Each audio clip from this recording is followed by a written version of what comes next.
In a moment, Act One of Perchance to Dream, starring Paul McGrath as Dr. Locke, and written especially for Suspense by Bob Corcoran.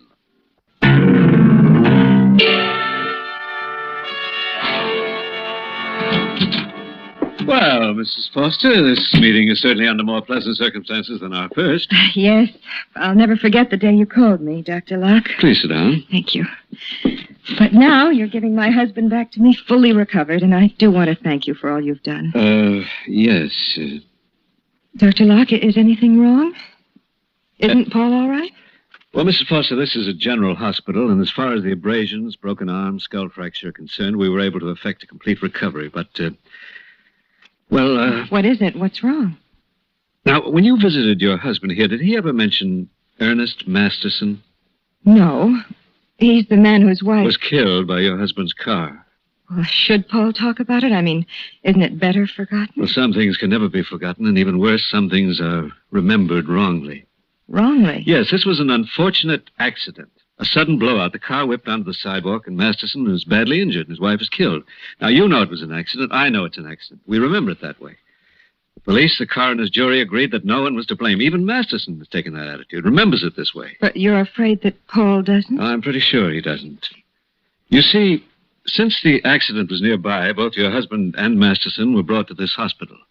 Masterson is making a good recovery, despite a rather weak heart. But it's taking longer because he's older. Well, has Paul said anything to him that makes you think something is wrong? Your husband won't talk to him. Won't talk to him? Well, why not? I'm not sure.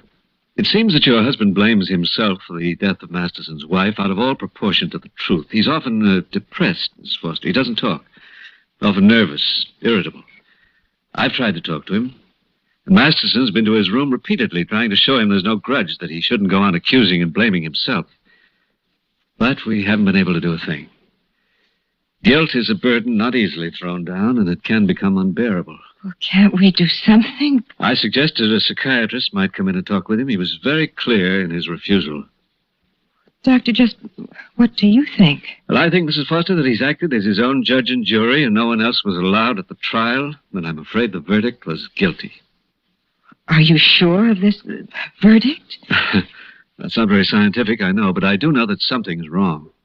And that something might happen? It's possible. And since it is possible, I must tell you of it, no matter how much it might upset you or how wrong I might be, and I hope I'm wrong. What might happen? Well, guilt is a terrible lever. Expiation is often the only thing powerful enough to pacify it. It's possible, in expiation and trying to make atonement for the wrong he feels he's done, that to judge and jury, he might add executioner. Oh, no. You mean do something to himself, take his own life? Oh, no, he couldn't do that. I'm sorry to tell you this, but you know that I must. He has a dream almost every night. He talks in his sleep. I've watched him. I've listened to him. It seems to follow a pattern. He fights for a time, seemingly against doing something. Then the struggle is suddenly over. He gives in. This resistance period is getting shorter. Soon it may be gone altogether. In this dream, he commits suicide? Believe me, Mrs. Foster, when a mind is obsessed by a compulsion, nothing is out of the question. Now, I've asked him about this dream. He seems confused. He either will not or cannot tell me. What can we do to help him? I'll do anything you say. Don't let him see that we've been discussing this. Yes, sir, come in. Well, down to get the old man out. Hello, darling. You look wonderful. I feel wonderful. I'd like to thank you for everything, Doctor. I guess I wasn't cut out to be a model patient. Well, if they were all as little trouble as you... We better run along. I know you're pretty busy. Oh, I stopped to say goodbye to Masterson. Thought you'd like to know. Well, fine. That's fine. Well, I hope you're going to enjoy your freedom. I intend to. Thought we might take a little trip. By train. I'm through driving for a while.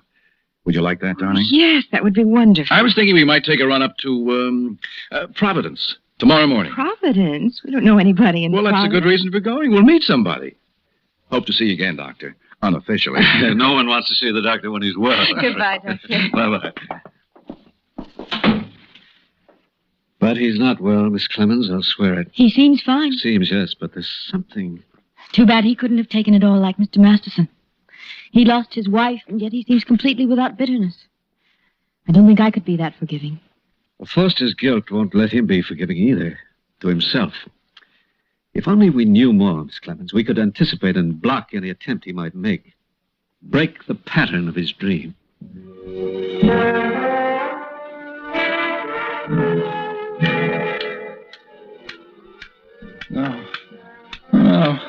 No, not that. No, I didn't mean to kill her. I didn't. Please, I can't. I won't. I can't. Oh, I'm sorry. Oh, I'm so sorry. Don't make me. Paul? No. Oh, darling, wake up. I'm sorry. Oh, please, wake up, darling.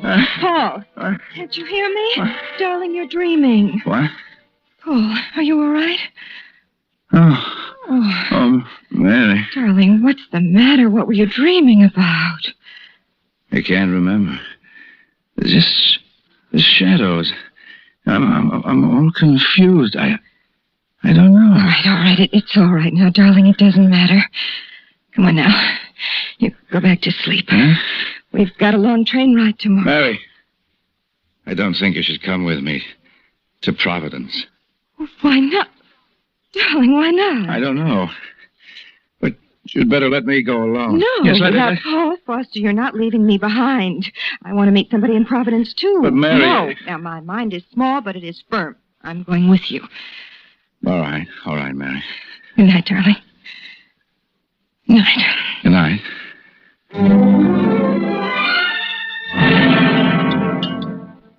Now, what is that? Bill or fan mail? It's a note from Jan. Must have come by early this morning and dropped it in the mailbox. Anything to save a stamp. What's she got to say? Oh, you know, Jan, it's the usual thing. One of the children is sick. I'm sorry if this is upsetting, and I repeat, I may be wrong. But just to be safe, check his luggage in case. Just in case there's a gun or any other weapon. You still worrying about Mr. Foster, Doctor? Huh? You're getting so you can read my mind, Miss Clemens, and I'm getting so I can't get him out of it. Oh. If I only knew more. I wonder if Masterson might know something that might help. It's worth a try. I didn't want to bother him about Foster, didn't think he could help. But now, at least it would be doing something. Will you get him, please, Miss Clemens? He'll be glad to help, and the walk from his room will do him good.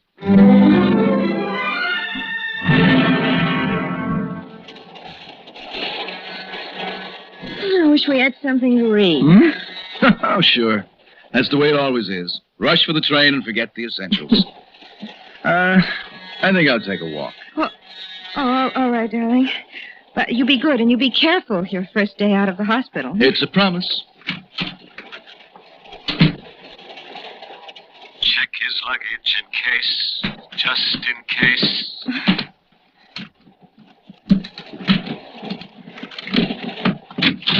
Why, Mary. Oh, Paul. What are you doing? Startled me. Huh? I ran out of cigarettes and thought you might have some in your suitcase. Well, what's wrong with these? They're right here on the windowsill. Oh, my goodness, right under my nose. Here, let me close that. Thanks, dear. Oh, why did you come back? I wondered if you wanted me to bring you something. Oh, thank you. There's nothing now that I have cigarettes. Okay. See you later. Lock the door.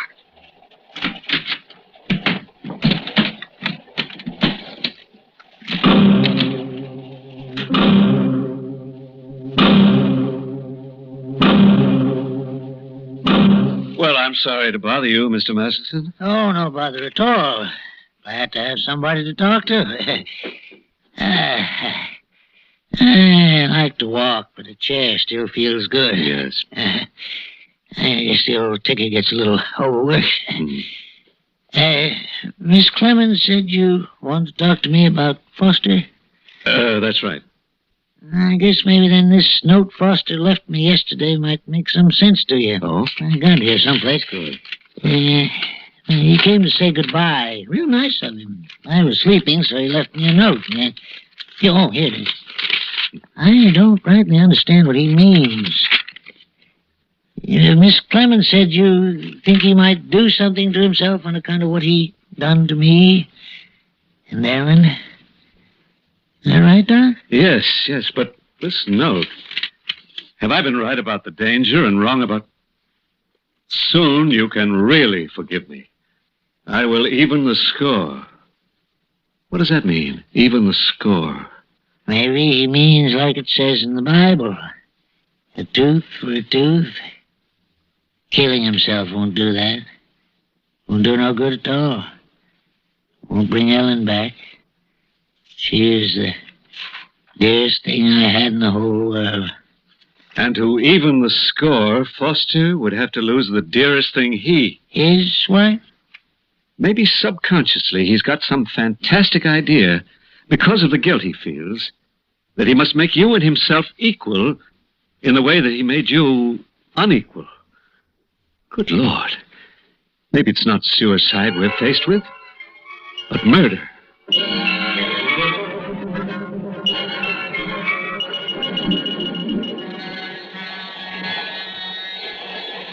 Excuse me, you're Mr. Foster? Yes, that's right. I have a telegram from Mrs. Foster. Oh, okay. I'll take it. Fine. Thank you. Thank you. A telegram.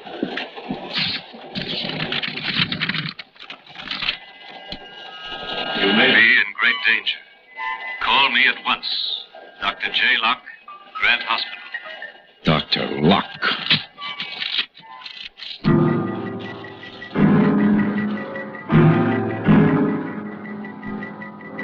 Why doesn't she call? Mr. Masterson, I want you to help me some more. I've got to get a line on what he's thinking, consciously or subconsciously, what he may do. Why did he want to go to Providence? Now think back. Try to remember anything you can, anything at all you know about him. Oh, gosh, Doc, I don't remember much. I tried to put it all out of my mind. I know, and I'm sorry to have to ask you, but Mrs. Foster's life may depend on your remembering. Yeah, sure, Doc, sure. Well, Foster's a salesman. I guess you know that. Yes. He's always traveling around.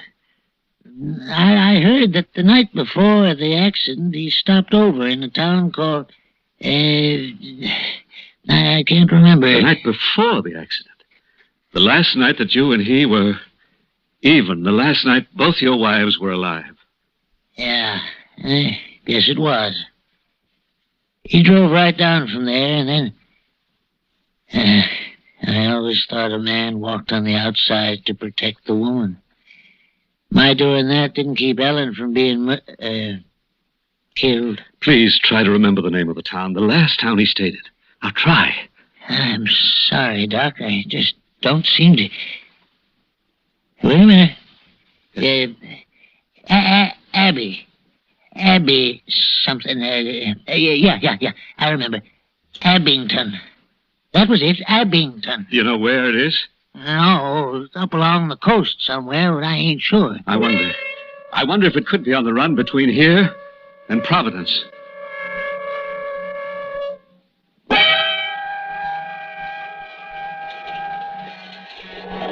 Jim. Oh, no.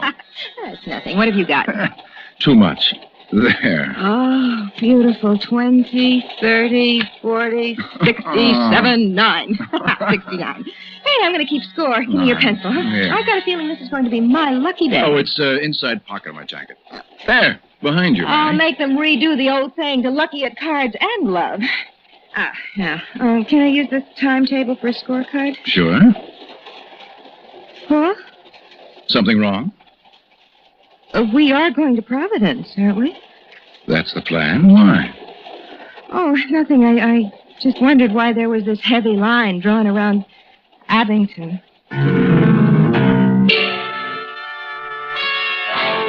Yes, operator. Mrs. Paul Foster at the Brewster Hotel, Abington. And please hurry. It's very important. Well, it's a break that there's only one hotel in the town. I sure do hope you get her all right. I gotta admit, it all sounds pretty wild to me. Dreams and making restitution back there and all. I know you're a mighty smart fella, Doc, but you know what I mean. Yes, I do very well, Mr. Masterson. And I agree, but there's always the chance. You see, he suffered a tremendous head injury. No one can ever say for certain just what damage is done. No, not to the brain. We can check that quite well. But damage to the mind, that's quite a different matter.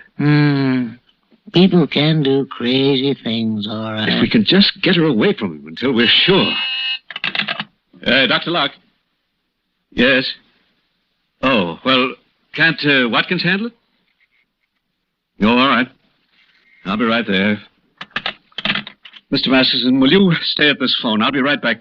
If she calls before I do, tell her to leave the hotel at once, to get away from him. Sure, Doc, sure. I'll stay right here. I'll warn her. I wouldn't want her hurt like Ellen was. Well, Mrs. Foster's life may depend on it. Yeah, I know that. You all right, darling? Oh, yes. Once the pain goes. I'm all right now. Do you often get that terrible pain in your head? You never mentioned it. It's nothing, really. I'm fine now. Gee, I'm sorry I had to drag you off the train. I just couldn't stand being cooped up any longer, and the noise. I know. It was getting on my nerves, too. Anyway, as long as I'm with you, I'll get off any train, any time, any place. Come on. We better hunt up a hotel, if this burg has one. What? Look at that. What? That sign. Now, there's coincidence for you. Seems we came to Abington after all. I had the bags taken up. You go ahead. I'll be up a little later. Why don't you come now, dear? Oh, Mary, don't worry. I'm just going to take a walk. Get the train out of my system. You're sure you're all right? I'm positive. All right. I'll see you soon. I've got to think. I've got to remember. What do I have to do? I must remember. I must. Hello. On your call to Mrs. Paul Foster to Nobody here made any such call.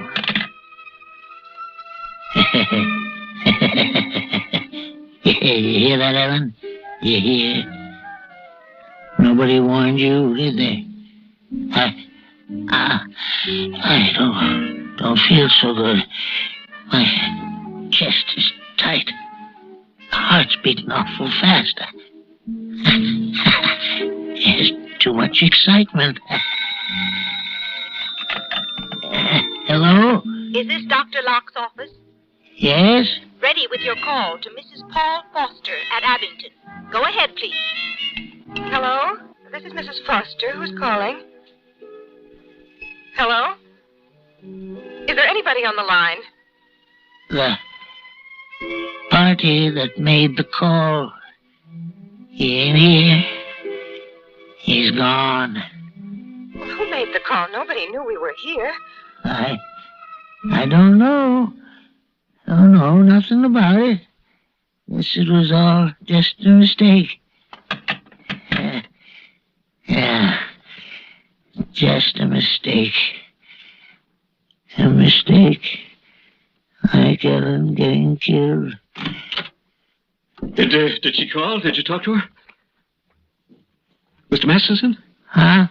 Miss Clemens said there was a call. Did you talk to Mrs. Foster? No, I didn't. She wasn't there. You told the operator to try again. You left word for her to call back. But I don't rightly remember. It's all kind of confusing. I don't feel so good. Yes. My chest is all tight. Yes, it's all right now. I understand you.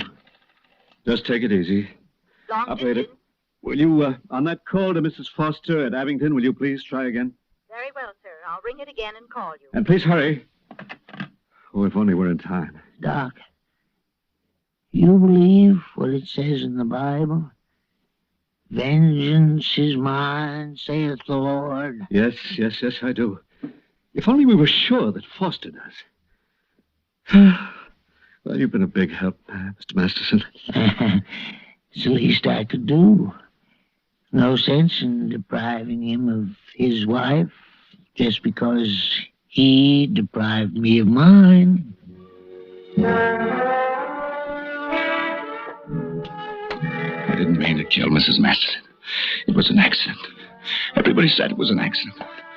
Oh, don't make me kill Mary, please. Oh, let me stop. Let me stop. I'm sorry. Oh, don't make me kill Mary. It's a dream. Is it a dream? Do it. And don't dream anymore. Peace. Do it. And then stop. And then peace. Paul, I had the strangest call. Maybe this is the same person. Hello? Miss Foster, this is Dr. Locke. You must get out. Oh, what's the matter with Mary. you? Miss Foster? Oh, please. Mary. No. Miss Oh, Foster. my God, please. Mrs. Foster. Mrs. Foster. Mrs. Foster. Mrs. Foster. Mrs. Foster. Mrs. Foster. What's wrong, Doctor? Operator. Your call is still connected. Get me the police in Abington. Hurry. Yes, sir, right away. Dr. Locke. Mr. Masterson, look at him. What? Oh, the excitement. He's fainted. What's the matter? His heart gave out. He's dead. And just because he wanted to help.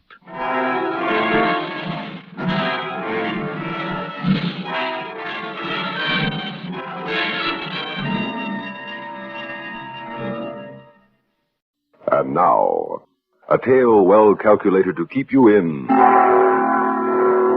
suspense. In a moment, Act One of Memory of a Murder, starring Philip Sterling as Harry Jonas, and written especially for Suspense by John Robert. This first portion of Suspense is brought to you by the makers of Alpine cigarettes.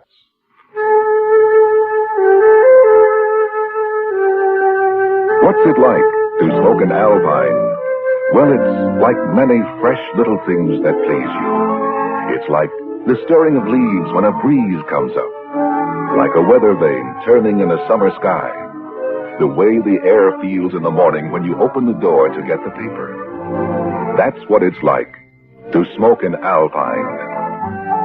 Alpine is nothing at all like the sort of smoking you may be used to. Alpine is a fresh, freewheeling kind of smoke. A bright, bracing, even invigorating kind of taste.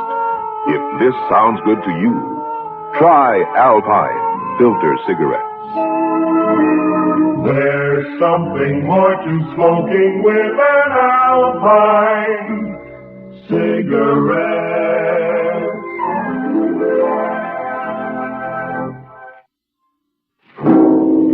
I let my thoughts project once. It was while I was sitting on a bench in Cumberland Park. I saw a scene suspended in time. I saw it, just me and nobody else, like I was getting a sneak preview of something yet to happen, or maybe something that had already happened. An old scene that keeps wandering in space because it never found its place in time. In the scene, there's a young guy screaming. A scream of terror. The scream of a man looking into the face of his murderer. It's in Wingate Cemetery. In the scene, I'm hiding behind a tombstone, watching a gravedigger working away by lantern light. There's a body on the ground. The young man's blue in the face where the moon touches his cheeks, and very dead. The digging stops, and soon the earth is restored. The digger is a tall man with sunken cheeks like deep holes in his face. The last thing he does is pick up an object that looks like it might have fallen from the corpse's pocket. He examines it, then heaves it in the direction of my hiding place. It hits the tombstone I'm hiding behind. When I can, I pick it up. It's in metal, the size of a $50. There's an engraving on it, Queen Isabella of Spain, and the words Buen Éxito, meaning good luck in Spanish. Then I lose the digger. The following day, I find him again. I find him on a colored poster nailed against the wall of the Pageant Theater. There was his picture. A tall man with sunken cheeks wearing a flowing black cape. The poster read, Constantine, Prince of Illusion, assisted by the beautiful Marietta. Constantine, Prince of Illusion was a vaudeville act. There was a guy outside the theater nailing up a sign. Man wanted, it read, apply inside. I applied outside. I'll take that job, mister. What? You don't even know what the job is. I'm adaptable. I learn fast. It's sweeping floors. Well, I'm a whiz with a broom. It's troubleshooting backstage. If a wire shorts or a fire starts... I've been handling trouble since I was born. What's your name? Harry Jonas. All right, I'm Charlie Prince, the theater manager. Okay, Harry, looks like you've got the job. Well, maybe a better way to put it, Mr. Prince. The job's got me. The job did have me. I saw to the floors, changed fuses when they blew, and announced the acts from 1 p.m. to closing. Closing was Constantine, Prince of Illusion, assisted by a beautiful blonde named Marietta, and an old lady, Anna, kind of a wardrobe mistress to Marietta. Constantine's act was the one the audience really paid to see. It was straight terror. The regular routine of sawing Marietta in half, knife throwing, setting her on fire, with a new wrinkle for a smash finish. The guillotine. Marietta stuck her head on a chopping block, and an overhead knife came slicing down. The head rolled.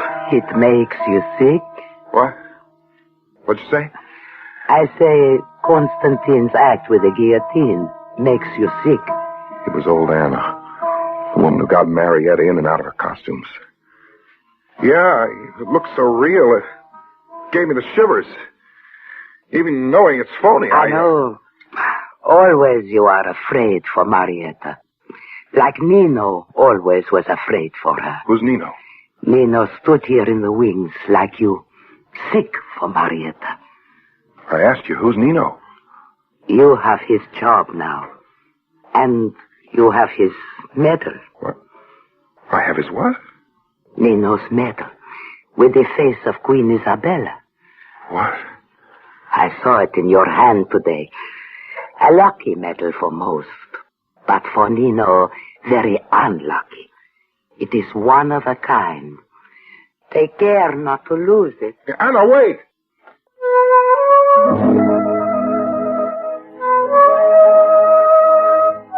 Take care never to lose the Isabella medal, Anna had said. One of a kind.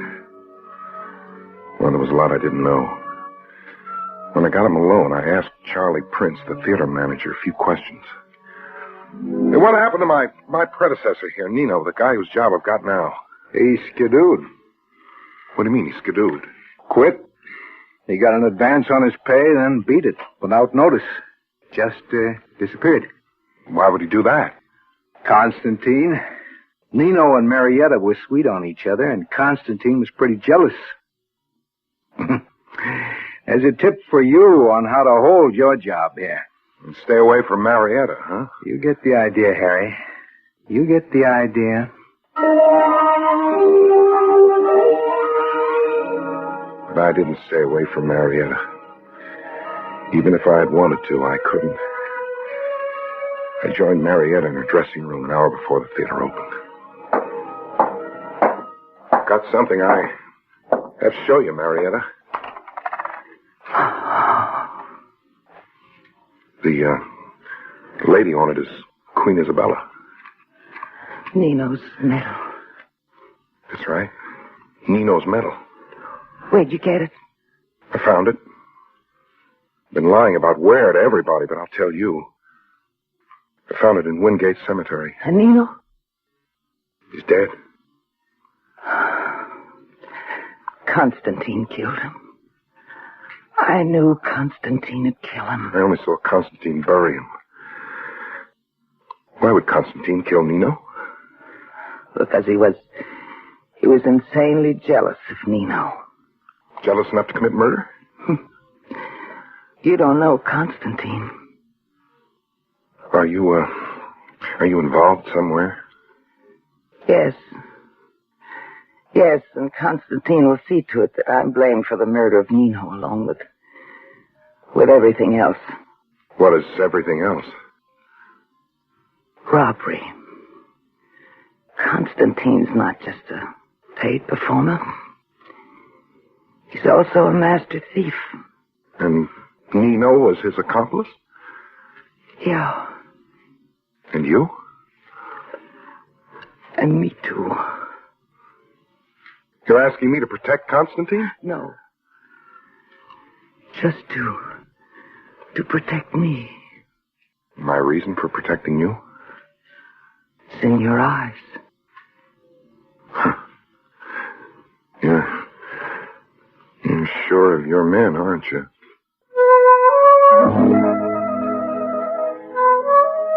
I accepted Marietta's story. That Constantine was a master criminal, that her fate was bound up with his fate.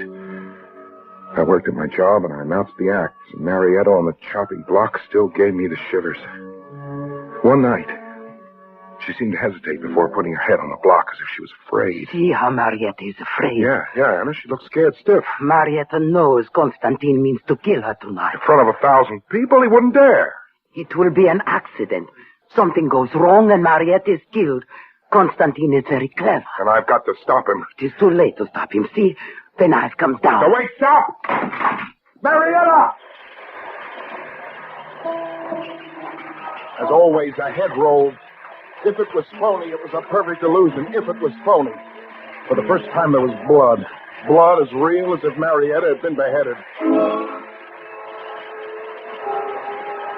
Blood spattered the stage, and Marietta's head rolled. Then lay still in the purple light. As the curtain came down, the audience was applauding, so it was only an act. I went for Constantine's throat. Constantine! Yes? Oh, what? You killed Marietta deliberately. It wasn't any accident. You crazy! You won't palm it off as an accident! Harry, stop! Marietta. You thought I'd really lost my head. Yeah. All the blood. Examine it, idiot. Is it really blood? Oh, no. No, it all seems so real. Even the phony head looked real. The man's insane. Come on, Marietta.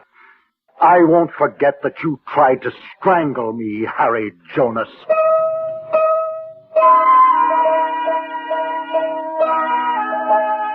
I've fallen for a perfect illusion. And the phony witch talk of old Anna. In your mind now, you are blaming Anna for telling you things that are untrue, huh? Getting me to make a fool of myself. So Constantine was going to kill Marietta tonight, accidentally on purpose. But yes. You're not starting that again. But it is true. It is another accident that Marietta still lives. One accident canceling out another, huh? Yes. Mr. Charlie Prince saved Marietta's life. How? He moved the guillotine knife just enough away to save Marietta's beautiful head.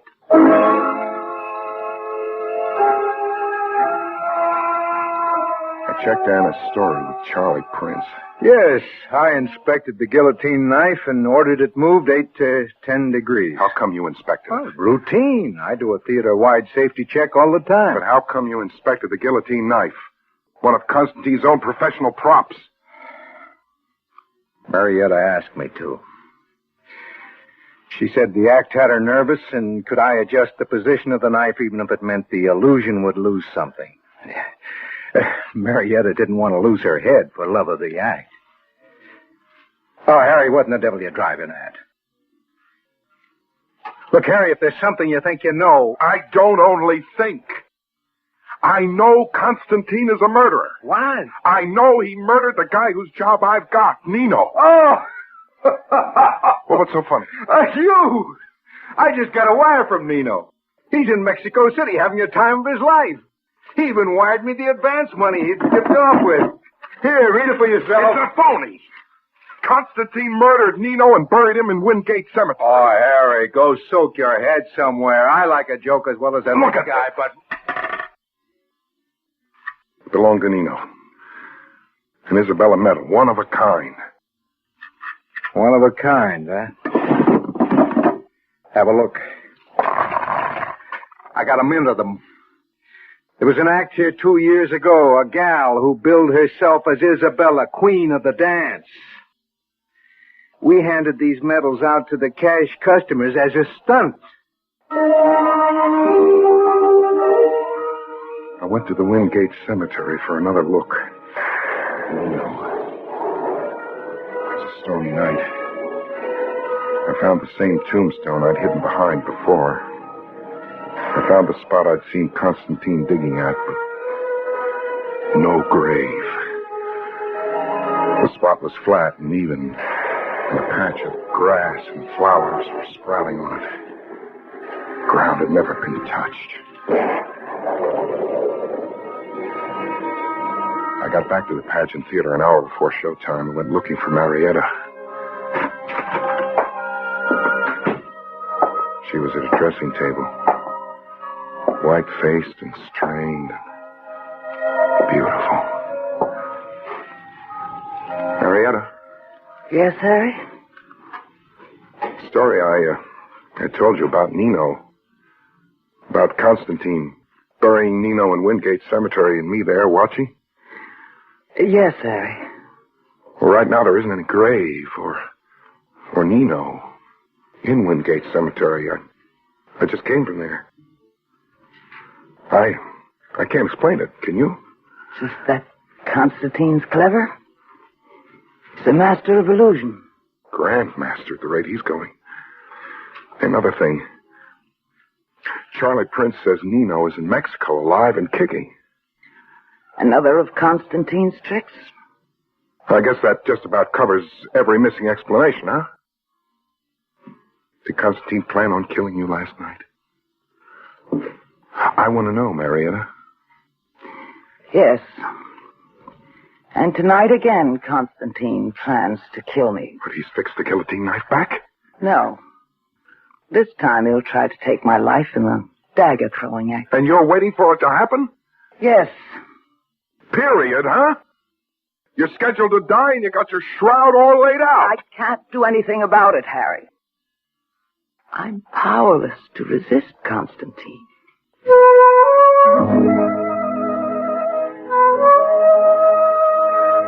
Funny thing, I was in kind of a spell myself.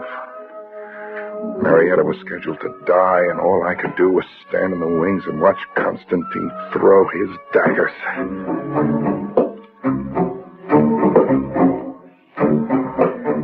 The daggers bit into the wooden frame. I watched him hold the last dagger, and I could tell by his face that this was it. If this was the dagger, it was going to be murder by accident. I didn't need old Anna pulling at my sleeve to tell me. His dagger goes to her heart. Watch. I couldn't do anything for Marietta if I wanted to. My legs felt nailed to the floor. I saw the dagger aim and go. Marietta screamed before it hit her. Right into her heart. The dagger bit right into her heart. Blood spurted, soaking her costume. I heard the audience applaud as the curtain dropped. They thought it was all part of the act. I came out of my paralysis and went for Constantine. I pulled a dagger out of the board Marietta was impaled against and went for him. I got behind him and circled my arm around his neck. Constantine, I'm going to kill her! I'll give you what you gave Marietta! No! Don't! I fought. Constantine grabbed for the dagger, twisting my arm and turning the blade around me, turning the blade into my chest and ripping across and opening it before I could finally strike home.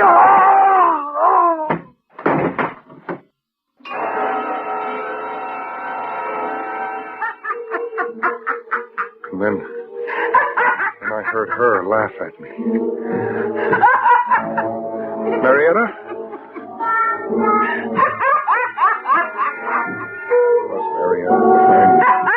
Laughing. The old lady, Anna, over Constantine's body, she was laughing. Both of them, as if some bet they'd made had paid off. I got it finally. I played Patsy and murdered Constantine the way Marietta wanted it.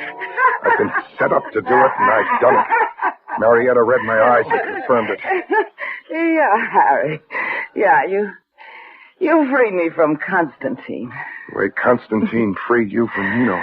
Yeah. Nino's grave? I moved the headstone you were hiding behind. You looked in the wrong place. The dagger in your heart and the blood. Constantine was a prince of illusion. No, I'm not buying that anymore. Constantine was clever, sure. But you were the real queen bee of the act. The illusion was your trick. You're the queen mother of illusion. Yes. The illusion was always my part of the trick. What happens to me?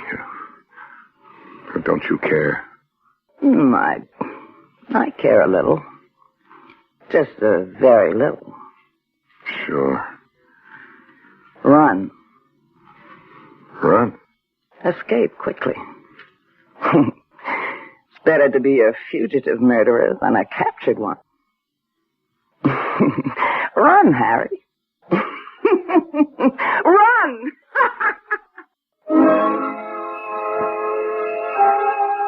I ran. I was weak from loss of blood, but I ran. I got my chest sewed up where Constantine ripped a dagger across it. 40 stitches. And then I kept on running. Right to the cops. But the hitch is, Lieutenant Belson won't let me settle down. He's nibbling at my confession like a guy being fed food too exotic for his taste. 48 hours now, and Belson's still only nibbling. About your confession of murder, Harry, the story you just told me, you read it somewhere, I lived it. Look, wasn't the murder of Constantine officially reported? Yes, it was. It's on the books as an unsolved murder. Well, then it's solved now. But it happened in the year 1922, 40 years ago. I've got the paper on it here. There was a vaudeville act called Constantine and Marietta booked into the old Pageant Theater. Got a record here telling what happened to Marietta. She died in a railroad crash. She's been dead since 1934. Dead? The Pageant Theater was torn down in 1932, 30 years ago. You still insist you were a pawn in the murder of a long-ago vaudevillian named Constantine? Yes, I do. Look here inside my shirt. I've got 40 stitches and a scar across my chest to prove it. Yeah. You got a scar, all right.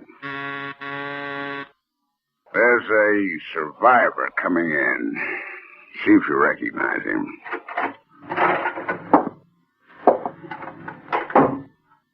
You know this man, Harry? Yeah, sure. It's Charlie Prince, but he's so old. 40 years older. He was 30 then, he's almost 70 now. Mr. Prince, do you know this man? Is he the one you told me about, Lieutenant? Yes, he's the one. Never saw him before. Never saw me before, Charlie. You hired me right off the sidewalk. You were nailing up a man wanted sign, and I applied right on the spot. Yeah? That's how it happened, all right. Way back. The lad came up and had me take down the sign right there. But how could you know about that? Because I was the lad. Crazy, son. Crazy as a What do you mean I'm crazy? Why are you both looking at me as if I am crazy? Harry, it all happened 40 years ago. Okay, so some things get lost in space. Some things never find their place in time. But it's all true. Is it? 40 years ago, Harry? How old are you now? How old? Don't bother answering.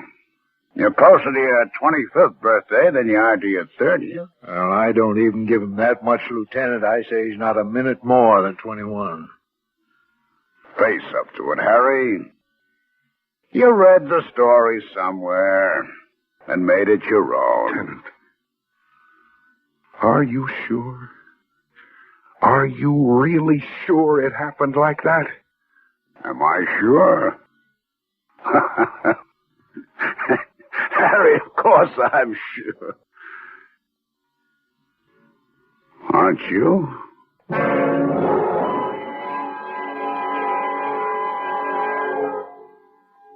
And now, a tale well calculated to keep you in suspense.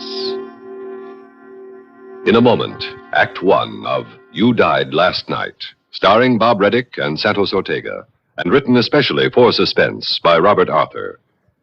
This portion of Suspense is brought to you by the makers of Alpine cigarettes.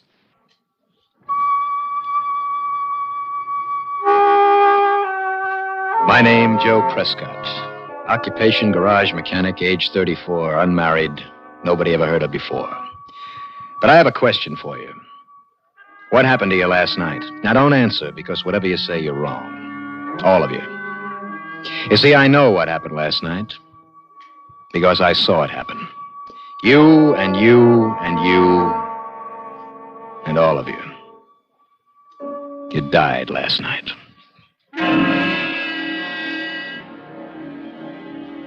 All right, let's start over, and don't bother to say I'm off my rocker. I'm going to tell you what happened. And I'm going to do my best to make all of you believe it, because if you don't, all of you, I got a pretty good idea you're going to die again some night soon. So we go back 2 days to the day before yesterday, time exactly 4 p.m., place 30 miles northeast of Bakersfield, California. Characters, just me, Joe Prescott, and Nellie, my pack mule. I was prospecting like I do every year for a couple of weeks for the fun of it. Well, this time I'd struck something that looked big.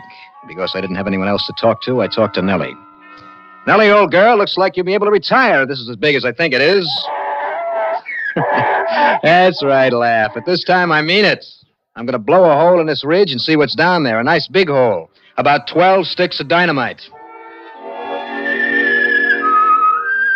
I tied Nellie to a tree, and then I drilled a hole. I put in 12 sticks of dynamite. I attached a 60-second fuse and lit it. And then I heard the noise. And out of no place, I saw it appear. A kind of blur above the rocks, like a spinning top. I knew I wasn't imagining it because Nellie heard it, too. All right, easy, girl, easy. And there it was.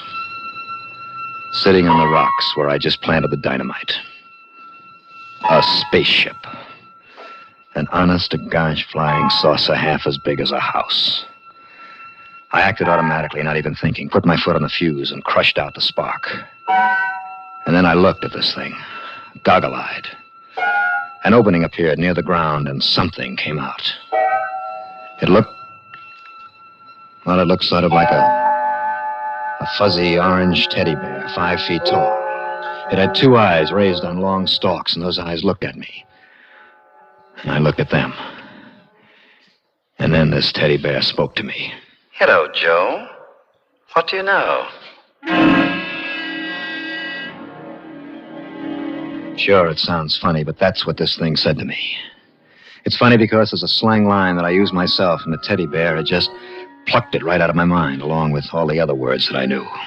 Please do not be frightened, Joe. I just want some information. I believed it. And I relaxed. The teddy bear nodded. That's better, Joe. How about coming inside the ship with me? I crawled inside, and he followed. The lens-like opening closed, and I was in, well, I suppose it was a control room. It had some dials, some screens like television screens, and a couple of overstuffed toadstools that turned out to be sort of chairs. While I was looking around, the teddy bear started taking off his orange skin. Easy, Joe. Don't panic. This is just a spacesuit I'm wearing. Naturally, it doesn't look like your spacesuits. I can't breathe your air. The nitrogen would poison me. You can breathe my air, though. The nitrogen is replaced by something inert. There. Do I look any better to you? Well, now, he certainly looked more human. Though I don't guess he was. Anyway, not exactly. Out of the orange spacesuit, he looked like a 5-foot-tall old man wearing some flowing green material. He was bald, had pointed ears. He had large green eyes that seemed friendly. Good. Now you're not afraid anymore. Incidentally, What you are thinking of is my ears are really, what's your word? Antennae. Like, yes, like your mouths. Antennae, huh? Yes. Ordinarily, I could use my antennae to hear your thoughts. But your human thought pattern seems so different from ours that we'd better use speech. Now that I've picked enough words out of your mind, and, why don't you call me Tony? Joe? Mm-hmm. Sure. But Tony what? Just Tony, short for Thonian. That's what we call ourselves, Thonians. Just as you call yourselves humans. So you're from outer space? Yes. About 15 light years away. And it seems I got here just in time. I don't get you. What do you mean, just in time? To take the necessary steps, Joe. Necessary steps for what? A few hours ago, our Galactic Survey Bureau picked up radioactive waves coming from space. We located them in this solar system, and I was sent here immediately. Apparently, about 15 years ago, you humans exploded a quantity of radioactive material for the first time. Yeah, I guess so. The first atom bomb.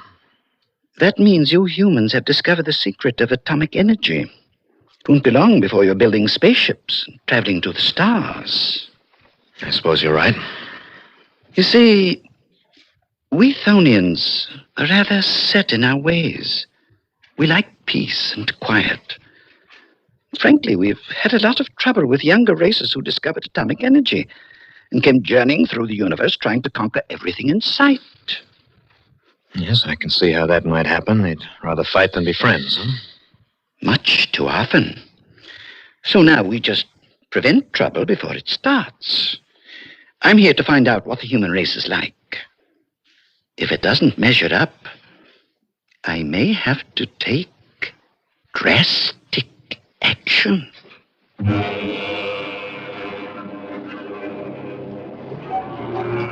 That's what he said. Drastic action. Meaning that if he didn't like our looks, he was going to destroy the human race before it could ever get dangerous to the Thonians. Now, Joe, you mustn't be upset. It may not come to that. I'm here to take corrective action, yes. But I can decide whether it will be mild, severe, or drastic. And what does mild mean? Oh, blow up all atomic energy installations. And what would drastic be? That would involve turning your world into a ball of flaming gas. That's nice. But it's hardly ever necessary. Oh, that's a consolation. So what is the other possibility? Severe measures? I'd say eradicate all large cities and towns. You mean wipe them out? Remove them from existence. And kill a few 100 million human beings? Oh, more than that. Reduce the population of the world to, say, 50 million people. And let them rebuild. But believe me, Joe, it would be quick and painless. Oh, just like that, huh? Kill off most of the population and leave a few to rebuild? Really, it's not as bad as you think. You could think of it as, what's the word I want? Yes, as, pruning. You mean like fruit trees? Exactly. Sometimes races need pruning, too. And I'm afraid that from the Thonian viewpoint, the human race badly needs pruning. Yes, Joe. Rather badly.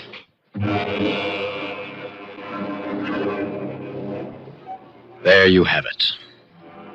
Here was Tony, a representative of a super race from the stars, come to our Earth in a super spaceship to destroy us. And what could I do about it? Nothing. I grabbed for the revolver that I always carry when I'm prospecting, but Tony turned those big green eyes on me and I froze, paralyzed like a statue. You see, Joe?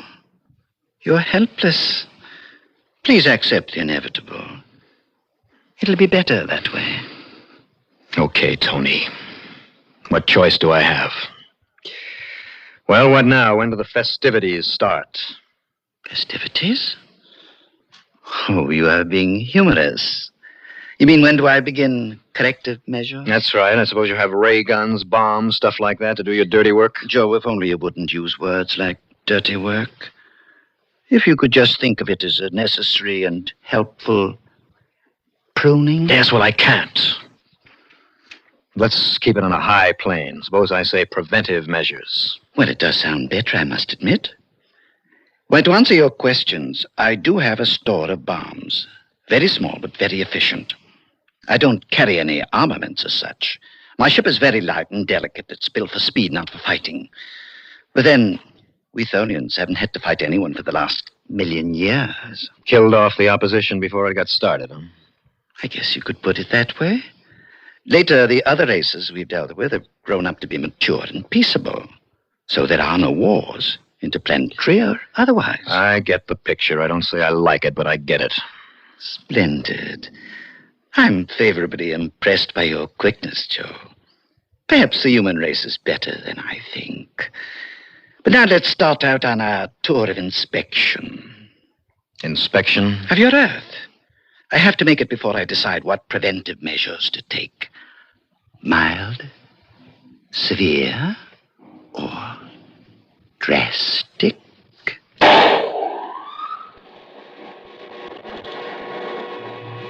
Tony pushed some buttons. The walls of the spaceship became transparent. It's as if we were sitting in midair, and then we began to move, drifting up and away. I saw Nellie, my pack mule, raise her head and hee-haw after us. And then we were zipping over the mountains until they were only a blur under us. I began to ask Tony questions about how the ship worked, looking for an angle, anything that might help. Tony, did you say that it was only a few hours ago that your race first knew an atomic bomb had been set off on Earth? 4 hours and, let me see, 48 minutes by your time, Joe. And you covered 15 light years in under 5 hours? How could you do that? I thought nobody could travel faster than the speed of light. They can't, Joe. But you see, this ship travels both in space and in time. Travels in time? When I have a long trip to make, I start the space drive and set the automatic pilot. Then I turn the time control forward to the estimated duration of the trip. And there I am, at my destination. Well, that way you can do a year's traveling in a second. More or less. Time travel is a little tricky, but very convenient for long-distance travel. Yes, plenty convenient. But can you travel backwards in time? Yes. The process is reversible. We could go back to that instant when you first saw the ship, if we wanted to. And would I be standing there looking at you the way I was? No, you'd be inside the ship, because you are now. So the past would be changed. Going backwards is a bit tricky, you see. We seldom do it. Now, Tony. Yes? Let me see. If I've got this straight, back on your planet, 15 years have passed since you left? That's correct. And 15 more will pass before I get back, Joe. You humans are intelligent. And rather likable, judging from you. I do hope I won't have to take drastic measures on your world.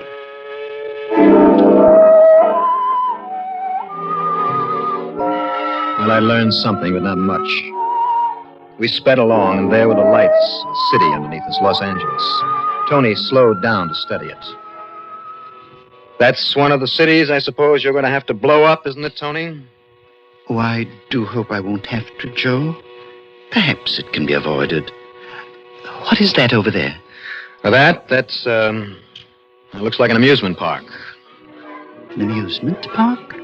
I'd like to study that. The ship came to a stop 100 feet in the air above a big amusement park right on the beach. Apparently, we couldn't be seen, but we could see and hear everything down below perfectly. First, Tony seemed interested in the rifle range. And next, he swooped down over an open-air dance platform where a band was playing, while 100 couples danced. Well, Tony, there you are. Human beings, enjoying themselves, having fun. Having fun. Yes, your race has still the capacity to enjoy itself.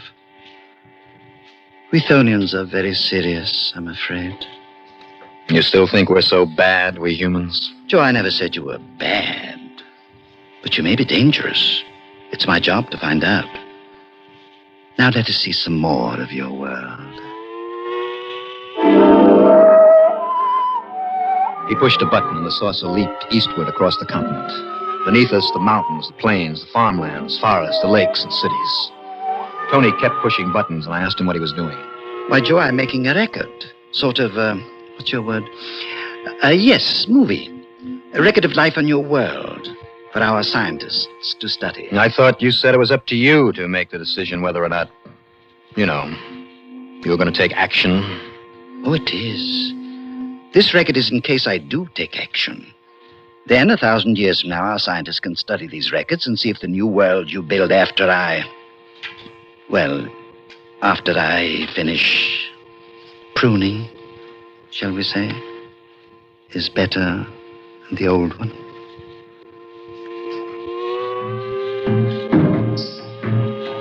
What could I say to that? I kept my mouth shut. Suddenly, we were over New York. Tony slowed down the ship and brought it close to the ground.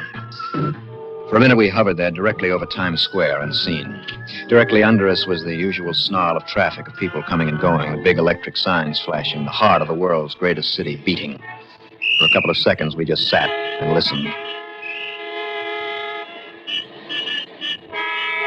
What energy your people have, Joe. What vitality. To what heights your race can climb. If you let us. If you let yourselves. Well, we must be going on. He pushed another button. We swept onward. And I saw the world as no man has ever seen it before. All the beauty and wonder and misery and horror of it. In England, someplace, we stopped long enough to watch a parade led by a band of Highland pipers. And then on across the rest of Europe. Tony seemed to like to see human beings enjoying themselves. But we visited Berlin, too, and there we stopped a minute. We saw a man and a woman suddenly jump from a window in East Berlin over that wall that they've erected and run for safety in West Berlin. And we saw what happened. The man and woman fell and lay there where they fell. Tony pushed a button, and then we were sweeping over barren wasteland, and suddenly Tony pointed. Joe, look. See that? I looked, and hundreds of miles away, I saw a tremendous burst of light, followed by the most enormous mushroom-shaped cloud the world has ever known. Tony pushed a button, and suddenly we were thousands of miles out in space, looking down at the Earth spinning underneath us. Joe, that was an atomic explosion. A tremendous one. Yeah, I read the Russians were planning to set off another big one. I guess that about decides it, Joe. Right up to the end, I was hoping that mild corrective measures would be enough. I like you humans. You're full of laughter and vitality, and you can be kind and generous. But you're also full of cruelty and hate. You're a puzzling race, Joe, and our scientists will study these records for a long time. Only we'll all be dead, huh? No, not quite all of you.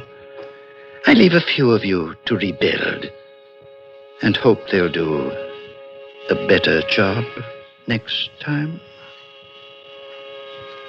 He pushed a switch. And down below us, in 10,000 different spots, the Earth blew up. 10,000 cities and towns vanished. 10,000 times 10,000 people were gone as if they'd never existed. And that was when it happened. Last night. When you and you and you died. I had to tell you all this so you'd understand how you died. When it was over, Tony told me he'd put me back on Earth anywhere I wanted. And that's when the idea hit me. I asked him to put me down at the exact spot that he picked me up. He pushed a button, and we were back there hovering over that little California valley. And then I asked Tony to satisfy my curiosity, to show me how his time travel gadget worked. In fact, I asked him just for a second to take me back to the very instant at 4 o'clock the day before when I'd first seen his ship. He agreed. He turned a dial. And all of a sudden, time turned backwards. It was the day before, and none of it had happened.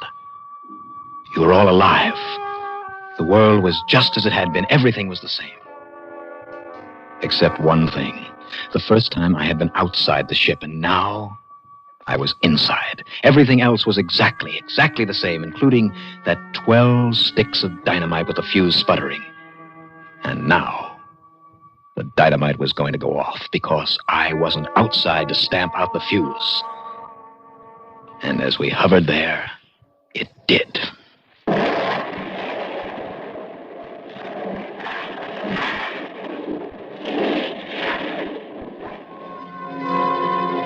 That explosion had ripped Tony's spaceship open, blew me out through a rip in the wall, and as I lay dazed on the ground, I saw the Thonian spaceship go spinning wildly around up into the sky and out into space, and I knew Tony must be dead, because his ship was a wreck. He'd have no air.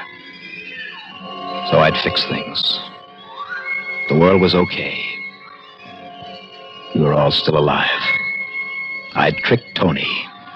He hadn't known about the dynamite. All right. There you have it. The whole story. How you died last night and why you're still alive now. I had a broken ankle and a lot of bruises, but I rode Nellie back to town and told my story. And they laughed at me. I suppose you're laughing at me now, thinking I've made all this up just to entertain you. But you're wrong. You are wrong. Because out there in the stars is a race that doesn't think that we can be trusted. In 15 years, they'll wonder why Tony doesn't come back.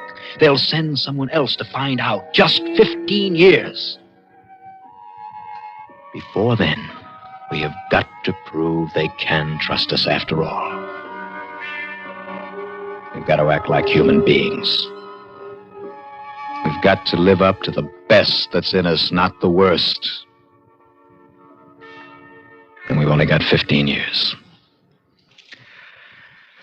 I only hope we can do it in time.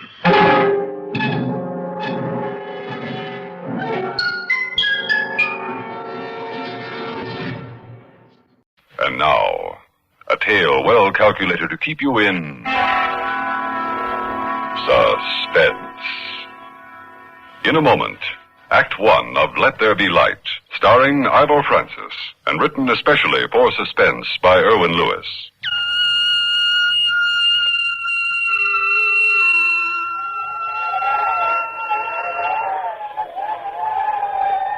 It was cold standing on the hill outside my cabin.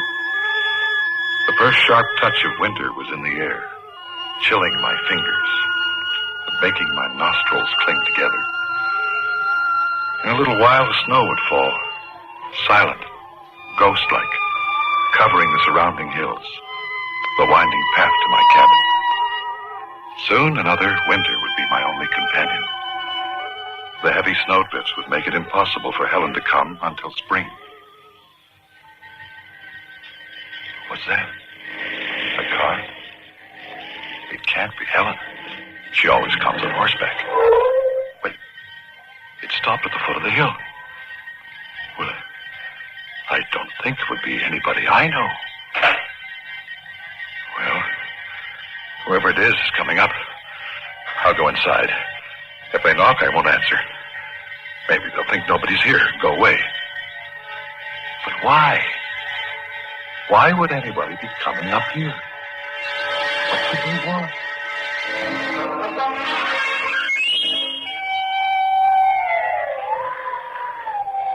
Boy, it's cold. That wind is cutting through me like a knife. Oh, will you stop complaining? At least you're wearing a top coat. This fur piece of mine wouldn't keep a rabbit warm. Oh, my feet are frozen. This is a waste of time, Gloria. Nobody's fool enough to live at the top of this hill. There's smoke coming out of the chimney. Huh? Yeah, you're right. Okay, this has got to be it.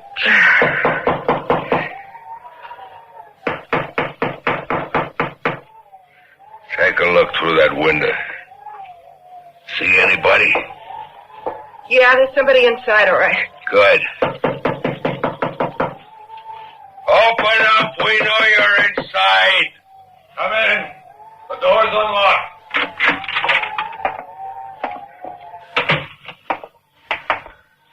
Why the devil didn't you answer right away? He has a hard voice. I don't like him. Whoever he is, I don't like him at all. I don't think I know you. What do you want? Now, look, that's no example of Western hospitality. We're strangers. You should invite us in with open arms, kid, instead of just standing there in the corner. We're cold. You should ask us to warm up by the fire. In fact, if you don't mind, I'm going to take advantage of that stove right now. I'm half frozen. Oh, boy, that feels better. Hey, that coffee smells good. How about a cup, huh? Help yourself. Now, that's not being a gentleman, is it, Sam? Shut up, Gloria. You talk too much. There's your coffee. No sugar, no cream? Here. Thanks. Don't get too comfortable, Gloria. We're not staying long. Kid, you live here? That's right. All alone? Yeah? Who are you? My name is Shelby, Sam Shelby. This is my friend, Gloria Jackman. What's your name? Bill Dennison. Well, what do you want? Information, kid. Right, Sam? She's younger than he is. Her voice isn't very pleasant either. Yeah, they're two of a kind. Look, what do I know that would interest you? A plane cracked up near here night before last. Did you see it? No. Were you here when it crashed? Yes, I'm always here. And you had to see it. It's no more than half a mile from the foot of this hill. I was here, I told you. I heard it crash, but I didn't see it. You're lying to me. You had to Sam, see it. take it easy. Now, listen, kid, I'll tell you how it is. You see, a friend of ours was flying that plane down to Mexico. We were supposed to meet him there day after tomorrow, but something went wrong and he cracked up. He managed to get to that town in the valley and phoned us. When we got to the town hospital a couple of hours ago, they told us he died maybe an hour after he phoned. Now you see how it is? No, I don't. I told you I didn't see the plane. And I still don't know what you want from me. All right, let's cut the comedy. This friend of ours had he had something on the plane that belongs to us. We went over every foot of the wreck and it's not there. Now there's nobody within miles of this place, so it's gotta be that you took it. Now hand it over. I don't know what you're talking about. I didn't see the plane. I couldn't. What are you trying to hand me? You'd have to be blind not to see it. That's right. That's right. I don't believe you. You wouldn't be living up here all alone if you was blind. Sam, he's gotta be lying. Did you see the way he lit his cigarette and the way he gets around? I've lived here for 5 years, ever since I lost my sight in a mine accident. I know every inch of this room. I still say you're lying. There's one way to find out. Take off those glasses. No. All right, then I'll take them off. Don't touch me. There. Oh. Hey, you poor guy. Yeah. I must be a beautiful sight with 2 black pits where my eyes should be, huh? At least I'm luckier than you. I can't see what I look like. Now give me my glasses. Sure. Sure, here, kid. Sorry. Now, will you get out of here? Yeah. Come on, Gloria, this kid's got nothing for us. Sorry, kid, honest. I'll, see you around sometime. Hey, Sam, it's snowing like crazy. I can't go out like this. I'll die of pneumonia. All right. Here, put this on. That belongs to the kid. What is it? What are you taking? Your Mackinaw. Here, here's $50. Putting it on the table, kid. That'll buy you half a dozen coats. Now put that Mackinaw on, Gloria, and let's get out of here. What? What's that? Sounded like a horse. Helen. Who? It might be Helen Prescott. She's a girl I know from the town. Once in a while she comes up here, but I didn't expect her. I was hoping... Oh, Helen, why? Why did you have to come now? Another minute and they would have gone. Gloria, look out the window, see if anyone's coming up the path.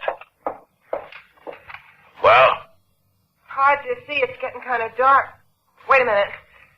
Yeah, there's a horse coming up and somebody's on it. They're going around the cabin. Why would she do that? There's a shed in the back. Helen leaves the horse in there in bad weather. She'll be coming in the door in a minute. Maybe you're telling the truth, or maybe you're not. I don't take chances. Gloria, get over there in the corner. I'll stand behind the door. And listen, kid, you can't see me, but I'm telling you. I got a gun in my pocket. One phony move, and I shoot. Why'd you lock the door? playing it safe until I know it's outside. But I told you it's only Helen. Shut up. Now ask who it is. Who's there? It's me, Bill. Open the door. I'll do it. You stay where you are. Bill, why did you bolt the door? You never... Oh. I didn't know you had visitors. Hello, Miss Prescott. You know me? Your boyfriend has been talking about you. I'm Sam Shelby. This is Miss Jackman. How do you do? If I'm interrupting anything, Bill... They were just leaving, Helen. Yeah, that's right. Thanks for the coffee, kid. Too bad you... Well, you know what I mean. Yeah, it's too bad, but that's life, huh? Are you all right, Bill? Of course I'm all right. Why shouldn't I be? I was worried about you. When I heard the weather report about the blizzard, I thought I'd better get up here. Why? I don't need anything. I didn't mean it that way. I thought you might like company. My company. Why? So you could pity me. I don't want your pity, Helen. Yeah, let's shove off, Gloria. So long, kid. Sorry we couldn't do business. But you sure couldn't have gone to that plane. The wreck at the foot of the hill? That's it. Of course he could have if he'd wanted to. Helen! What are you handing me? You don't seem to realize that there's very little Bill can't do. He can get along as well as anybody in most things. Even if I could only get him to realize Shut that. up, Helen. Well, Bill, you know how I feel. I've told Helen, you and please, told you. stop talking. Sam, do you think... I don't know. This could be the craziest thing in the world. But we're not missing any bets. Sit down, Gloria. Take off that coat. We're not leaving yet. Bill, what are they talking about? I don't know. All right, let's have a little quiz game. I'll ask the questions, and you better have the right answers. We'll start with you, lady. What do you know about that wrecked plane? Only what the town knows.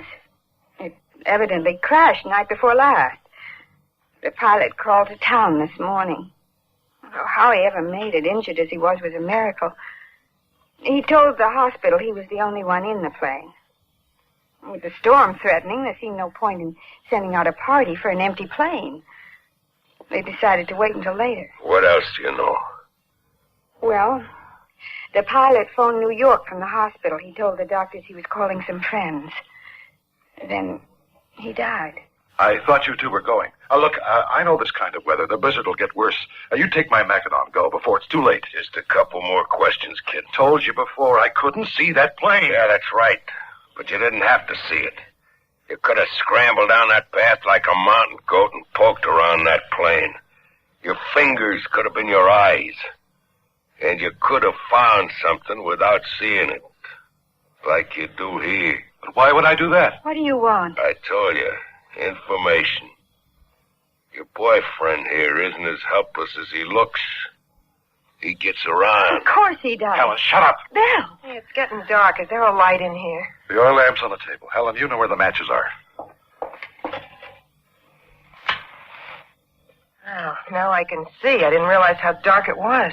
Now let's talk business. Kid, there's something on that plane that belonged to me. Give it to me, I'll make it worth your while.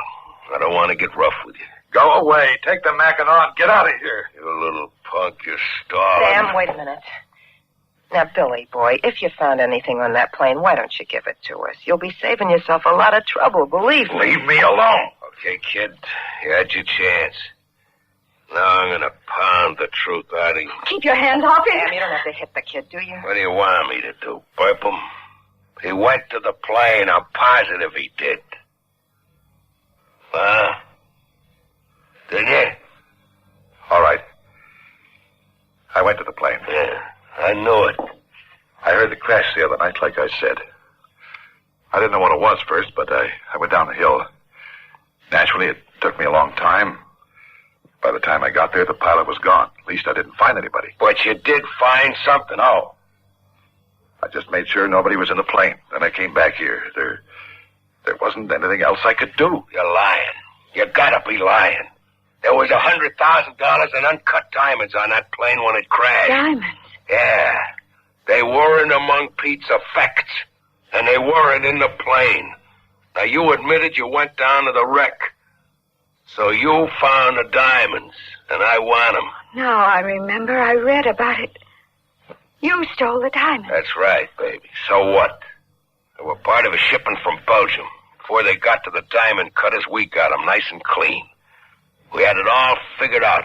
The cops were on to me, so I sent Pete ahead to Mexico with the diamonds. Glory and me were going to follow. Yeah, I had it figured great, all right. Except for the crack-up. There's your last chance, kid.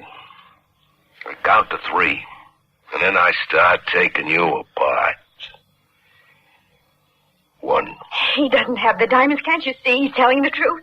2. Listen, kid, if you're smart, you'll cough up the stones. Sam can be pretty mean when he gets mad. 3. Oh, Keep away, sister. You got him, haven't you? Yes. Yeah, I got him. I know it. Why didn't you admit it sooner, kid? You were only asking for trouble. I would have given them to you right away. What good are they to me? But I was afraid. I figured once you got them, you wouldn't want me around to tell the police, so you'd have to kill me. Now, why would we do a thing like that? Sure, kid, you didn't have to worry. I'll be a good boy and hand over the stones, and we'll leave you two alone. We've wasted enough time already. It's dark out. We've got a long way to go tonight. Bill, you can't give them the diamonds. You know they'll get rid of you once you do. Shut up, sister. So what do you want me to do, Helen? Fight? Yeah, that's a laugh. Do I punch the air and hope I hit somebody? Yes. Pity yourself, Bill. Retreat into your shell so they can pull you out and slaughter you. Then everyone will say, poor Bill, wasn't it a shame, and him so helpless. Such terrible people to do such a thing. Shut up, can't you? No, I won't shut up.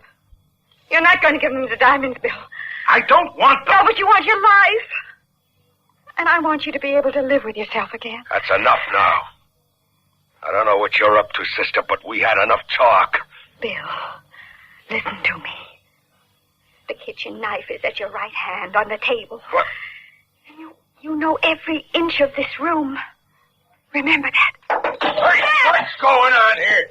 Stop that! Get a light, Gloria! Can't see a blasted thing! All right, put out the light. The room is dark. Pitch dark. He's blinder than you are now. He can't see. He's blind, too. Blinder than I am, she said. What does she mean? Where are you? I'll get my hands on you, I'll kill you. No! Blast that chair. He can't see me. And I don't have to see him. Maybe. What did Helen say about the knife? Yes, it's on the table. The table. Here it is, at my right. The knife. It should be over here. Ah, I got it. I can't see, but he can't see either. Don't move, Shelby. I've got a knife. Don't be a fool. I'll shoot you. You've got to see me first. Now I'll move to the right, past the stone. You missed me, Shelby. Try again. Now, to the left, towards the window. But I mustn't walk past the window. A little light might show through from outside and give him a target. Ah, here's the window. I'll duck down. I hear you, kid. I'll get you this time. Missed again, Shelby. I know what he's feeling. I remember those first days when I couldn't see the rage and frustration that seized my heart and brain. The overwhelming desire to strike out, to destroy. But above all, I remember the panic. The blind, terrifying panic. And he's afraid. More than I was. More than I am. Helen, get behind that table. Stay there. I'm all right, Bill. Don't worry about me. I'm going to get you now, Shelby. I know where you are. Even if you stand still, I'll hear you. Because I'll hear you breathe. You can't stop breathing, can you, Shelby? Can you hear me breathe? One more shot. That's all you've got left, Shelby. What do you do when you fire that one? Gloria, for Pete's sake, get a light. Strike a match. I can't find my bag. Sam, do something. I'm scared. Sure you're scared. Like I was. First time I was in the dark. But I've had 5 years to get used to it, and now I'm not scared anymore. Because I know the dark. It's my friend. And it's your enemy now, Shelby. The two of us. Me and the dark. And we're gonna get you. No, you won't. Where are you? Stand still. I'll crush you. I'll tear the life out of you. Where are you? No more bullets, Shelby. What do you do now? Strange, isn't it? All my life I was afraid of the dark. Now I welcome it. Stay away from me. Oh, a second ago you were going to tear me apart. Now you want me to stay away from you. What's the matter, Shelby? You afraid of me now? I've still got the gun. I can crush your skull with it if you move a step closer. I just moved a step closer, Shelby. Go ahead. Do something. Your gun hit the door, Shelby. Now you have nothing. And I have your gun, too. Now I'm coming after you. Sam!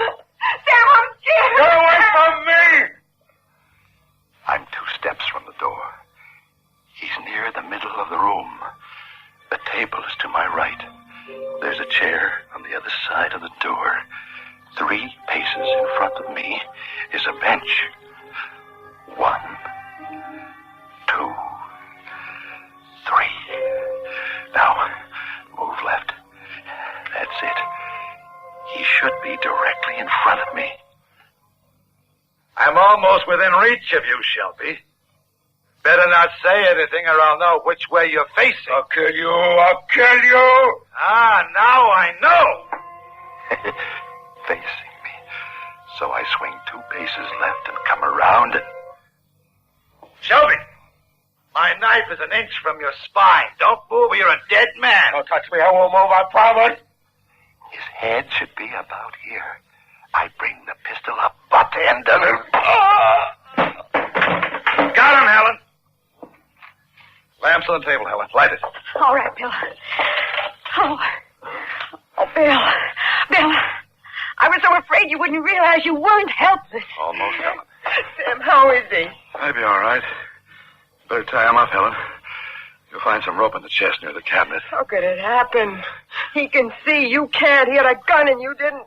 Yet he was afraid of you. No. He was afraid of the dark. I know what that means. I'll make a fire, Helen. Then we'll wait until the morning.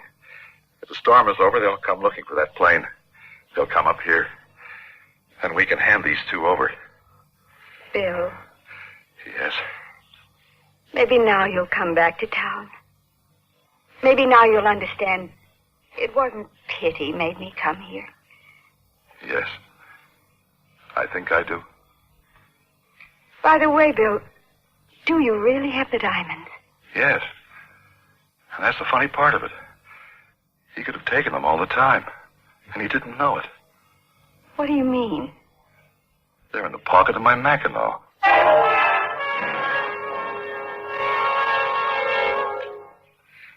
Suspense is next over WROW Music, row 59 on your Albany dial, 635. And now, a tale well calculated to keep you in suspense. In a moment, Act 1 of Brother John, starring William Redfield, and written especially for Suspense by Elspeth Eric.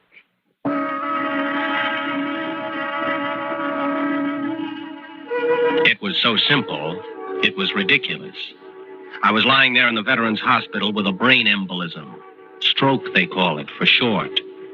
You think that only happens to old people? Both of us in that room were under 30.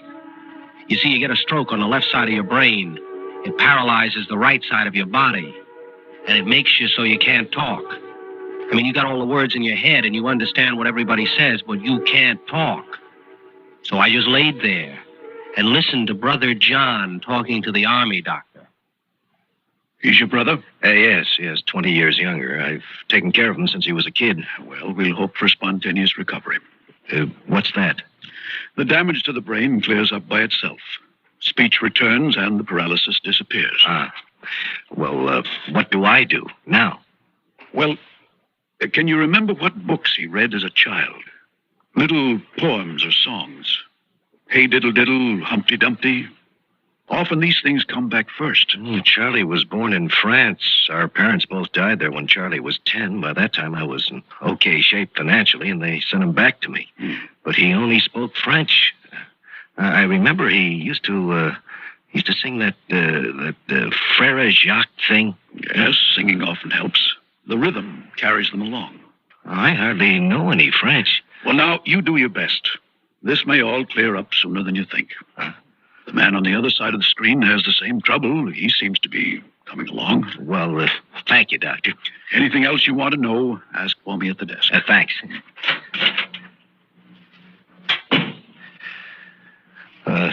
Hey there, chum.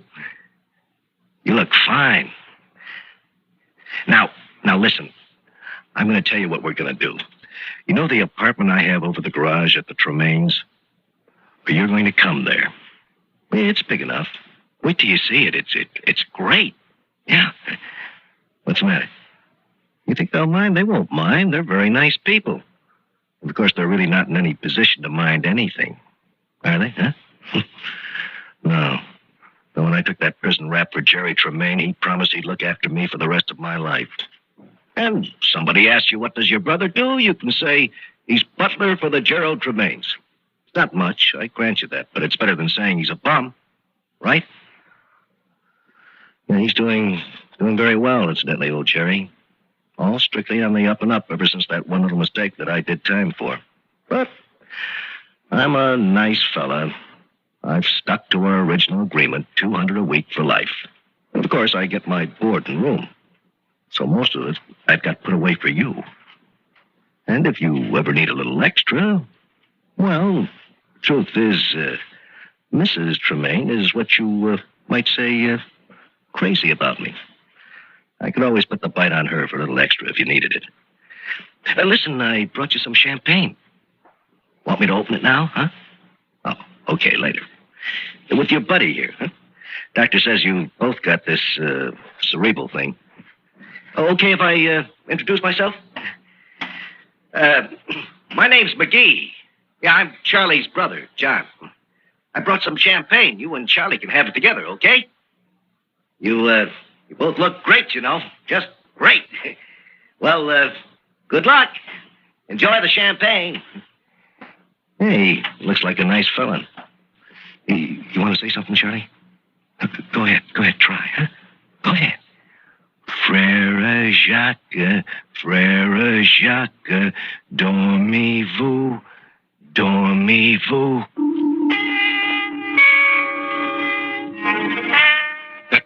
I had to laugh. Big brother John standing there trying to sing in French. Well, all right, so he didn't know French. But he had brains. He does a little stretch in prison for a guy, then when he gets out, he moves in with the guy, gets $200 a week, and takes over the wife besides. Well, anyway, a few days later, I had a spontaneous recovery. Blood clot was absorbed, speech came back, paralysis is gone. I'm out of the army and walking around. But you see, I'd never met these Tremaines, and I'm very curious to find out what they're like. So, Mrs. Tremaine comes to the door. Not a bad-looking woman for her age.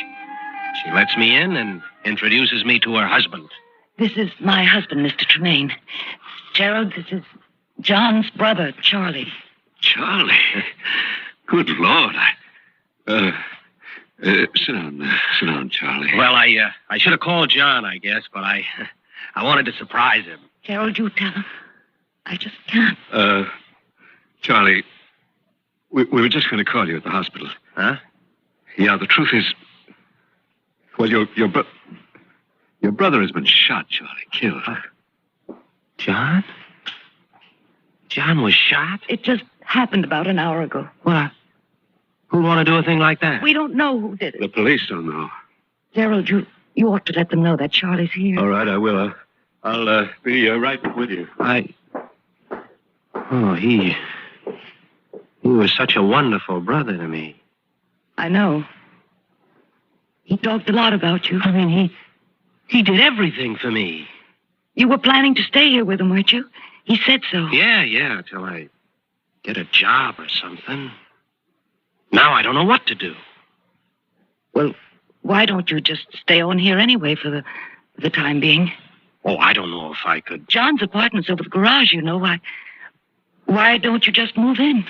Well, Gee, Mrs. Tremaine, I kind of like that. I'd like to poke around there, sort of, and see if I can't figure out who could have wanted to kill my brother John. It was so simple. It was ridiculous. I could move right in, and I did. They were nice, really. She was what you'd call faded, I guess, but not too faded. I could see how John could have gone for her a little bit. Next morning, I asked if I could help her with breakfast. You know, John told me a lot about you, Mrs. Tremaine. He did? Yeah. He liked you a lot. Well, that's very nice to hear. I can see why. You're very attractive. Well, now... I mean, John certainly thought you were. And so do I. That's a nice compliment from a young man. And you're not much older than I am. Well, I'm certainly not younger. Lots of men my age go for older women. I really wouldn't know about that. Oh, come on now, Mrs. Tremaine.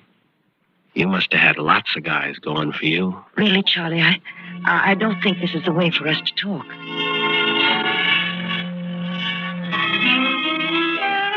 I knew I had her. When they say they shouldn't talk this way, they're starting to weaken. They talk that way all the time they're saying they shouldn't, and pretty soon they're ready for action.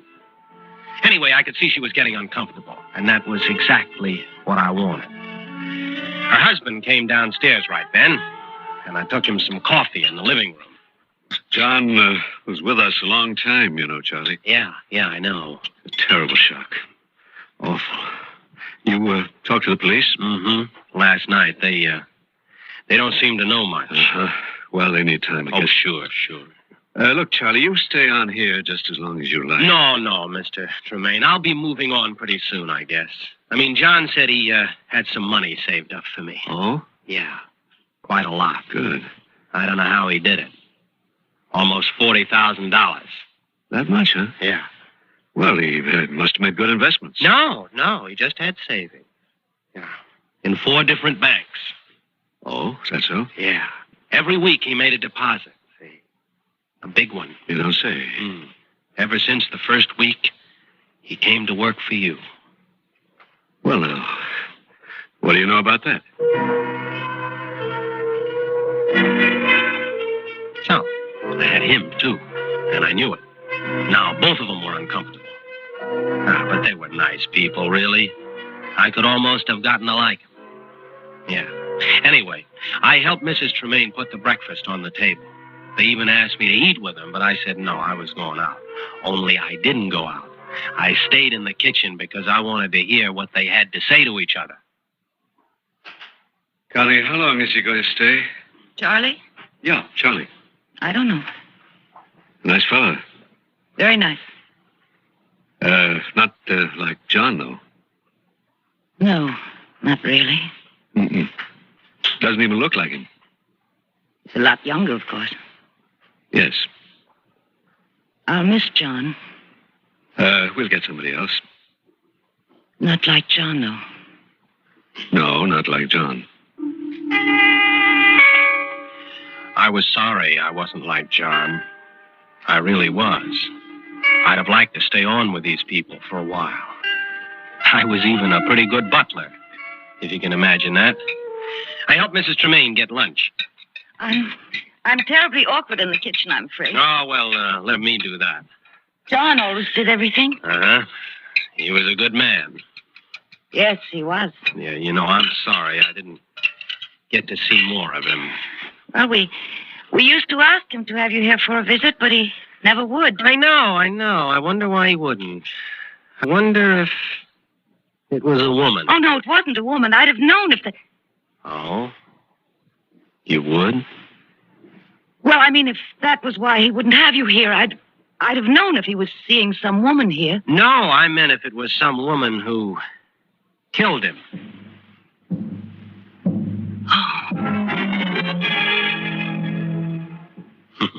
You should have seen her face. All of a sudden, she looked like somebody had hit her. Then Mr. Tremaine came home for lunch. I made him a drink first in the living room. Join me, Charlie? Oh, well, thank you, Mr. Tremaine. I don't usually indulge in the middle of the day. No, of course not. $38,000. How's that? Well, that's what my brother had. In 4 different banks. Oh, well, that makes you a rich man, doesn't it? Well, not quite. I just can't help wondering, that's all. Wondering what, Charlie? Oh, where he got all that money. Who gave it to him all those years. Well, I wouldn't know if anybody gave it to him. Well, you see, if somebody was paying him, that could be the man who killed him. So he could stop paying it. Oh, I see what you mean. She came in right then and told him lunch was ready, and they both went into the dining room looking absolutely sick. As a parting shot, I said that I was going down to the police station. I thought that should start a little something, you know. I went out to the kitchen, and I opened and shut the door like I was leaving, but I sat down to listen. That's the 3rd time he's talked to the police. That's natural, isn't it? Yes, I guess so. I must say he doesn't seem to be mourning for his brother very much. No, they were supposed to be very close, weren't they? I guess men just don't show their feelings, in fact. I'm sure they don't. Meaning me? Toward each other. Some men don't even show their feelings toward their wives. Me again? If you have any feelings toward your Oh, wife... Connie, don't start that again. Sorry. I'm sorry. That Charlie is making us both nervous. I'm not nervous. Are you nervous? No, not nervous, exactly. Yes, you are. Look, why don't we get rid of him? Get rid of whom? Charlie. But we just asked him to stay. You asked him of me. Well, if you want him to leave... I didn't say I wanted... so. Well, I'll give him some money till John's estate is settled. That'd be nice. Well, so tell him. Me? You tell him. Well, why should I tell him? You tell him. Why me? And so it went. You tell him. No, you tell him. I wanted to laugh. I got out of the kitchen very quietly, and I did go down to the police station.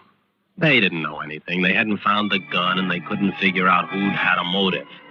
So, about 5:30, I went back to the house.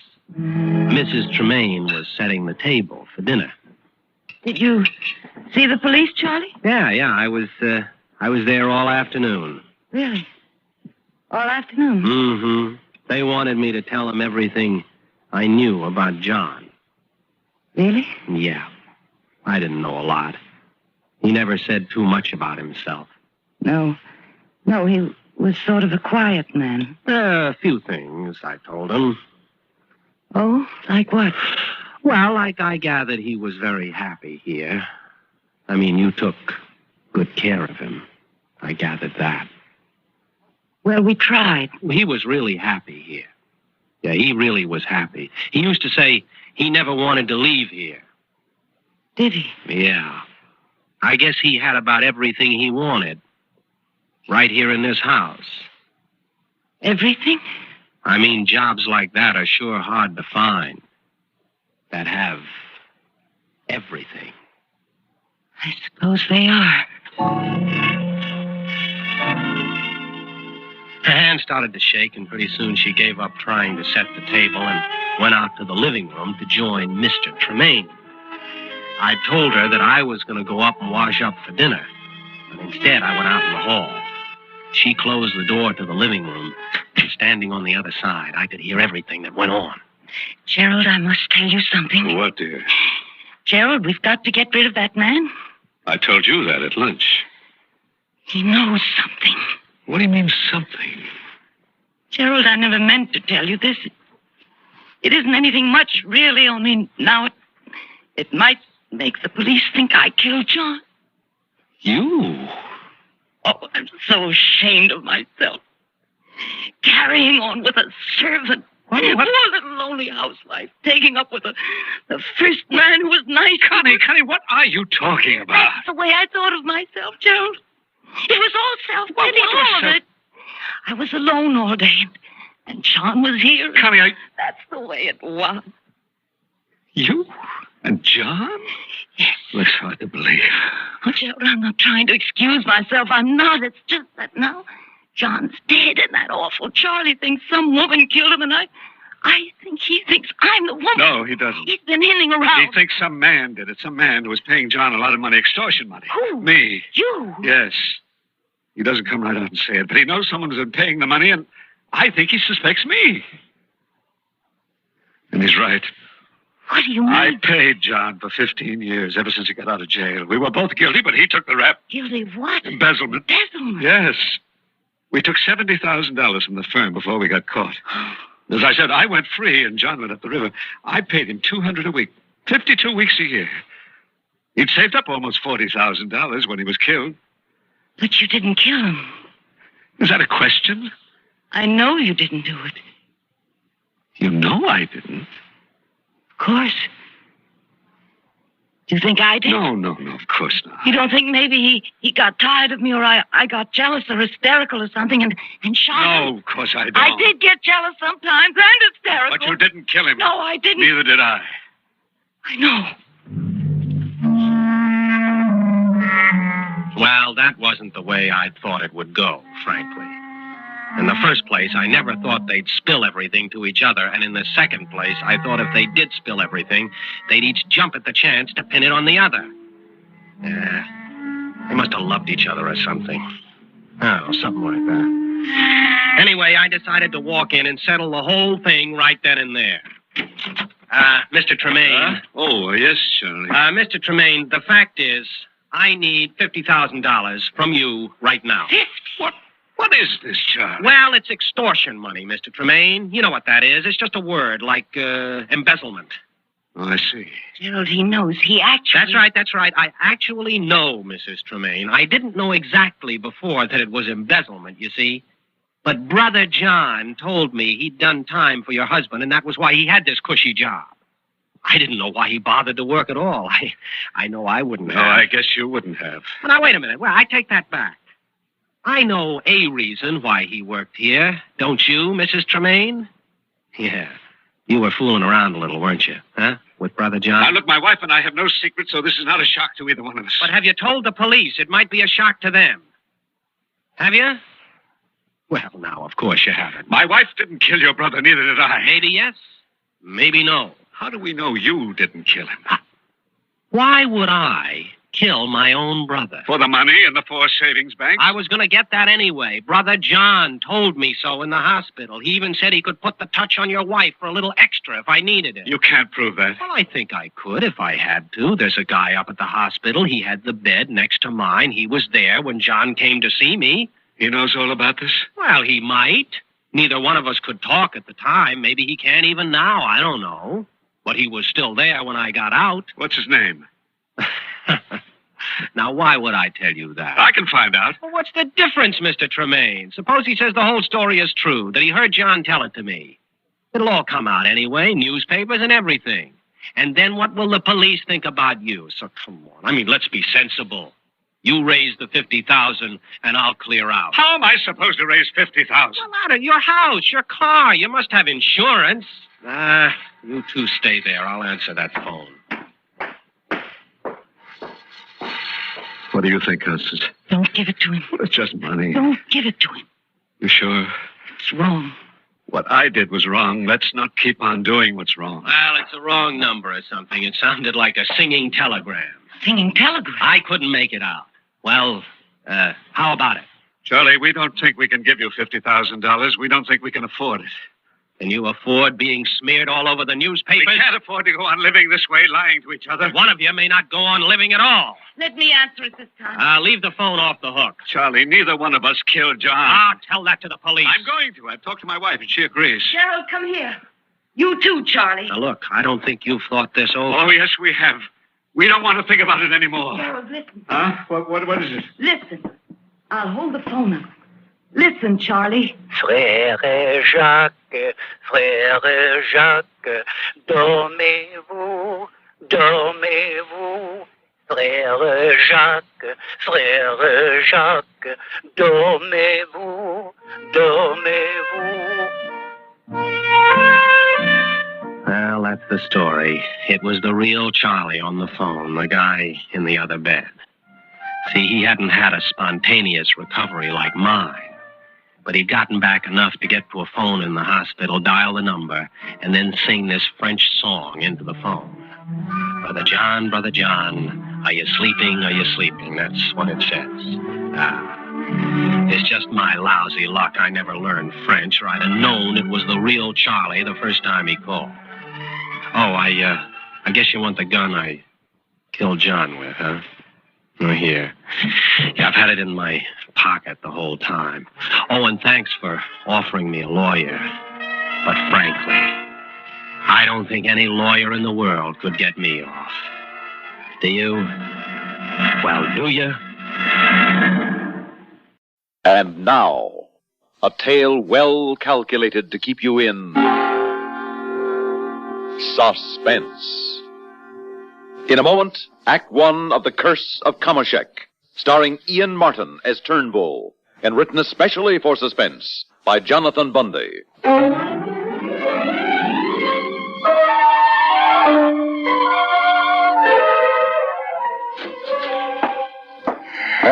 Yes, what is it, Walden? I beg your pardon, Mr. Turnbull, but I thought you would like to know. Yes, well? Well, it's your nephew, sir, Mr. Donald Ransom.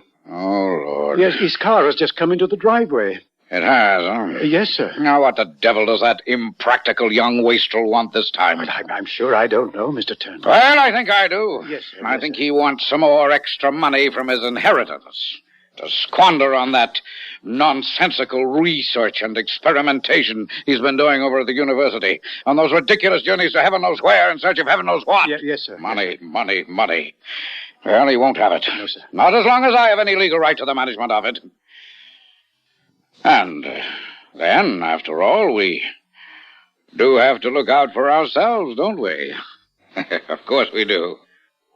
Well, don't we, Walden? Yes, sir. Of course we do, sir. Of course. So go out and meet him at the door. Tell him that I'm not in, that I've... Well, Donald! Come in. Oh, here you are, Uncle Frederick. I thought I heard your voice in here. Hello, Walden. Mr. Donald? Well, I'm glad to see you, boy. You should come and visit with me more often. Sit down. Thank you, sir. That'll be all for now, Walden. If I need you, I'll ring. Yes, sir. Thank you, sir. Well, my boy, how are you? Feeling better than I've felt in a long time. Splendid. And then you look it, too. But, now what's on your mind? I've come to say goodbye, sir. You've come to... What was that? I've come to say goodbye to you. I'm about to leave on another expedition. You're what? Yes, sir. In just a few days now, I'll be leaving for Egypt. Egypt? Yes, sir. I see.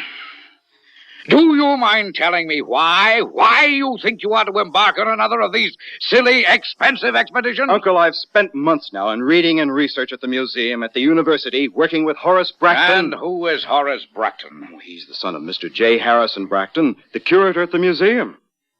What's more, he's one of the foremost students of Egyptology in this part of the country. Yes, I see. All right, very well, go on. Uncle, I am now convinced that I can locate the tomb of the ancient pharaoh Kamoshek I. Oh, you are you? Yes, sir. I'd stake my life on it. You mean, if I let you go? What? Donald, to put it bluntly, I'm fed up with your wasting your time on these stupid, pointless wanderings all over the face of the earth. And I mean completely pointless. That's not exactly the way the museum feels about them, Uncle. Nor several universities. Well, that's the way I feel about them. I'm sorry. What's more, you're wasting not only your time, but your money. Money that your poor father spent a whole lifetime struggling to accumulate. And not for any such nonsense as this. You can be quite sure of that. Father left me that money to spend in any way I might see fit. Oh, he did, huh? He certainly did. Provided, Donald. Provided that your handling of it meets with my approval. Don't you forget that. When you're 30 and the estate passes completely into your hands, if you live that long... Is that supposed to be a threat? Take it any way you like. When you're 30, when the money is yours alone, very well, you can do anything you like with it. But until then, don't you forget for 1 minute that I am legally in control of it. All of it. Well, You've opposed me in my plans for every one of my expeditions, haven't you? I certainly have, and I shall continue to do so. Do you mind telling me why? For your own good, that's why. Oh, I'm sure. Don't be sarcastic, Donald. Or is it your own good you're thinking of? It is not. It's simply because sooner or later, boy, you've got to realize your responsibility. Realize that as the wealthy heir of a wealthy family, it's up to you to carry on a tradition that's been set for you, whether you like it or not. To increase the fortune that has made your family name and reputation, to build even greater financial power. Not to waste it, throw it away. Do you call my contributions to science a waste of money? Science? Rot. What do you know about science? Now, look, Donald. Believe me, my boy, there's nothing selfish in my attitude in this matter. Oh, no. I am thinking only of you, Donald. Of your future. And above all, of the fine family name, the family honor that you alone are left to uphold, that you must uphold, if for no other reason than respect for the memory of your father. Well, my boy? Is that all, Uncle Frederick? Well, it depends on you. Are you going to give up this asinine plan? No. What do you mean, no? Now, you listen to me. Regardless of what you may say or think, I'm going to Egypt. I said you listen to me, young man. I made all my plans, obtained the sponsorship of the museum, thanks to Horace Braxton. Donald, I'm So not... if this tirade is simply because you thought I might want more of my inheritance, Uncle Frederick, well, you can stop worrying about it and right now. I tell you that you're not going on this stupid, this ridiculous expedition. And I tell you that I am. There's nothing you can do or say that will stop me. Oh, there isn't, huh? No. Goodbye, Uncle Frederick. Why, you insufferable young imbecile. Sit down and listen to me. Sorry, I must go now. Sorry, huh? Well, you will be sorry. What's the matter with you? Have you lost your senses? I think I've finally come to my senses. Donald Ransom, have you forgotten that I am in a position to cut you off from your inheritance, cut you off entirely, if I wish to? I'm fully aware of that, Uncle Frederick. But if you think I care, you're entirely wrong. Goodbye, sir. Then, by heaven, I will cut you off. Well, you hear me? I hear you. So help me, Donald. I've tried to avoid this. Believe me, I have. I have shown more patience toward this arrogant behavior of yours than I thought I had. But your idiotic bullheadedness, your utter disregard for your responsibility for the importance of your family name and social status, in spite of all I've tried to do, well, by heaven, I will have you cut off without one single solitary... Wait a minute, I said! Where do you think you're going? Egypt! You'll be sorry, Donald.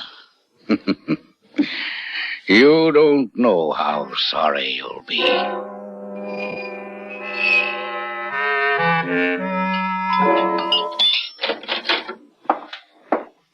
Well, Walden, what's all that you have there? A package and a letter, sir. It came for you by special post. By special delivery, as you call it. From where? From Egypt, sir. Egypt? Well. I've been expecting a letter from him. 3 months now, isn't it, that he's been gone? Yes, sir. Yes, Walden, I knew very well that the money Donald had to beg for that stupid expedition would soon run out. So now he wants some more. Hmm? I'm sure I don't know, sir. Well, I do, and Walden. Yes, sir. You can take that letter out and burn it. But the handwriting on it, sir, it doesn't look As to me for the like... package... Well, all right, let me have it. We'll see what's in it. Yes, sir. Here you are, sir. Probably some completely useless relic or souvenir that he picked up, sent along in the hope it might influence me into sending him money. Well, I assure you that it won't. I made my position clear when he walked out of here. And I don't intend to change it. Mr. Turnbull, the handwriting on this letter... Yes, I know, Walden. You've always been sympathetic towards some of his silly ideas, huh? Perhaps even hoped that I would help him. Now, don't worry, I won't. Let's see now. But this was apparently written by somebody else other than... Irresponsible young idiot! Look at this. Look at it, Walden. Why, yes, sir, I see. What is this? Donald's crude idea of a practical joke? This dirty old piece of some kind of dried up old bone? It's from a human body, sir. And very, very old. So this is the sort of nonsense Donald has been wasting his time and our money digging up out of the dirt and sand over there in Egypt. By heaven, I've said it before, and I say it again, Walden. Yes, I know you have, sir. I know you have. Now, don't you get out of line. No, sir. That letter, where's the letter? Yes, sir. Here, sir. But as I started to say, sir, that handwriting is... Mr. Turnbull. Oh, I see. It's signed by Horace Bracton. The young man he spoke of who went with him. Hmm?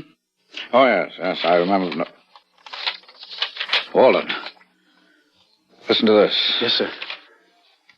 Yes. Dear Mr. Turnbull, a few minutes before he died, your nephew, Donald Ransom... Oh, dear. What a misfortune, sir. Donald. Dead. My deepest sympathy, sir. Huh? Yes, sir.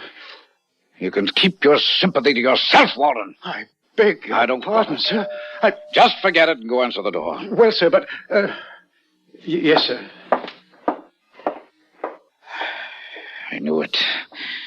I knew I was right. And now, by heaven, this proves it. Now, let's see. Your nephew, Donald Ransom's last request was that I send you a section of the femoral bone from the skeleton of the pharaoh Kamoshek that he recovered from the tomb near the ancient city of Giza. As you no doubt have been informed, he died of some as yet completely Sir. Yes, what is it now? Your pardon, sir. Yes, Walden. Mr. Harrison Bracton, the father of the young man who sent the letter. Oh. All right, send him in. Yes, sir. Right in here, sir. Thank you. Come in, Mr. Bracton. Come in. Thank you, Mr. Turnbull. You, may as well sit down, I suppose. Thank you. And, before we go any further, I must tell you how distressed I am about your nephew's death. Yes. Now, let's see, you're over at the museum, aren't you? Yes. I am the curator of osteology. Osteology, that's the, study of bone, I believe. Yes. Well, and here, take a look at this. Even in his last moments, my recalcitrant nephew chose to mock me by sending me this bone. Oh, I know. From the remains of the pharaoh Kamoshek, it's most exciting, isn't it? Exciting? I'll be honest with you. It's why I came, in the hope I might be allowed to see it. See it? Well, take it. It's yours for that stuffy museum you live in. But you mean it? Well, I certainly don't want it around here, do I? Oh, I see. Then you believe it, too. Believe in what? What are you talking about? The curse, Mr. Turnbull. The curse? Yes, that may have accounted for the strange death of your nephew, the curse of Kamoshek. Oh, you can't be serious, Bragton. You mean to sit here, you a supposedly intelligent man, and... oh, no, I don't believe it. Have you forgotten what happened to the men who violated the tomb, who touched the remains of King Tutankhamun, knowing about the curse on them? Well, that's absurd, ridiculous. You really believe in such rubbish? I'm not sure. Well, I am. It's utter nonsense, superstition. So here, take this worthless piece of bone along with you and get out of here. No, I would hesitate to touch it, sir. Oh, you would, Yes, huh? yes. Well, do you want it for that second-rate museum of yours? My second... Well, of course. All right, then, here. I'll bundle these papers around it for you. Here you are, now take it and leave. Mr. Turnbull. But to think that you, the curator of a museum, would fall for such trash is almost beyond belief. Go along. Now, wait, sir, I should have please. recognized you for the superstitious, doddering old fool you are the moment you stepped in here. Listen to now, me. get out of here, before I lose my patience. Get along.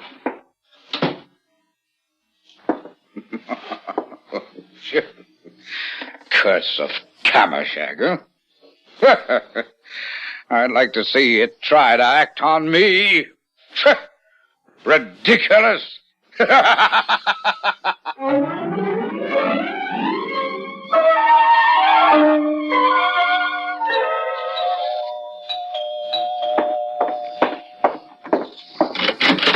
Yes? Mr. Turnbull, I must see him at once. Oh, Mr. Bracton, I believe. Yes, Harrison Bracton. I was here to see him only a few days ago. Take me into him. Where is he? Well, I'm sorry, sir, but I doubt if Mr. Turnbull is in this evening. He must be. He has to be. I must Now, see wait, him sir, immediately. Please, wait. Please, sir.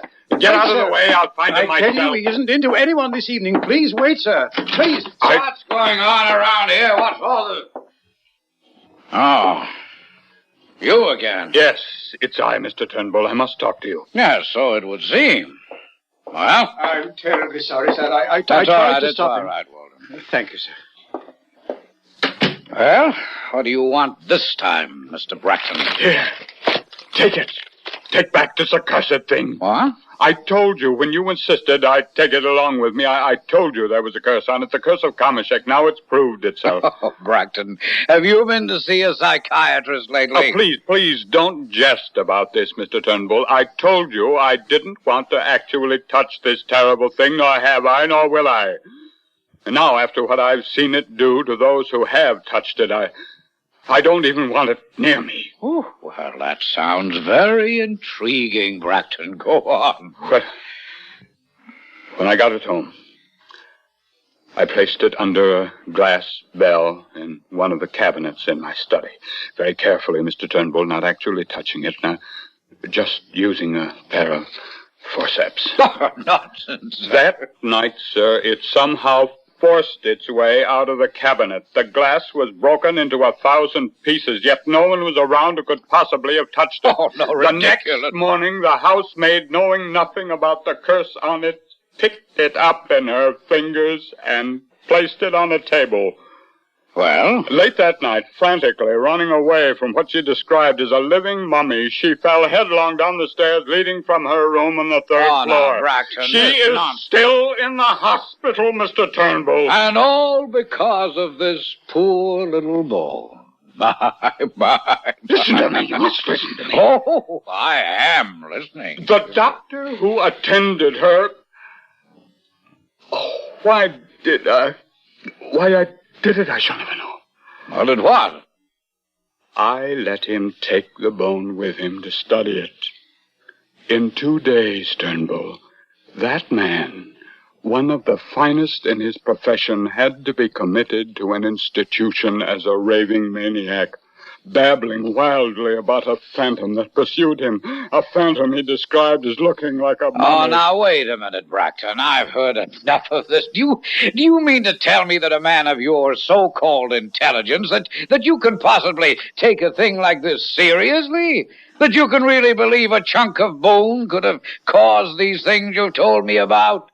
If they really did occur? It was you who inflicted this thing on us, Turnbull. And here, Now you have it back. Bracton, I can only hope and pray that I may never see it again. You honestly believe that I tell you, sir, those things are incontrovertible proof of the curse that carries... And I tell you, sir, that you're nothing but a superstitious, doddering old fool. What's more, I'll prove it to you. Let me have the package. Here now. Wait a minute. What are you going to do? Turnbull! Well? Surely you don't intend to touch that bone. Why, I thought that's why you brought it here. So I could feel the curse of it, too. Yes, I did, because I was angry and upset. Very well, then. But you mustn't. Now, aren't you getting a little tired of being foolish about this thing? Please, I beg of you. There. Satisfied now? Good. Now watch me. I'll even hold it in both my hands. Rub it against my face, my cheek. Heaven help you. Curse, did you say? Why, Bracton, you're crazy. Turnbull, you don't know what you're doing. You don't know. You bet I do, Bracton. I'm simply proving once and for all that the only people who are affected by these silly, stupid, childish superstitions are those who believe in them, and I don't. Now that you've seen me defy this so-called curse, you don't have any reason to either. And this will be the proof of it. You will touch it now. No. Here you are. No, please. I said you'll touch it. Don't take it away. Touch it. I beg of you. Will you stand still, you blithering? Stand still. No.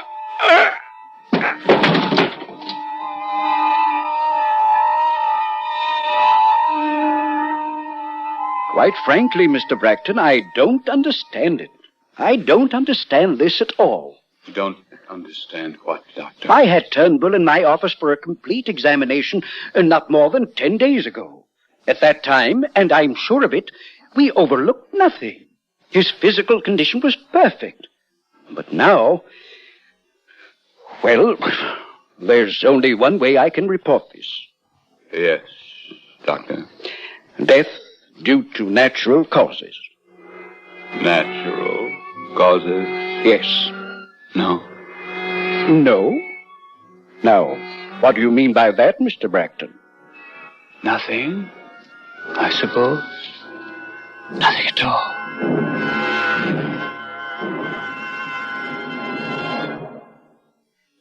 And now, a tale well calculated to keep you in suspense. In a moment, Act One of Blackbeard's Ace, starring Elaine Rost and John Thomas, and written especially for Suspense by Jack Buttram. This first portion of Suspense is brought to you by the makers of Marlboro cigarettes. I had never believed in ESP, extrasensory perception. Oh, I had heard of universities conducting tests of this mental phenomenon, but their studies covered only those messages transmitted from one living subject to another. The messages that came to me were transmitted by the dead. Charles, my husband, was worried about my dreams. And after he finished his last book, he suggested a rest for the two of us on the Carolina coast. Margot, you remember Aunt Ida? She lives down on the coast near Charleston. What about her? Well, she's invited us to vacation in a seacoast cabin she has in her hands. Sound good? Oh, well, I don't know, Charles. You think we should? With your writing and all, I just have the feeling. Oh, come on, Margot. She says she can't get a buyer, and the place is just standing idle, so let's go. Well, all right, honey. But you remember the last time we went away. I had that awful dream. Now, dearest, the doctor said those dreams were all cured. You're as good as new. Charles, they weren't dreams. They were real. They happened. I know they did. All right. Whatever they were, they're all gone now. And you do need a change. All right, dear. I'll go if you really want me to. That's my girl. Well, we can start packing right away. I'll get my typewriter. Did you get those books from the library?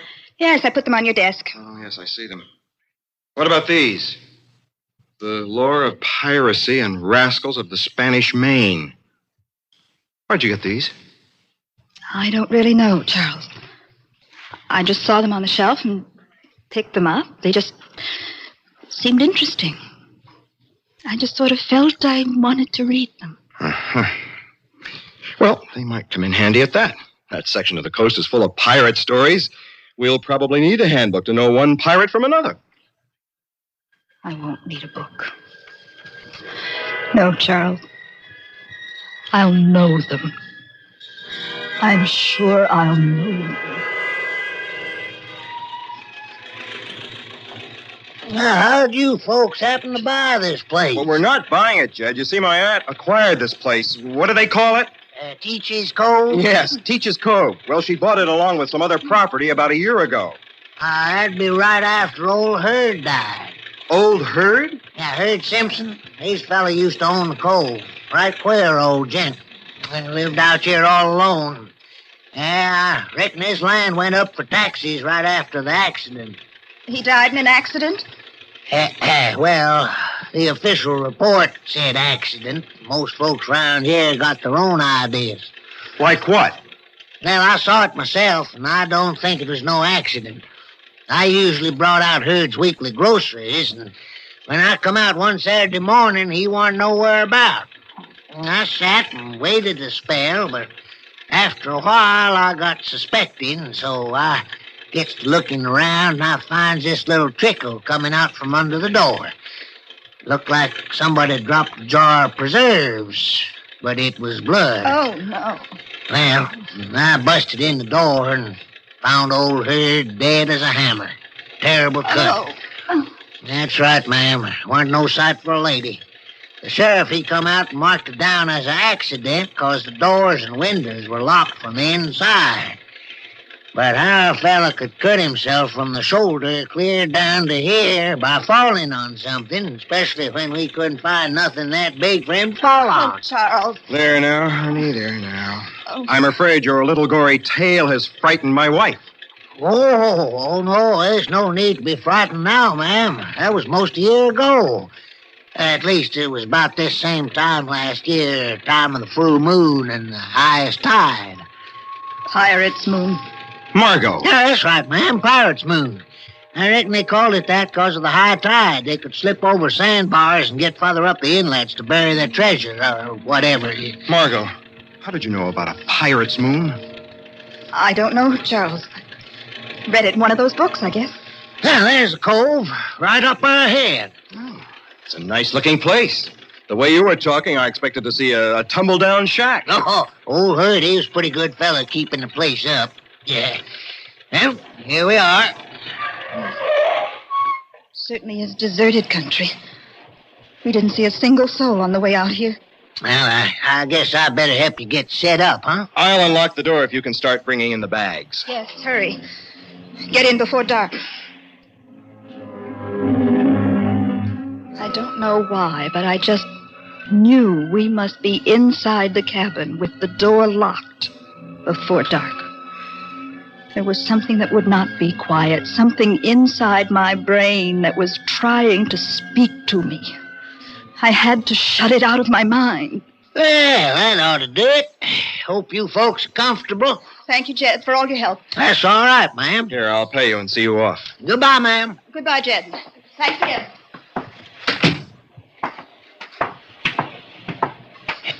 I didn't want to say anything in there, but my wife's been ill. Oh? Well, not physically, but, well, she has periods of, well, hearing people who aren't there. Hearing people? Do you get what I mean? Yes, sir. I think so. She's might, edgy? Exactly. I know we originally arranged for you to come out at the end of the week to pick us up, but I think you'd better come back sooner. You know, if she should have a relapse. Well, I wouldn't want to keep her out here any longer than absolutely necessary. Well, I reckon I could make it out, the day after tomorrow. Oh, that'd be fine, Jed. Here's your money for this trip. Oh, thanks, sir. Oh, Mr. Reed. Yes? If I was you, I wouldn't go taking any moonlight strolls around Teach's Cove. It's best to be in after dark. I determined that my husband should see no abnormal sign in me. I laughed. I acted gay. I ignored the feeling and the thoughts that kept trying to force their way into my brain. Darling, look. Look through the window. How beautiful that sunset. The tops of those clouds are still in the sunlight, the base in the dark. It's the way I feel sometimes. What? Nothing. Margot, do you know where I put those books? What books, dear? You know, the ones you checked out on pirates. I didn't pack them, Charles. I know you didn't, but I put them in myself. Oh, yes. Here they are. But, Charles, Well, I thought I'd look up your friend Teach, since this cover's supposedly named for him. Might even do some treasure hunting myself. Oh. Look at this map. It was drawn a long time ago. Not labeled, of course, but the general shape seems to correspond with our little inlet out there. I'll bet that's it. Yes. It is our inlet. And listen to this, honey. Edward Teach, better known as Blackbeard, was a giant of a man standing well over 6 feet and weighing nearly 300 pounds. He was killed in a furious fight in an inlet on the Carolina coast. The secret of his supposed hidden treasure went with him into oblivion. Doesn't that sound exciting? What was that? What was what? I thought I heard a squeaking. Rhythmic. Like an oarlock. As if someone were rowing. I didn't hear anything.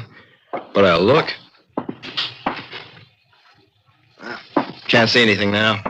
Must have been your imagination. Oh, let's see, where was I? Oh, yes, right here. His favorite weapon was a cutlass, which could inflict a horrible wound at one blow.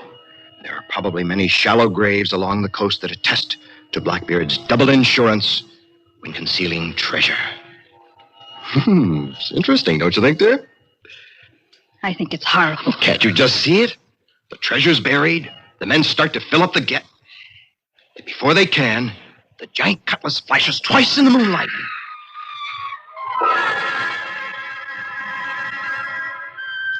Charles rushed out to investigate that scream. I knew he would find nothing. But at least it was a relief to know I'd not just imagined it. Charles had heard it too. Next morning, there was no indication of the mysterious sounds of the night before. Only a lingering dread in my mind, for I knew that night would fall again. Oh, it's just what we need. Sun, sky. What about the scream last night? Well, it's probably a swamp cat or something. We were reading about pirates and such. Our imaginations coincided with a perfectly natural sound. Charles, imagination? Coincidence? Well, I don't believe it was Blackbeard's ghost guarding his treasure, if that's what you're leading up to. I hadn't mentioned it at all. Well, I just know it's on your mind. Say, what's that over there?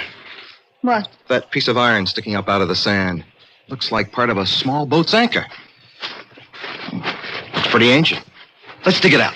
Charles, I don't think we should. For Pete's sake, why? It's broad daylight. Come on. What's this? Looks like a piece of ivory. Heart-shaped. Black diamond shape inlaid in the middle. You ever see anything like it?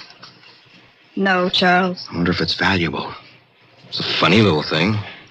Just one hole in it down near the point of the heart. It's evil, Charles. It's evil.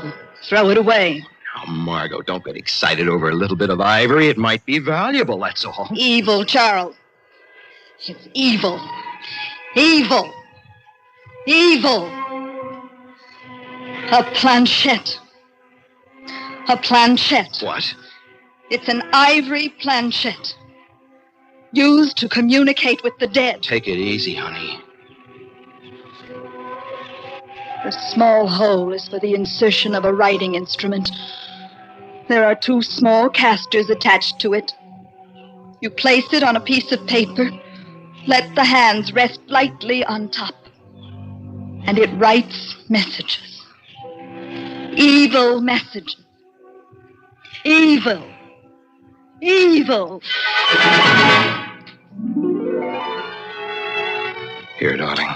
Lie down on the bed. Here's something to drink. It'll help you rest. Make you feel better. There now. Now, what kind of evil messages are you worried about? What? You were just telling me about messages from the dead. What were they? I don't remember. Well, you just said something about this planchette, right? You don't remember, do you? No. I really don't know what you're talking about. It's like I blacked out for a moment. Well, let's see if you were right about that thing. I'll look it up in that pirate book of yours. Let's see, glossary. Pirate, right plane. Oh, yes, here. Planchette used in a form of automatism. Especially believed to be used in communication with the dead. You're right, Margot. Absolutely right. Well, by golly, we're going to try. No, Charles. It's evil. I know that, too. It's evil. There, baby. Now you just go to sleep. You get some rest now. Charles. That's my girl. You'll sleep for a few hours. Well, now, maybe the planchette will tell me where Blackbeard's treasure lies. That is, unless his ghost is still guarding it.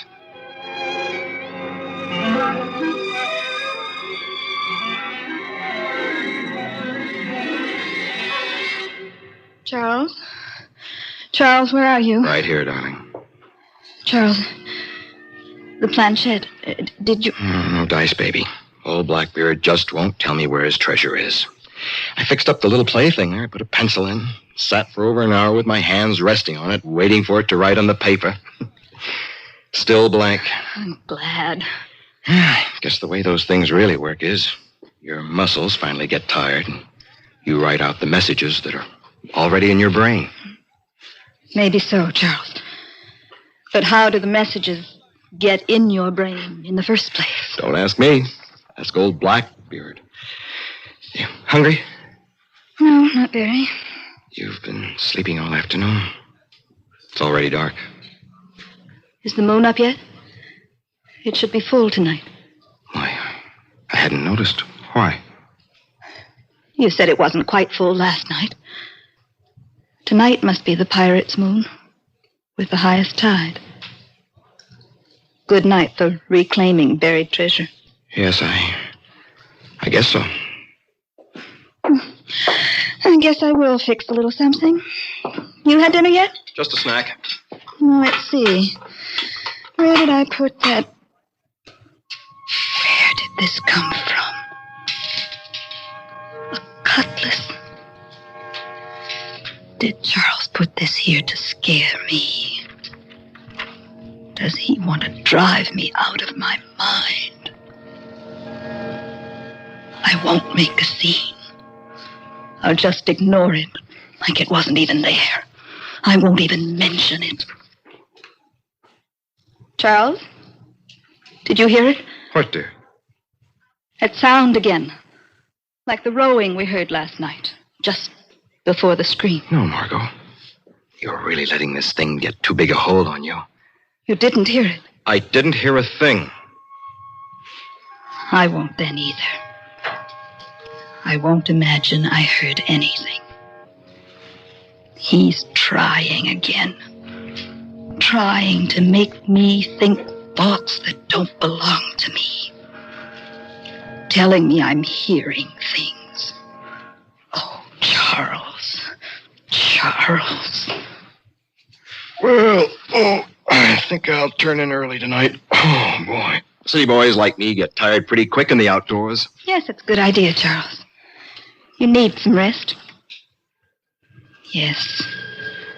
You need a rest.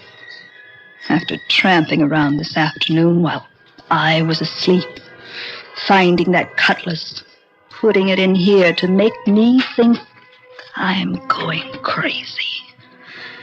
Yes. Yes, you sleep. Where is that planchette? Oh, yes, here. Put in the pencil.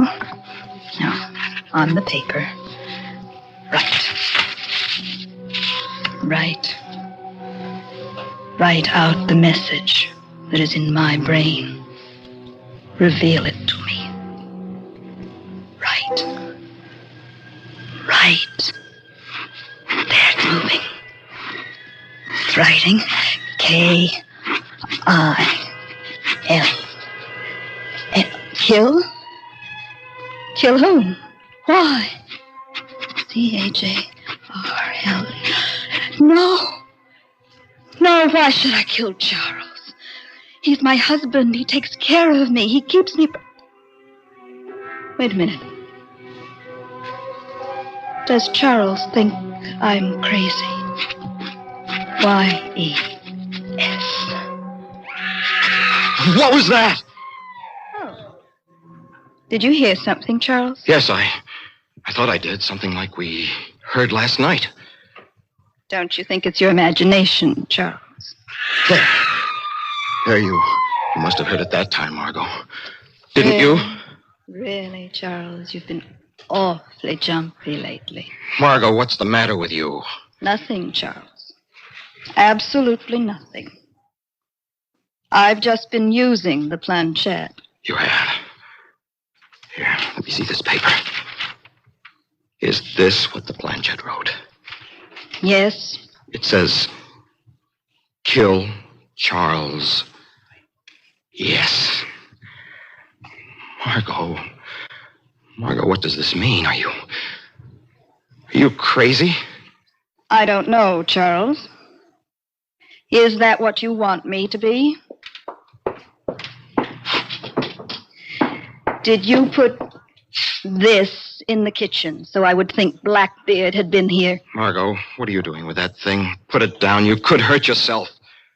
Do you want me to say I'm crazy, Charles? Do you want me to say that I've been talking to Blackbeard and he wants me to keep you from disturbing his treasure? Is that what you want me to say, Charles? I don't... Margot, stay back. Put that down. Margot!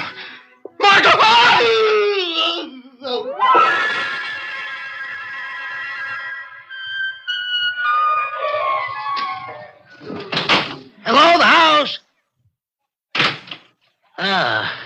That's funny. Nobody seems to be around. Mr. Reed said I should come out and check on things today. I guess I'll just take a look.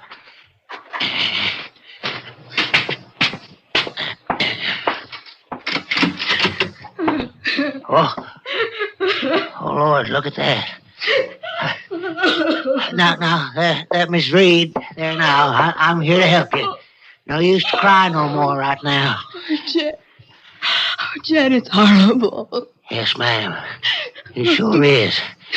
Now, come on, let's go outside, away from all this, huh? Now, why don't you tell me all about it, huh? How it happened? I don't know. The last thing I remember, yesterday, Charles gave me a sedative to make me sleep. I had horrible nightmares all about blood. Then this morning I woke and found this. No, ma'am, it won't do no good to cry no more. It sure is terrible. Terrible cut. What? Terrible cut your husband had there. Terrible, just like the one Hurd had. Hurd Simpson? Yes, ma'am. Of course, you wouldn't know it unless you seen them both like I have, but them cuts are almost identical. Exactly alike. What's that you're hanging on to? This? Yeah. I don't know. We found it on the beach yesterday. Yeah. Now, that's mighty hard to explain. Old Hurd had one of them things, too. He did? Yeah. Practically had to pry his fingers off of it. Funny little things, ain't they? But I thought I thought mine was the only one. Oh, no, ma'am. Some kind of gambling ship, I reckon, sunk out there a couple of years ago, and ever since then, them things been washing ashore. Then they're not valuable as antiques or anything. Oh, shucks, no, ma'am. They got so plentiful around here, folks got to calling them Blackbeard's ace. Not much use to them, I reckon. No, Jed. Not much use. Not much use to him at all. Except to Blackbeard.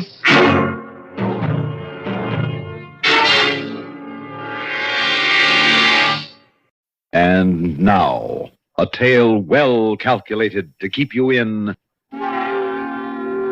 suspense. Perhaps I'm a coward. I don't know. In the years that have passed, I've never told this story to anyone. I've tried to justify my silence by assuring myself that no one would believe me. But sometimes I feel the guilt. Sometimes I feel it so strongly that I could run out into the street, stop the first man I see, and tell him everything about the White House with the yellow shutters and the small brown chimneys. But then I think, why frighten him? Better that he go on believing that life is real. Life is earnest. And the grave is not its goal. The Second Door, starring and written especially for Suspense by Robert Reddick. Some time ago, I made arrangements to rent a completely isolated house in the northwestern part of the country. The last leg of the journey there was made in an old station wagon. It was very late at night when we arrived, and I instructed the man who drove it to let me off at the entrance to the long driveway, as I wanted to walk up to the house alone. With a heavy suitcase in each hand, I started up the long, gentle slope toward the house. At a point, perhaps 30 or 40 yards on, the road turned sharply to the left, and up ahead it seemed there must have been a patch where the foliage of the overhanging trees grew less thickly together. For amid the utter darkness, a thin, eerie beam of light filtered down, and in it there appeared to be some sort of a shape. I had the impression that what I saw up ahead in this driveway in the middle of nowhere was a woman in a bright red dress, seated imperturbably in a chair. And suddenly, after I'd taken but a few steps further, this thing that I had been watching moved, definitely, clearly. For an instant, I thought an animal, but whatever it was remained in the filtering of light and continued to move back and forth in a slow, rhythmic pattern, in a sort of to and fro motion that one might set up in a rocking chair. Hello? Hello? Who is that up there? I strained my eyes to bring some sense of detail to this apparition, but incredibly, with each step I took toward it in the darkness, the dimmer it became. Until inconceivably, when I finally arrived at the spot where it should have been the brightest, there was total darkness. And there was nothing there. Nothing but the unmistakable sound of a rocking chair, rocking back and forth. Back and forth. Back and forth. After a few minutes, the sound of that squeaking chair slowly faded away, and I made my way onto the house, where I lay awake through the night trying to find some reasonable explanation. As soon as it was daylight, I went back to that spot on the driveway where I found nothing to make the matter more understandable. And suddenly, quite distinctly, there was the sound of a man's voice calling out to me. Hello there! And quite nearby, a man stepped abruptly out onto the driveway, having come apparently along a footpath leading through the Well, I woods. see you're an early riser, too. Lovely time of the day to walk about. My name's Edley. Howard Edley. I thought as long as we were going to be neighbors that I'd... Neighbors? Yes, I assume you've taken over the Lonergan place. Well, yes, I have. Well, I have the place just north of you. Well, it was made perfectly clear there wasn't another house around here for miles. Oh, that's true enough, except for mine. Originally, you see, it was sort of a gatehouse, but it was cut off, remodeled, and sold to me. When was this? This is our 7th year. Of course, we use it only in the summer. We? Yes, my daughter and I. Would you care to walk back with me to my house? I'd like you to meet Marilla. Tell me something, Mr. Edley. Your daughter. Yes? Does she own a bright red dress? What a curious question. Nonetheless, I wish you'd answer it. Well, I'm afraid I don't know. Why, do you have a preference for women in red dresses? By no means. Do you have a rocking chair, Mr. Italy? A what? A rocking chair. You're pulling my leg, aren't you? No, not at all. Do you have one? Well, yes. Yes, we do have a rocking chair. The Italy house was a one-story building, white with yellow shutters and 2 small brown chimneys. It sat in the center of a moderate-sized clearing. The surface of this clearing was made up entirely of rock, actually of one enormous rock whose top was flat as a sidewalk and level with the surrounding earth. Marilla! Yes, Father? We have a visitor. Hello. We thought we heard someone drive up last night. Oh, this is Mr. Saunders, my daughter Marilla. How do you do? It's a pleasure, Mr. Saunders. You have no idea how much. It was strange how attracted this girl and I were to each other from the very first. There was nothing precisely in what she said that would indicate how she felt, but there was something unmistakable in her attitude, her manner, and the expression in her eyes. How long do you plan to be staying up here, Mr. Saunders? Well, just until I unwind a little, maybe a month or so. Curiously, the only chair in the room was the rocker that Mr. Italy had said he owned. I took a step toward it. No, I wouldn't sit there, Mr. Saunders. Oh, really? Why not? Well, yes? Well, it's a little unstable. Some of the rungs are loose. Oh, I see. It seems rather old. That chair belonged to my mother. She died last year. My father's sentimental about it. I hesitated to mention it. Well, Marilla, have you prepared that breakfast for me? Yes, it's in the kitchen. Well, then I suggest I get to it. Why don't you and Mr. Saunders take a stroll about and get to know each other? Shall we? I'll be working when you get back. Oh, what sort of work do you do, Mr. Italy? Dr. Italy. Oh, really? Of what? Medicine? Oh, hardly. Of philosophy. Oh, now let's go. You two can chat another time. Doctor? See you later, Mr. Saunders. Don't you think you'll be a little chilly? Oh, do you think so? Well, I'll get a jacket. Through the window, I could see her open the closet. And there, hanging in plain sight, was a bright red dress. I said nothing to her about it, hoping that in some way she'd get around to mentioning it, or at least let something drop that would help explain what I'd seen in the driveway. But she didn't. We strolled about for some time, and she spoke only of inconsequentialities. And when I asked her something specific about her background, she would respond with a non sequitur or direct my attention to some flower or passing bird. But with all, her attitude remained warm and friendly. I might even say inviting. And despite everything, I felt myself being more and more drawn to her. At one point, I couldn't resist the impulse to reach out for her hands. Don't touch me. What? Please. Well, I don't understand. Why should... Don't come any closer. Marilla, what is it? We'd better go back now. What's the matter with you? Nothing. I'm perfectly all right. Well, I tried to take hold of your hand. You backed away from me as if I were a serpent. Why? Please, Well, why did you do that? You looked absolutely terrified. I can't explain. Can't explain? Why can't you explain? I mean, I don't know why I did that. What, are you afraid of me? No. Well, then give me your hand. Why won't you give Leave me your hand? alone, will you? Please, just leave me alone. She suddenly turned and started to run down the path, and at that exact moment, from a distance, we heard a voice calling out, screaming out, rather, as if in anguish. The path branched off just ahead, and I ran quickly in the direction of the scream. It was only a short distance to the point where the path came out of the woods, and I found myself on the cleared land that surrounded the Lonigan house. And there was no one there.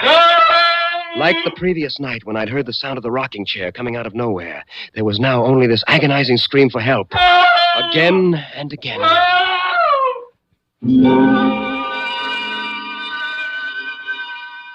Like before, the sound eventually faded away, but not before I had the distinct impression that what I had been listening to was the voice of Dr. Italy.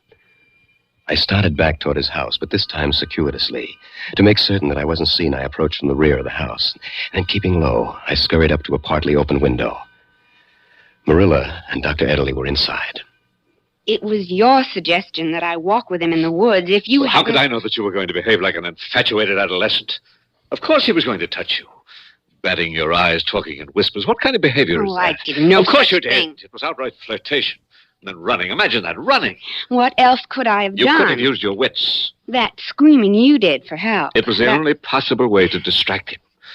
I'd rather he was puzzled over that than have him discover the whole truth from you. Now, I'm going down to his house and see if I can double-talk our way out of this. Don't leave here until I get back. For a moment, Marilla stood in the open doorway, and then she turned and went to the bend of a long hallway where there were two heavy doors. She unlocked the nearer one and went in. Then, as quietly as possible, I made my way around to the front of the house and down the hallway to the door that Marilla had gone to. It was slightly ajar, and I could see most of the room with no difficulty. At one side, there was an enormous workbench completely strewn over with an infinite assortment of tools and electronic equipment. There were wires, tubes, lights, and meters. Marilla was seated before what at first appeared to be an ordinary television set. But there were curious labels above the three knobs that she was carefully adjusting. They read, respectively, latitude, longitude, and altitude. And she flicked a switch, and an image appeared on the screen. It was undoubtedly the Lonergan house.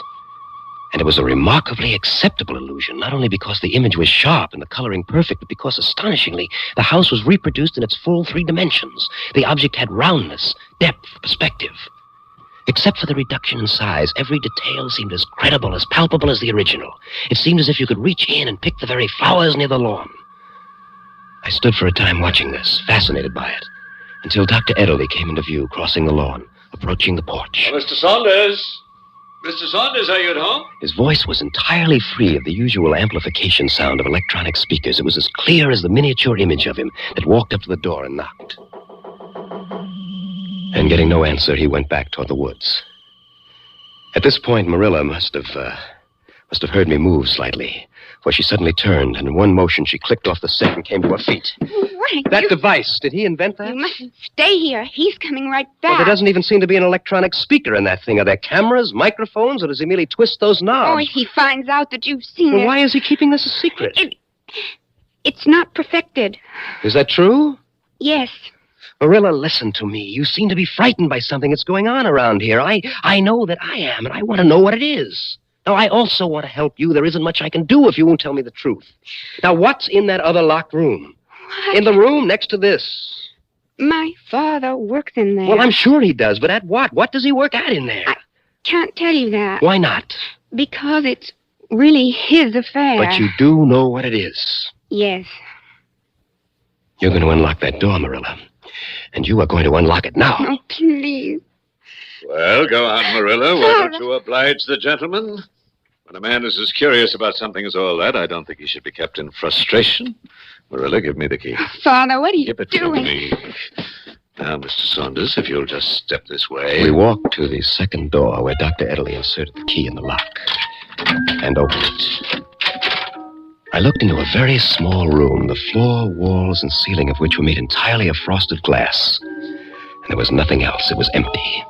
On the outside of the door, there was a panel, which he slid aside to reveal 3 knobs like the others I had seen, similarly labeled latitude, longitude, and altitude. Actually, Mr. Saunders, there are microscopic perforations in the glass to admit air. Now, would you be good enough to give me the name of a place some distance away? A place? Anywhere you choose, anywhere on Earth. Someplace I would like to see? No, Mr. Saunders. Someplace you'd like to be. I had no intention of stepping inside Dr. Ederle's glass cubicle, but I was curious to see what might appear on the screens. And I gave him the general location of the New England farm where I was born. Alongside on the hallway, there was a series of bookshelves. It held a selection of highly detailed atlases and charts, and from one of these we determined the exact location of the farm. Then he carefully adjusted the knobs. I watched from the doorway as the glass began to glow with colored light. And then, suddenly before me, what was for all the world an actual pasture. Trees and sky, flowers and grass, and in the distance a barn with a silo leaning like the Tower of Pisa. That barn, I played there when I was a child. Involuntarily, I must have taken a step toward it, for I heard Marilla's voice. Don't go in there. Be quiet. I turned around and I saw that Dr. Ederle had a gun in his hand. Stay where you are. Enjoy yourself. Play in the barn again, Mr. Saunders. And now I was completely engulfed in this farmland scene. It was astonishing. It was as if I were a very part of it. If I had somehow awakened here, never having seen those blank glass walls, I would have completely believed that I was standing in this open countryside. Where'd you come from, mister? I turned. I saw a farmer standing what seemed to be about 10 yards away. Something I can do for you? Well, no, I, What you doing here? Well, I... Lose your way?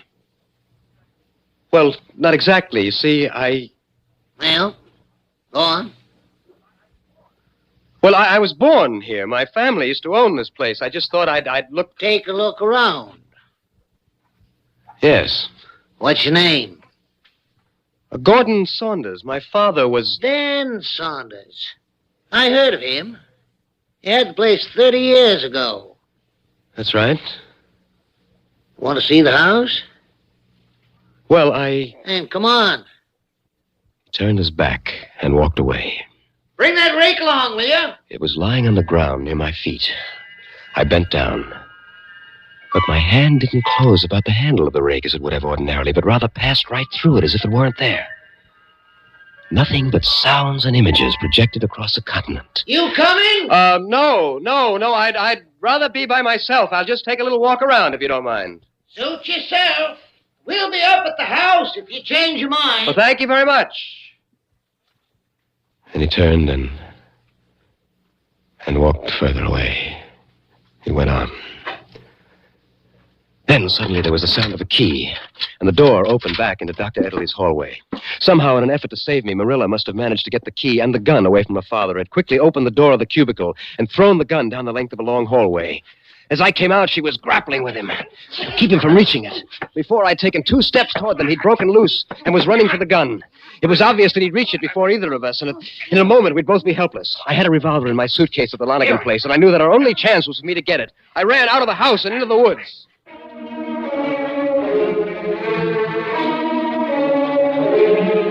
I got the gun and rushed back with it toward their house. I stopped just short of the clearing. I walked carefully to the edge. The white house with the yellow shutters and the 2 small brown chimneys was no more. It had vanished completely. Not a trace of it. I walked down into the clearing, bewildered, shocked, hardly able to accept the evidence of my senses. How do you know, Mr. Saunders, that all of life is not an illusion? I didn't even bother to turn or look about, for I knew I'd see nothing. Can you hear me, Marilla? Yes, I can hear you. I can see you. Are you all right? She's perfectly all right. The house was never really here, was it? I'm afraid not. Nor were you. That walk we took in the woods, Marilla? Like your visit with the farmer. And it was you in the red dress? Yes. I'm sorry. I was doing some experiments. There was a short circuit, and the image appeared in the driveway. And when I tried to touch your hand, Marilla, in the woods... She moved away. We were careful that you never actually touched anything connected with us. Ourselves, the rocking chair, even the doors of the house were held or left open for you. The floor... What you felt under your feet was the same flat rock you're standing on now. What you saw was the illusion of floorboards. No, nothing to touch. As yet. As yet? We have 5 senses, haven't we, Mr. Saunders? You were quite beguiled by the use of only 2. Oh, I expect to have no particular difficulties with odors and tastes. But the sense of touch...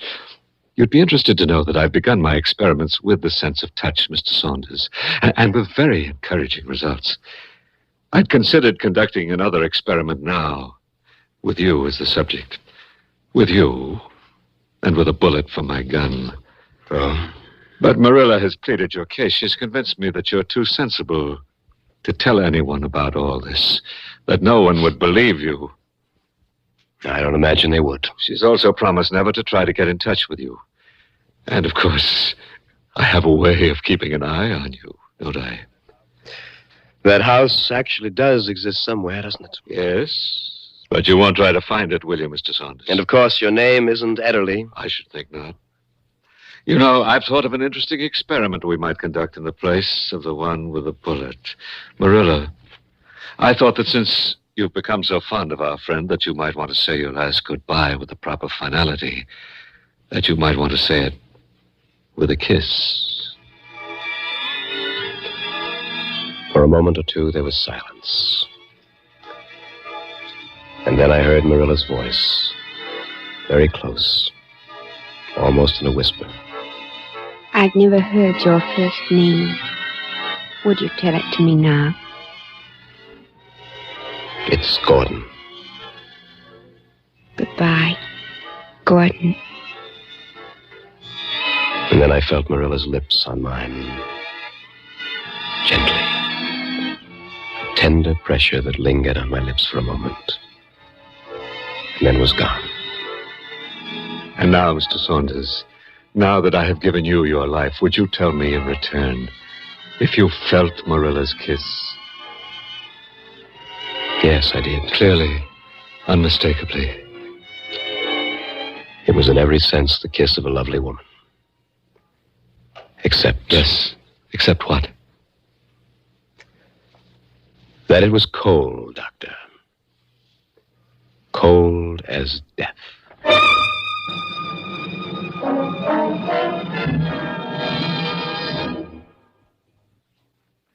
Suspense.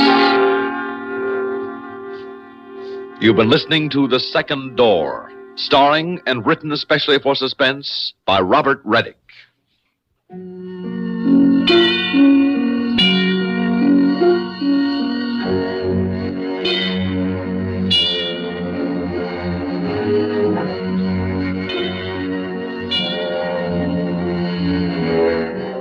Suspense is produced and directed by Bruno Zerato, Jr. Music supervision by Ethel Huber.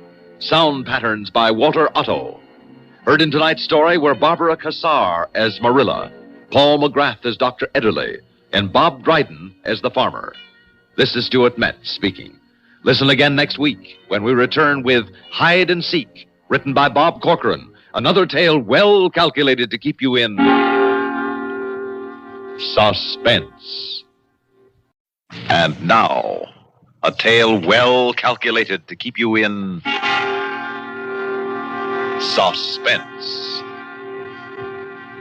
In a moment, Act One of Hide and Seek, starring Jackson Beck and William Redfield, and written especially for Suspense by Bob Corcoran. This first portion of Suspense is brought to you by the makers of Marlboro cigarettes.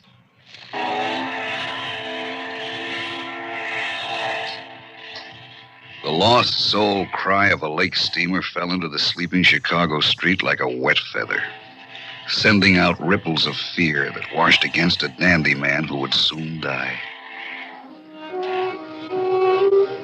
A nerve kept jumping under his eye. His hands were sticky. He stared out the window, forcing himself to go through the routine he'd created. He'd stop at the all-night cigar store, no matter how late, and have his shoes shined so he could go home with a clean pair. It was one of the reasons they called him Dandy. But he wasn't enjoying it tonight, and never would again. He came off the shoe-shine chair like a dancer, moved to the door of the store. Nothing either way. A $50 glittered in the light and disappeared as the boy snapped it out of the air. Thanks, kid. Thank you, Mrs. Angeles. The street stretched ahead. Parked cars, empty. Some old newspaper blowing. Big city tumbleweed. Dandy caught his reflection in a store window and had to stop in spite of his nervousness and desire to get away. A practiced hand rolled the brim of his hat, and the Windsor knot of his tie got pushed to perfection. Yeah. No wonder they called him Dandy. Neat as a pin, even his fingernails. Dandy thought of that afternoon, and his mouth twisted in self-disgust as he cut across the street and hurried on, keeping near the curb and watching the shadows. A jerk play, like a luck-happy punk instead of a professional gambler. Just a few more blocks to go and nothing had happened. He felt a little easier, but he had to get 1,000 fast. Bigelow didn't like guys who played and then didn't make good on the sour ones. He had a long list of things he didn't like, and that was on top. Dandy knew that when he made the bet that afternoon. You got it, though, ain't you, Dandy? Yeah, sure, Ed. I just ain't got it on me. If you pick a cruller, I want that money. Sure, Ed. I want it fast. Hey, what am I, the thief of Baghdad? I always been good, ain't I? Yeah, you always been good, Dandy. It's just we're friends. I don't want you should welch on me, that's all. I ain't no Welsher. I know a guy who wasn't no killer. Till he knocked off a guy. I won't welch, Ed. That's good. Because if you did, I'd lose a friend. And all your friends would lose a friend. Permanent. Okay. Don't worry. It's a sure thing. The horse finished fifth. Nowhere. But he'd get the money. Sure. Take maybe a week. Guys forget your name fast when you're broke. But nothing to worry about. His hotel awning invited him just ahead. Maybe he'd get out of town for a few days. Not that there was anything to be afraid of, just hedge his bet. Play it safe. He breezed into the hotel lobby. Thank God it was empty. Then the ripples of fear came back when he saw the scared-faced kid at the desk. What's the matter, Herbie? There's a guy waiting for you. He's in your room. He belted me and took the key. Told me not to tell the cops or you nothing. But you always been nice to me. It's all right, Herbie. It's all right. What's he look like? Oh, he's a real big guy. Fat, but big. Thanks, kid. I'll make it up to you later. He fought to keep calm. No time to turn into a panic man. Stiff-armed the door and got into the street. His hand measured the few bills in his pocket. He wondered how far they'd take him. Bigelow was closing in. Then a piece of shadow split away from the wall. Hello, Dandy. Did the kid tell you about Bigelow's friend waiting for you inside? I don't know what you're talking about. But not about the one waiting outside, huh? The man was tall and thin, skinny even. He looked as if they'd made his face, forgotten a mouth, and then torn one. Dandy tried to move around him. Let's get my buddy, then we'll go see you. When I say move. Dandy fought his fear as he watched the elevator arrow swing down. He was tall and fat. His eyes looked as if someone had tried to hide 2 grapes in some dirty grease. You got him. Good. Yeah, he was taken off. This punk here must have told him you was in his room. You do that, punk? Huh? Don't matter, we got him. You're gonna keep your mouth shut about this, ain't you? Please. Leave him alone. Please. Shut up, dandy man. I won't save you for Bigelow. Kid, you say anything, this is just a sample of what you'll get. Let's go. Where are we going? Ed Bigelow wants to talk to you. What's Ed want with me? Did you hear that, Earl?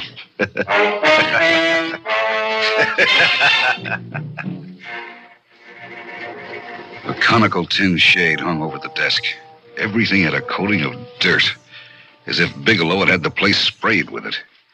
Dandy was very careful not to touch or rub up against anything.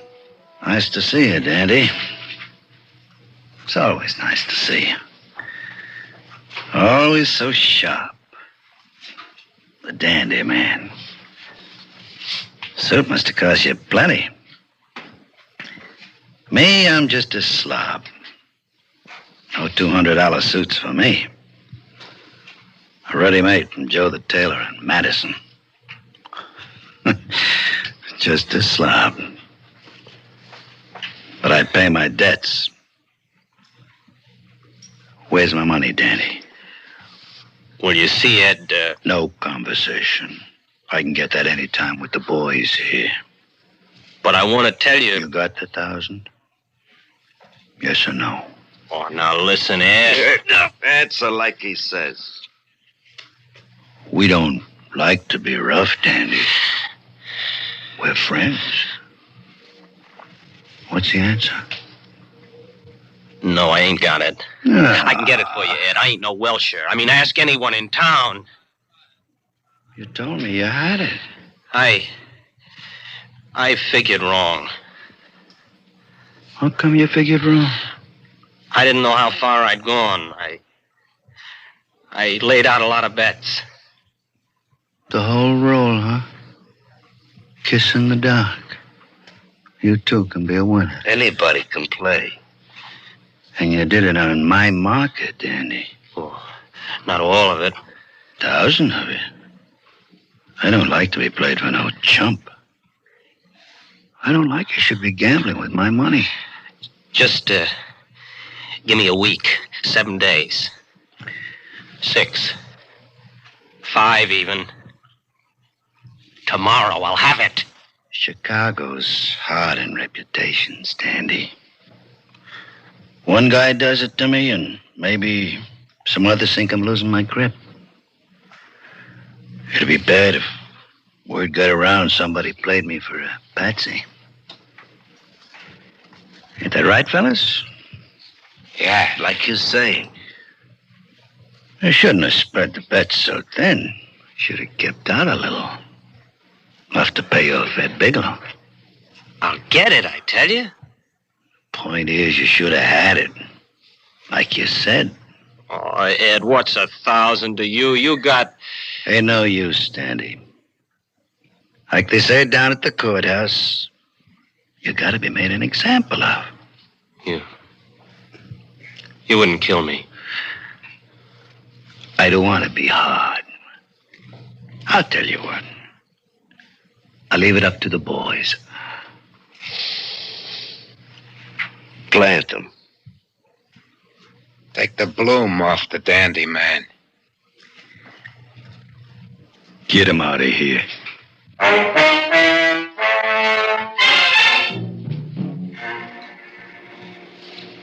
I'll take that watch, Dandy. You won't be needing it. I'll match you for it. Sure, I ain't greedy. We're, going out to the forest preserve, huh?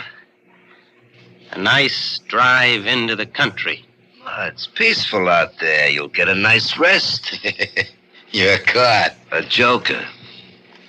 Yeah, we go down Clark Street, see? To North Avenue and then west to the country. We park a little and we come back. Me and Lloyd, that is.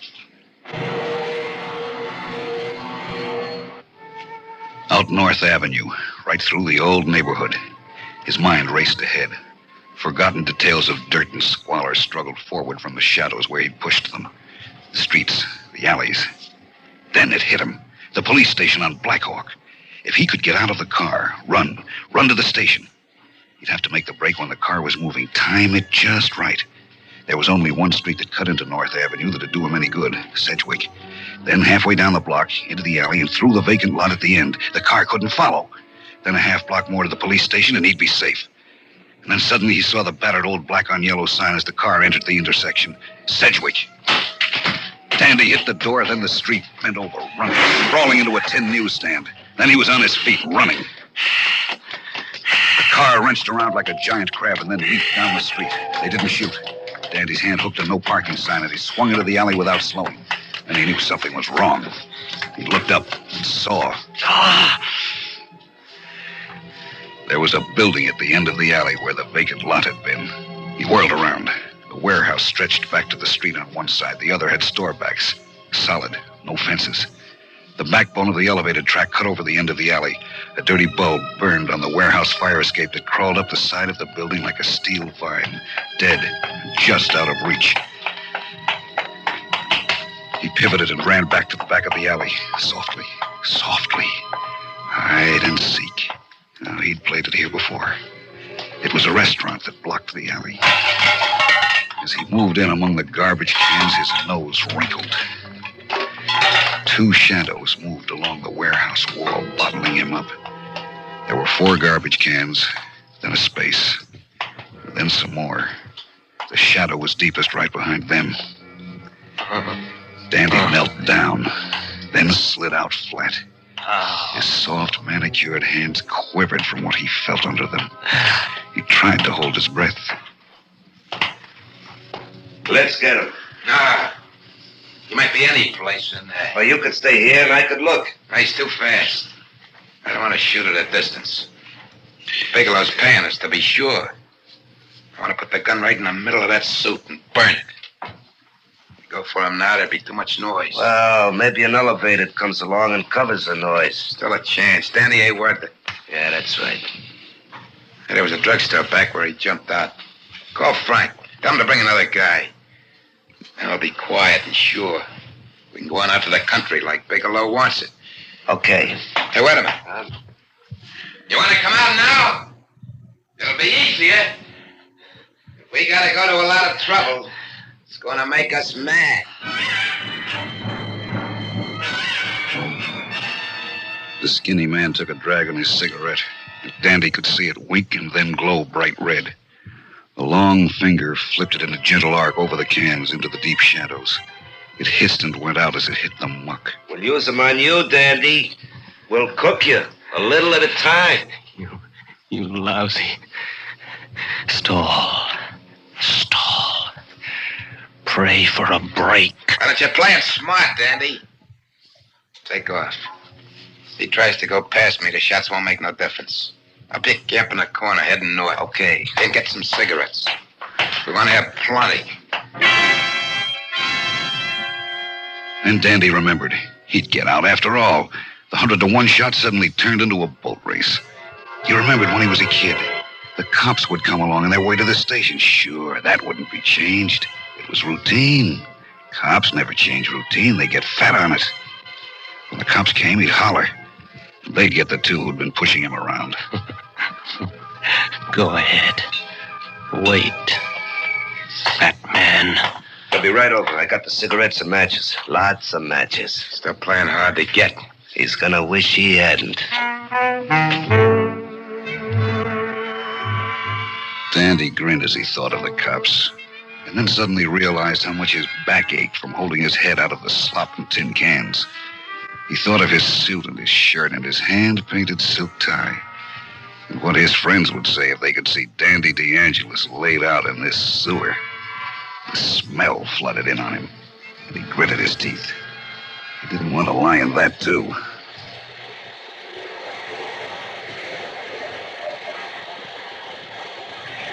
It was the first time he'd ever wished he was on an elevated. But the cops would be here any second. He didn't know what made him turn his head. He just lifted his cheek off his hand and swiveled his head around. Oh. The skin went tight all over his body, and he almost screamed and jumped up, but instead, he froze and stared.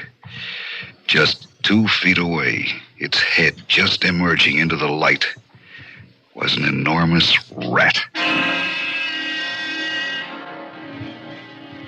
He hated them. Worse than anything, he hated them. When he was a kid, he'd always been afraid of them. They were the old tenement, the dank hallways and crowded rooms, the dirty smells that got into your skin and stayed there. He'd been bitten as a boy and never gotten over it. Oh, what am I gonna do? He thought he'd left all that behind him, but he hadn't. Dandy DeAngelis, the dandy man, lying in filth, staring at a rat. And if he made a sound, they'd move in on him. And then the matches and cigarettes and gun in the stomach. Easy, dandy boy. Easy. If it meant his life, he'd stay there with the rat. Sure. What can I do? What can I do? It moved a few inches into the light, hugging the garbage can on the other side of the open space. It was a foot long and heavy. He remembered when he was a kid and they'd kill one. The filth and the fleas. That had been bad enough. But then, rats were dirty shadows that hugged the wall and ran. This one was on the same level with him, hugging the same wall. He'd come down a long way. Anytime you're ready, Dandy. I guess he likes laying in that mess. There was a little breeze, and he saw the fur on its back move. He felt sick again.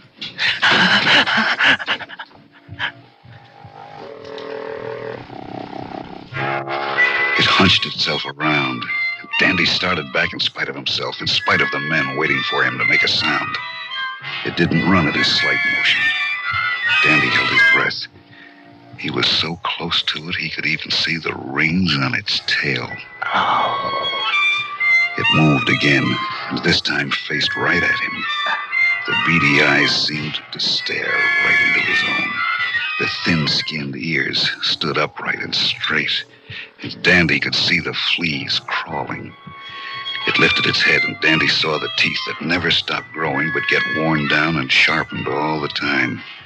The spot on his hand where he'd been bitten as a kid started to burn. Get away. Get away. Dandy tried to move back. He was afraid to scare it for fear it would scuttle off over the cans and bottles and attract the two waiting to kill him. He reached out to the side and back, and his right hand closed on a milk bottle. He gripped the neck and slowly, watching the rat, brought the bottle up beside his head, his arm cocked. He stayed there, trying not to jump up and run away from it, trying to wait for... He hadn't been watching. What's keeping those guys? They say they'd be right over. Take it easy. You're getting anxious to get your hands on a bunk, huh? And get it over with. Dandy realized with relief that he'd have heard the cops if they'd gone by. They were always loud, but they'd better hurry. He swung his head slowly back to the rat. As he did, his skin crawled.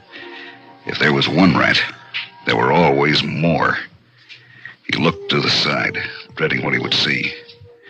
But there was nothing. It moved toward him. He stopped breathing and waited, and hunched there, watching him. Maybe it thought he was dead. He'd heard about dead people and rats. Maybe it wanted the warmth. It crouched there, evil, foul, staring at him. No. Dandy forgot the men in the alley, the burning cigarettes, and the gun held close to his belly. He forgot the cops who were going to come any minute if he'd just lie quietly as he was. All he could think of was that he was Dandy DeAngelis, lying there in front of a rat. The old neighborhood was still there, waiting for him all these years. He hadn't gotten away after all. No! But he would get away. He swung the bottle, invisible in its speed, swung it with all his might. No! Swung it with all the disgust and loathing and hatred that he felt. It didn't break. It hit something soft. He beat it, and beat it, and beat it, and beat it. He didn't hear them as they moved over to him, their guns at his head. Finished. Finished. Free! Dandy stopped and stood up. He looked down at it as it lay in the light between the cans. It wouldn't bother him anymore. The old neighborhood and the dirt and the smells sank back, away. He dropped the bottle. He tried to wipe his hand. Look at that. Dandy killed a rat. Yeah. Now it's our turn.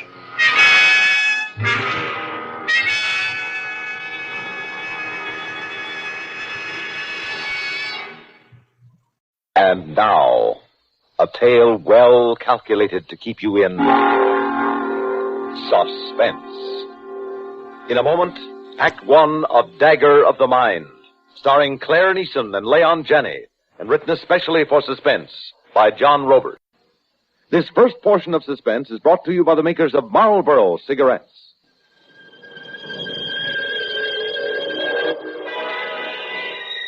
In my dream, I was lost on a dark road, Dr. Rondo. I ran, and suddenly I saw signs pointing everywhere and nowhere. I moved closer, frantically looking for the sign, the direction I must take. And then I touched one, and it came alive. Alive to my touch, Doctor. It was a thing with two faces. An angry face, a face of hate, and a smiling face that deceives. It called my name, and I screamed. That was my dream. You've got to help me, Dr. Rondo. You must help yourself, Vicky. But how? How? Find some activity, some useful interest. Your only affliction is idleness. A slight case of middle age. I don't understand, Doctor. Your days are idle. Housekeeping is not enough to keep you busy, so your imagination works. It works and it breeds fears, suspicions, foolishness. Now you're treating me like a child, Doctor. I knew you as a child. I know. Believe me, Vicky. Find something to do, and you will no longer dream of signposts that disappear. Please, Doctor. Goodbye, Vicky. I'm sorry, but I must make another call.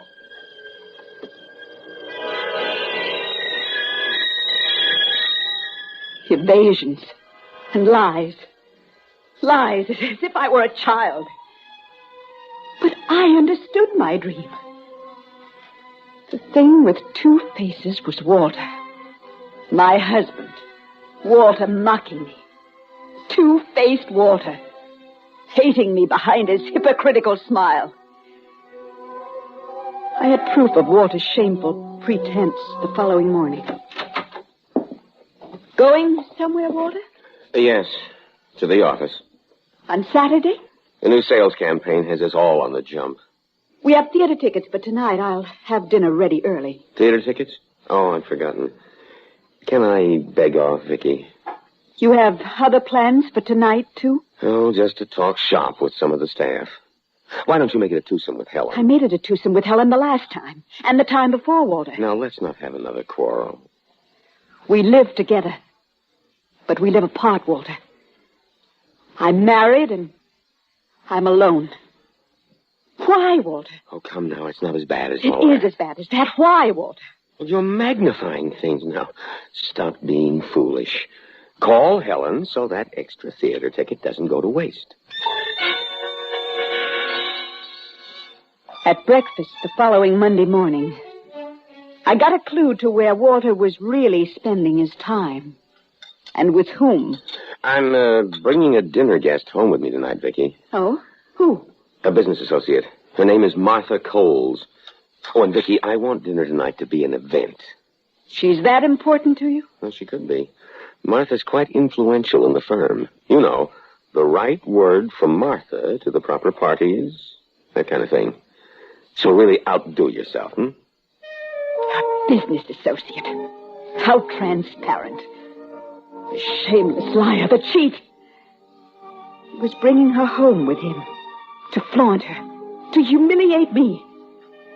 She came that night, young as I was old, young with a face and figure that turned men's heads. I watched Walter's eyes adore her at dinner. Another helping of something, Martha? Where do I get another stomach? Watched Walter's eyes melt into hers over champagne. The champagne deserves a toast, Walter. All right, a toast. Let Forrester Williams account. May the dear benevolent fates earmark it, Walter Kent. Business after hours. Walter, you've a horribly one-track mind. I was sick of it. Ignored. As if I didn't exist. If you two will excuse me. Oh, is something wrong, Vicky? I have a headache. I'm going to lie down.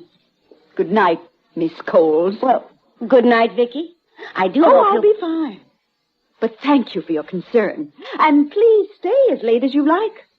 Don't let me spoil your fun. But I didn't lie down. I listened and I watched. I watched them dance. I listened to their laughter. I watched them whisper closely, mouth to ear, like old confidants, like lovers. Later, when a taxi had called to take her away, Walter pretended great, overwhelming fatigue. I'm beat. Martha's all right, but she's wearing. I thought she'd never go home. Lies. But his eyes weren't pretending. The truth was right there, in his eyes. I was to be cast aside, but subtly. Neglect, estrangement, loneliness. That was their method. That and other cruelties, like anniversaries that came and passed, emptily and drearily. Mrs. Vicky Kent? Yes? A package for you. Sign here. Right here? Yes, that's right, ma'am. Thank you.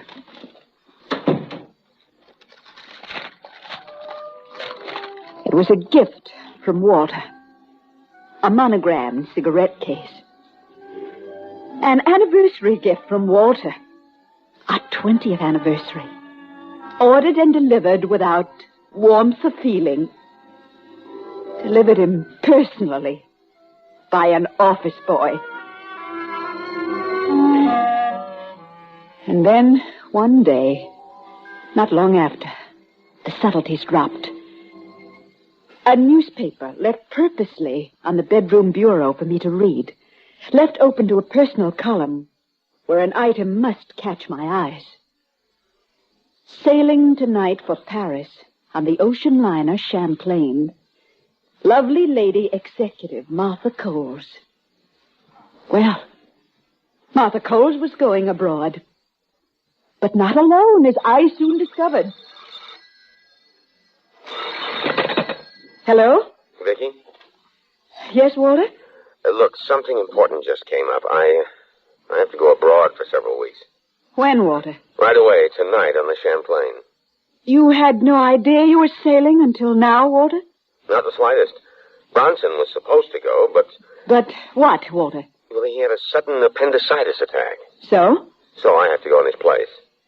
Say, why this cross-examination? Well, I think it's strange that you... Oh, come on, Vicky. Look, I haven't the time to argue.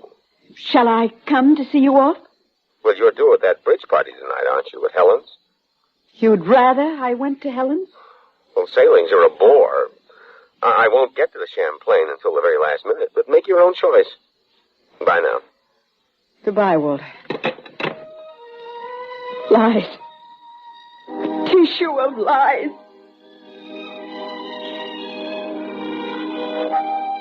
I didn't go to see Walter off, but I went to see her off. Vicky! Well, what a pleasant surprise. I read you were sailing. I thought I'd bid you bon voyage. How nice. Sorry I've nothing to celebrate with. Nothing liquid, I mean. A cigarette? Oh, I have some here, thank you. What a stunning cigarette case. An anniversary gift. Light? Thank you. Sailing for business or for pleasure? Business, mainly. Oh, too bad it isn't just pleasure. Walter's aboard, too. What? On this ship? Oh, didn't you know? Well, no, I had no idea. Martha. Yes, Vicky? You love Walter. What did you say? You love my husband. This trip you're taking together is just another humiliation for me. Vicky, you're insane. But you'll not have it your way. That's why I came. To see that you don't. Vicky, wait. Please. Vicky! Ah! Vicky!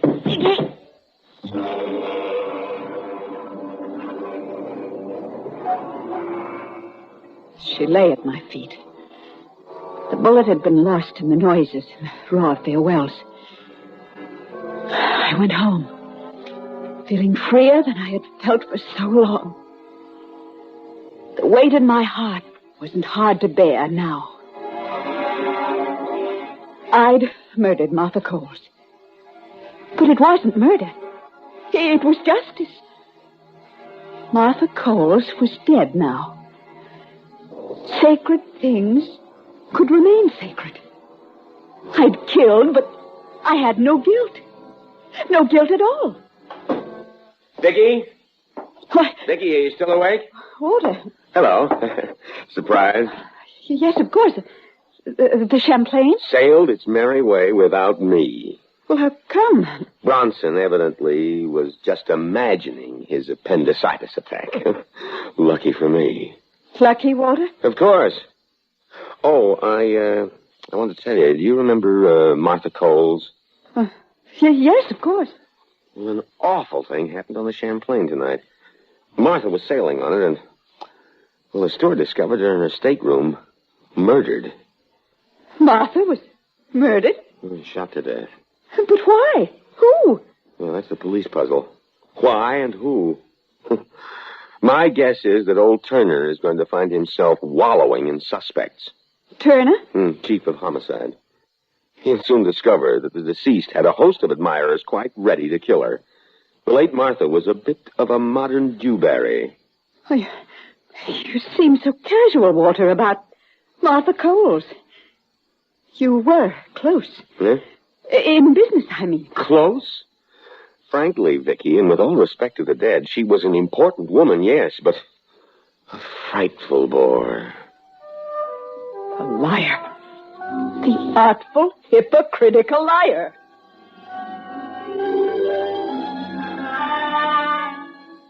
Two days later, over breakfast, Walter really began his insidious persecution of me. According to the newspaper, Turner is being remarkably reticent about the Martha Coles murder. Reticent, Walter? It's in 48 hours now, but no statement. That certainly means something. Why should that mean something, Walter? When he's at a complete loss, Turner runs off at the mouth. He bombards the press with releases. But when he's really got a clue, Turner clams up. Gets very non-committal. But suppose there is no clue. Oh, there always is, you can be sure. Some chance passerby who saw the murderer come or go, or an incriminating article lost or overlooked in the panic of escape. There's always something.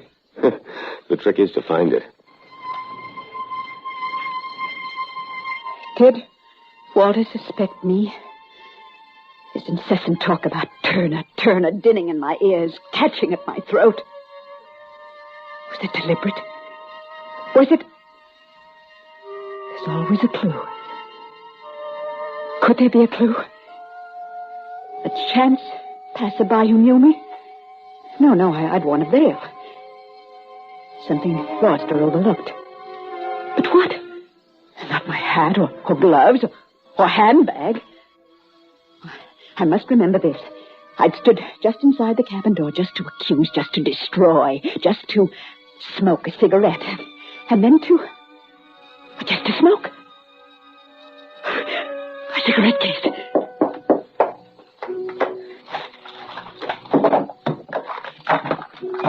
It wasn't in my handbag.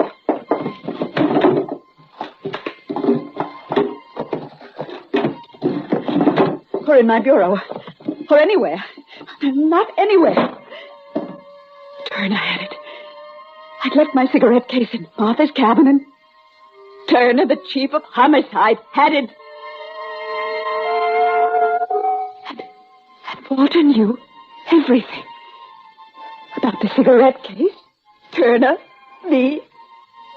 Walter knew. But was playing cat and mouse. Letting me suffer. Through long, dreary evenings, we sat across from each other in the parlor. We sat in silence. And he punished me. Oh, Vicky. Yes, Walter? I saw Helen this morning. Helen? She said she missed you at that bridge party the other night. The other night? You forgotten? The night I was to sail. The same night Martha... Oh, I decided I was tired of bridge. Find something better to do? I asked, did you find something better to do? Yes. Something much better. What, the movies? Yes. Yes, the movies. Oh, what picture did you see? Oh, something. I don't remember. Well, why this inquisition, Walter? Inquisition?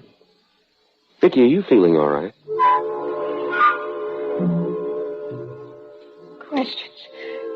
Questioning me heartfully, like a detective.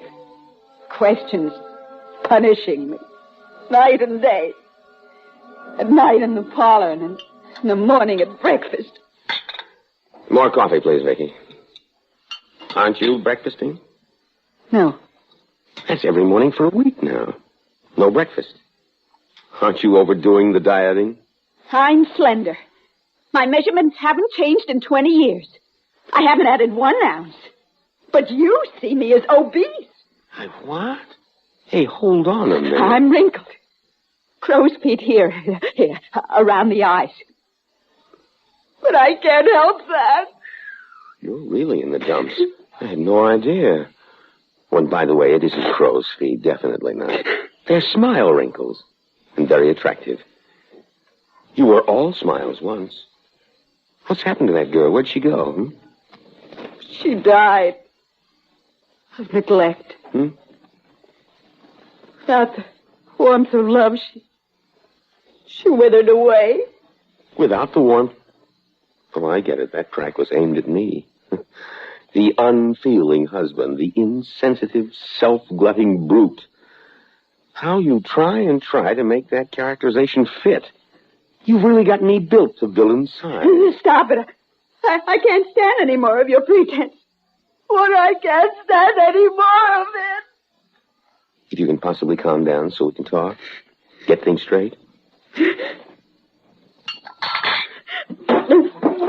All right. Some other time. No. Not some other time. Now. We'll talk now, Walter. And no more lies. Lies? I can't remember a time or occasion.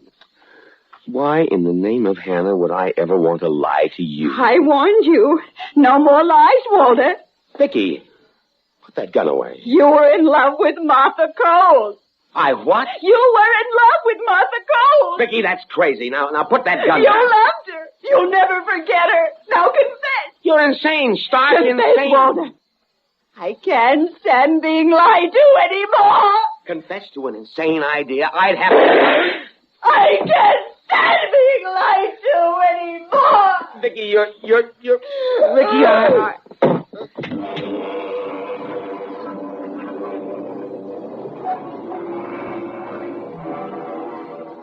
Walter was on the floor dying. But I didn't really care. You're dying, Walter. But you don't have to go alone in death. There's Martha. Yes. Reach out for her hand. Go ahead. The hand of the corpse you remember so well. You're insane. No more lies, Walter. There's no need to lie anymore. You're free now. Martha is yours for all eternity. Yeah. It was you. You murdered Martha Coles. You were the one. You knew that all along, didn't you, Walter? But first, I was to be punished. First, I was to be tortured. First, my mind was to be filled with fear over a missing monogram cigarette case. A monogram cigarette case? Yes. What is it? The gift for 20 years of marriage. Presented to me tenderly by an office boy. That was the clue I left in Martha's cabin. There's always a clue, isn't there, Walter? Your cigarette case is in my coat pocket. Go see. In your coat pocket? I took it to have work done on it. Work done on it? Well, work done on it? What work done on it, Walter? What work? Diamonds, cut rubies set in it, and an inscription. To my dear wife on our 20th anniversary. Oh, Vicky. See how wrong you were? How wrong you were about everything.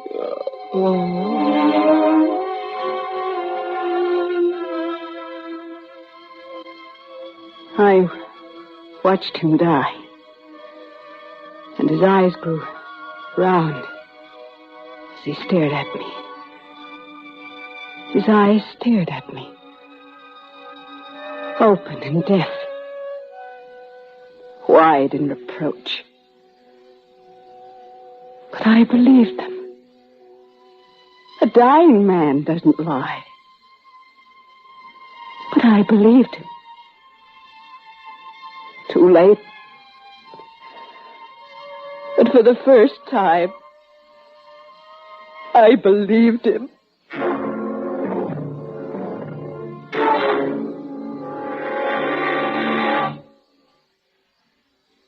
And now, a tale well calculated to keep you in Suspense. In a moment, Act One of That Real Crazy Infinity, starring Jack Grimes and Richard Holland, and written especially for Suspense by Dick W. Dowling.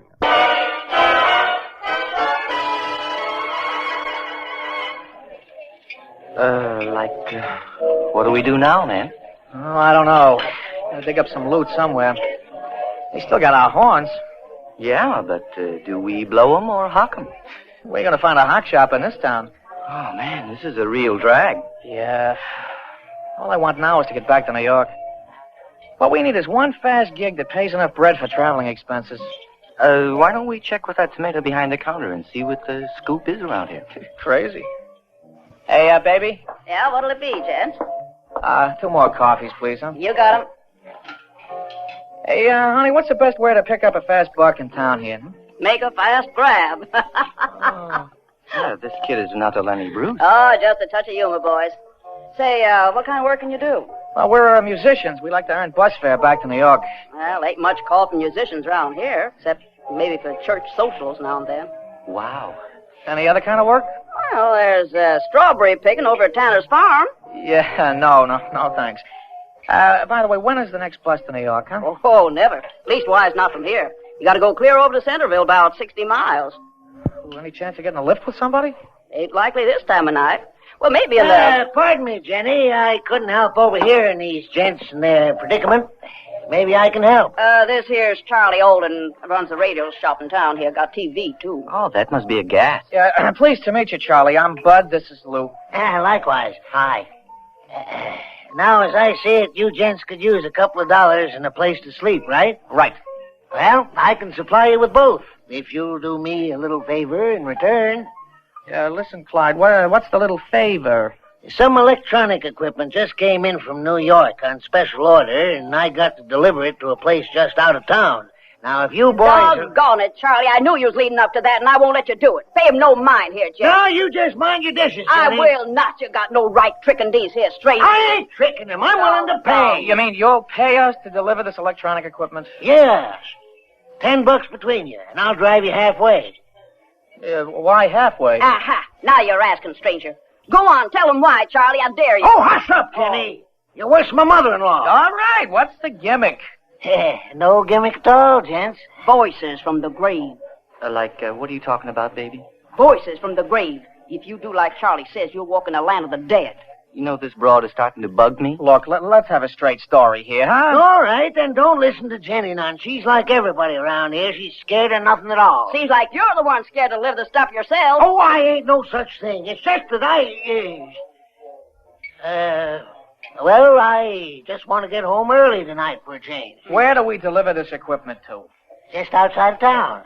Norville Hagen's place. Well, what's with this Hagen? Is he some kind of kook? Oh, no. He's right friendly. He's just maybe, a little different. About as different as Dracula. Oh, now, Jenny, you know that's just a lot of silly talk. You gents want to make that $10 or not? Well, how about it, Lou?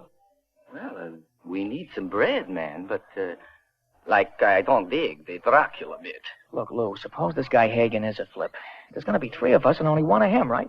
Yeah, I suppose so. Look, we got nothing to lose, and we need the bread. Even if it's only 10 beans, I say we do it. Are you with me? All right, man, but the first time this gig starts to look flaky, I am cooling it. Good man, Lou. All right, Mr. Olin, you got a deal. Oh, fine, boys, fine. Now, let's get started. It's getting late.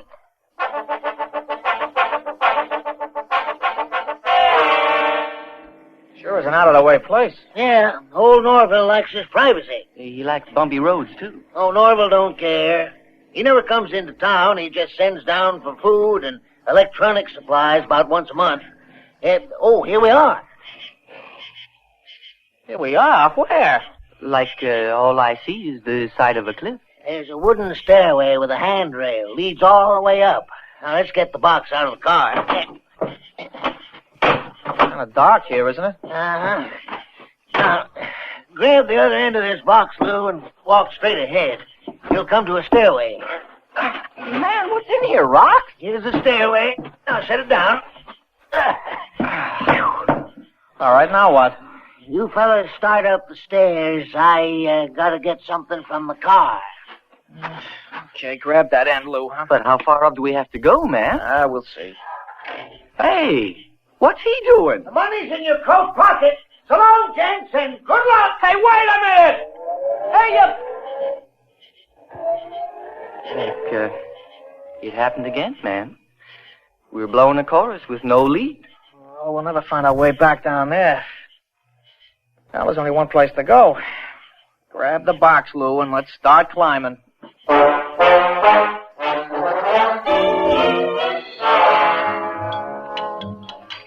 More coffee, gentlemen? No, thanks, Professor. Two's my limit. And you, sir? Everything is cool, man. Oh, well, then I shall make some hot coffee for you. No, man. I mean never mind. Very well. Well, I'd like to thank you again for bringing my electronic supplies, and I hope you'll be my guests overnight. I don't know, man. Yeah, we'd appreciate it. We don't have a car. Oh, I assume Mr. Olin drove you here? Uh-huh. Good old Charlie. Yeah. Well, you don't know how happy I am to get this equipment. I must replace some tubes in my Infiniphone. It hasn't been working for several days, and I've missed my classical concerts. You dig classical music? Oh, yes. I love the old masters. I think of them as dear friends. I studied a little classical piano when I was a kid. I don't remember much past The Happy Farmer, though. Oh, yes. Well, then I must repair the Infiniphone immediately and let you both enjoy some of the great masterworks. Oh, yeah, that'll be a gasser. Do you have many records, Professor? Oh, no, none at all. With the Infiniphone, I don't need records. I see, it's a radio. No, not exactly. It's my own invention. Oh. Let me explain it to you. Mm-hmm. All the sound in our world gradually becomes inaudible and trails off into infinity. But I've simply created a machine for tuning into infinity. Uh-huh. Yes. This way I can hear great masterworks in their original form, exactly as they were played centuries ago. Do you understand? Man, I lost you back there when you were going to heat some more coffee. Yeah, you think I understand, Professor. You, just tune into infinity and pick up sounds of the past, right? Yes, that's it, exactly. Well, that must be an interesting hobby. Oh, it's more than that. You see, the classics are my life. As a child, I wanted to be a great musician, but, well, I'm a scientist instead. Oh, that's how the chorus goes. Yes. I confess I don't understand much about life in our modern society. Out there in the world, I never seem to do or say the right things. I was considered rather odd. Well, the world out there is pretty simple, Professor. It's just one big scramble for bread. Bread? Yeah, man, like, loot, money. Oh, yes, I guess that is important. Yeah, I guess it is, like I guess we have to breathe. It's the most unpleasant part of life for me, or was. I really don't care anymore. I may soon become part of the great classical past I love so well. What do you mean, Professor? I mean, well, all in good time.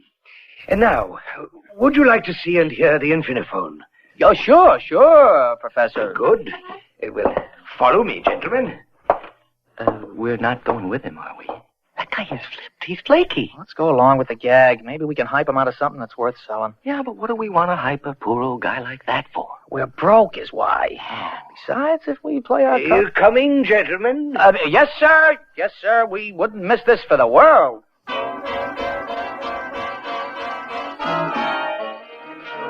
By plugging the patch cord into the side panel terminal and turning the selector dial, we can choose any past century or era we wish. Well, go ahead, gentlemen. Try it.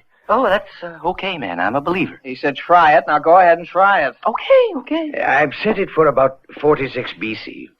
Now, tune it in. Et conscriptus populus mandatus est mi Caesaris dux, Caesaris rex.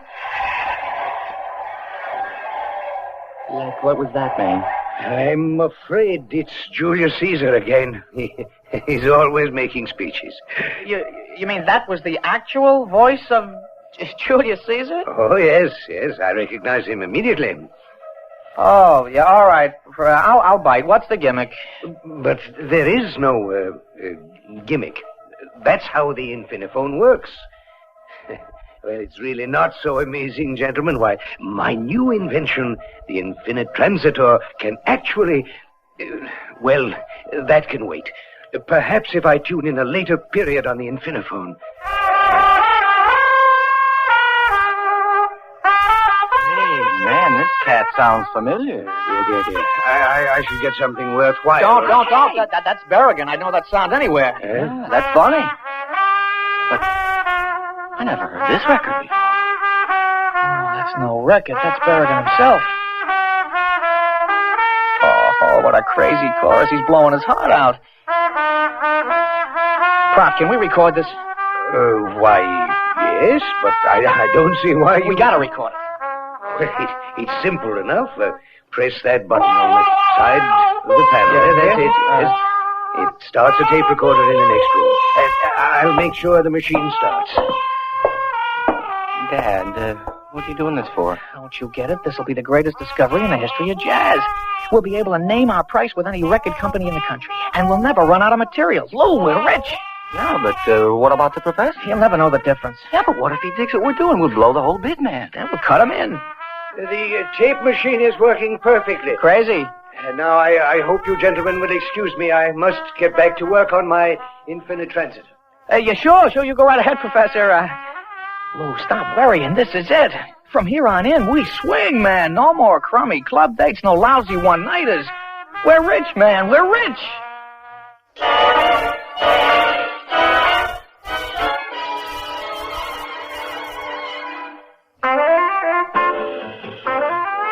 Hey, Lou, watch the volume of that tape machine, huh? The needle's kicking way over. Oh, man. Listen to that man blow. Yeah, Lou, will you pay attention? Oh, blow, Prince. Oh, listen to that. Watch the needle on that machine, Lou. Lou, will you take off those headphones and just watch the needle, huh? Oh, sorry, Bud. Oh, but, man, dig that phrasing. Oh, go, man. Go. You're gonna go right out that window. You loused up 2 recordings this week. Come on, Lou, get with it.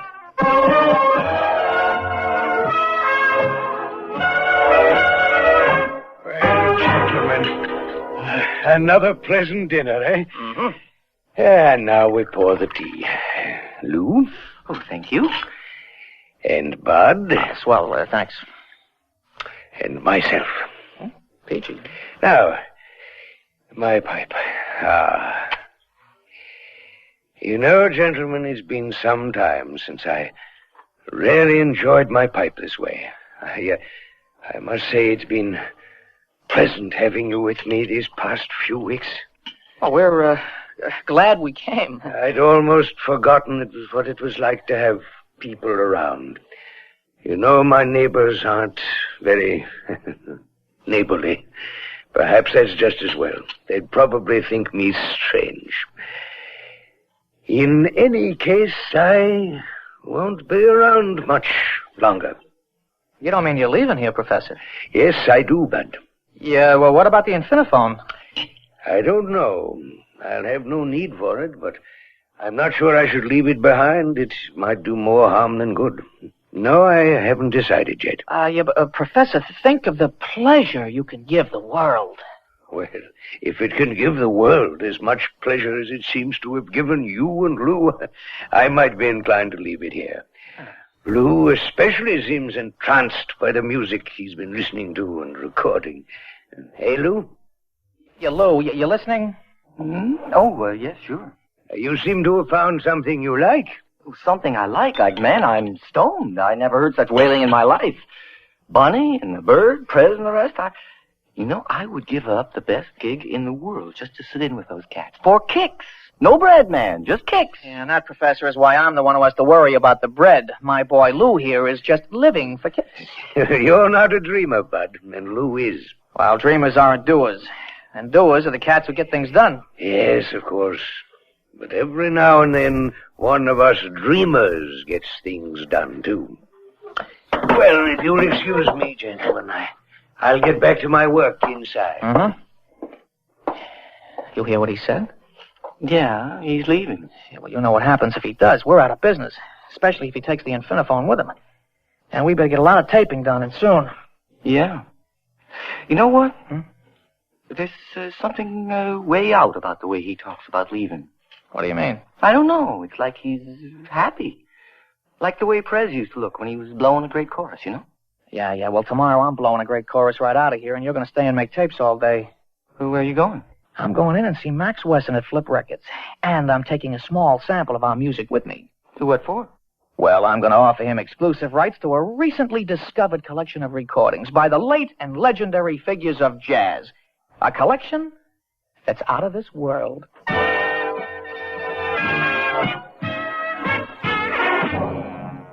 Well, Max? It's out of this world. It's out of this world. All right. What's the gimmick? Well, there's no gimmick, Max. It's legit. This is for real. This music, that's the McCoy. Yeah, I know that, but how did you get it? All right, I'll admit it. It was dumb luck. I found the recordings in some tank town and bought them for peanuts. That figures, I guess. All right, what's the deal? 25,000 plus 25% of gross sales and a spot on your A&R staff for me and my partner. That is highway robbery. Is it a deal? Well, okay. But you got to bring me enough of this stuff to make it worth my while. Don't worry, Max. My partner's taking care of that right now.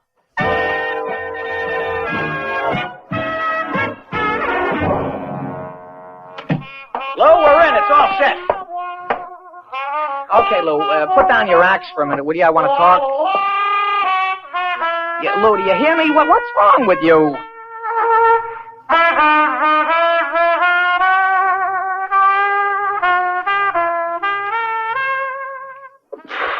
Man, I just made it.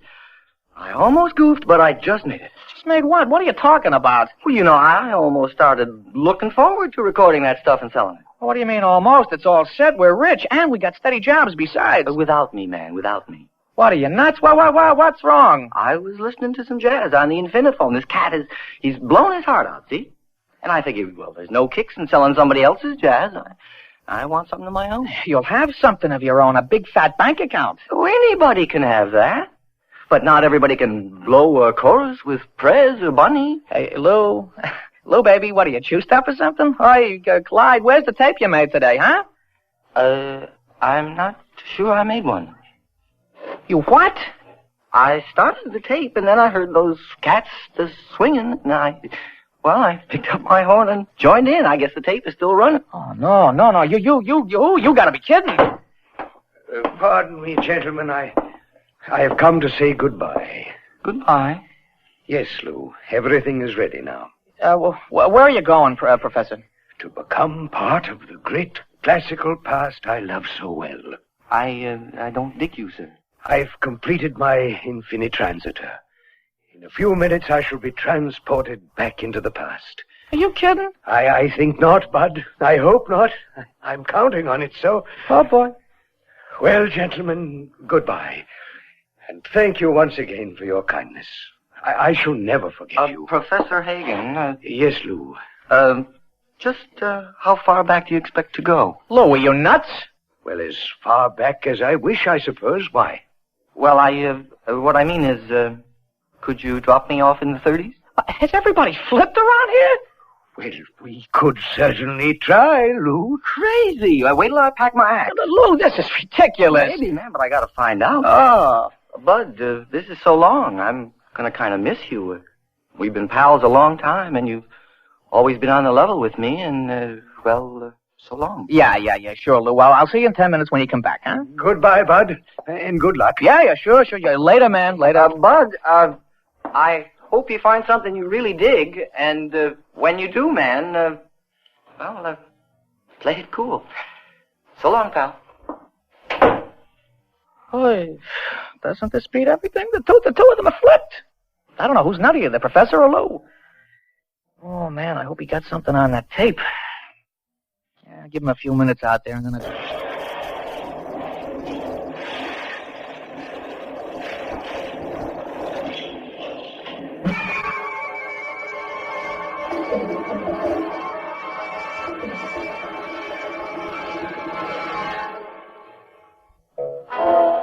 Well, the papers gave it quite a play. They said mad professor and musician die in explosion. I woke up here in the hospital. There was nothing left of the professor's place. Not a trace of the professor or Lou.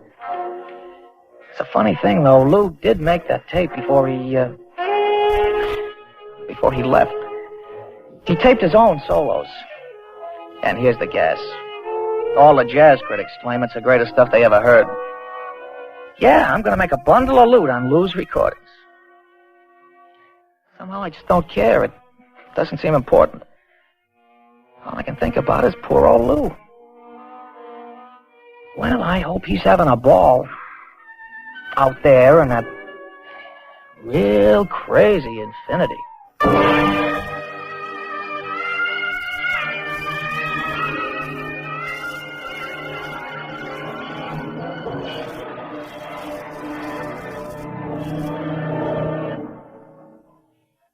And now, a tale well calculated to keep you in suspense.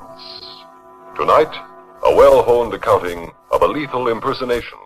In just a moment, Stand In for Murder, written especially for Suspense by Gladys Gallant.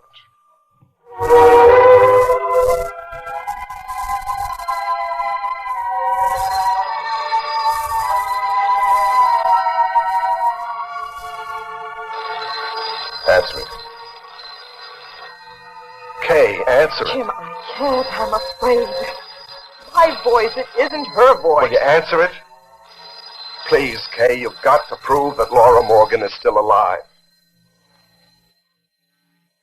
Oh, it stopped. Oh, thank God. Jim, this is agony. When that phone rings, I freeze. I can't talk. Kay, listen to me. Laura's friends have to think she's leaving for Europe, and they have to hear it from her. Her voice, I can't remember how it's supposed to sound. Don't you want... Play the tape again. That last show she did. Okay. We'll play the tape again. We've gone over it and over it and over it. Starring Ralph Foreman as pay attention, will you please? And Laura Morgan as Ruth. Pay particular attention to how she Be talks. quiet, All right. listen. All right. Still shattered. Ruth dismayed but determined. These were the fateful words they exchanged. Listen. I'm going to talk over. All right. It was a lovely party, Phil. Ruth, will I see you again? What about Marion? You think you got that? What about her? The party's over. Live up. It was just listen to inflection. This ending, Phil. I have to leave. All right. Now let's try it. Now say, I have to leave. I have to leave. No. Pitch your voice higher.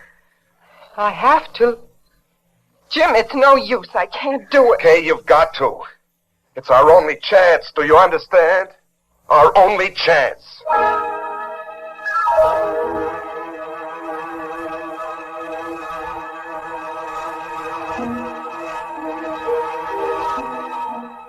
I remember thinking this must be a kind of dream, a terrible nightmare.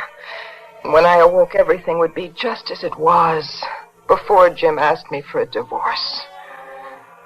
I would never agree. I knew there was somebody else, but I just kept hoping that someday he would come back to me. And one night... Jim! I've got to talk to you, Kay. The answer is still no. It's not about the divorce. Oh, really? I suppose you just dropped in for a drink. Is that it? Well, that's very nice. It's like old times. Look, never mind about all No, that now. please, really, I insist. Oh, is it still on the rocks? Kay, please. Just Just like us, Jim, huh? On the rock. I said never mind. Her name's Laura Morgan, isn't that right? You know, I heard we looked so much alike. Oh, yes, I could give you a detailed description. You know, people that talk and all that jazz. Okay, let up, will you? Laura Morgan, tall, blonde, sometime actress, but full-time girlfriend. What's this, your night out? Kate, stop it. Shit. I said stop it. Only met I know just what you meant. Kay. She's dead. Laura is dead. Jim. It was an accident. You see, last night we had a terrible argument. I didn't want to marry a Kay. I wanted to come back to you. Well, she became hysterical. She pulled out a gun. I grabbed it from her. It went off. She's dead. Oh, Jimmy. Well, what are you going to do? Did you call the police? Call the police? Kay, if I call the police, I wouldn't have a chance. Jimmy, they will find her. They'll know it was you. No. They'll never find her. Now, you see, I got her out of the apartment, down the stairs, and into the car. No one saw me. And then, near the bridge... Now, stop, please, for God's sake. I don't want to know anymore. I'm sorry, Kay. Sorry for this mess. Sorry I left you. Sorry for everything. Kay, I still love you. Oh, Jimmy. What chance have we got now? There is one chance. But it all depends on you, Kay. On me? Yes. Kay, would you help me set up an alibi? An alibi? Mm-hmm. Of course, Jim. But how? By becoming Laura Morgan.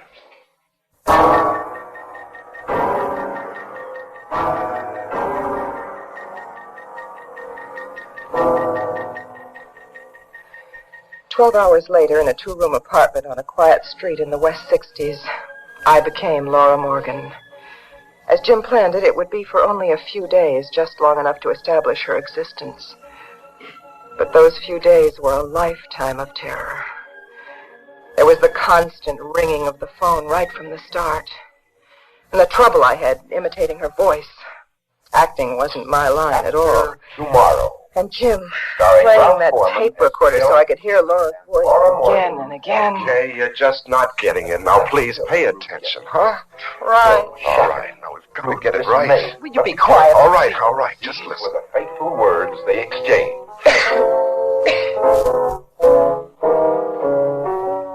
It was a lovely party, Phil. You hear it? It goes up and down. All right, just pay attention. What about Marion? What about her? The party's over. The party? I thought It doesn't. it was just beginning. It's ending, Phil. You hear that? The phone is driving me crazy. All right, answer it. I'll take the tape off. No, let it ring. Don't be a fool, Kay. Answer it. Hello? Are you the lady in apartment 4A? Yes. What is it? I'm a reporter from the Daily Globe, miss. We'd like to ask you a few questions about the murder Wednesday night.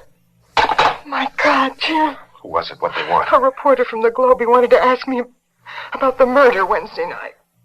Murder? Wednesday night? Jim, please. Let it rain. No, wait, pick it up. Jim, Go on, pick it up.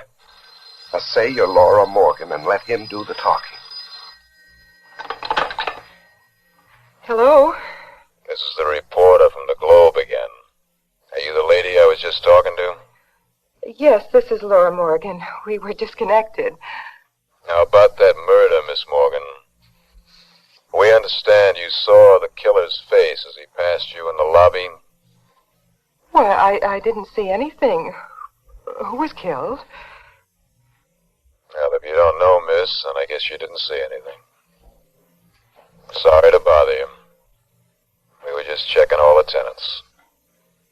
Thank you.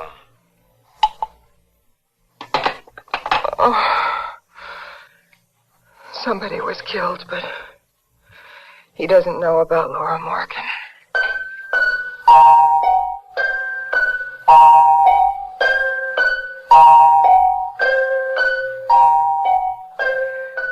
Somehow I'd carried it off.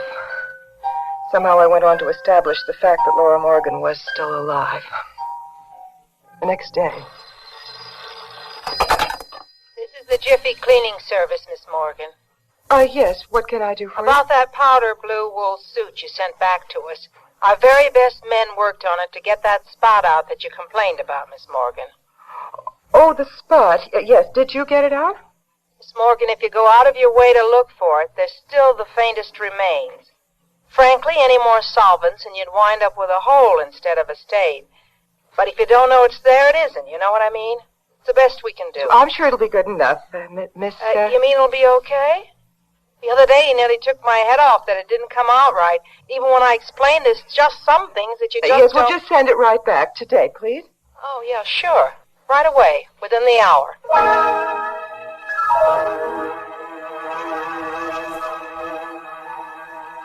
That afternoon, wearing Laura's powder blue suit, I left the apartment. My heart skipped a beat when I saw the doorman looking my way.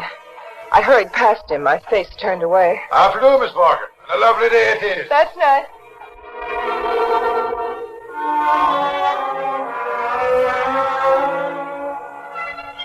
Jim's plan seemed to be working. To kill time, I went to a movie and then decided to walk home. It was a relief to be caught up in the anonymity of New York with its crush of people at 6 o'clock. I was just turning west on 64th Street when... Look out, lady!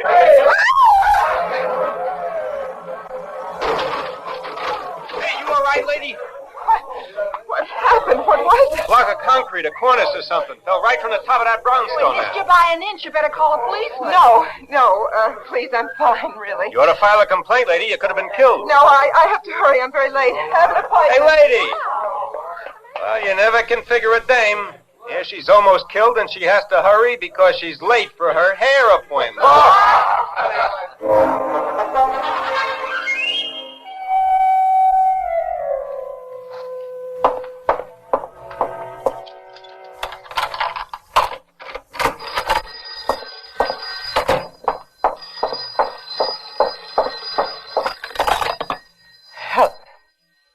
Hello?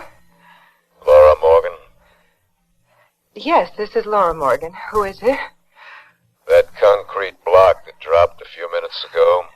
Concrete block? What about it? I just want to tell you, that was no accident. No accident? No accident.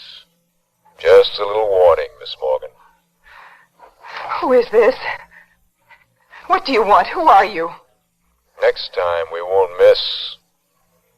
If you say one word about the murder, you're dead. No.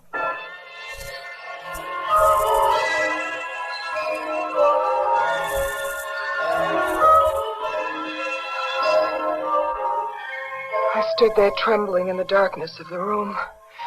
The crash of concrete on the pavement, the ominous, threatening voice on the telephone still ringing in my ears. Oh, I wanted to scream out, Laura Morgan is dead. But I had to protect Jim's alibi.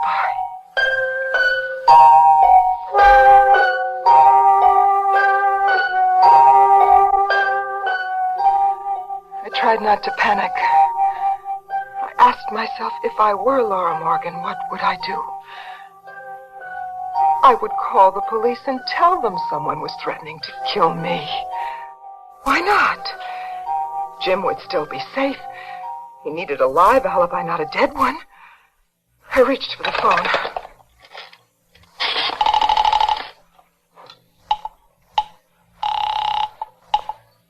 Operator, get me the police department and hurry, please.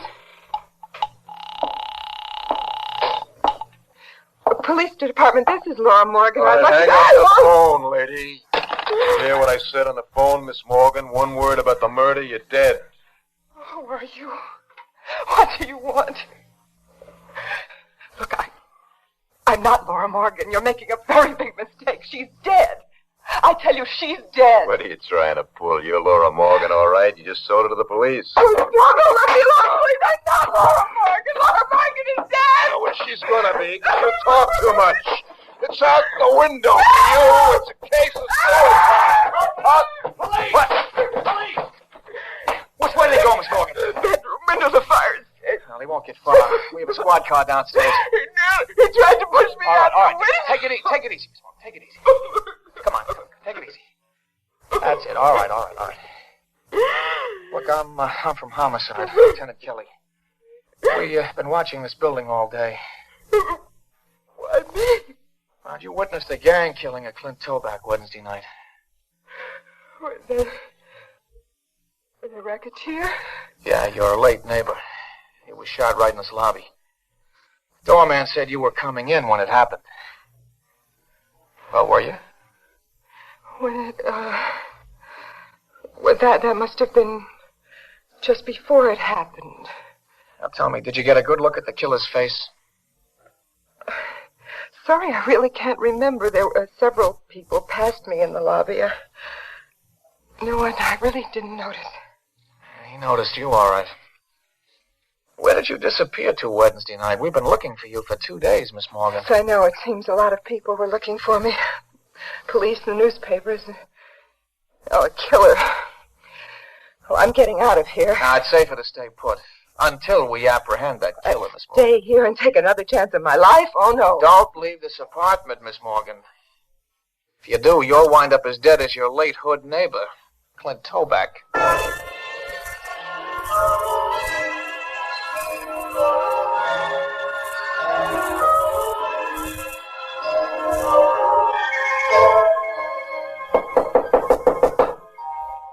Who is it? It's me, Jim. Oh, Jim. I got here as soon as I could. What happened, Kay? I couldn't make out what you were saying on the phone. Oh, my God, you look awful. Someone tried to kill me. What? I was almost killed. All right. Now, who? I don't understand. Laura Morgan witnessed a murder right here in this lobby Wednesday night. Did she say anything to you about it? Oh, we had other things to talk about. The killer is after her, even if she didn't see his face, if he thinks she can identify him. Even if she didn't know. All right. Now, look, you've got to get out of here, Kay. Now, you start packing. I'll try to get you on a plane tomorrow night. Now, wait a minute. The police said I can't go anywhere until they catch the killer. Police? They said I'd be safer here. They're watching this building. Police? Kay, are you out of your mind and you get me over here? Jim, I had to. Don't you see? You've got to tell them the truth. Now you've got to tell them Laura Morgan is dead. Tell them? Why, and ruin my life, our life, Kay? Jim, what is the matter with you? You didn't commit murder. It was an accident. The police will understand that. Oh, sure. I'm sure they'll be very understanding. Jim, don't you see? If you tell the police, it will be in the papers, on the news broadcast. Don't you understand? Then nobody will try to kill Laura Morgan if she's already dead. Oh, I see one thing. I've got to get out of here and fast. Look. Police, Miss Morgan. Just remember you're Laura Morgan. As long as they believe that, we can get away. I had a report a man was seen coming up here. Oh, yes. That was just a friend, Lieutenant. Oh, please, won't you come in? Yeah, thanks. This is Mr. Benson, Lieutenant. Benson? Jim Benson. Miss Morgan tells me she's been having some trouble, Lieutenant. Yeah, quite a bit of trouble, Mr. Benson. Miss Morgan, I'm afraid I have to tell you there's more trouble. What do you mean? Well, it seems to be, some question about your identity. Did you say my identity? Yeah, the doorman of this building. Well, come in, Brady. We can settle this right now. Oh, this is ridiculous, Lieutenant. This is an invasion of privacy. At the moment, Miss Morgan's life is hardly private. All right, what do you say, Brady? Is this Laura Morgan? No, that's not Laura Morgan. No, sir. Are you positive? When you put me back in the door today, sir, I knew she wasn't Miss Morgan. She wore the same suit, and she even looks like her. But that walk, and the way she kept her face turned away, they made me think, sir. No, sir. This lady here isn't Laura Morgan. What do you mean Laura, I'm be not Laura quiet, Morgan? please. Laura. Never heard of such Okay, a thing. okay. All right, who are you, miss? Why are you impersonating Laura Morgan? Don't say a thing, Laura. I'm calling my attorney. And who are you, Mr. Benson? Did you set this woman up as a decoy so you could kill the real Laura Morgan? We haven't found her yet, but the police are dragging the river. Jim. All right, just stay where you are, all of you. I'll answer it. Hello? Lieutenant Kelly? Speaking. This is Blaine. Oh, yes, Captain. Don't let that woman get away, Kelly. We'll be right over. Laura Morgan has been found and identified.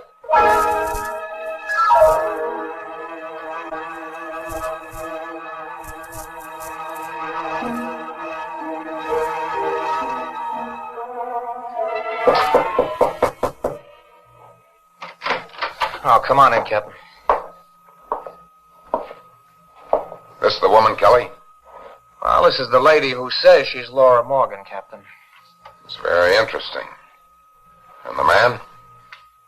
I'm Jim Benson. May I ask what you're doing here before I call my attorney? Certainly, Mr. Benson. I just came around to introduce Laura Morgan to Laura Morgan. What? Okay, Mac. Bring her in.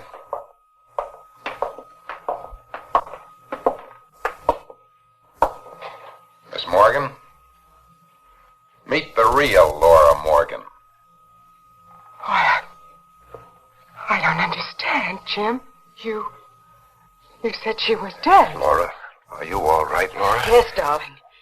But, Jim, my timing was off as usual. I guess I was at the wrong place at the wrong hour. I did just what you said Wednesday night, but they managed to find me. Jim, you knew she was alive. You knew somebody wanted to kill her, and you made me take her place. And you botched it. Just as you botched your marriage, Kay Benson. Jim, you said you killed her. You said you wanted me. You said Never you mind what I wanted said, Kay. Not so fast. We want to know exactly what you said, Mr. Benson. God, you wanted me to be killed. You wanted me to be killed so you could marry her. I begged you. I pleaded with you for a divorce, Kay. And when she wouldn't give it to you, you set your wife up as a target for Laura Morgan's killer. Oh, Jim, how could you? Take him to headquarters, Kelly. This is really one for the books. A stand-in for murder.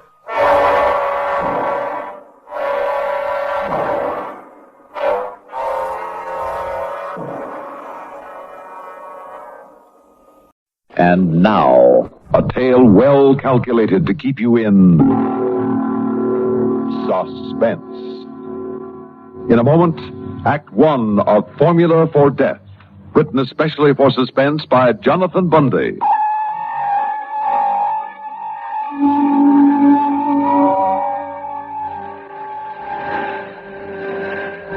Now, look here, Colonel.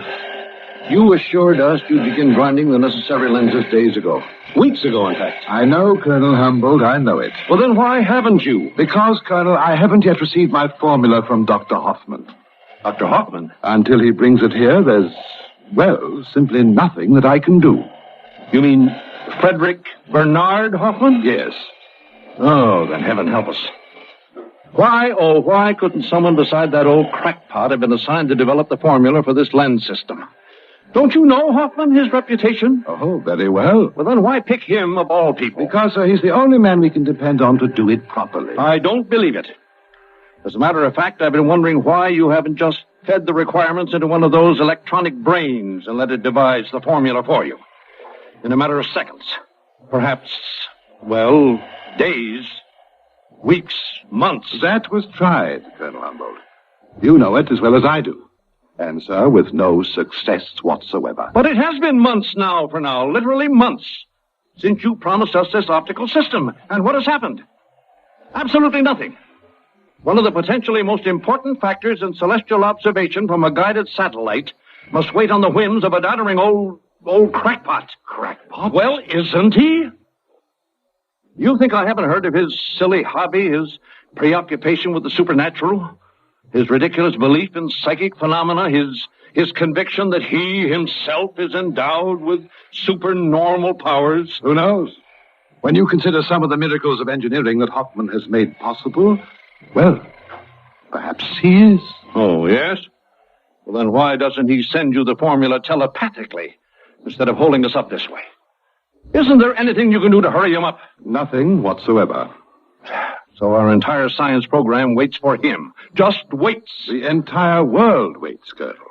Including our enemies. Oh, I tell you, it galls me to twiddle my thumbs while this superstitious old man with a single specific piece of knowledge spends his time communing with the spirits. Including our enemies, Colonel.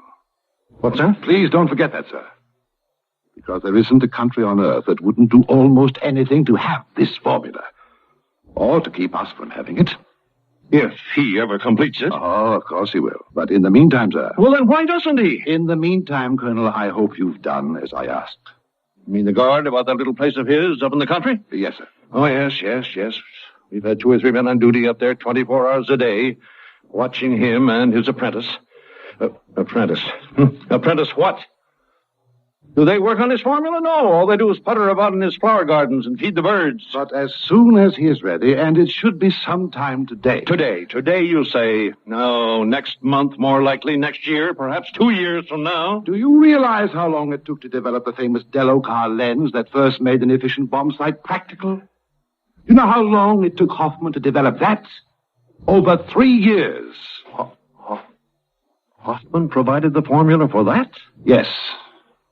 Oh, I see. Well, I didn't know. And at that time, too, we clothed his work in utmost secrecy, kept his little country place under guard.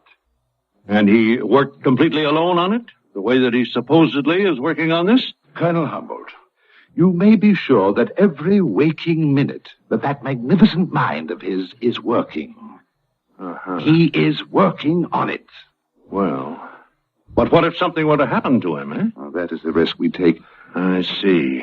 And now, since we may receive word from Hoffman almost any minute, if he keeps his last promise to me... Yes, if. I know, Colonel. You are no more impatient than I am, sir.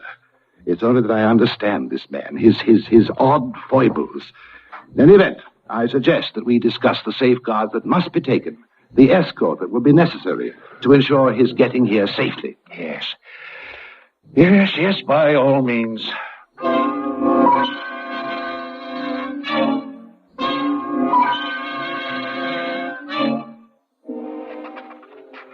Yeah. Of course. If a tertiary curvature of 16 degrees from the axis B equals 1 plus A over E to the nth power. Yeah. Then the cube of cosine R will automatically compensate for any variation in the flexing of the meniscus. Of course it will. And now, using Naperian logarithms to determine the hyperbolic function of the system, with the factor V now equal to Y equal to the secant B plus R squared over 1. Of course. Oh, I have it. Stefan, my boy, come in here. Stefan! Yes, Dr. Hoffman. Come here, my boy, come here. Look at it. I have it now. It is finished. The formula is completed. Excellent, Doctor. My congratulations. Thank you, my boy. And I deserve them. For this formula, Stefan, will forever stand as a monument in the annals of scientific achievement. A monument to me. And Stefan, only I could have done it. Because of my gift of communication with those who have gone before me. Because my powers are above those of normal men, are supernormal. So I must memorize it now. The square of the factor V equal to the secant B plus R over 1. Excuse me, Doctor. What? Your copy of the formula now, so I can give it to Dr. Fernald. Give you the formula? Yes, sir. I'll need it now. No, my boy. You do not understand. I will take it to him myself as soon as I have finished memorizing. Memorizing? Of course, my boy, so that only I will know it. I see. But, Dr. Hoffman, Yeah, well. Well, what if something were to happen to you? Have no fear, my boy. Nothing will happen to me.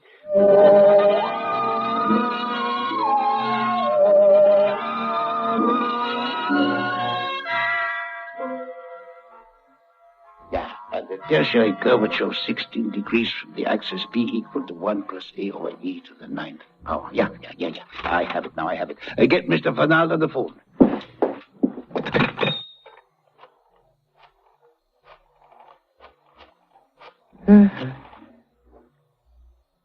Yes?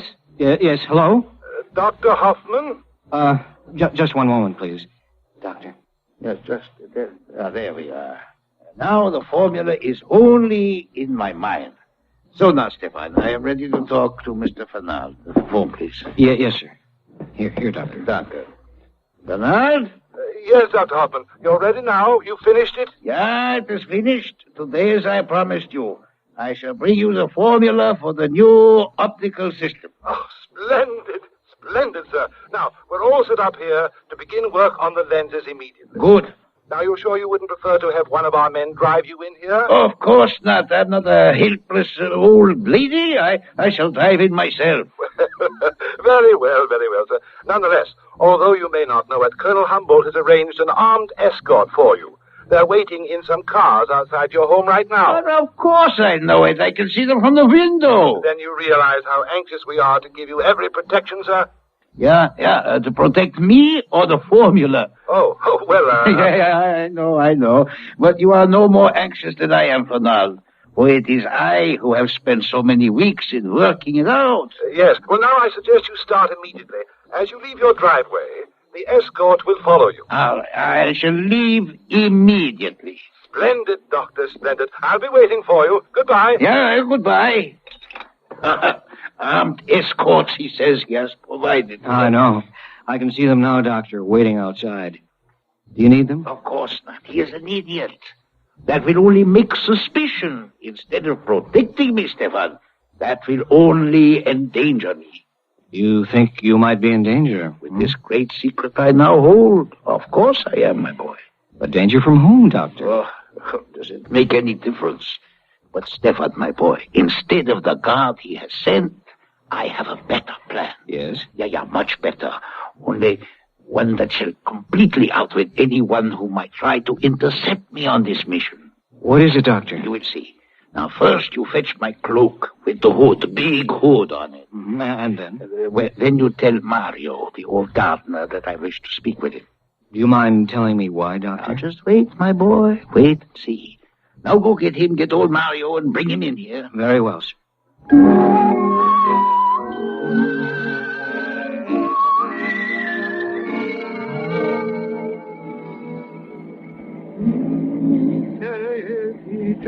You sure you wouldn't like me to drive, Doctor? No, thank you. I shall drive. You sound very happy, Doctor. Well, why not, my boy? I have the formula now in my memory, and we shall have no trouble getting into Fernald in the optical works. In spite of all that armed escort nonsense. That was rather unexpected, wasn't it? Did you not see the guards about the house all the time for all these weeks? More nonsense. But we fooled them now, haven't we? Yes, we fooled them. That poor old Mario, all dressed up in my cloak, the top of it pulled down over his face. He looked so much like me, it almost fooled myself. And not one of those silly men with the guns could know it wasn't me. And then, when they were gone, by driving away in the open with this old cow Mario's, you and I, we made no suspicion whatsoever. It was very clever of you, Doctor. But not necessary, Stefan. Because no one knows better than I do that there are certain people who would like to prevent me from delivering this formula. You're quite right, Doctor. I'm so glad you thought of this. Yes. Stefan, my boy, there are people who would stop at nothing. At nothing, my boy. You're absolutely right, Doctor. As you can see, I hold a pistol here in my hand. Oh, unnecessary, my boy, unnecessary. Because everyone thinks we are in my car and far ahead and followed by the guards. No one knows that you and I are here, comfortable, safely. Stefan. Yes, Doctor.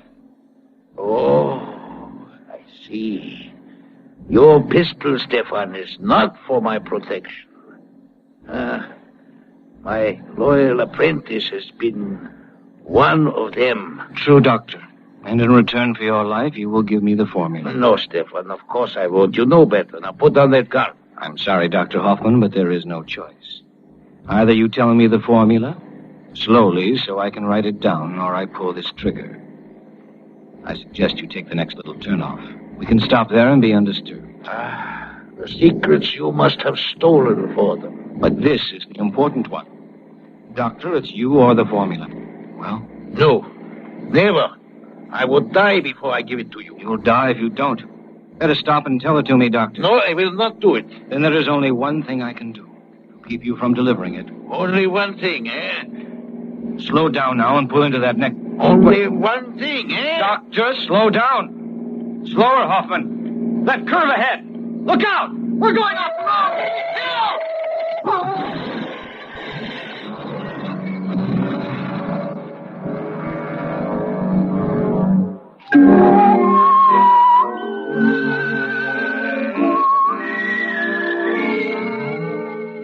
And you say that you're the what? The gardener? Yes, sir, Mr. Fernald. My name is Mario, sir. But why did he send you in his place? What's the matter with Hoffman? Didn't he see the guard that Colonel Humboldt sent up there for him?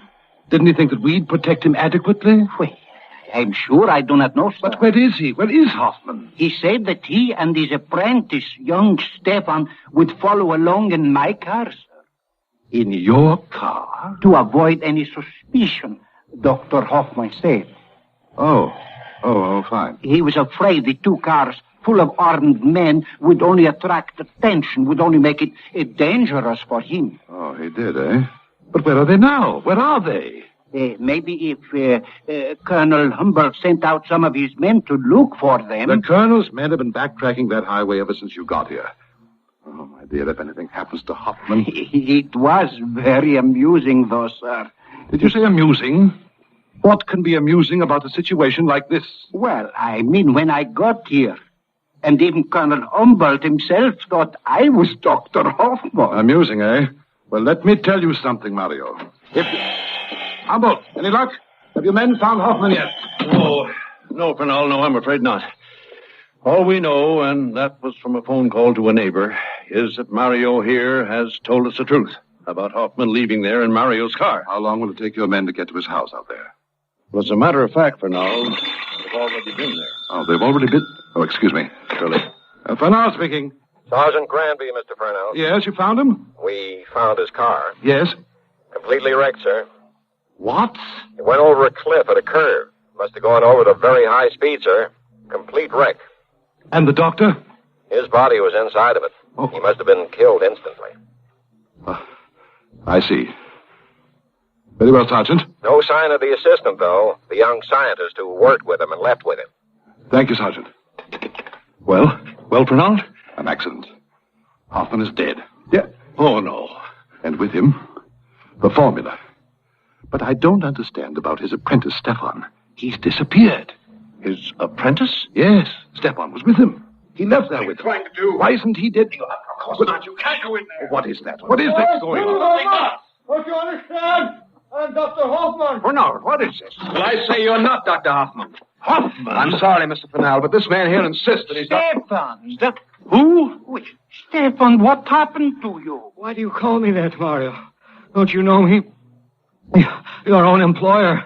But you are Stefan. Of course you are. But good heavens, man, you're hurt and badly hurt. Now, what happened? What happened to you? I had to crash the car to save the formula. Must be suffering from shock. He needs a doctor, I think. Wait, Colonel. Here, my boy. Sit down. Here, over here at my desk. Badly bruised and bleeding. Now, there. Now, Stefan, tell me. You call me that, too. What?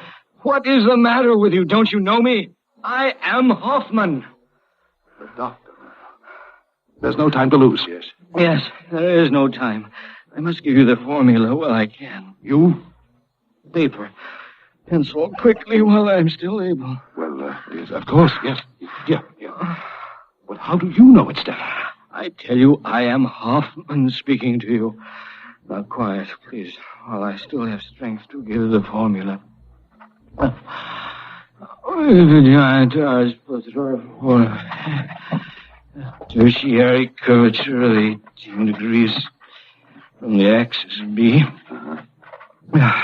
which is equal to 1 plus A over E to the nth power. Yes. This man is out of his mind. That must be gibberish. He thinks he's Hoffman. Don't you see, Humboldt? Don't you see what he's writing? The formula. The Hoffman secret. What? You see how the various factors in it fit together almost miraculously. Look. It's as only Hoffman himself could put it down. But it's almost as though Stefan were possessed of Hoffman's spirit. Good heavens, Fernald, you really think that such a thing is possible? I know that Hoffman talked about the supernatural, but this... The gentleman is finished. I promised I would bring it to you, and I have. Now look, my boy, look. Now I must lie down. Yeah, he's fainted. No wonder with those injuries. Mario, open that window and fetch some water. No, wait. Fernald. Yes. Look, he seems to be trying to say something more. It might be important. Well, I should bring positive genars, but I am sworn never to reveal. Yes, Dr. Hoffman, I will tell. I am Stefan Heron, American educated since 16. But my prior rigorous training was as a spy. I've scrupulously avoided contact with my government. Waiting for the right time. The formula for the lens system. Unbelievable. You think so, eh? Wait a minute. Here. Look at this. The empty holster on his hip. And here's a smaller gun right here inside his belt. And Humboldt is coming too. Fernand, if Hoffman is dead, it's because this man killed him. Oh, not with his gun, perhaps. It hasn't been fired. Oh, no. Do not shoot me, please. No, shooting would be far too good for you, Stefan Heron. It is Heron, isn't it? Yes. I am Heron. All right. Now, how did you do it? How did you kill him? No, I did not. He tried to kill me. To get the formula, that's why you killed him. I tried to force him, but he wouldn't tell me. What? He wouldn't tell me. He made the car go faster and faster. And then the curve, and the car went over. No, wait, Stefan. You say he didn't give you the formula? No. But I am content. You hear me?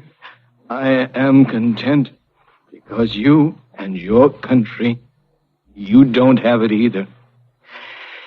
He wrecked the car. He's dead. He can't give it to you. Nobody knows it. Wrong, Stefan. What? Because Hoffman has given it to me. He has? Yes. Through you.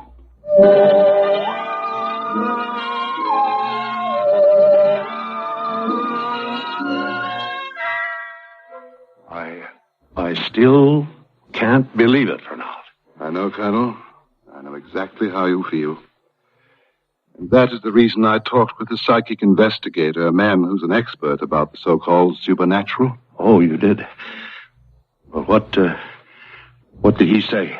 Only that there are many cases on record in which an injury, especially one to the head, has resulted in temporary personality control of the sort that we witnessed, of Stefan taking on Hoffman's personality. I understand such cases are well recognized by the psychologists. Yes, but what of Stefan's temporary knowledge of the formula, Fernald? The formula that existed only in the mind of Dr. Hoffman while he was alive. Possibly, this psychic investigator told me, possibly, Colonel, it was a case of thought transference. Yes, thought transference occurring as a result of Hoffman's tremendous concentration on his formula at the moment of his death. But who knows? What do you think?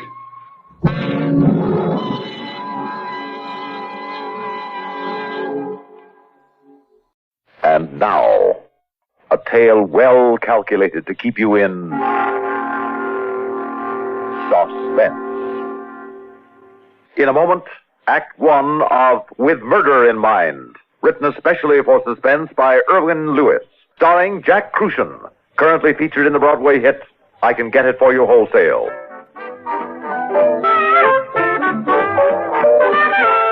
Are you ready, Anton? Yes, my darling. Oh, good. And Anton, don't go too far. Lately you... Please, please.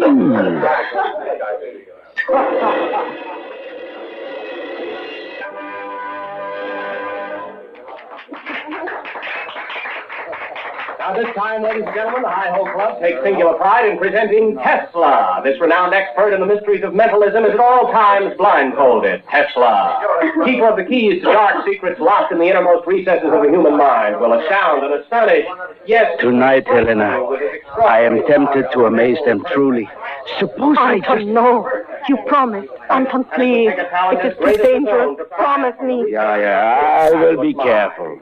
And now, without further ado, it is my great honor to bring you feats of mentalism applauded in every capital of Europe. For the first time in these United States, with his beautiful wife, Helena, she's the one without the blindfold. Tesla the Great!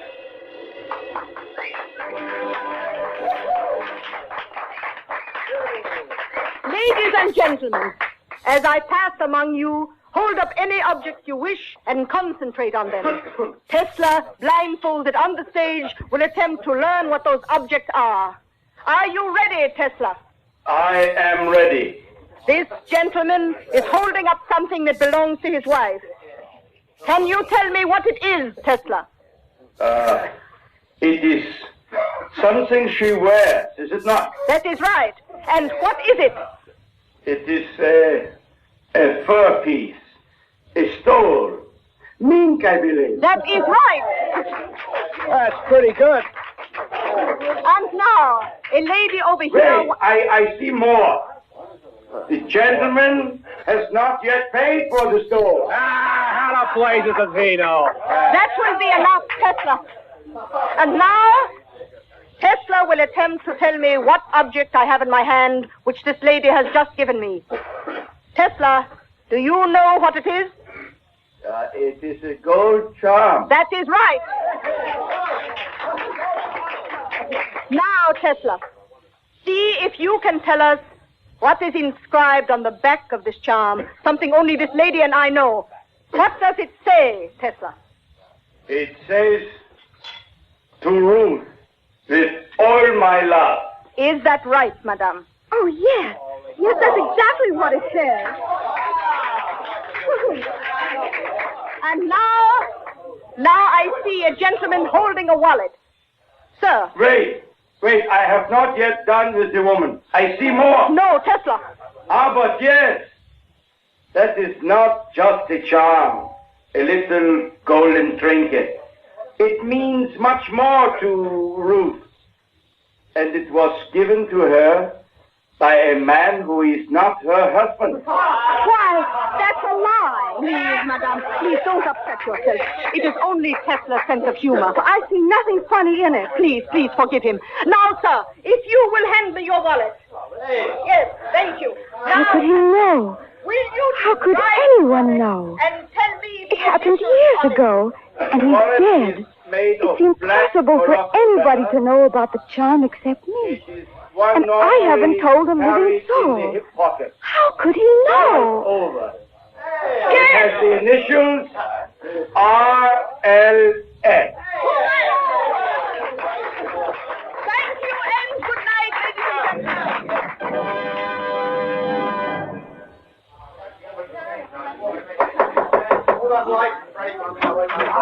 Mr. Hughes, please come in. Hey, Tesla, old man, I just had to come to your dressing room and congratulate you and the little woman. Oh, then you liked our act, Mr. Hughes. Liked it.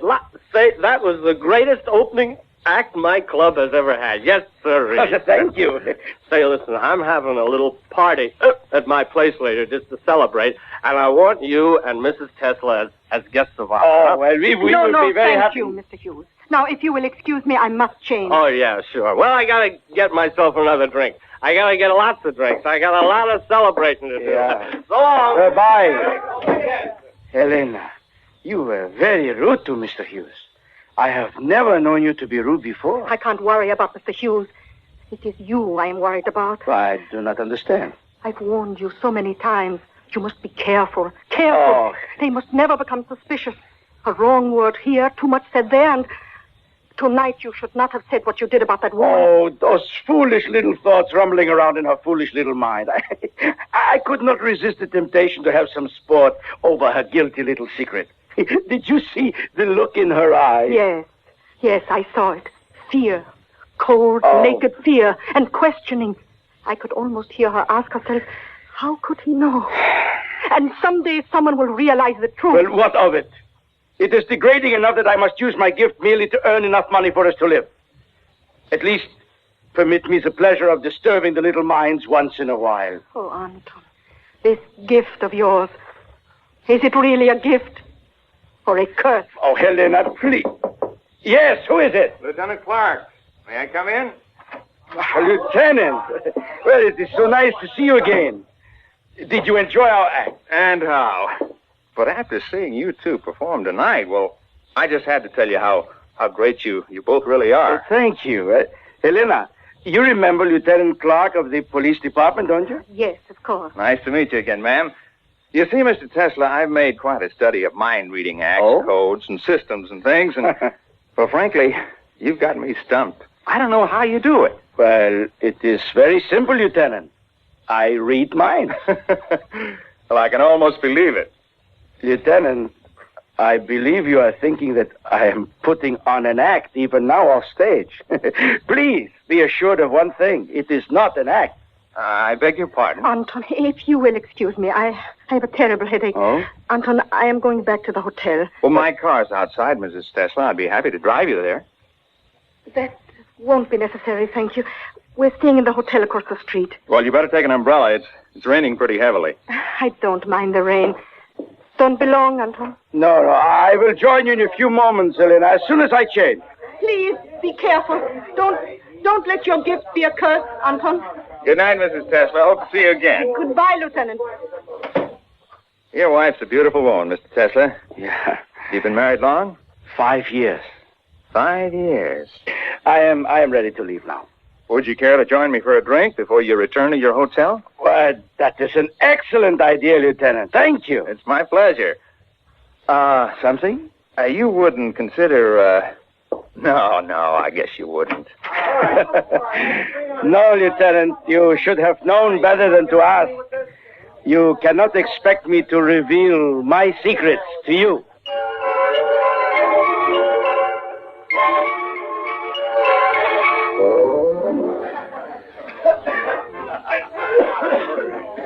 Oh, good evening. You're Saunders, aren't you? Good evening, ma'am. And you're part of the new mental act here at the club. That's right. 28 years I've been doing the doors in nightclubs, Mrs. Telser. It's Tesla, Mr. Saunders. Oh, yeah, sure. Well, I heard him saying how great you and your husband are. Oh. I was going to see your first performance. Here, let me open the door for you. It's pretty heavy. Oh, that's very kind of you. Oh, not at all, ma'am. Mind your step crossing. That rain. See? It's really pouring. If you'll wait a minute, I'll get you an umbrella, Mrs. Tesla. Don't bother. I don't mind a little rain. Oh, but you'll get soaked clear through. Please, I have the umbrella right over here. I'll get it for you. No, honestly, Saunders, I don't want it. I like to walk in the rain. I like the feeling. And besides, it's not far to the hotel. Well, if you say so, Mrs. Tesla. But be careful crossing the street now. Some of those cars come shooting around the corner like crazy. I'll be careful. Good night, Saunders. Good night, ma'am. If you don't mind, Mr. Tesla, we could have the drink at your hotel. There's a nice bar there. All right, Lieutenant. You may as well cut across through the stage door. It's shorter. Besides, in this rain, we're less likely. Tesla, wait! Where are you running?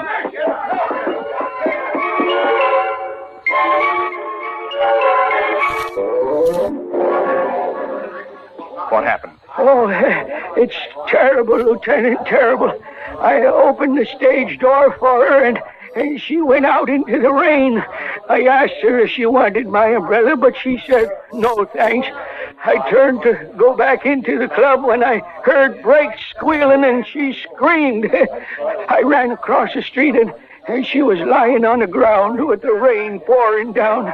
Next thing I knew, he come running out and pushed me away. He's like a madman. Who? What's his name? Mind reader, Tesla. Was it his wife? Yes.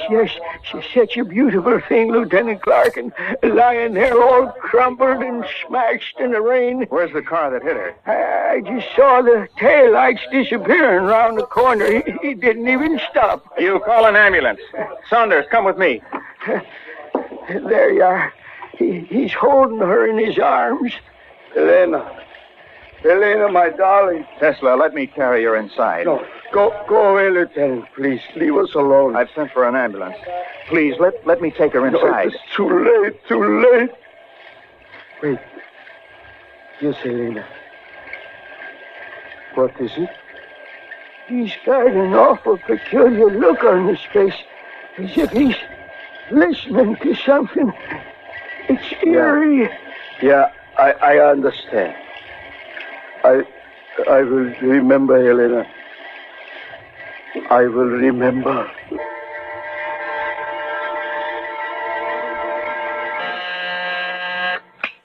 Yes, what is it, Sam? Man here to see you, Lieutenant. Name's Anton Tesla. Have him come in.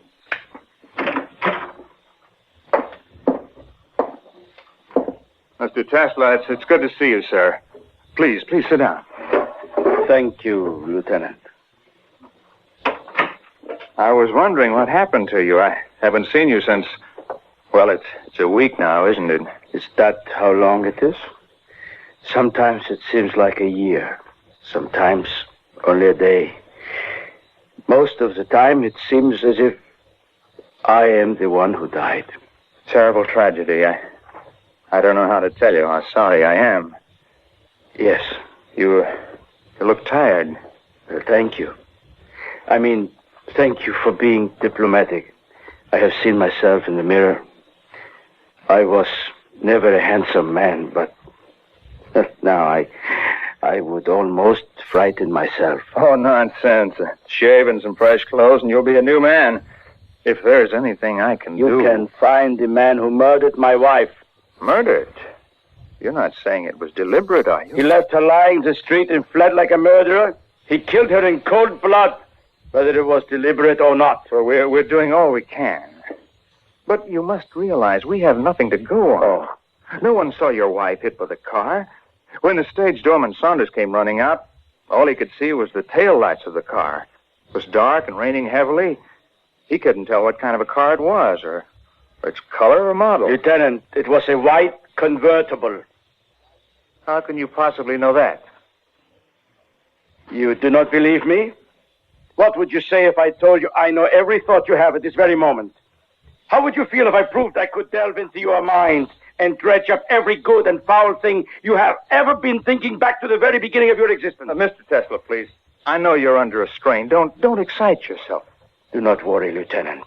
I will not try to prove it to you. And do you know why? Because then you would fear me as all must fear, and hate someone who knows their most innermost thoughts.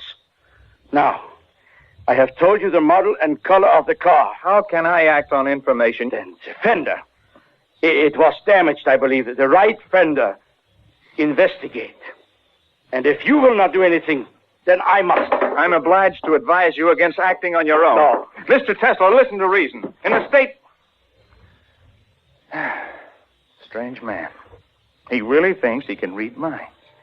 It's ridiculous. And yet that business about the fender. And what was it his wife said? Don't let your gift be a curse. Now, why should she have said a thing like that?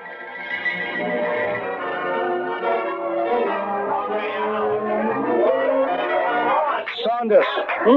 Saunders, wake up. I was just dozing. Oh, Mr. Tesla, I didn't recognize you. Oh, you remember me, huh? Oh, yes, of course, sir. May I say how sorry I am about the accident last week? It was you? Oh, you're hurting my arm. I must know. When you heard the crash that night and ran outside, what did you see? I told the police everything. Tell me. Mr. Tesla. I saw your wife lying in the street. And the car. Did you see the car? Only the tail lights as you turned the corner. You're lying. You saw more. I know you did, but I cannot make it out. Now, what else did you see? Nothing. I swear it. I saw nothing else. There is something else you saw. Think now. What else did you see? Please, Mr. Tesla, my arm. Think. Why are you looking at me so funny? I must not find out about Joe. Joe? I don't know what you... Parking lot attendant. Thank you, Saunders.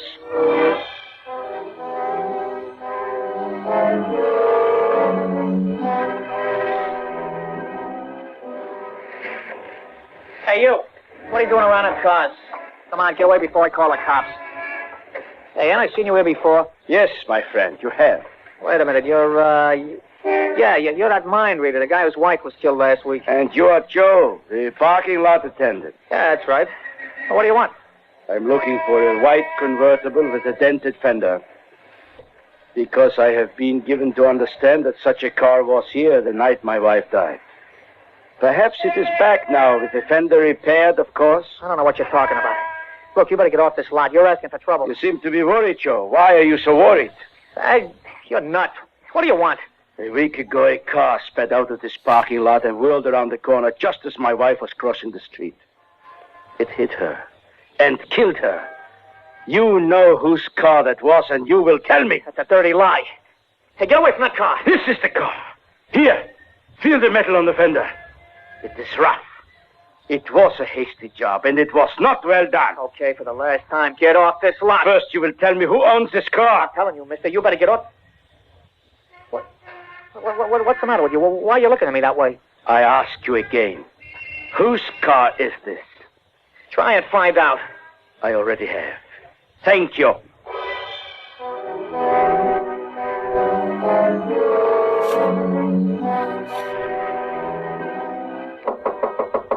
Come in. Oh, Mr. Tesla, I'm glad to see you. I was worried about you. I tell you what, I was just checking my books. I'll put them away. We can go out to the bar, have a drink. Hey, why are you locking the door? Sit down, Mr. Hughes. I want to talk with you. What Sit about? down! I have been looking for the man who murdered my wife. Murder? Oh, it was a horrible thing. A frightful accident. Not an accident. Murder. Oh, no.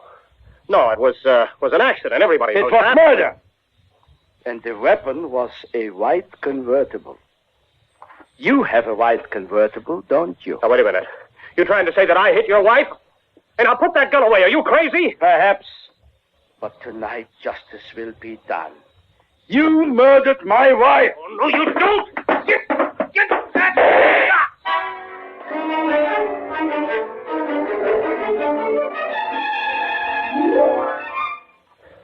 After that, Lieutenant, I could see he'd made up his mind to shoot me. I jumped him, trying to defend myself. We struggled, the gun went off, and I called you. That's the whole story. All right, Mr. Hughes. Better sit down. You look like you're ready to collapse. Thank you. Oh, what an experience. He must have been crazy.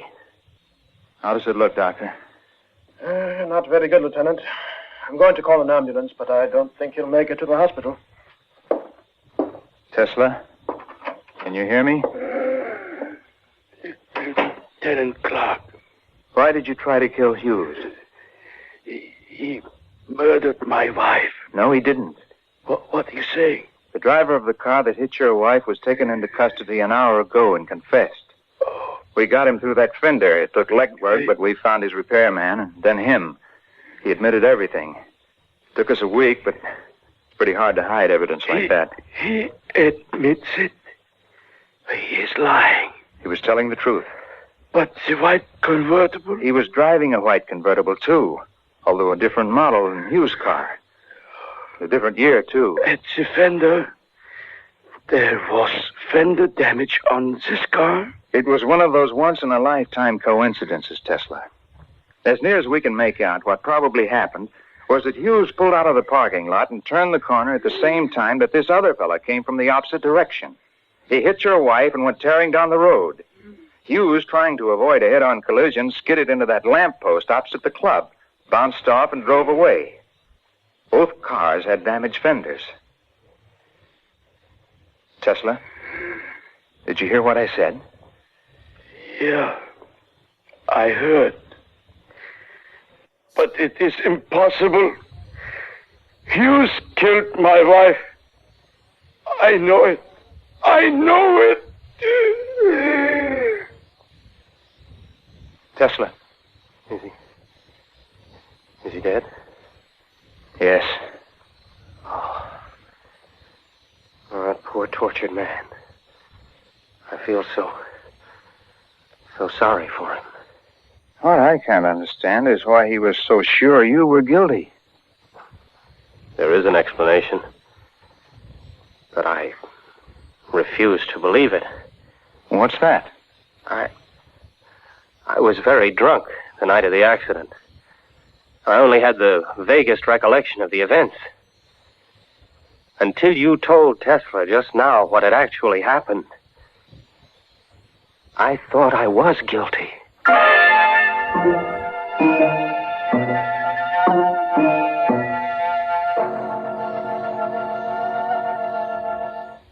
And now, a tale well calculated to keep you in suspense.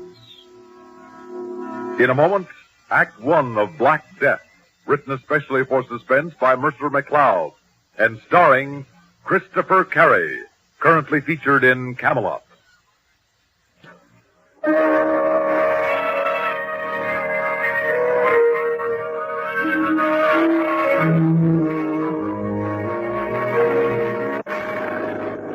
Rain, is it getting worse? Well, it's not getting any. I can't understand why the lights should be so dim. Dear. What?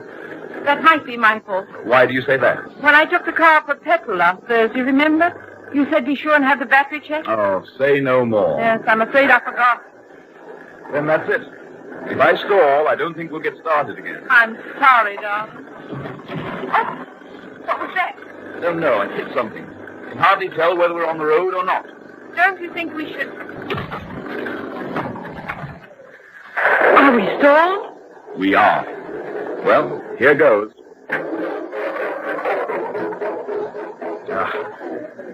Well, that's it. Oh, Charles. And it's all my fault. Now, don't feel bad about it. I don't think we should have made it anyhow. If we were on a main highway, we might be all right. But these small byroads, miles from anywhere... But what can we do? Well, we can sit in the car and hope another car comes along. But the chances of that happening here are remote. We might be better off to walk to help. I'd hate not to make our appointment in Dwolding. In this rain? It's a cold night, Nora. If we keep walking, we can at least keep warm. We're almost certain to find a farmhouse or something. Are you game? Well, I think I am. Then bundle up and let's get on with it, old girl. Right. Well, come on. I'm afraid we won't make Dwolding tonight. This is beginning to look a little ominous. Yes. We'd better try calling out, Charles. All right. Hello! Hello there! I think I'm a little frightened, Charles. Come on, let's both call out. Hello! Hello! Charles, it looks as if we... Quiet, Nora. Charles. Now, where that dog is, there must be shelter. Yes, there's a light blinking over there. That's for us. Come on. Oh, thank goodness. Are we glad to see you? Why? Why? Because we're lost, that's why. How far are we from Dolding? No, about 20 miles. Where do you live? Just over the hill there. But it's no use. He won't let you in, not him. Who are you talking about? The master. And who is the master? Now, wait a minute. You can't leave us. Here, wait. Yes. Now, listen, you. Whether you like it or not, we're coming with you. And whether the master likes it or not, he's going to give us shelter. You go on ahead. We're following you. Come along.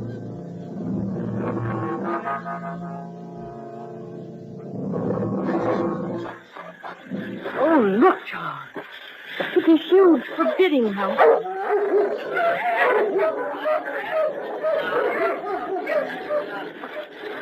Here we are.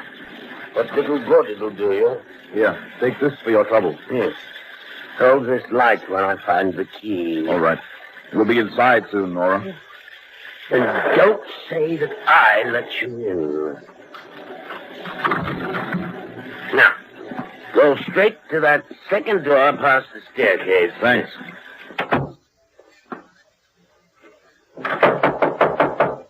Yes? Well, here goes.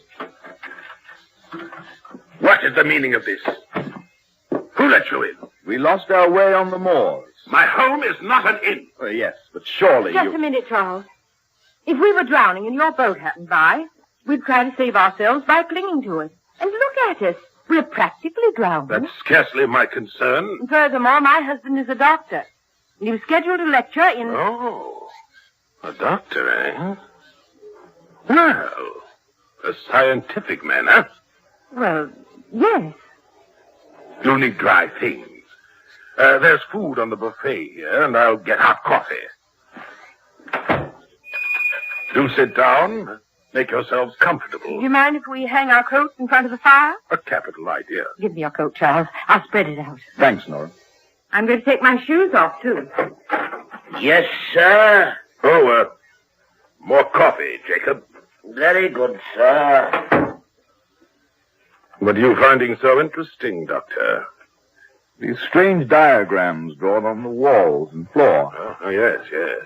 Those are the nuclei of my science. White mice in the cage. And what's this contraption? What does it look like to you? It bears a rough resemblance to a huge camera. But the sides, all this multicolored glass. I don't know. I'm quite baffled. In there, my friend, is the element black. Black? Black. One of the greatest destructive forces in the universe. But how about you two eating something, eh? Just help yourselves. Coffee won't be long. Oh, thank you very very nice. much. Right, thank you. It may interest you to know that yours are the first strange faces I've seen here in 4 years. Really? I spend most of my time hard at work. Very, very hard at work. The results of this work may well benefit humanity. Oh, I'm glad to hear. Don't misunderstand me. I don't give a rap about humanity. However, I'm more productive to your humanity than I should be if I were full of gush as the sentimentalists, speechifying to get murderers out of prison. Do you follow me? Well, yes. You noticed my man, Jacob? Of course. He's a perfect servant. Makes me comfortable. I have no feeling for him. I treat him civilly, pay him, but I never concern myself with him as a human being. I know nothing of his character except what I read of it in his last employer's letter. There are, you see, no truly human relations between us. Would you imagine his work would be better done if I'd made him like me personally? Oh, I would, decidedly. I'm certain it would not be so. He'd trade on any relationship to my disadvantage. But if a crisis occurred... Crisis? Yes, if you needed his help. Not only a servant, but well, supposing you were sick, in need. You'd never get from your relationship what can be prompted only by affection.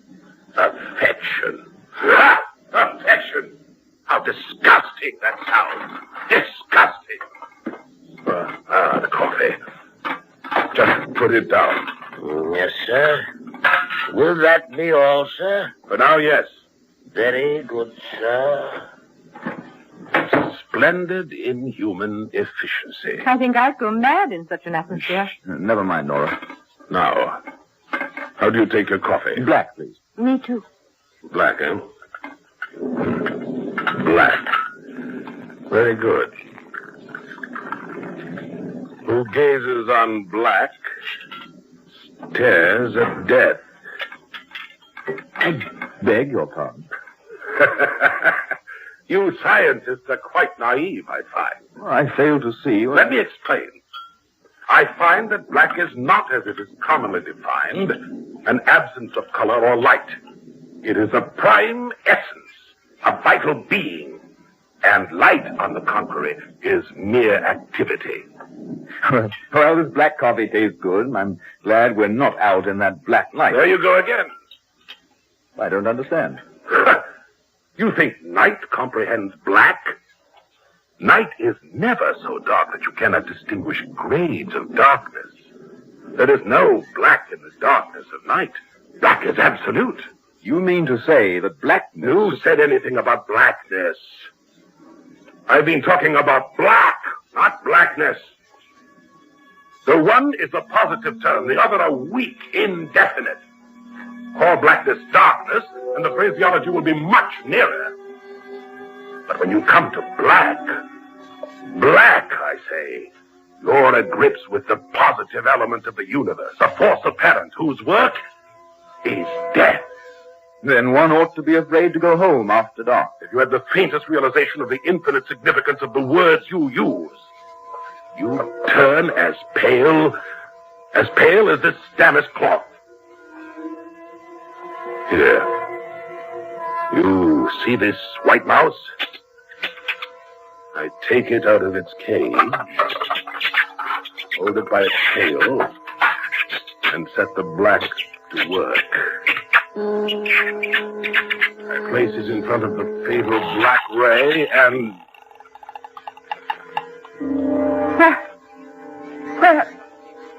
Where did it go? It vanished.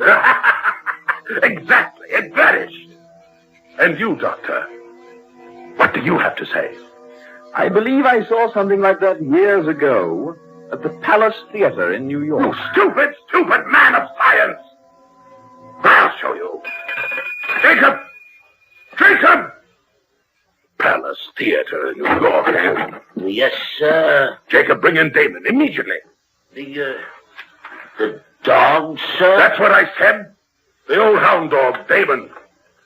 That is the old one, isn't it? Yes, sir. Then quickly, bring it here. Yes, sir. Right away. Doctor, you look at me with the eye of a diagnostician. You would condemn me as a hysteric or a madman, wouldn't you, Doctor? How would you put it? Suffering from delusion. That would be your diagnosis, wouldn't it? Why, Exactly. And having placed a tag on me, you'd wash your hands of the whole business. Oh, I know you men of science. Jacob. Bring that hound over here. Master, you're not... Leave us, Jacob. But, sir, not David. I said leave us. Yes, sir.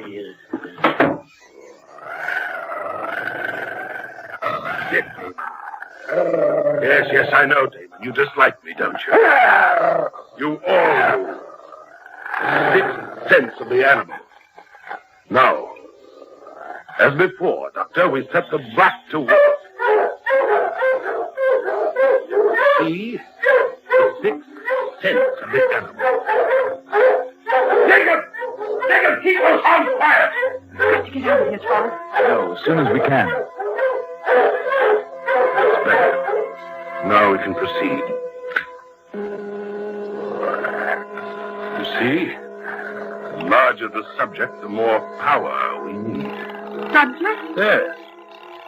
Humans will require even more power. Humans? Why, yes. That will be my most noble achievement. Now, Damon, sit.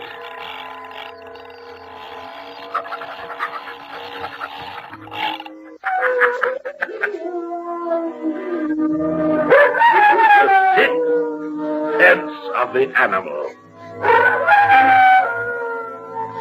I'm a little tired. I think I could use a drink. Yes, I'm really quite tired. Yes, sir. Bring me a brandy, will you? Yes. For our guests, too. Oh, very good, sir. You don't understand, do you, Doctor? No, you don't understand at all. That's why I became disgusted with you men who call yourselves scientists. Yes, you condemn everything that resists experiments. You reject as false any theory which cannot be proved in the laboratory or the dissecting room. You refuse even to consider my findings in regard to apparitions. Apparition? Ghosts, if you like.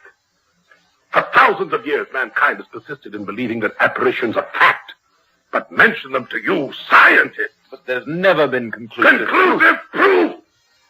If I were to tell you that for 23 years I have been investigating the supernatural, and that I know, past all doubt, that ghosts, apparitions, and supernatural beings exist, what would you think? Huh? That I have lost my mind? Well, unless, of course, you could show me an apparition or some supernatural... Show me? Show me? Proof. The brandy, sir. All right, put it down. The storm is over, sir. Has it now? Has it? Yes, sir. Nora, did you hear that? The storm. It's over. Yes, I heard. I think we should get out of here as quickly as we can. Oh, so do I. Take a good swig of brandy. It'll help. I did. I don't know how you feel, but I'm ready for that 20-mile walk to Dwolding. Those 2 demonstrations have convinced me. Darling, I'm ready. Dwolding, did you say? Yes. Why walk? I don't follow you. Why not take the local? The local? Yes. Do you mean local train? Of course.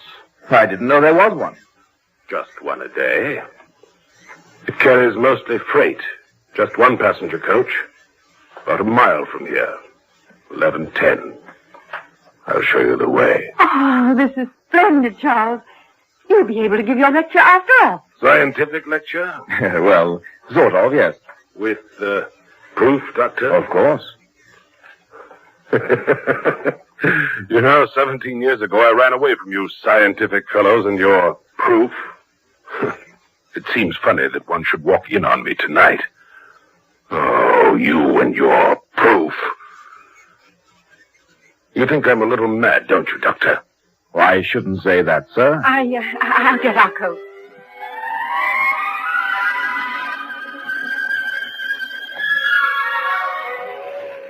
Here's where you catch it, down by the stone fence. Thank you, sir. You say Leave everything to Jacob. Good night. Thank you for your trouble. Thank you, sir. I'm glad to be out of the whole mad mess. Oh, me too. How do you feel? Fine. The brandy helped. Good. Charles. Come on. It's right on time. Well, things turned out a bit better, eh? Ah. Here we are. Come up. That's it. Now we can relax. Oh, I'm so happy to be out of there. Do you think he's a mental case? Oh, I certainly do. Utterly and completely mad. All that business about Black. Absolute nonsense. But, darling, what about that dog? And the mouse? They've really disappeared, you know. An old magic trick. You know, disappearing rabbit and all that. Just hocus pocus. Charles, have you noticed that the lights are so dim? Nora, what are you staring at? Everybody seems to be asleep in this coach. Look at them. Yes, they do seem to. Nora, what is it? Oh, Charles. They're not asleep. They're all dead. Charles! They're dead. Oh, Charles, in heaven's name, what's happening? Wait, Nora. Easy now. Oh, Charles. Oh, This branch line. What? Remember? Years ago, an accident. The train jumped the bridge into the valley.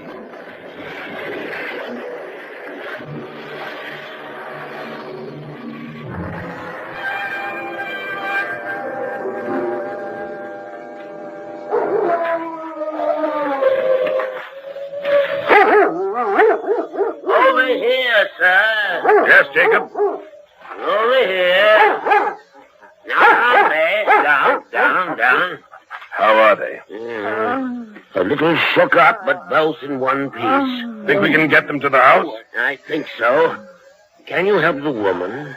I think so. All right. Up we go now. There. Now, can you walk? Yes. That's the way. Now, off we go. There. It feels better, doesn't it? Here, have another sip. You too, sir. You all right, Nora? Yes. Where are we? We are in the sunroom of the master's house. Back here again? Yes, you're both very lucky. Bruised and shook up a bit. Could have been lots worse. Am I dreaming all this? And what about that train? That's what you were ranting about when I brought you in. There was no train. There's no line there. Hasn't been one for years. There was a bad accident there years ago. Train jumped the bridge into the valley. Hasn't been used since. But you and your wife were in that accident. I brought it back to demonstrate another power of black. Doctor, listen carefully. I made it happen again. Remember what I said about my findings regarding apparitions? Well, what do you think now? And now, if you'll excuse me. Now what's going on? Couldn't tell you, sir. I've long since given up trying to understand the master. Well, you're both looking much better. Let me pour you some more brandy. We'll both feel much better when we can be on our way. Here you are. Thank you. Oh, I'm dreadfully tired, Charles. What's he doing with that contraption now? Don't know, sir. He said something about his most noble achievement. What? Charles. He means humans. Listen, Jacob. We've got to get out of here, and quickly, you understand? I cannot go against the master's order. Jacob, I want to start with a dog. Bring me one of the older hounds. Jacob! Jacob! Yes, sir. A dog. You heard what I said, Jacob. We've got to get out of here. I think we'd all better get out. Follow me. Come along, Nora. Where are we going? Any place as long as it's away from here. He wants a dog. I'll get him a dog. Follow me down this corridor. He shall have a dog, all right. Charles, what's happening to us? I don't know yet. Now stand to the side of the door. I'm going to open this cage. They won't harm you. They won't even see you. Now, down there. Down there.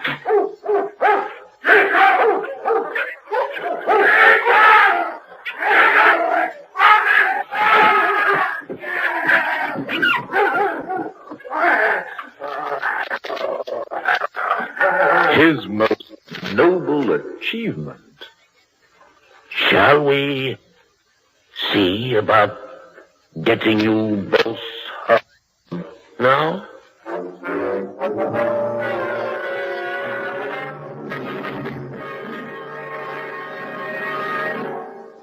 And now, a tale well calculated to keep you in suspense.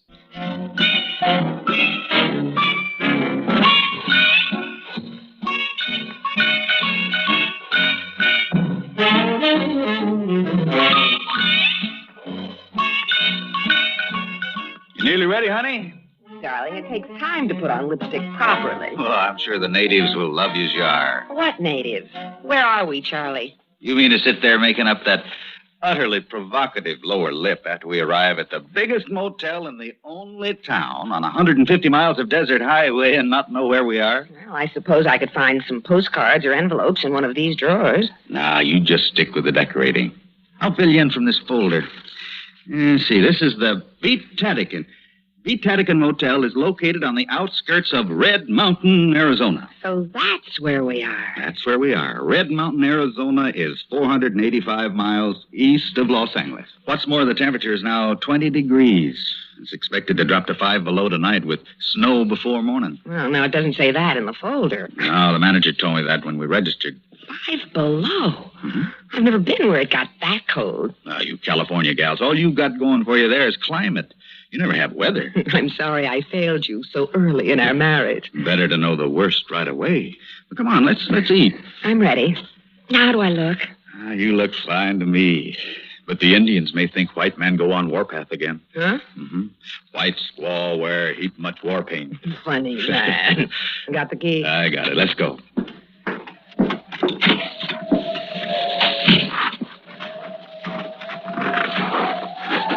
Ooh, it's cold. 20 degrees and dropping. Hey, be careful. There's ice there. Oh. Here, hang on to me. What's that? It's a train. That's what it is. Look, over there, across the road. A train? Out here in the middle of nowhere? Sure, it's main line from L.A. to Chicago. Runs alongside the highway out here for hundreds of miles. Look at them eating dinner in that dining car. I'll bet they're nice and warm. Want to change places? Well, they look so safe. I don't want to be safe. I want adventure. You picked a great place for it. Red Mountain, the hot spot of northern Arizona.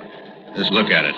There's one main street and 52 motels, 87 gas stations. And 6 restaurants featuring chill mac and canned soup. Yeah, the manager shills for the Kachina Doll down toward the center of town. Watch out for that little truck, Charlie. I see him. He's far enough away, I think. Oh, that's so-and-so. What's the matter, dude? I don't know. He waited till I pulled out in front of him, and then he let me have his bright lights. Nearly blinded me in the rear vision mirror. Oh, maybe he's signaling he wants to pass. Let him. Oh, that's it. He's blowing his horn. There he goes. He's in an awful hurry. Oh, look out. He's putting on his brakes. Gee, I nearly piled into him. He's drunk, that's what. Or crazy. Well, now he's slowed down to 20. Well, I'll have to pass him. He won't let you. What is this? I speed up, he speeds up. Let him go then, Charlie. It's a good thing nobody was coming toward us. Well, watch out. He's slowing down again. 15. Do you suppose he's doing that on purpose? I don't know. Hey, come on, get going. I'm going to have to try it again.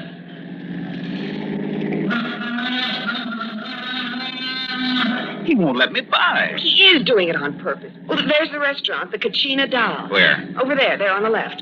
Well, there's one way of losing our comedian. I'll just peel off to the left and let him have the highway to himself.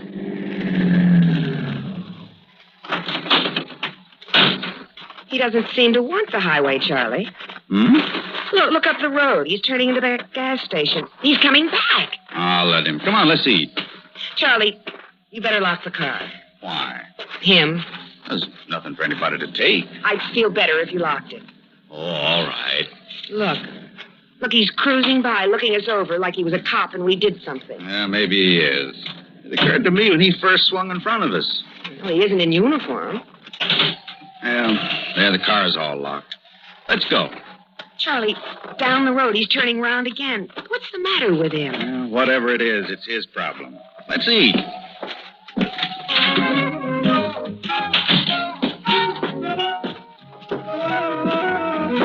Where you want to sit?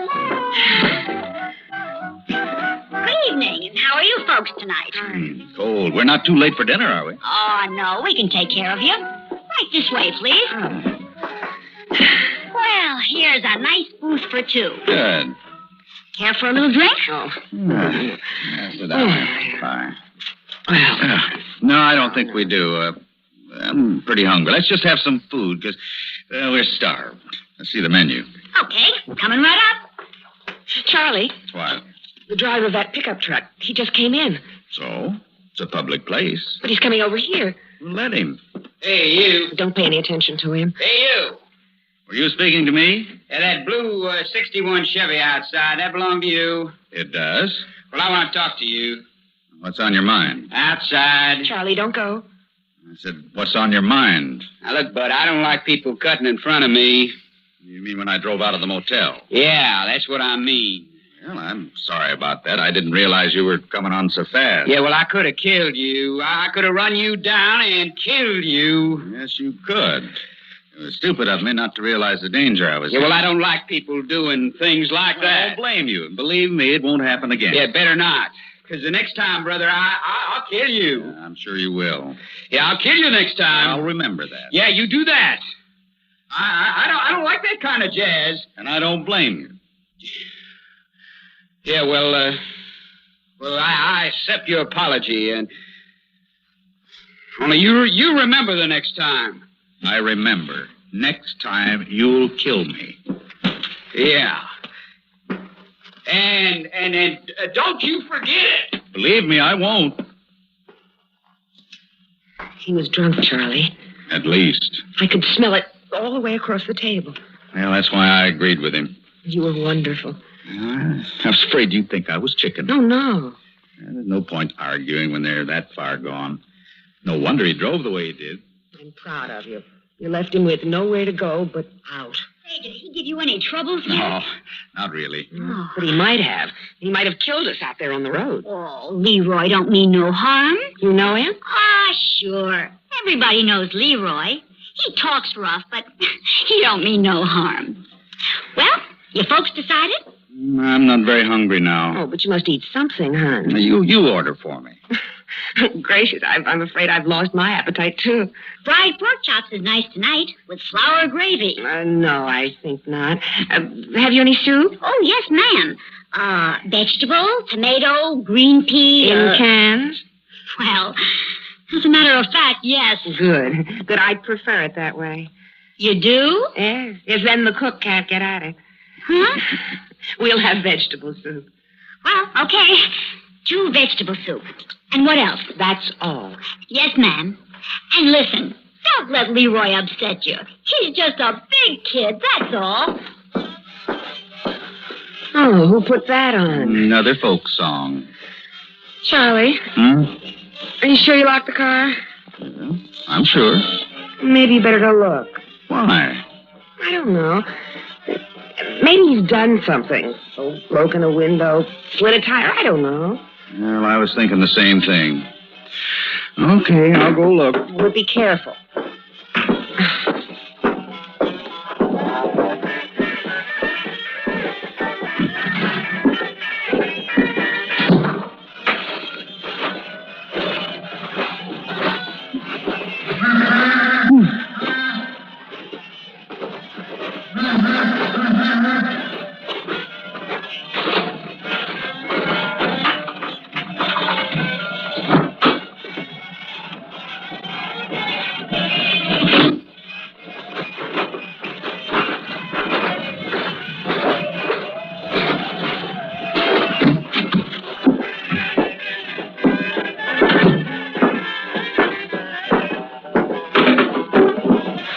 Everything okay? Yeah, everything's okay.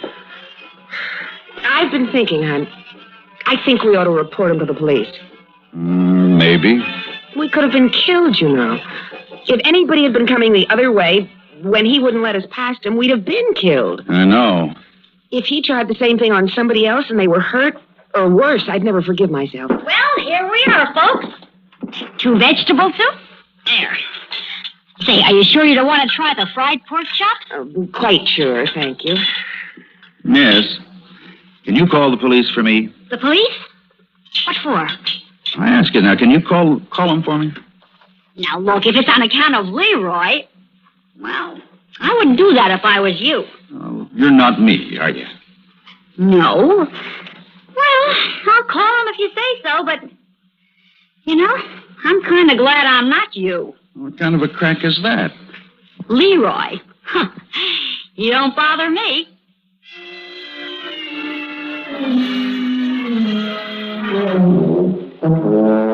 Yes, officer, I wrote down the license number, 880.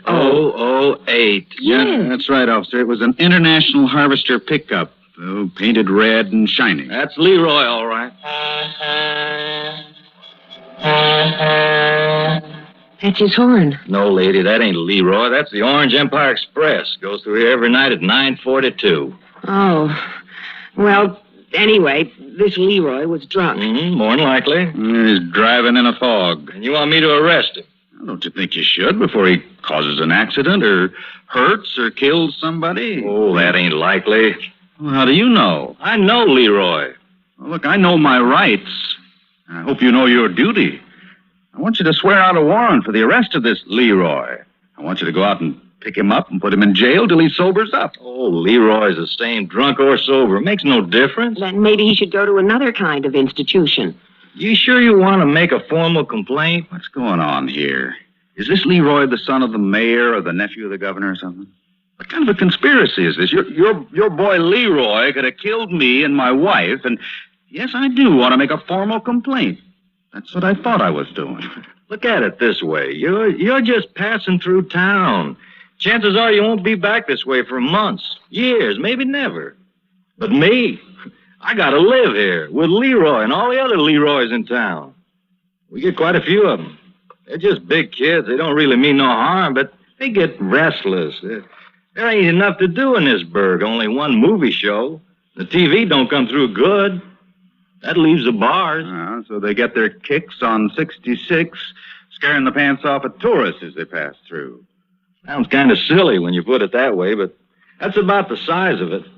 Tell you what I'll do. I'll have a talk with Leroy next time I see him. Well, I want you to put him behind bars now. Tonight, before he kills someone. Gee, mister, I sure would like to oblige you, but I wouldn't know where to begin looking for him at this hour of night. With the weather kicking up a blizzard, why, I just wouldn't know where to begin. That's a fact.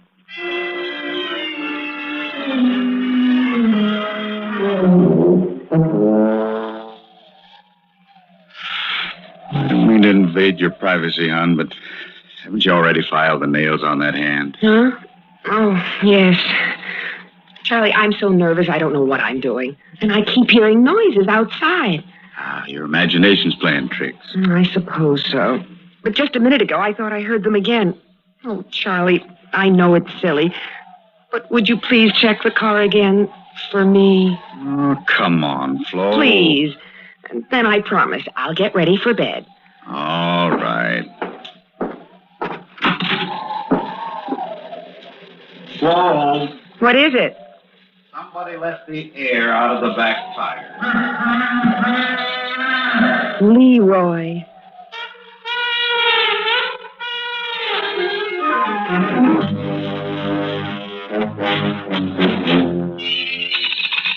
Come on, answer the phone. Hurry, Charlie, hurry. Well, they don't answer.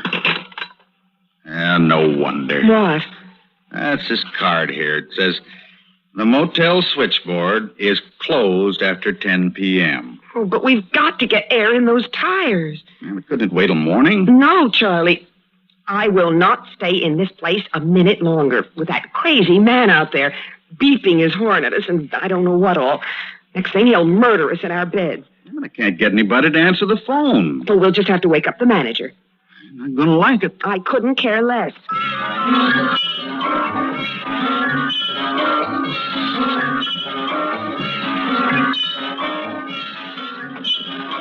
There's nothing I can do for you, Mac. I'm all alone here. Can't you come out and... Call up in the morning. Somebody will take care of you then. Same thing? Same thing. I could have told you. Nobody's coming out in this weather to fix a tire. How do you get the police? Well, they ain't coming out either. Number, please. Operator, will you give me the police? Look, you folks are keeping me up. I'm sorry. This'll only take a minute. Red Mountain Police? Listen, did you pick up Leroy? Oh, it's you. Yeah, it's me. You got Leroy in jail? No, I ain't run into him. I didn't think so. Well, he's just let the air out of my tires. Sure it was him. See him do it? Of course I didn't see him do it. But my rear tires are flat, and what's more, I can't get anybody to come out here and pump them up for me. Sorry, that ain't a police matter. But you can get somebody in the morning, no doubt. Well, I don't want to wait till morning. I don't want to spend another minute in your crummy town. I want to get out of here right now. Then you're going to have to pump up your tires your own self. It's a good idea. I just might do that. That's about all I could suggest. And don't you fret. I'll speak to Leroy as soon as I see him. Thanks. Thanks a lot. Come on, Flo. Let's get out of here. Just a minute. You owe me for those phone calls. Yeah, here. Keep the change. Buy a trip to the moon.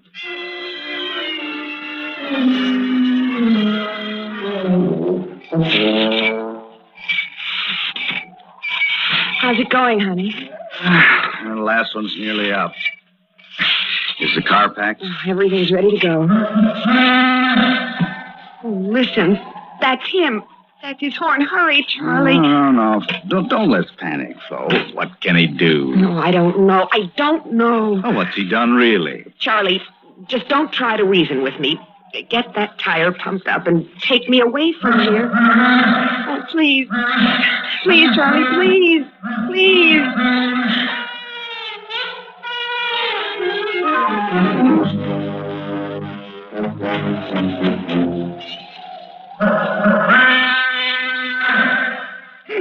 What's the idea of parking out in front of the police station blowing that horn? You're giving this town a bad name, scaring them tourists. They wanted me to arrest you.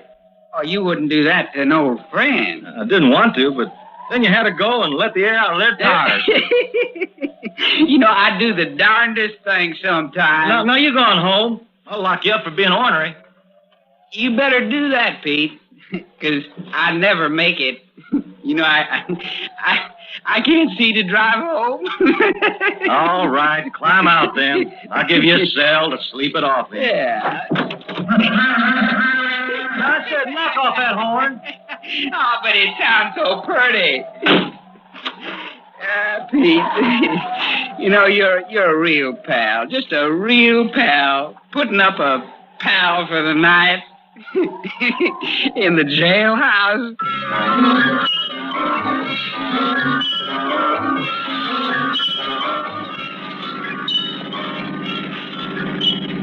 See that sign, hon? City limits Red Mountain. Come back soon. Sure we will. Oh, Charlie, I never was so glad to get out of any place in my whole life. Well, I didn't exactly enjoy it too much myself. Turn on the radio, huh? It's funny how a little thing like that can work on you. And grow to on the edge of panic, you know? Oh, those snowflakes are so big. They come straight at you. And you want to duck because they seem to be coming through the windshield. The best driving conditions, I can tell you that. Can't do much better than 20. Oh, I don't care if you have to crawl. We're getting further away from that dreadful town every minute. Oh, that's all I need. What? Some idiot behind me with his high beam on. Only one headlight. It's murder. Charlie, you don't suppose... Charlie, it's Leroy. He's overtaken us fast. You can't let him past. You can't let him box us out here in this blizzard. I can't drive much faster. You've got to, Charlie. Charlie, you've got to. But I can't see. The snow is just a white wall. Faster, Charlie. Charlie, he's gaining on us. Yeah, but that one headlight's in the mirror. It's blinding me, Flo. He's gaining on us, Charlie. Faster. Faster. Flo, I can't see. I can't see a thing.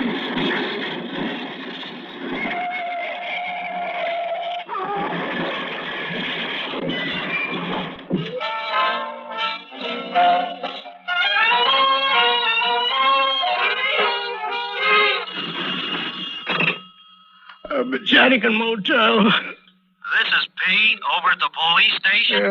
You woke me up. I'm sorry, Sam. That tourist that was beefing about Leroy, he still there? No, I wouldn't know. I was trying to get some sleep. Yeah, well, if you see him, tell him I picked up Leroy. Tell him Leroy's sleeping it off in the jail.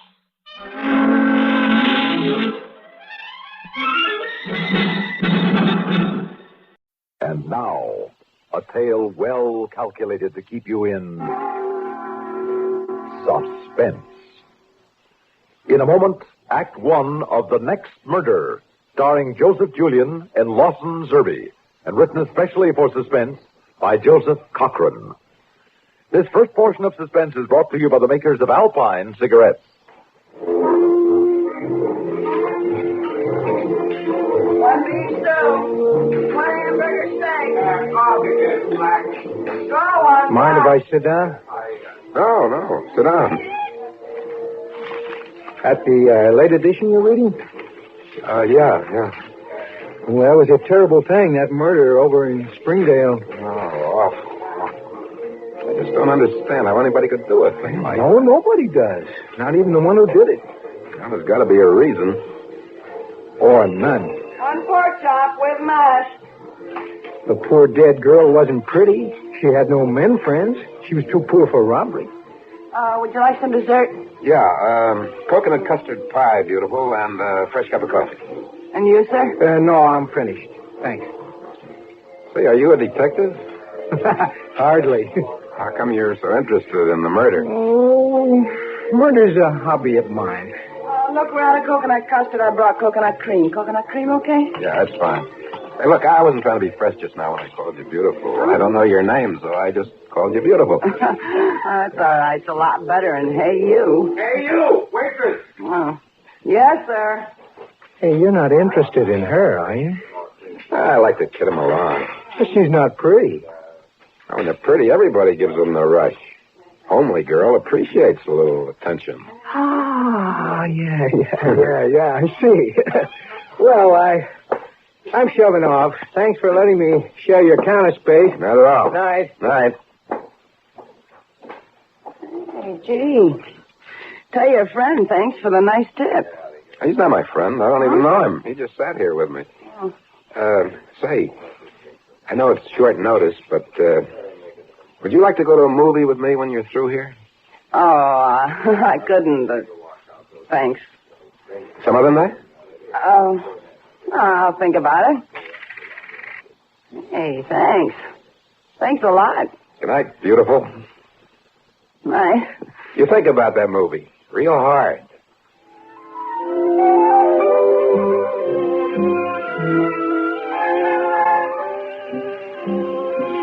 Outside, the rain that had been coming down hard when I entered the diner was now a light drizzle. He was standing there under the awning. I felt I had to say something. Hi. The rain's about stopped, huh? Yeah. You, particularly interested in the weather? Huh? Oh, no, not particularly. Just something that I... Something to say, you mean, huh? Yeah. To cover up what's really on your mind? What's on your mind? Well, I was wondering, haven't we met before? No, I don't think so. And yet, you know, I get the feeling... A feeling maybe there's some sort of a bond between us? Yeah, something like that. You know, in there, when I looked up and I saw you staring at me... I'm sorry, I'm not usually rude, but now you understand why? No, I don't. You know, I don't know what to make of it. It's funny. Maybe we met before somewhere. Maybe we brushed against each other in some crowd. Or... Have you been in a crowd recently? See, I was in one the other day over at Springdale. Yeah, Springdale. That's where that unfortunate girl was strangled. Yeah. You didn't happen to be in Springdale recently? Yeah, it's strange. When you saw me looking at you, I was thinking of Springdale. Well, that's what I was thinking. At that exact moment. Yeah. How do you account for that? I look up, I see a man looking at me, and we're both thinking of the same thing. I wasn't thinking only of the Springdale murder. I don't follow you. What? I was thinking of the next murder, too.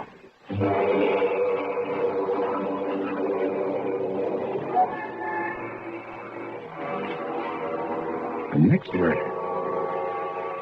I looked at the guy hard. I saw he was serious. I wanted to get away from him as fast as I could. And yet, I wanted to stay. I wanted to know what was on his mind. At the same time, I didn't want to know. I started away, and then I turned back. You a stranger in town? I blew in 2 days ago. How about you? Oh, I got in this afternoon. Where are you stopping? Don't have a room yet. You broke? Not broke or badly bent. Hey, listen, I got an idea. I got a good-sized room. I can sneak you in without the clerk knowing it. How do you manage it? There's a side door. I'll slip the bolt, and you can come up the back stairs. You're sure it won't inconvenience you? Well, if it'll make you feel any better, you can pay half the rent. All right, then I accept. We can talk there. Yeah. Talk. We have a lot in common. You and I.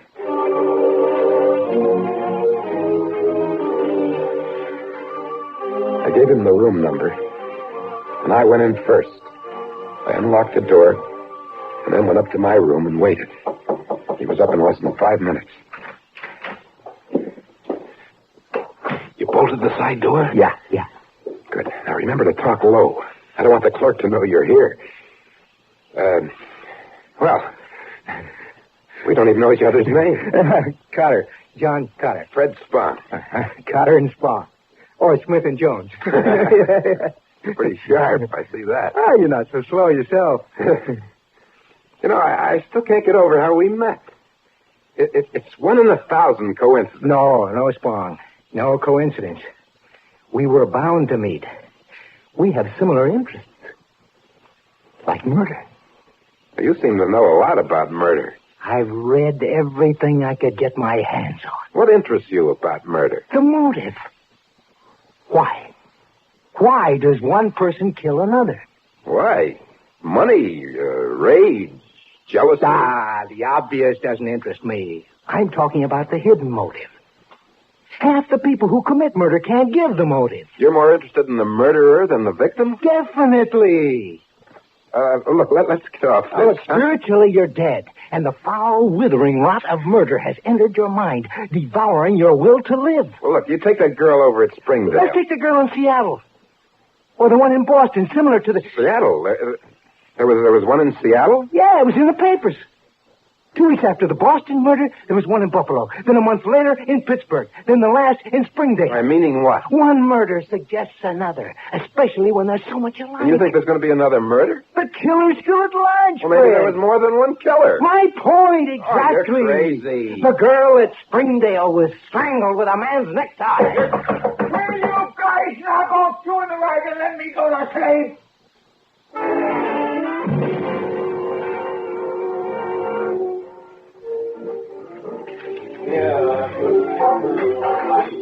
Strong, we always come back to the same thing. Why? Why does he do it? You always come back to it. A man can't help what he does. That's not a flattering admission. You know, sometimes your talk is too far out for me. What you're saying is you have no will of your own. You can't help what you do. I got lots of willpower. I make my own world. Having any dessert? Only people I want can be... No, thank you, no. How about you, good looking? No, nothing for me. Hey, what's your name? Amy? Why? I'm going to take you to the movies tonight. I ought to know your name. What time are you through here? Well, I'm through at 9, but, We'd make the second show, if you're interested. Well, yeah, I'd like to. I could go for a movie after slinging hash in this beanery. I'll meet you at the fountain in the square. Yeah, well, I ain't said I'm going to go. You ain't said you wouldn't.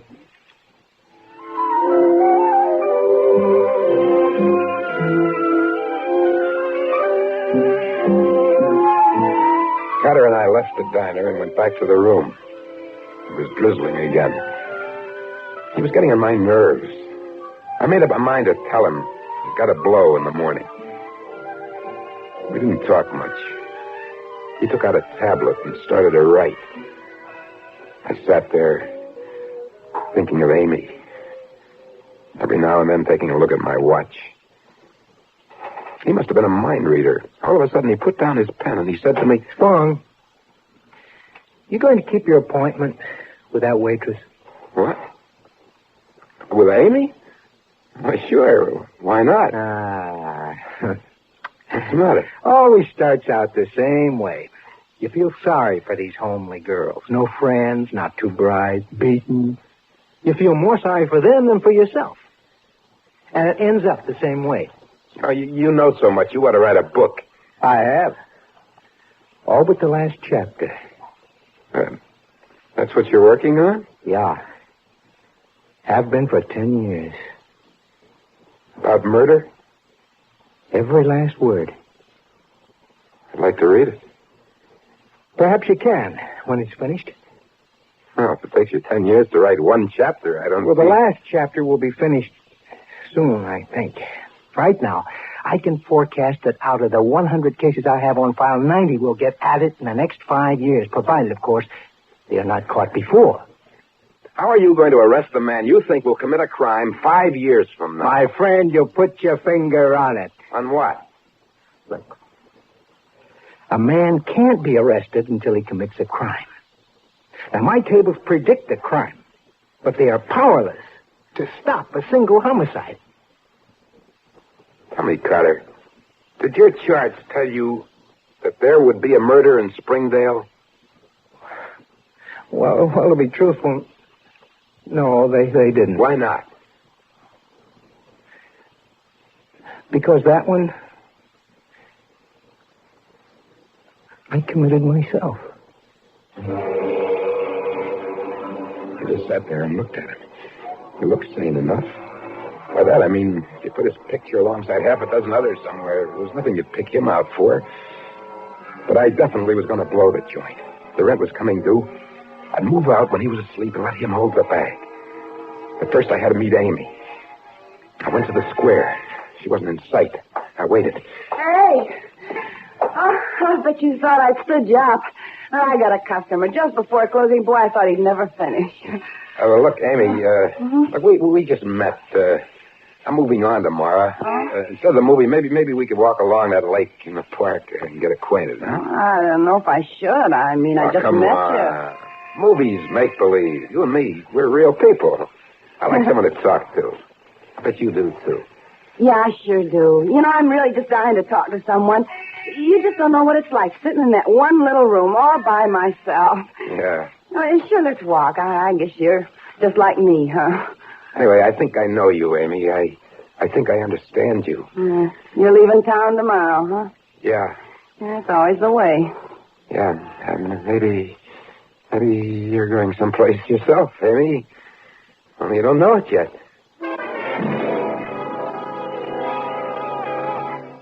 Sign said no one permitted in the park after 9:30 p.m. The place was deserted. Amy and I walked about halfway around the lake. It stopped raining, but it was still cloudy, with the moon breaking through every now and then. I was getting kind of excited. My collar began tightening. Hey, what is it? Collar's choking me. Oh, I hear your necktie's too tight. Let me loosen it. Better? Hey, why don't you take it off? Okay. Yeah. Here. Here, I'll carry it. Wonder how I'd look in a man's tie.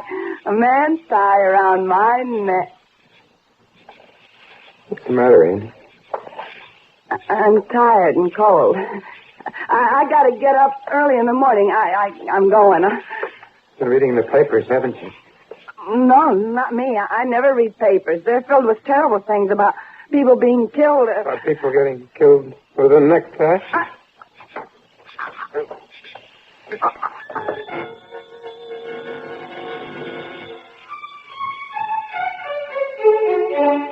I must have blacked out.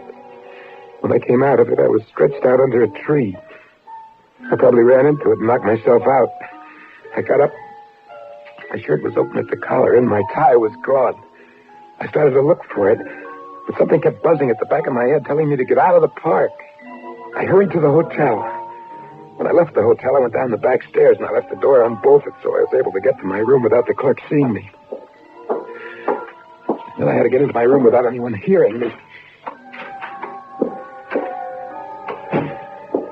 Carter was asleep, his face to the wall.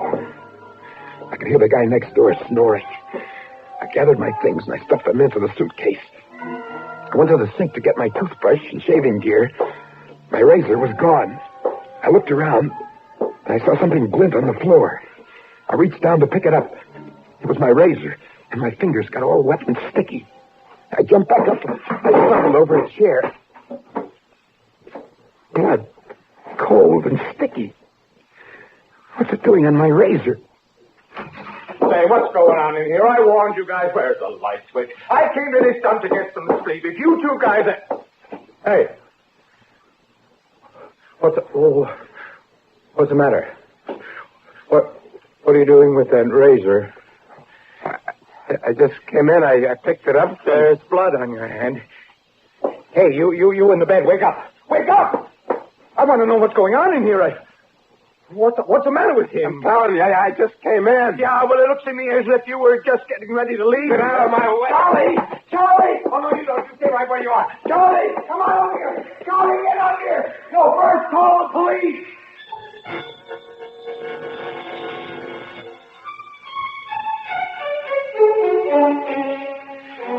So you never saw this guy Carter before. You meet him in the square, you get to talking to him, then you sneak him into your room. Why? He was broke. He didn't have a place to sleep. You felt sorry for him? Yeah, I guess I did. So sorry you cut his throat? I didn't do it. That's your suitcase. It's packed, isn't it? Yes. You going someplace? I just wanted to get away from him. Why? Because he's nuts. All he did was talk about people who didn't want to live, about murder. He wrote a whole book about it. All about guys who were going to kill someone someday. Or some night? Like tonight around 10 o'clock? Tell me where you were tonight between 9:30 and 10:30. I was walking in the park. I was walking with... The park, huh? Then what? I walked a lot. I was thinking about this guy.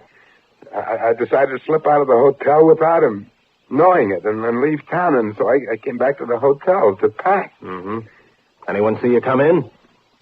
I'm not sure. What do you mean you're not sure? You had to come through the lobby. Wasn't the clerk there? That's what I mean. Sure he was there. He was at the desk, but maybe he was busy and he didn't see me. Go on. I came in. Carter was dead. I didn't kill him. I no sooner got in when this fellow from the next door comes running in. I must have woken him up when I came into the room. I didn't hear you go out, and I didn't hear you come in. That crash woke me up out of a sound sleep, the first I've had since you guys come here. I came in and saw you holding the razor, and there was blood on your fingers. You gotta believe me. The razor was on the floor. I picked it up, and I got the blood from it. I had no reason to kill him. All right. Let's go back to this walk in the park. Can you prove you were there? Well, I don't know. Some people saw me. What? You were with someone? No, I was alone. That's not what you started to say a minute ago before you changed your mind. Who were you with? Nobody. Oh, look, Spong. You're in a jam. Right now, you're the most likely suspect for the murder of Carter. If you can prove you were in the park at the time, you're in the clear. Were you with a girl? Come on, speak up. We're broad-minded. It's no crime to take a girl into the park, but it is to cut a throat. I didn't kill him. I could believe that if you weren't stalling about who was with you in the park. Still not talking. Okay. We'll just book you for the murder of Carter, then maybe whoever you were with will come forward. Look, suppose I was with someone who didn't want to come forward. Uh-huh. Were you with a married woman who would get in a jam with her husband? I didn't say that. Well, all I can say is you should be more careful who you take for a walk in the park. Come on. I'm booking you for the murder of Carter. You're making a mistake. I'll apologize later. The press will want to see you, so if you'd like to put on a necktie, that's all right with me.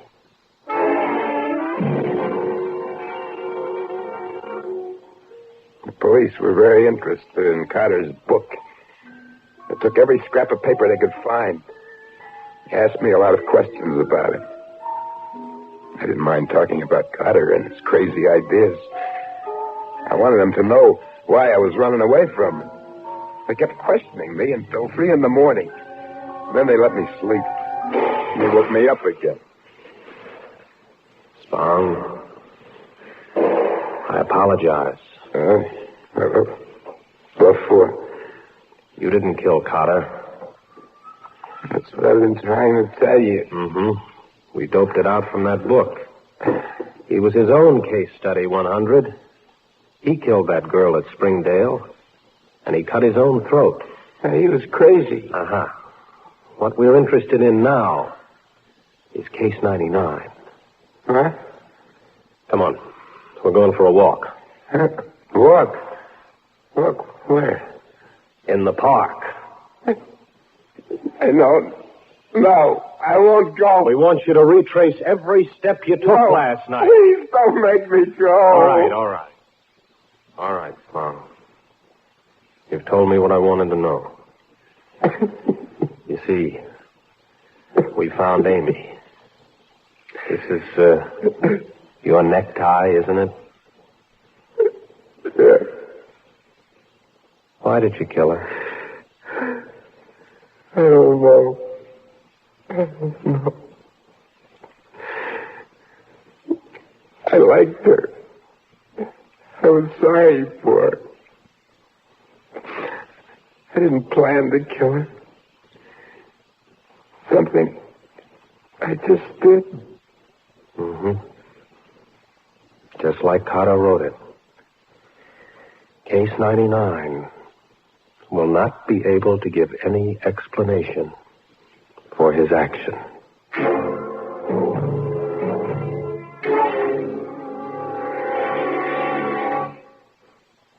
And now, a tale well calculated to keep you in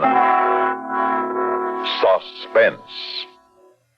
In a moment, Act 1 of Weekend at Gleebes, written especially for Suspense by Elspeth Eric.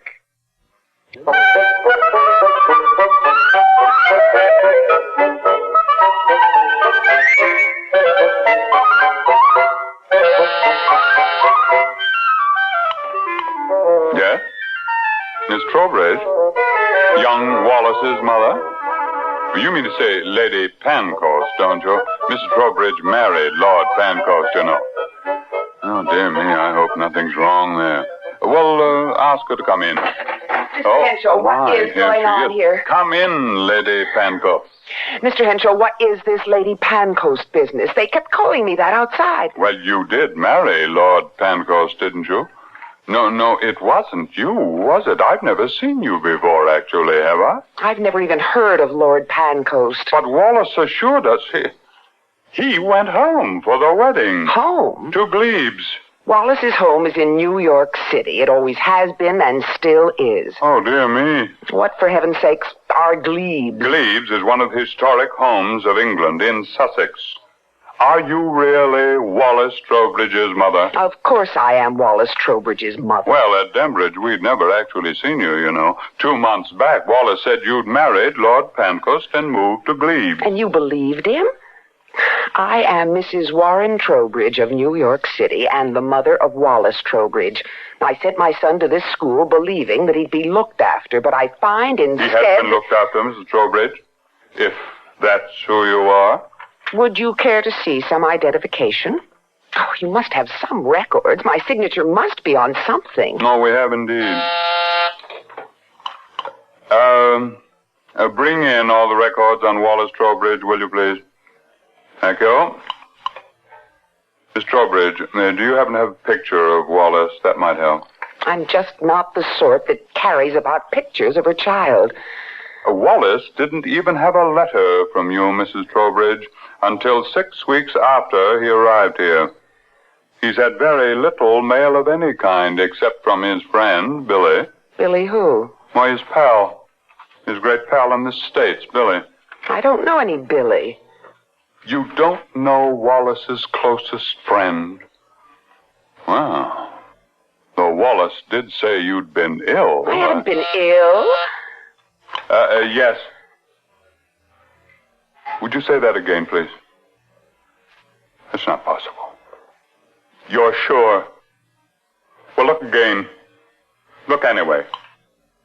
It's most embarrassing. There must be some mistake. What now?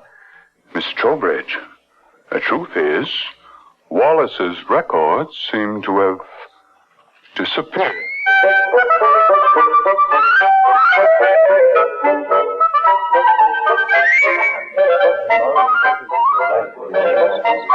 I'm looking for Lord and Lady Pancoast. This is Gleebes, isn't it? Yes, madam. However, the next tour is not until tomorrow. I'm not interested in the tour. Burton. Who's that? Oh, that's the young master, madam. The young master? Yes, he takes the tours during the weekends. He does it quite well for a boy of 12. You know him, madam? Rather well, yes. Would you have him step over here, please? I'd like to talk to him. In a moment, madam. You see, they're all leaving now, and he'll be here directly. Have you known him long, the young master? Oh, I've been with Lord and Lady Pancoast for all their married life, madam. That's not what I asked you. And with Lady Pancoast's father as well. Neither is that what I asked you. Ah, the last one's gone, and here comes the little fellow. Shall I tell Lady Pancoast you're here? Oh, hello, nurse. Oh, you were young Wallace's nurse back in New York. I'll tell Lady Pancoast straight away. And, Master Wallace, you've a letter from your friend Billy. Oh, good. I'll fetch it for you. Wallace, what is this ridiculous game you're playing? What game, nurse? You mean the tours? I relieve Burton on weekends. Burton's our butler. He's a very good chap. Been with the family for years. Wallace, you know I'm your mother, don't you? How long are you planning to stay at Gleebes, nurse? Just long enough to pack your things and get you out of here. How is Mr. Hines? I thought you were going to marry him. How is he? I've no idea. Now look, Wallace. Oh, here comes Mummy. You'll like Mummy. Wallace, I want you to drop this pretense. Do you hear me? This instant. How do you do? Are you Lady Pancoast? Yes, I am. Burton tells me you're Wallace's nurse from the States. No, I'm not, Wallace. Oh, Wallace, here's your letter. Thank you, Mummy. May I read it now? Well, of course, darling. I want to have a nice talk with your good nanny here. Lady Pancoast, I am not Wallace's nanny. I am not anybody's nanny. It's just an English expression. I am his mother. You know it. Wallace knows it. I suspect even the butler knows it. Oh, this masquerade has got to stop. Oh, my dear Mrs. Trowbridge, let's not quarrel. We're so grateful to you, you know, for taking care of Wallace all those years. I often regretted sending him to the States. But the war, you know. Wallace was born 5 years after the war ended. Oh, well, the shortages lasted much longer than that. Oh, well, we did think of sending him to Ireland. No rationing there, you know. Sometimes I wish I had, but my husband, he said no. The States would be better. Well, was it I who said that? Well, no matter, wonderful. Lady Pancoast, this ridiculous fabrication has got to stop. Whatever do you mean, my dear?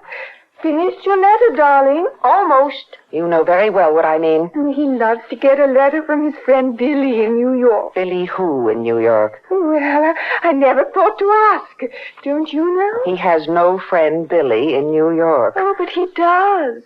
He hears from him quite regularly. Oh, my husband and I assumed it was someone he'd known while he was living with you. Could I meet your husband, Lady Pancoast? Oh, well, you can't have entered into Wallace's life very well, Mrs. Trowbridge, if you don't know who Billy is. Please, I should like to talk to your husband, if you don't mind. No, I don't mind. Oh, he's been quite ill, you know. Nevertheless, I should like to talk to him. If that's impossible, I'll have to talk to the police. The police? Whatever for? Which is it to be?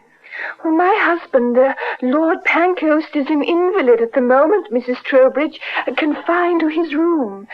We have every expectation that he'll soon be up and about, and everything will be as it once was. May I see him, please?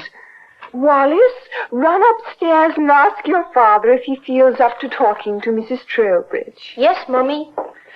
Are you married, Mrs. Trowbridge? My husband died a year ago. Well, so Wallace told us, but he said you might be marrying again soon. He did? Well, I hope it works out. That is, if you want it to work out. I think I rather like you after all. I don't think it will work out. At least it hasn't. Oh, I'm so sorry. Go with Burton, Mrs. Trowbridge. Lord Pancoast will see you now, madam. I'll show you the way. Oh, thank you. Oh, Burton.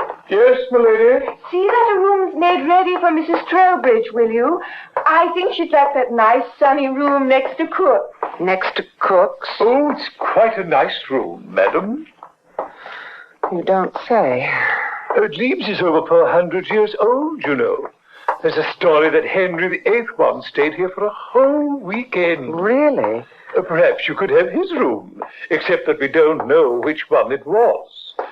As a matter of fact, we don't know for sure that he stayed here at all. But I'd like to think he did. The tourists like it, too. Oh, it's a story you made up for the tourist, is it? Oh, sort of. You know, it's rather fun to think of old Henry stomping around with Anne Boleyn. He could have thrown her into the dungeon here. We have one, you know, a dreadful one. Damp and dark and all that. Is that so? Oh, yes, I'll show it to you. Tomorrow or sometime. How long do you think you'll stay here? Not long, nor will you, young man. Well, the weekend, anyway. Here's Daddy's room. Yeah? Daddy, this is my old nurse from New York, Mrs. Trowbridge. Oh, come in, Mrs. Trowbridge. Do sit down. Forgive me for not rising to greet you. No, that's quite all right. We'll have a nice talk. I hope so. Perhaps you can... May I go to the village with Burton, please? To do the marketing. Well, if Burton's willing to take you, yes. Oh, he is. All right, then. Don't stay too long. I won't. Well, now, Mrs. Trowbridge. Lord Pancoast, I am Wallace's mother. Are you now? I think you know I am. I know nothing of the sort, actually. At least you know that your wife is not, don't you? I must confess I do know that, yes. Oh, well, that's a relief. Lord Pancoast, is your wife... Oh, how shall I say it? Is she... Well, Mrs. Trowbridge, I think in certain ways, in some areas, one might say that my wife is not quite as she was. Yes? Yes, I think one might say that. But in a really delightful way, don't you really think so? Or don't you? But, Lord Pancoast, if you know your wife to be insane... Insane? Oh, I don't know I'd go that far. She has fantasies, yes. She even imagines that I shall be well one day. Fancy that. I shan't, of course. But her dreams hurt no one. They enhance life, rather, to my way of thinking. Hers, mine, Wallace's. Well, this particular reverie that Wallace is her son is not enchanting my life, I can assure you. No, I imagine not. However, until you discovered this little charade, you'd not been hurt in any way. Now, had you? Well, I don't see what that has to do with it. Oh, everything, it seems to me. You shipped Wallace off to a good English school and considered you'd done your duty. Well, a bright boy is not a piece of furniture, Mrs. Trowbridge. He can't be stored and then ignored. He just won't sit still for that kind of treatment. Wallace didn't. Are you trying to place the blame for this fantastic situation on Wallace? Well, he did pick my wife for his mother before she accepted him, you know. Well, I don't know anything about any of this. Oh, I wish you'd explain. Where on earth did they meet? Kensington Gardens. A magical spot. My wife goes up to London once a week, sees a friend or two, and then often takes a stroll in Kensington Gardens. Wallace was there this fateful day with school chums to see the statue of Peter Pan. He hadn't the remotest idea who Peter Pan is. Your wife enlightened him, I suppose. Yes, she did. And for a while he had a grand time imagining himself to be Peter. Every child alive has done that, I imagine. I think it's the flying part that's irresistible. And your wife was Wendy, was she? Yes. They did enjoy themselves. He asked Wendy, Lady Pancoast, to come and see him at the school in case he shouldn't be allowed to fly to her. And she said she would. And she did. She couldn't stay away, Mrs. Trowbridge. Our 2 sons were killed in the war. I'm sorry. No. Well, when my wife arrived at the school, she was quite prepared to be Wendy to his Peter. But Wallace had recast the play. She was greeted as Mummy. Not Wendy anymore, but Mummy. She was also confronted with the fabrication that his mummy was going to marry a titled Englishman. This fabrication had been rather firmly established at the school. She never denied the story. They never questioned it. That was very naughty of her, I know, and naive of them. But schools do love titles for some reason. So do little boys. And now your wife has persuaded herself that Wallace really is her son. I'm never absolutely certain, my dear. But it's such a lovely fairy tale, she can't resist acting it out. When Wallace said you were his nurse, I imagine she thought she could continue the play a while longer, or perhaps over the weekend.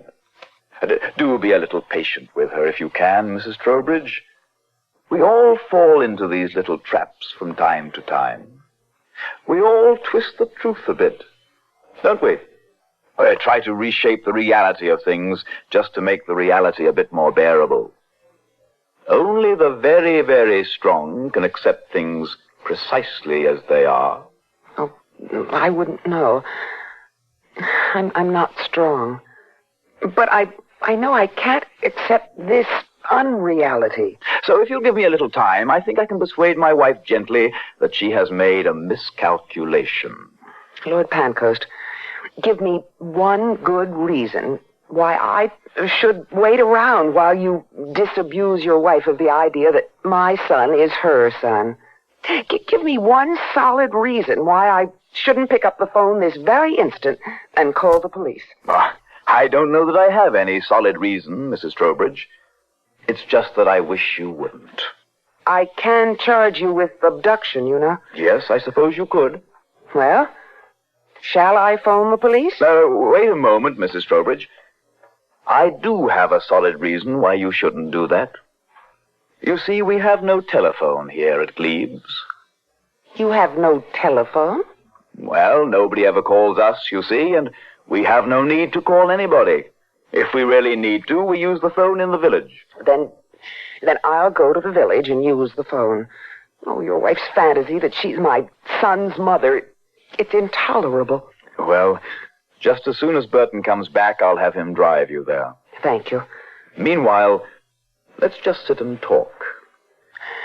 Lord Pancoast, you and your wife, well, you've seduced my son, and I want him back. Seduced? Yes, I suppose that's what we've done. But he seduced us too, Mrs. Trowbridge. It was, or so it seems to me, a meeting of two lonely people in Kensington Gardens near the statue of Peter Pan. My wife was lonely because she'd lost two sons during the war. Why was your son lonely, Mrs. Trowbridge? Why was there an ocean between you and him? Why did he receive only messages from you through your lawyer? And why did he go to such lengths as to steal his own records from the school files? Was it to complete the separation from you? Was that it? Oh, yes, he stole them. We found them in his room here. Now, why hasn't he written to you since he started weekending here at Gleebes? Why does he write only to someone named Billy? And why does he write to Billy every week? Oh, for heaven's sakes, who in the world is Billy? Don't you know? Well, it could be some school chum back in New York. Well, I didn't know them all. You wouldn't know his full name, would you, this Billy? It's Hines, I think. Billy Hines. Hines? Oh, it can't be. Oh, why can't it be? William Hines? Oh, he's a grown man. Wallace doesn't even know him. Well, he met him once, but he doesn't know him. He writes to him. And Mr. Hines writes to Wallace. Why? Why would either of them write to the other? My, this is a good puzzle, isn't it? Well, let's try to figure it out together, shall we? Now, this Mr. Hines... He's a man in New York. Yes? A man I'd hoped to marry. Yes? When my husband died a little over a year ago, I was desperately lonely. Of course you were. I was only 35. I had friends. I met several men. They seemed interested until they discovered I've had a child. I see. I'm not sure you do. I don't think any man would. You dreamed of marrying again? Oh, it's all I dreamed of, I'm afraid. It's all I know. All I'm good for. 6 months ago, I met William Hines. Oh, I really loved him. Loved him. I was terrified of losing him. I didn't want the same thing to happen again. I'd been through it, and I didn't want it to happen again. I kept Wallace in the background as much as possible.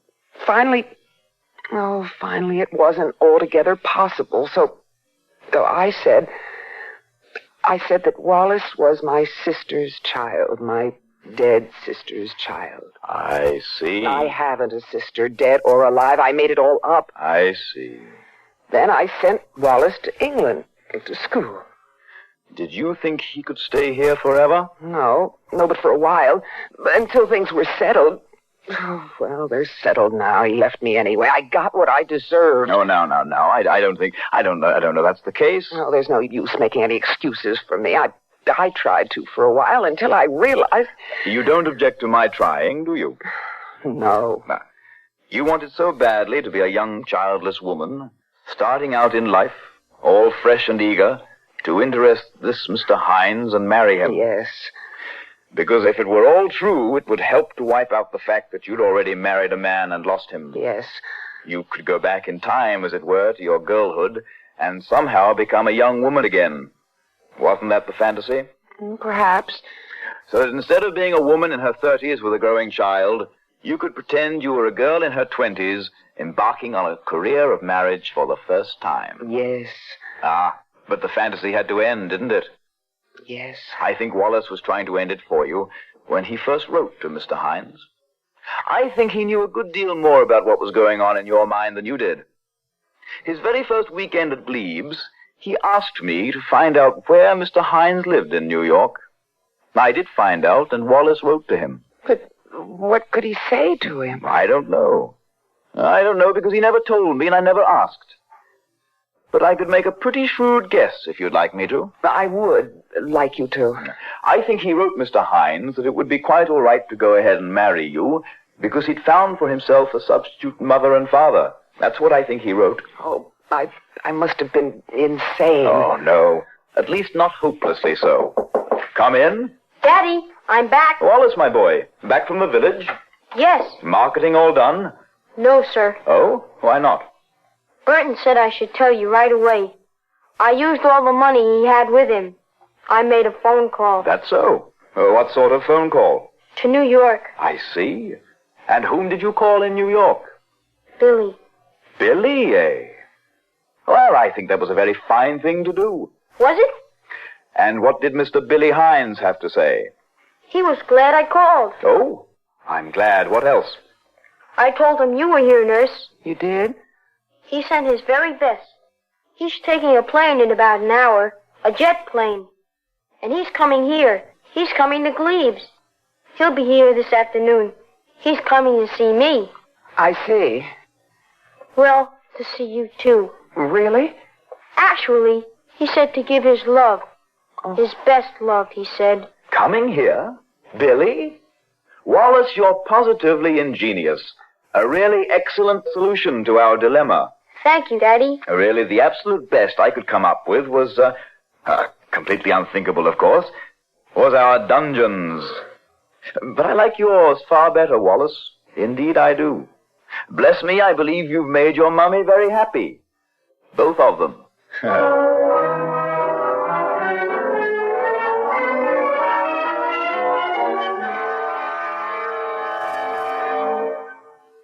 And now, a tale well calculated to keep you in suspense. In a moment, Act 1 of Run Faster, written especially for Suspense by Lois Landauer.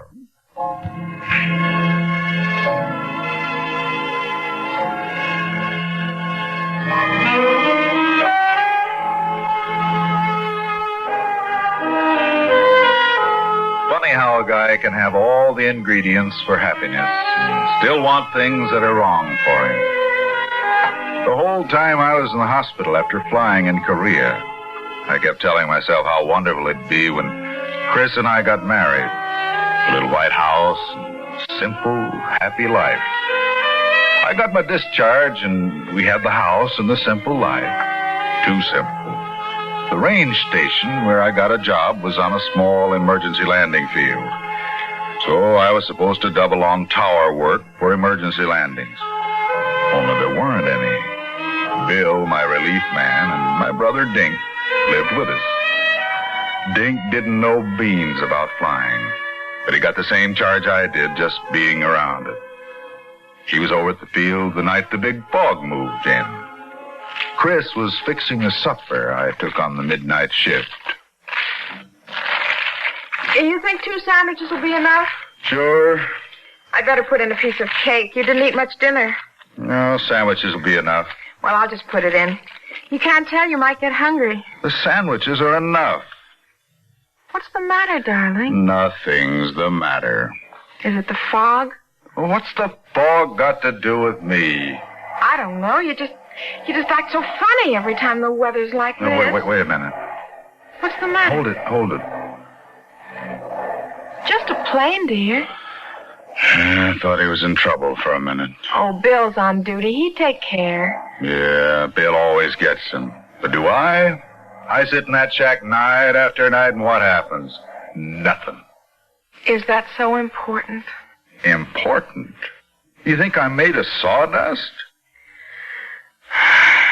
Married life getting you down, Dave? Oh, for crying out. I guess it must be pretty dull after Korea. I didn't say that. You're thinking it. All right, so I like a little excitement once in a while. Is that so terrible? No. I guess we're just different, that's all. Well, it's not that. What then? You wouldn't understand. You weren't there. Darling. Well? Maybe if you got away from planes.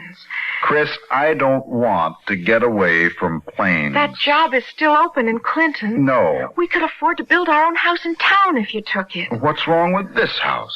Nothing, but we're so far away from everything. What do you mean, far? Clinton's only 2 hours away, and there's Bill and Dink. Dink should have young people. You've still got a few years left, Grandma. Anyway, he likes it here. Look at all the time he spends over at the field. Oh, honey, that brother of yours would like anything you did. You know that. If you'd get this flying bug out of your system, Dink would probably get over it, too. I don't want to talk about it. But it's true, Dave. Oh, I hate to keep harping on it. Then don't. Are you about finished with those sandwiches? You still have half an hour. Bill overslept this morning. But he asked me to relieve him early. He has a big date in Clinton tonight. Oh, Dave, that's not fair. Well, what's the difference? Well, of course it doesn't matter to Bill the hours he keeps. He has no wife waiting around at home. I think he's being very inconsiderate. This is the third time this month. Look, I want to get over to the airport. Do you mind? The thermos is on the sink. You can fill it. I just washed it. Oh, Dave! All right. I broke it. Is that so tragic? Oh, here it is. Yeah, I know. If we lived in town, we could get one at the corner drugstore. In town, you wouldn't have a job where you take midnight suppers. Well, we're not in town. We're living where planes come in and go out. You understand? And if I have to bust a thermos bottle to get some excitement, I'll bust one every 5 minutes. Now, how do you like that?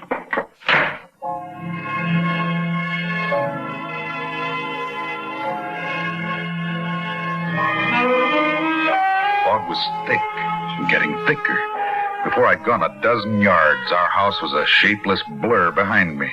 And then it was gone. I thought of Chris alone back there, cut off from the world. I felt like a grade A heel for acting up like that.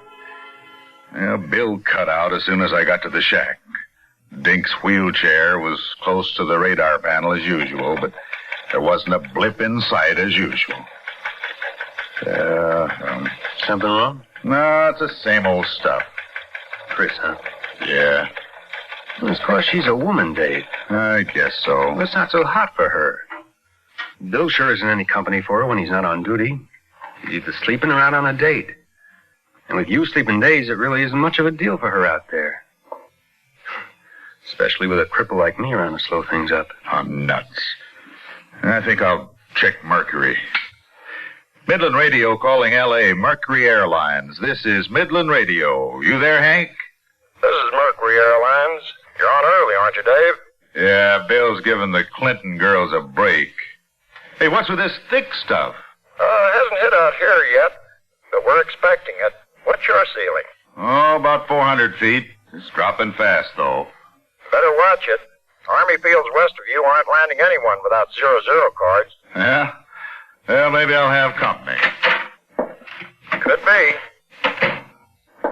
Hey, Dave, someone's coming. Well, I don't want anybody to have any tough flying, but it'd be good having a plane land here for a change. Dave. Now, hold it a minute, Hank. Kid brother's trying to say something. Oh, hi there. Can I do something for you, mister? Talk to you later, Hank. Something wrong, Dink? No, I'll call you back. Sort of took me by surprise. I didn't hear your car. Wasn't none. You run out of gas? That's right. Well, walking's no fun in that mess. Have a seat. My name's Dave Cawthon. This is my brother Dink. What's this place? This is Midland Range Station, Dawson Field. I didn't see no planes. You wouldn't see planes here on a clear night. No, we're just an emergency field.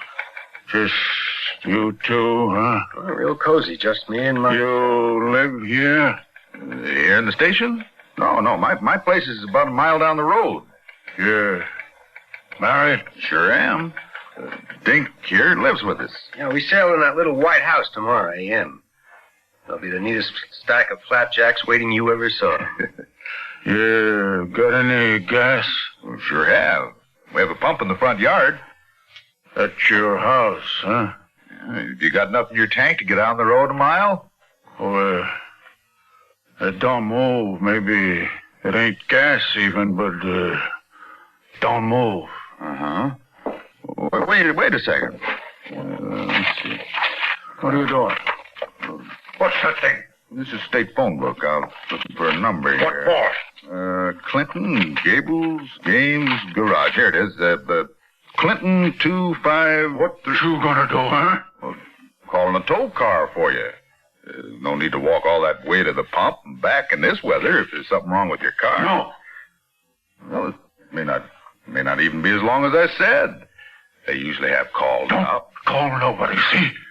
There's no trouble. What was that number again? Let me see. Clinton Garage. Hey, what do you... Give me that. Come on, hey. What are you... Hey, don't... Hey. Try using it. Torton, too. Now, where's that pump at? Down the road a mile, huh? Dave. That's all right. Bill's there. Here's a can, mister. There's no need to ask at the house about using the pump. You just help yourself. About a mile, huh? Mm-hmm, that's right. In the front yard. Why should I lie to you? All right. 1 mile. White house. Front yard. Boy, a real sweetheart, huh? Yeah.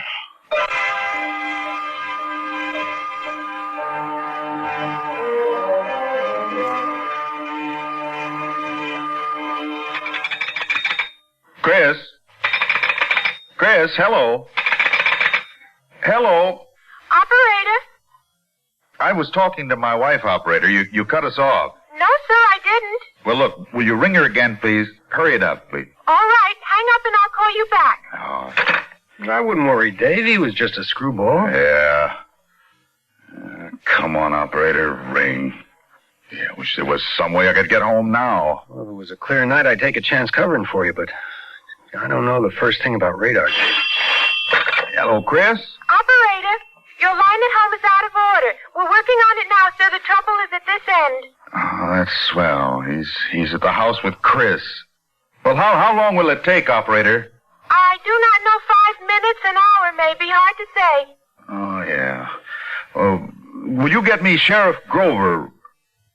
Did something happen? Operator, I'd like to speak to Sheriff Grover. Do you mind? The line is busy, sir. Want me to keep trying? Yes, please. I've got to warn Chris about that character.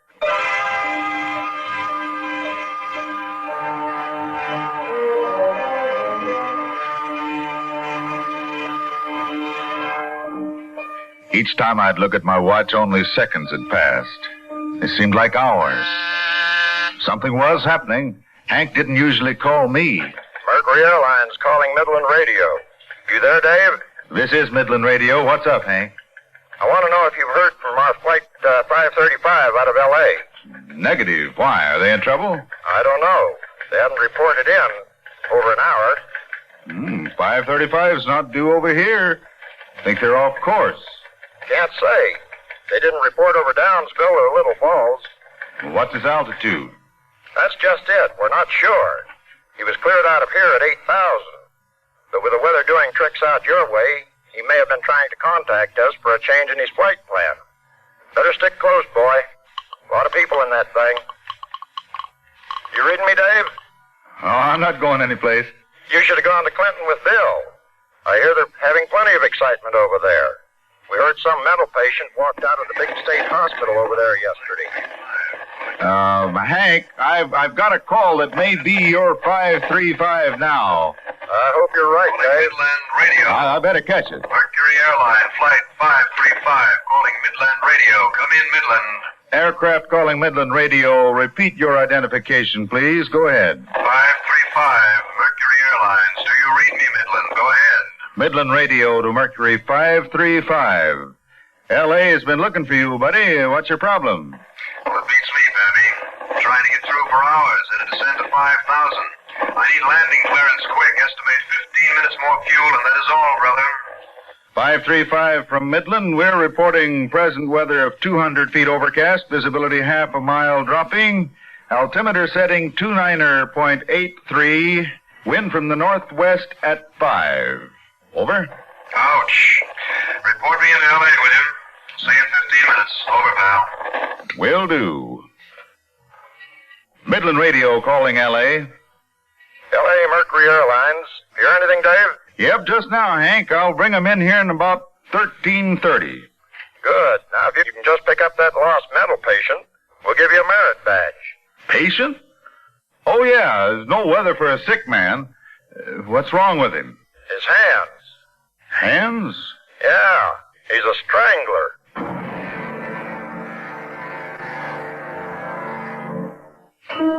I sat there staring into the thick, muggy night. Chris might be alone with a killer, and I couldn't go to her because of an SOS I'd been waiting for all these months. Chris only a mile away. The heavy stuff outside seemed to crawl in the room as we waited. Not talking, just smoking and listening. I knew any minute the plane might call, but I wasn't thinking of planes now. I wanted that phone to ring. I had to know about Chris. Yes, sir? Operator, how about my phone? Huh? My phone, is it fixed yet? I told you I'd let you know, sir. Well, what about the sheriff? The sheriff? Oh, yes, sir. The line's still busy. Well, break in on him. He's talking to Harry Waller. I can't just bust in. Well, cut in on him, operator. It's important. Well, all right, but he's going to be sore. Sheriff Grove? Get off this line, operator. Can't you see I'm talking? I'm very sorry, sir. I tried to tell him. Sheriff, this is Dave Cawthon. I don't care who this is. You ain't got no cause to be butting in. Sheriff, I'm in trouble. I've got to have some help fast. There was a man here, Sheriff. What about him? Well, I think it's the strangler they're looking for. Clinton? He there now? No, that's just it. He's gone to the house and Chris is there alone. How you know he was a strangler? Well, with the way he acted. And his hands. He tore my state telephone book in half. Now, son, just cause a man's strong enough to do that don't mean he's a criminal. Well, he is the strangler, and my wife is alone. You've got to do something, Sheriff. Okay. I'll take a run over there. Oh, thanks a lot, Sheriff. Right away, huh? Sure. But don't you worry now, son. I'll be there in half an hour. That'll be too late. Sonny, my old bus only goes so... But, Sheriff, a half an hour, he could be there now. Meantime, why don't you call Lon Miller?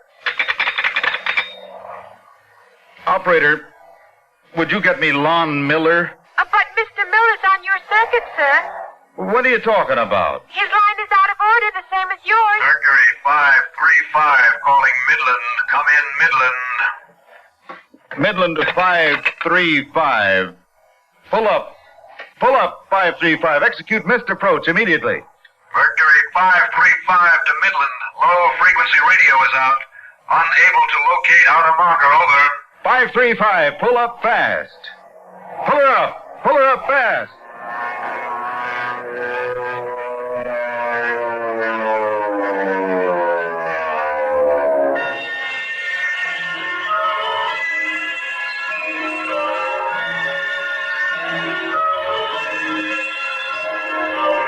The big ship just missed the shack by a few feet. The open windows rattled and papers were wild all over the place.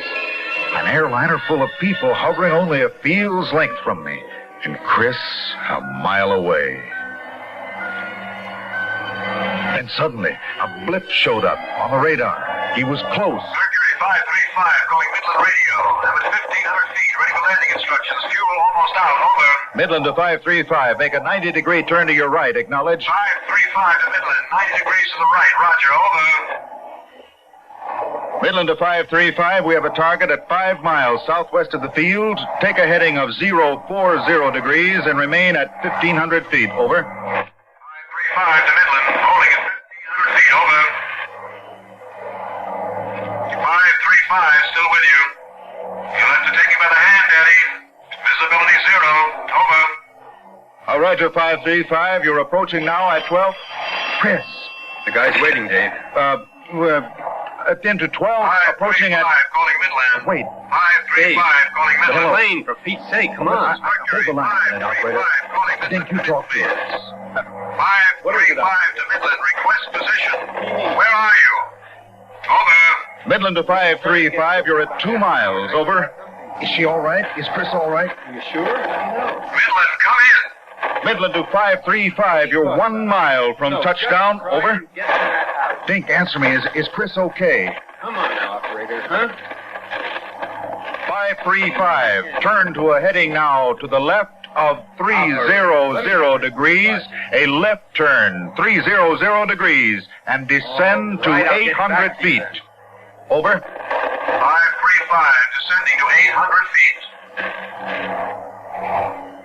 535, you're now at 1/2 miles. Expect to intercept the glide path in half a minute. Let's go, Pappy. Keep talking. Over. I'm worried, Dave. 535, you're now 1/4 of a mile from touchdown. Set your flaps before intercepting the glide path. You're now approaching the glide path. Your heading should be 300 degrees. Adjust your rate of descent to 600 feet per minute. 535, you are now on the glide path. Glide path is very good. You're tracking on the center of the runway. Here he comes. You're on the center line. You're on the glide path. Approach is very good. 535. Come on. Touchdown in 3 seconds. Center line very good. Glide path very good. Continue approach. Sweetheart, a little more, a little more. You're on the glide path. You're on the glide path. You're on the ground. Take over visually. Over and out. I'll give you that phone, Dink. Operator. Operator. Yes, sir. Operator, what happened? I told the other gentleman the whole thing, sir. What? What? And your phone has been fixed, but I can't get any answer. Well, you must not have been trying. Did you try? I've been trying, for pity's sake. Maybe your wife ain't there. Are you crazy? Of course she's there.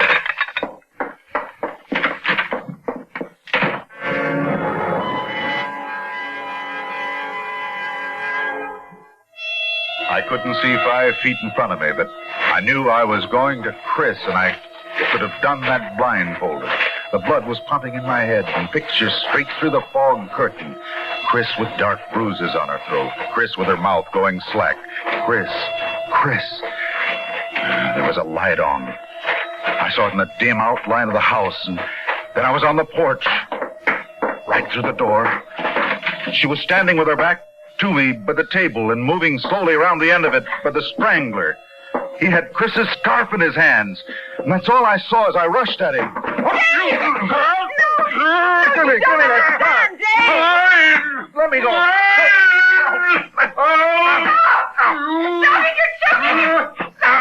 Look, the scarf. You dropped your scarf. Look, soft. Feel soft. Your scarf. It belongs to you. Soft. My scarf. It's silk. It's soft. You okay? Yes, me. yes. You're a nice lady. It's soft. Are you all right, baby? Oh, Dave. I know, honey. It's all right. Hold me tight. I'm so glad you got here. I don't know how much longer I could have held out. You were fine. I tried to be gentle. He liked the scarf, so I gave it to him. I don't know why I should have been afraid. He was just like a child. All he wanted was gentleness, and yet something about him. I was scared. It's all right, baby. Oh, darling. I wanted you here so much in the excitement, I forgot he could hurt you. What did you say? I said in the... Excitement. Yeah. I guess that's what it was, all right. That's what you wanted. Wasn't it, Dave? No, honey, that's what I thought I wanted. I'll call the hospital.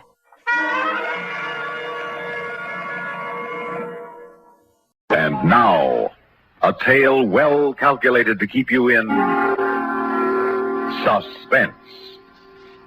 In a moment, Act One of The Lost Ship, written especially for Suspense by Erwin Lewis.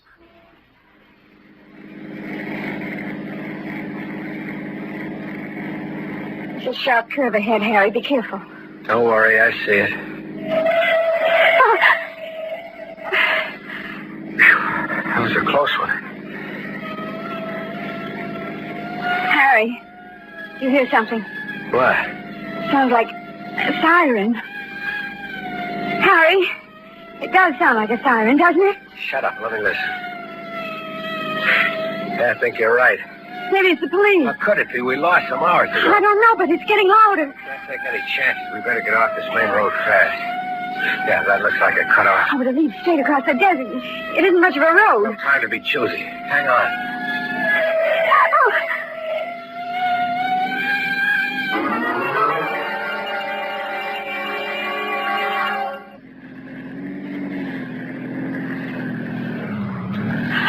I can't take much more of this. We can't cut back. Those police might be patrolling the highway.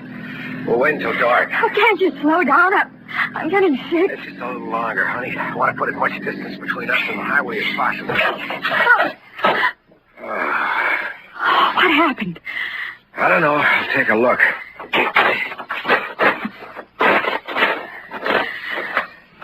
What is it? Broken spring. Oh, what do we do now? Well, we can't stay here. Grab the bag and let's go. Oh, but where? We're on a road of some sort. It's got to lead someplace. Let's try those hills. What about the suitcase? Leave it in the car. This little bag is all the luggage we need. A lot of good it'll do us out here. Where there's a road, there's bound to be a house and people. What's in this bag talks any language. Come on, let's go.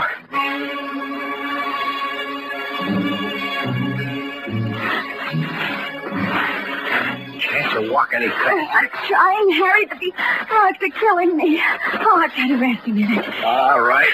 Here, sit on my jacket. I'll get it all dirty. So what? We'll buy 1,000 jackets once we hit the border. Sit down. Oh, what a relief. What's so hot? What's that?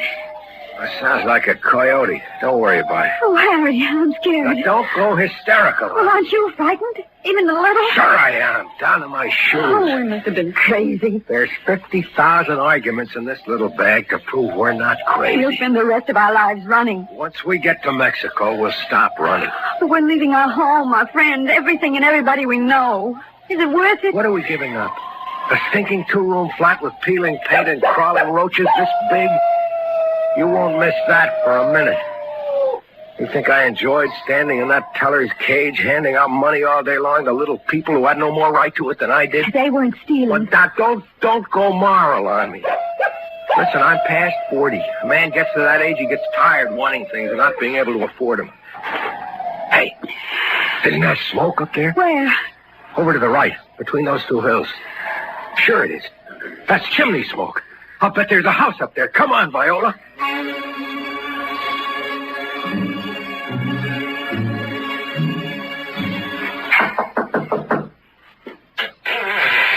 Well, hi, folks. Kind of off the tourist trail, ain't you? We were wondering. No sense wandering outside. Come in, make yourselves comfortable. Yeah, your car broke down, huh? Why do you say that? Well, nobody'd walk here if they could ride.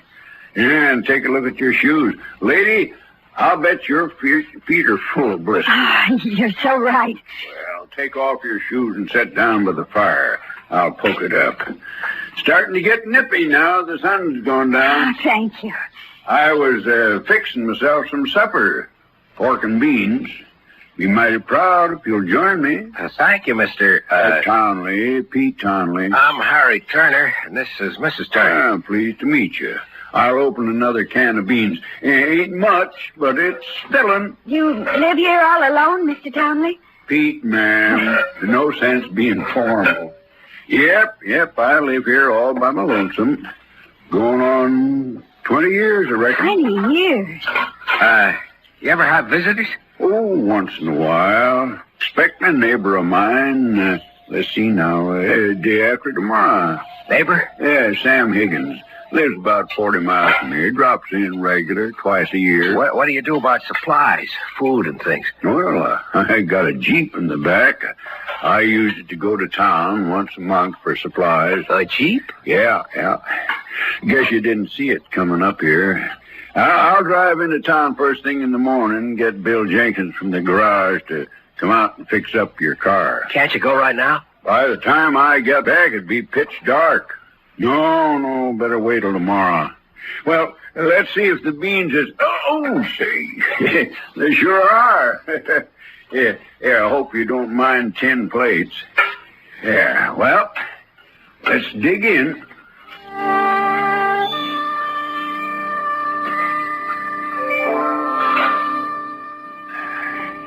Hey, I think those beans are pretty good. Either you folks care for any more? No, thank you. No, thank you, Peter. Here, I'll give you a hand with the dishes. No, don't bother, ma'am. Won't take more in a minute. I'd like to get that Jeep and take off right now. Oh, we couldn't do that. He's a nice old man. I don't like spending the whole night here. It's safe enough. Here, let me know when you folks is ready to hit the hay. I'll bunk down in the shed and back. Oh, no, we wouldn't think of putting you to such trouble. Oh, don't worry about it, ma'am. I can sleep anywhere, anytime. Besides, that bed ain't much softer than the floor. Pete, don't you ever get lonely living here by yourself? No, I like it like this, just me and the hills. I spent nearly 30 years prospecting for gold. Didn't find much, but enough so that I can buy a little food and a few other things they need every now and then. So why look for more? Now, most folks dream about a pot of gold at the end of the rainbow. Well, I got that too, waiting for me over in the hills and the desert out there. I guess that's what you call a great beyond, huh? Oh, shucks, no. I don't mean when I'm dead. I'm talking about a real pot of gold, bigger than anything you ever seen or dreamed of, probably. In the desert? I don't understand. What is in the desert? A ship, ma'am. A great Spanish galleon, and it rides the sand dunes of the desert like it was sailing the seas again. A ship in the desert? That's impossible. I'll tell you how it was, son. There's a legend that hundreds of years ago a Spanish ship come sailing up the Gulf of California, having come from Mexico or Peru or one of them other South American places, and as it was sailing up right close to shore, a huge storm come along, followed by a tremendous tidal wave, which swept it clean onto the desert. Must have been the granddaddy of all waves, I reckon. Well, after many years, the waters went back, leaving the ship high and dry, miles from the Gulf or the river that feeds into it. In a couple of 100 years, the shifting sands have buried it, of course. But sometimes, when the wind blows up just right, it blows away a lot of the sand, and you can see the upper deck of that old ship from the top of that hill just over there. According to the legend, too, the hold of that ship is just jam full of treasure.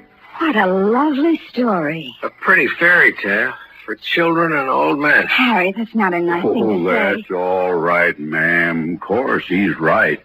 But it is a pretty fairy tale. Just so happens this fairy tale is true.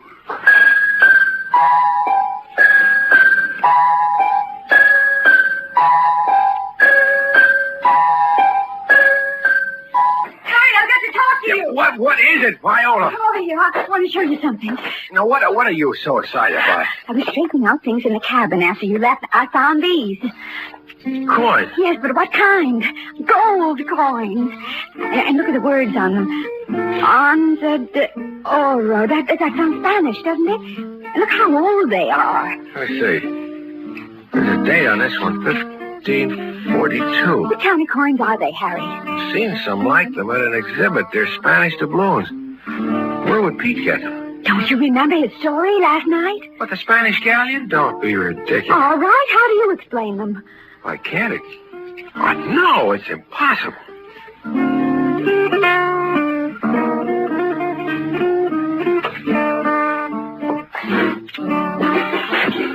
Pete. What's up, son? My wife found these in the cabin. Where did they come from? Oh, them things. I reckon they come from the ship. What do you mean? Well, some years ago, a young fella come staggering in from the desert. He was in pretty bad shape. Hadn't had food or water for days, it seemed like. I tried to fix him up, but he was too far gone. But before he died, he moaned something about finding a ship out in the desert. I found them coins in his pocket. I don't believe a word you're saying. You're either crazy or the biggest liar I've ever met. Harry. Son, if you're so all-fired skeptical, why don't you climb that hill and take a look for yourself? The wind seems to be coming up kind of strong. You might be lucky. In fact, I got an old pair of field glasses you can take along. But, son, if you do see the ship, for your own sake, don't let it give you any fool ideas.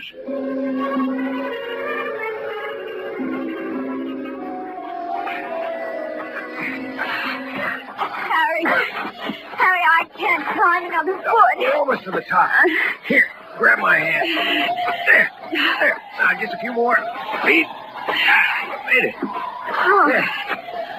Now that we're here, what? I can't see a thing with the wind blowing sand in my face. I doubt if there is anything to see. That doddering old man tells us a fairy tale and we buy it. All we'll get for our troubles is our lungs full of desert. Why did I let you talk me into climbing up here? Look at my dress. Yeah, might as well head back. That old man... Wait a minute. The wind is dying down. Take a look through these glasses. Yeah, still can't see a blasted thing but sand and sagebrush. Did you see something? Can't tell for sure. I'd like to get a better focus.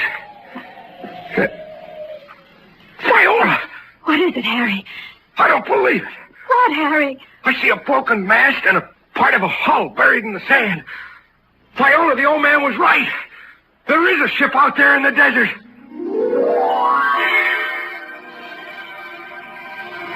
Well, I kind of thought you might see it. Haven't seen it myself in a spell. Figured it was about time for it to show up again. It was there, just like you said it would be. You've known it's there all this time, and yet you never went to look for it? Well, like I told you, son. What for? Because of the gold. All right, you do what you want. I'm going after that ship. No, that ain't sensible, son. Why not? I could see it clearly. It isn't far from here. Distances are deceiving in the desert. That ship's a lot further than it looks. And that's mighty rough country out there. It's easy to get lost. And if you run out of water, you're finished. And chances are, by the time you got to where you think the ship is, a sandstorm will come up and bury it under tons of sand again. You better forget it. Not on your life. Your Jeep is equipped with sand tires. It has gas, water, tools. That's all I need. Ma'am, I surely think it ain't smart. You ought to try to talk him out of it. Harry, maybe it is too dangerous. What's the danger? Because Pete can't get up enough energy to drive a few minutes into the desert to make a fortune? What about the other man who found the ship and died? I don't know anything about him, and I don't care. There's gold in that ship. I'm going to get it. But why? We have enough now. You said so yourself. How can you compare 50,000 to what could be in that ship? And the gold's probably only part of it. Those old Spanish galleons used to come home with their hulls bulging with Inca and Mayan treasures. My God, Viola, we can be rich. We can be rich. We could make a deal with the bank, return the $50,000, and go scot-free. But you'd be risking your life. It's worth it. I'm taking the Jeep. You'll see, I'll be back before night. Now, I've seen what the desert does to people who know it, son. A tenderfoot like you ain't got a chance. Thanks for the advice, Pete, but I'm going. Oh, no, Harry, wait. Listen to me. Let go, Viola. Pete, stop him, please. Yeah, your wife's right, son. You ain't thinking clear. At least wait until you can get a well-organized party together. I haven't got time. Now get out of my way, Pete. I can't let you go alone, son. You'll never come back. Get out of my way! No, you don't.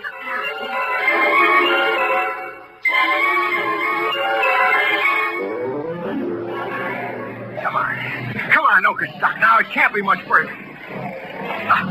The rear wheels are stuck in the sand. Maybe I can slip something underneath. Oh, that sun is strong. Yeah, the wheel has dug itself a nice little hole. Well, there's a shovel in the Jeep. If I jam it up against the tire, maybe I... here it is. Well, if I just... Wait a minute, what's over that ridge? Looks like some sort of structure. Can't be a house. Who could live out here? I better take a look.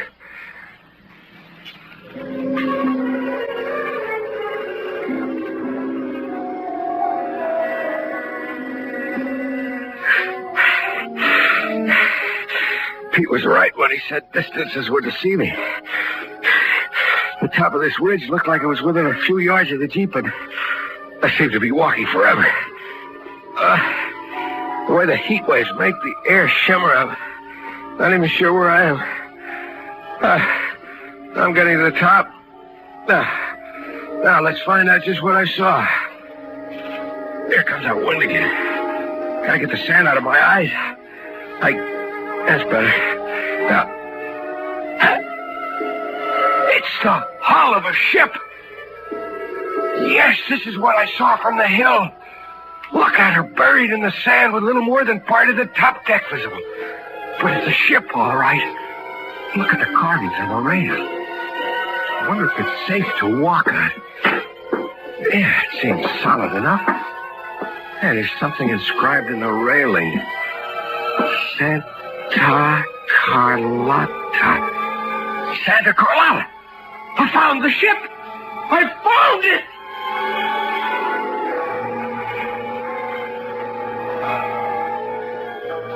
All right. Take it easy, Harry. Keep calm. This is only half the battle. You don't know if the hull is filled with sand or what. Now, let's look for a hatch. Find a hatch and open it. It'll lead to the interior. Clear away the sand. Hey, I hit something. I gotta dig the sand away. I gotta find out what I hit. Come on out, boy. The sun is beginning to set. There's not much time left. I was right. It is a hatch. Now to get it open. Oh, it's jammed. I can't budge it. Wait a minute. Pry it open with a shovel. That's right. I can feel it giving. It's coming up. Get my hand underneath the edge. That's it. That's it. Now my other hand. No, if I can just lift it. I got it. Now, just prop it up with the shovel. There. That does it. Oh, it's dark down there. I can't see. Wait a minute. Here's the top of a ladder. Wonder if it'll hold me.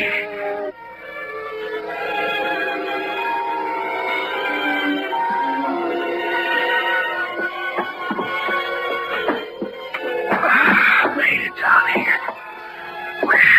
It's a long way up. Can just barely see the hatch opening. Looks like I'm in some sort of passageway. Can't see much now. A cigarette lighter. Looks like a door. Open it. Furniture. Table. Looks like charts on the walls. Something over in the corner. Can't make out what it is. Looks white. Seems to glisten a little. Wonder what it is. Oh! It's a skull.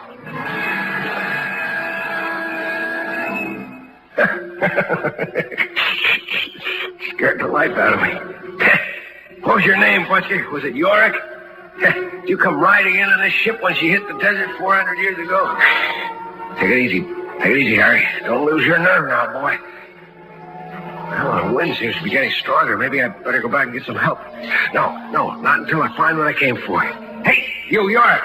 Maybe you can tell me. Where's the treasure, huh? Maybe you were left here to guard it, huh? Don't talk. All right, let's take a look. Another door. Duck. Come on.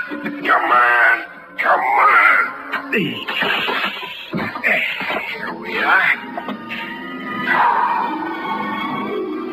Black as night in there. Well, let's see what Yorick was guarding. Wish I'd brought a flashlight. This lighter doesn't help much. What's this? Looks like some sort of chest. Chest. Okay, now to see what's inside.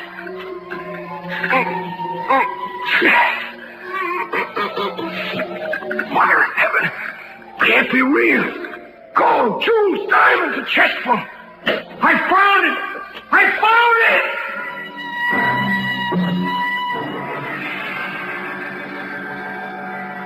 Oh, what a magnificent sight.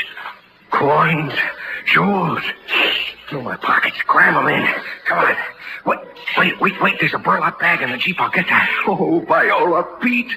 What do you say when I come staggering in carrying this magnificent fortune? Can't hold any more. I gotta get back to the Jeep. So long, York. Don't be sad. I'll be back. Flame is getting low on the lighter. Well, I won't need it much longer. What was that?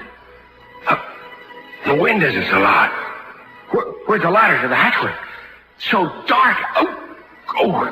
Wait a minute, what is this? The shovel. Oh, the wind blew the hatch down. Well, that's all right. I'll just climb up and force it open. Here's a ladder. There's a ladder. Now, here's the hatch. Now, let's get it open and get back to the Jeep. Seems to be stuck. I think it's giving a little. I have to rest a minute. Catch my breath. The wind is really getting strong out there. Wind. Sand. Oh, my God, it'll blow the sand on the deck. It'll cover the hatch. Pile it up. Tons and tons of sand. I've got to get the hatch open now. Push harder, Harry. Push harder. I can't get it open. I've got to get it open. Pull it up. Please, get it open the hatch. And now, a tale well calculated to keep you in suspense. In a moment, Act One of The Death of Alexander Jordan, featuring Connie Lemke, William Mason, Edgar Staley, and Paul McGrath, and written especially for Suspense by Hector Chevigny. This portion of Suspense is brought to you by the makers of Marlboro cigarettes. Oh, come on. You're expecting somebody? Who is it? Well, it's Mr. Rutledge. Rutledge? Uncle Alex had me phone him last night and ask him to be here this morning. What for? You'll have to ask Uncle Alex. Yeah, and he'll tell me, I suppose. Fine thing. Here I am, his own nephew, and I'm the last to know he sent for his lawyer at a time like this. It's about his will. What else? What's he going to do about it? Oh, Ramsey, I have to finish straightening up here before Mr. Rutledge gets here. Now, go take care of the chicken. I want to know what he's going to do. Who says I know? But he told you. Now, come on, give. Break my wrist again, and this time I'll tell how it happened, Ramsey Jordan. I said give. We aren't to worry about not getting the farm. Is that all he told you? Isn't that the main thing? All right. You just told me that from the start. Oh, there he is. Now, go take care of the chickens, will you? Oh, yeah. Good morning, Martha. Oh, good morning, Mr. Rutledge. Come in. Thank you. I I'm sorry about the looks of the house. Well, it looks all right to me. Anyway, I imagine you had your hands full. How is he today? No, about the same. I do hope he pulls out of it. Well, Martha, you know his age. Just the same, I can hope. It's been so wonderful to me. Well, if I may say so, you might think of yourself, too, Martha. You look pretty done in. No, I'll be all right. Has Ramsey been of any help to you? Oh, yeah. Uh-huh. Yeah, excuse me. Sure. Mr. Rutledge is here, Uncle Alex. All right. Oh, step in. Thanks. Well, what are you doing in bed, Mr. Jordan? There's work to be done on this farm. Oh, don't talk hardy, Rutledge. Sit down. Martha? Yes, Uncle Alex. I think I'll have something to eat after all. Ah, wonderful. Oh, what would you like? Well, I'll leave it to you. I know you'll fix me something nice. Rutledge and I won't be more than half an hour. All right, Uncle Alex. Doc Rogers says it was my heart, Rutledge. Yes, I know. Well, I hope he knows what he's talking about. Anyway, I'm 82. I can't live forever. Want to change my will, Rutledge. I want everything left to Martha. Martha? Put it all in her name. The cash, the farm, everything. I didn't fully appreciate Martha. When she and Ramsey first came to work for me, I'd have done it this way then. Ramsey'll just sell out and lose the money. He won't care one bit that these 100 beautiful acres have belonged to the Jordans for 100 years. I want Martha to go on having a roof over her head. She's promised me she won't sell, and I know she won't. Well, what did Ramsey say to this? I haven't told him. And I told Martha not to. She shouldn't be put in that position. You tell them when the time comes, and you say it was my doing, and that she knew nothing about it. Okay, Mr. Jordan. Now, one more thing. And don't argue with me, Rutledge. I don't want to be told I'm silly. I know I probably am. As you know, the cemetery is just the other side of my birchwood acreage, and our family crypt is right there at the edge, not a quarter mile from this house. Yes? Well, when they put me in the crypt, I want you to see to it that between my fingers is a button, an electric button hooked to wires leading to this house and to a bell, a great big bell that nobody can miss hearing. Why? Why? When I was a boy, Rutledge, I used to hear talk about people being thought dead when they weren't, and, well, that thought has always... But nowadays, I Mr. don't Jordan, care about nowadays. What I heard as a boy has always haunted me. I used to have nightmares about waking up in a coffin and yelling for help until the air gave out, and, well, for the past couple of days, the thought has been unbearable. I'll die easier if you do like I say. All right, Mr. Jordan, I'll do it. Don't you worry about it. Yeah, thanks. And I want a full week to pass before it's decided I'll never ring that bell. 7 days. The will's not to be probated until then. Martha understands. She's promised. For that week, she won't get out of earshot of the bell, which is good enough for me. When do you want Ramsey to know that he won't be the one to inherit? No, I'm glad you brought that up. When the 7 days are up, and not before. He'll be crazy mad, and I don't want him giving Martha more than she has to think about until it's absolutely certain I won't be back.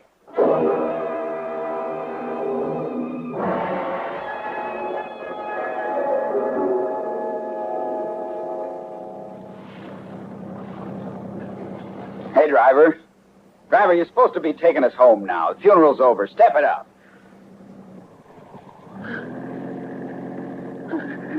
No, Martha, cut it out.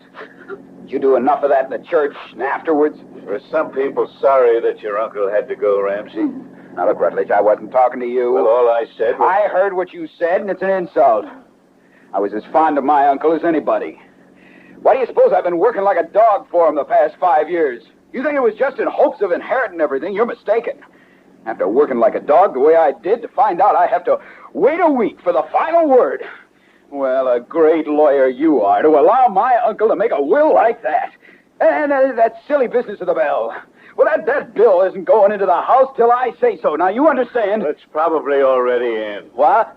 I told the electricians to install it and string the wires during the funeral. Now, you look here. Oh, stop it, Ramsey. Mr. Rutledge has only done what Uncle Alex wanted, and he's been very kind. Thank you for everything, Mr. Rutledge. Well, that's all right. I've been happy to do what I could. Well, I still say that bell business is silly. And any lawyer that will... Well, it's silly. And expensive. Stringing those wires and everything, well, it'll cost at least $50. $50 of my dough. As if anybody could get that uncle of mine to spend an extra dime when he was alive. You know, I nearly laughed out loud when the preacher told how generous he was. Oh, generous. Well, he was just like all the Jordans. I'm the only one who was any different. Now, you take my Aunt Bessie.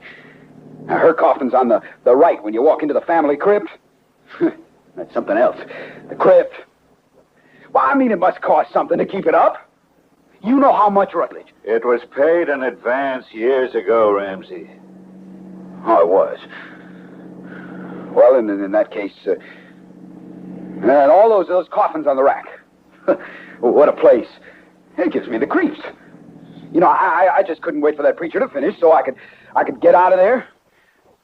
Oh, well, we're home. Now, look, Ramsey, if I were you, I'd see to it that Martha gets a chance to rest a while. Now, Rutledge, will you quit telling me what to do?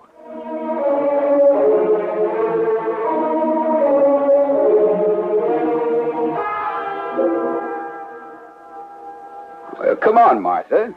Don't just sit there, change your clothes. In a minute, Ramsey. Now, I'm going to want lunch pretty quick. I'm going to tell those electricians to make it snappy, too.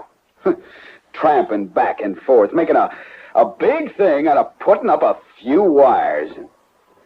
What? Oh, for the love of Mike. What's the matter? Well, now, look up there. They put that bell right here in our bedroom. This is where I promised Uncle Alex we'd put it. No. It's supposed to be where we can hear it night and day, isn't it? Well, we'll hear that one. You know, I wonder if maybe there's a chance he'll come to, push that button. Martha, what do you think? You know as well as I do what to think. Well, he's just mean enough to. Oh, you're right. I'm talking like a fool, eh? Oh, he's coming back.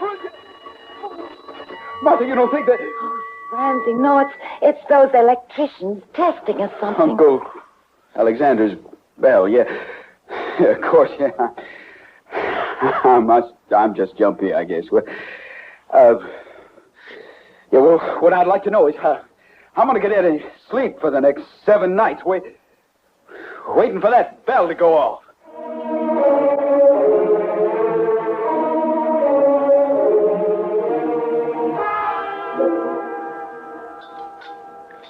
Here's your coffee.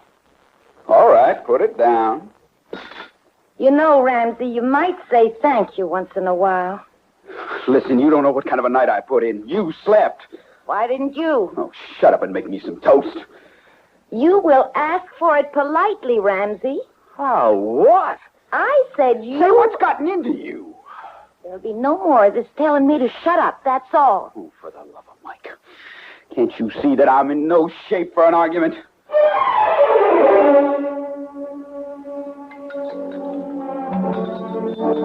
Well, who was he? Who is who? The man you were showing around the place today? He just wanted to see it. You're pretty obliging. Took the whole afternoon and you did absolutely nothing about irrigating the vegetables. They need it. All right. If you must know, he is willing to pay $40,000 for this farm. Oh, he is, huh? Yes, he is. And he's got it, too. He represents one of the biggest firms of its kind in this part of the country. He proved it. What kind of firm? Well, they're in the business of buying up farm properties. Mm-hmm. Well, where'd you meet him? Well, he just drove up. They're on their toes that firm. They watch death notices all over the country. Well, I'm not selling. What? I'm not selling for 40,000 or 50,000 or any other sum. Oh, you're a fool and always were. Say what you like. This roof is staying over my head. You never had 40,000, anything like it, because you never worked that hard and because you always thought yourself such an operator.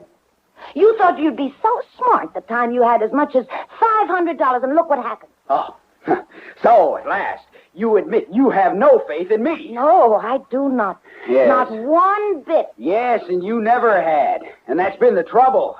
Yeah, how can a guy amount to anything when his wife has no faith in him? I had it once. Oh, no, you didn't. You never had. I did, too. I had it until I learned better. Oh, now, wait a minute. Now, just hold everything. What you said a minute ago. What do you mean you aren't selling? Well, I meant... Yeah? I meant I'm not going to let you if I can help it. Yeah, well, that had better be all you meant. Darling, listen. Don't you see? We got a wonderful thing in the Jordan place. A wonderful thing. Your man himself said it's worth all of 40,000. And when will I get time off? When will I be able to dress up again for a change, get out of a pair of dirty overalls, and feel like something besides a field hand? Now, I'm getting back to the city. That's all there is to it. The city. Where'd we ever live except in a 5-floor cold water walk-up without even a park within walking distance, huh? Well, with the new start I'll have with $40,000, I'll be on Easy Street and living in there permanently, too. Yeah, I want to know what's gotten into you, Martha. Something has. What did my Uncle Alex or that guy Rutledge tell you that I wasn't told? Look, you might wait till the week is out to count your unhatched chickens. Remember, Ramsey, there's still the bell. The bell, yeah. Yeah, the bell. Then in your mind, it's possible. I mean that it might ring. Give me some more stew. And who was it told me she didn't think it was ever gonna ring?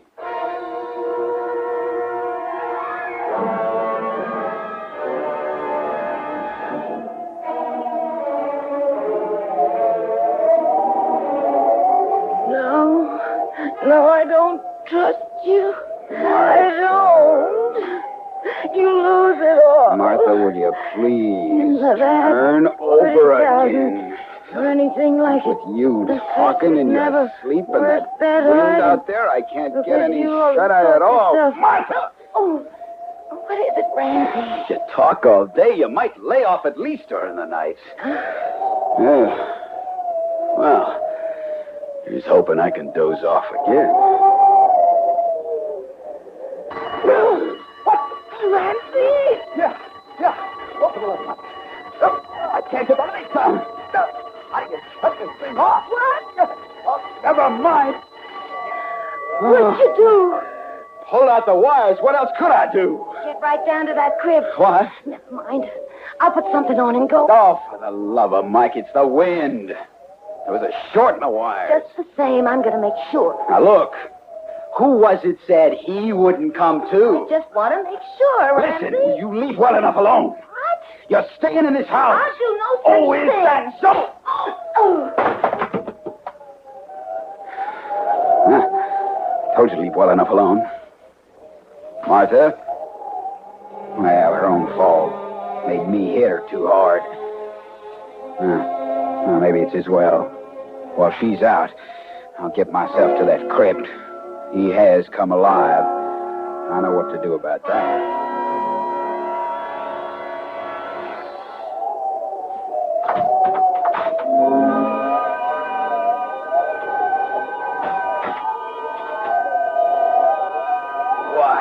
Somebody never put a modern lock on this door.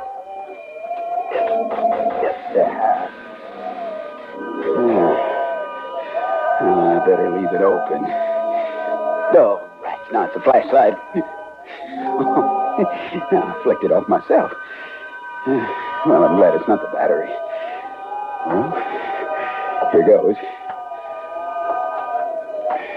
Now, let's see. Which is his coffin. Huh? No, that's Uncle Horace, it says. Yeah, there's Aunt Bessie. I know. Yeah, over there.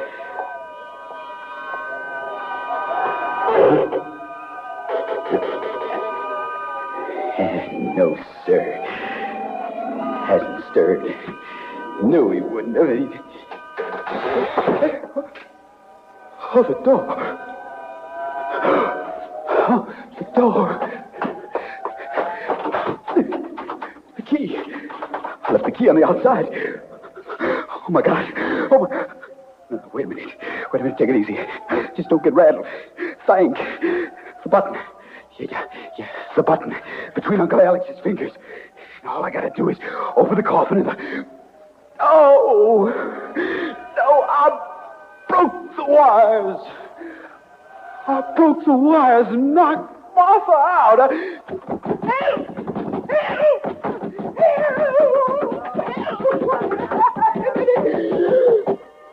What? I told you to shut up. You're waking all of us. Uncle Alex. Of course. Uncle Alex, how come you're sitting up? Well, I got tired of lying down. I think it's right mean of you to come here with the intention of finishing me off, Ramsey. How do you know? Well, we dead, Ramsey. We know many things. Many things. You'll know them, too, now, won't you, Ramsey? You locked yourself in. Well, wish we had a coffin for you, but we don't, do we? No, we don't. You just have to lie on the floor, won't you? The cold floor. Unless, of course, somebody thinks to look in here for you. Do you really think that anybody will care that much for you, Ramsey? Do you?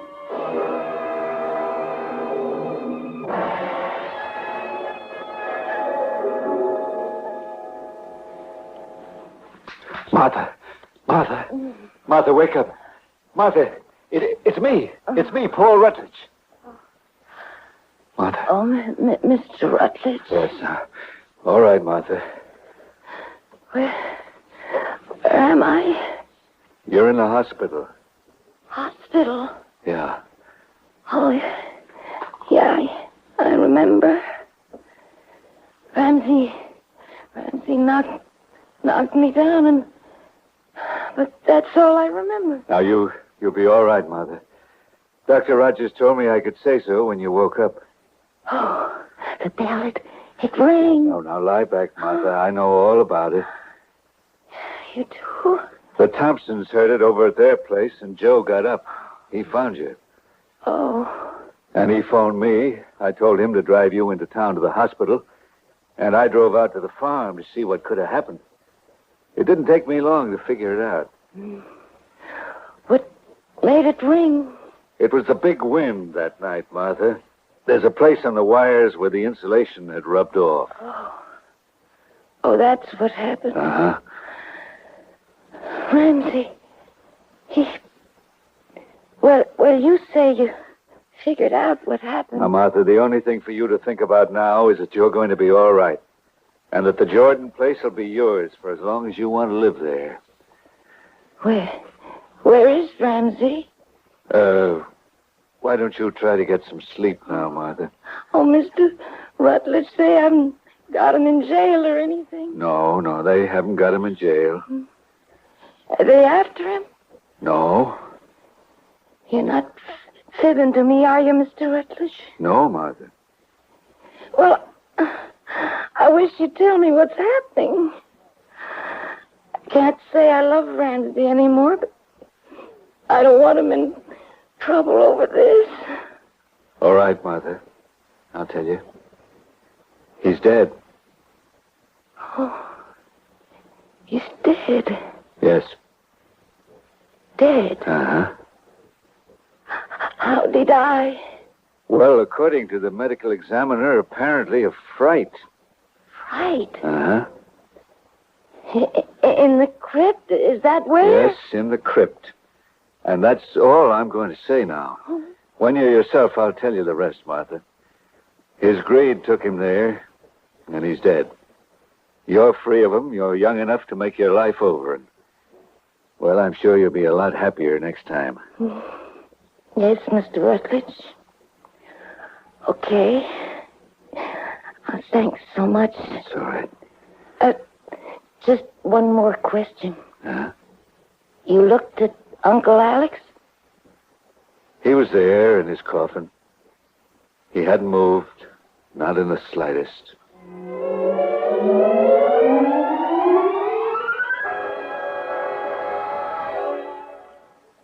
In a moment, Act One of A Strange Day in May, starring William Mason, and written especially for Suspense by Michael Healy.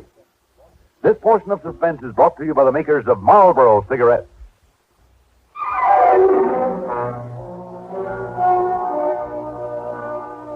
It could have been yesterday or 100 days before. I'm not sure anymore. Time has become just a word. All I know for certain is that it began that bright morning in May. I, Major Thomas Manning, U.S. Air Force on special assignment at Claymore Island, was on the verge of realizing a dream that would become a nightmare. I was suited up, waiting to be put into the rocket Gibraltar 3, saying goodbye to my wife, Mary. I guess it was the quietest room at Claymore that morning. Oh, Tom, I wish I felt more confident. Oh, Mary, easy. They'll be calling me soon. Honey, it's hard enough. I know, I'm sorry. You know, it's hard to believe. After all the training, conditioning, study. Oh, Tom, I'm frightened. It seemed like a dream until now. I haven't dared let myself think what could happen, but now... Honey, please, don't talk like that. It's really no more dangerous than driving a car. Tom, you know what I'm talking about. Look, Mary... Will you listen? 2 men before you have gone up there and disappeared. Just vanished. Vanished somewhere up there. What's going to happen to you? Mary, we've been all through this. I don't know what happened to those other men. We may never know, but we've got to try and find out. Somewhere there's an answer. Now, my mission is to try and find it. Is it your mission to leave and never come back? What's out there as important as my love for you, my need for you? I don't know. But remember last summer, the night you found me lying on the hammock staring up at the stars. Well, the nearer this has come to happening, the more the fascination's grown until... Yes, I remember. You were almost in a trance. Honey, I felt possessed. The universe was calling me to explore its secrets. It's that simple. And Mary, I feel I'm going to learn what happened to the others.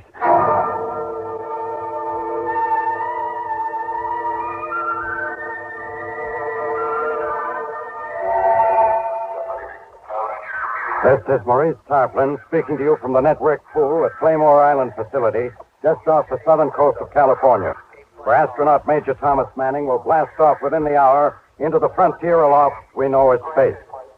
It seems fairly definite that this flight is more than experimental. From the beginning, there has been an air of mystery and considerable rumor about this venture. We do know that it will be the furthest flight yet attempted. Here's a quick rundown. Liftoff is scheduled for 0600 this morning here on Claymore Island, and it's turned into a fine morning, so the takeoff should be right on schedule.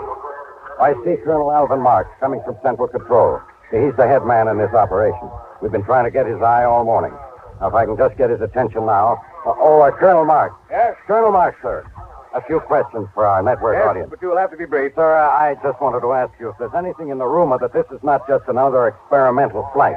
I mean, if there's something going on Colonel that... Marks, launching pad report's okay for go. Tell tracking stations to check out, Lieutenant. Oh, I'm sorry. I'm not going to comment on any of those rumors. I will say this. A great deal could depend on this shot, but you'll have to bear with us until it's over. Colonel Marks, can we see over here for a minute, sir? Will you excuse me? One more thing, Colonel. Where is Major Manning now? They're standing by. There'll be no interviews until after debriefing. He's saying goodbye to his wife. And that's what I'm saying to you. I've got to go into him now for our final word. Oh, thank you, Colonel Marks. That was Colonel Alvin Marks, in charge of today's space shot, whose comments just now have left us about where we were in the running tide of rumors. We return you now to...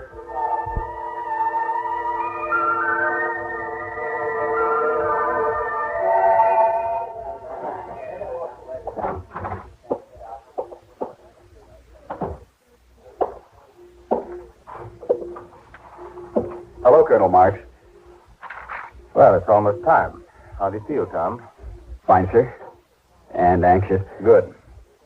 Mary, you'll be able to watch the liftoff from here if you like. Colonel Marks, do you think there is life, hostile life, on any other planet? We can only guess. Possible. I'd say that if there is, it would be a far different kind of being than we know, but who can say? It'll be a long time before we know the answer to that. Maybe they'd be like us. Perhaps, but I doubt it. Tom, may I speak to you a moment privately? I'll stand over by the window. What is it, Colonel? Tom, you remember what both the missing men reported just before they disappeared? Seeing a strange blinding light. Yes, a blinding light coming at them out of nowhere that seemed to gobble them up. Any new theories? None. Maybe some celestial current powerful enough to... If you can see it, don't get too close. Just see what you can make of it and come back down. I will, sir. And we'll be waiting to pick you up in the desert as arranged. Goodbye, Tom. Good luck. Thanks. I'll be talking with you over the intercom. Well, honey, that's it. Oh, Tom, hold me for a minute, please. Now, it's going to be all right. I'll be down before you know it. Come back to me, Tom. And, Tom, I'm very proud, too.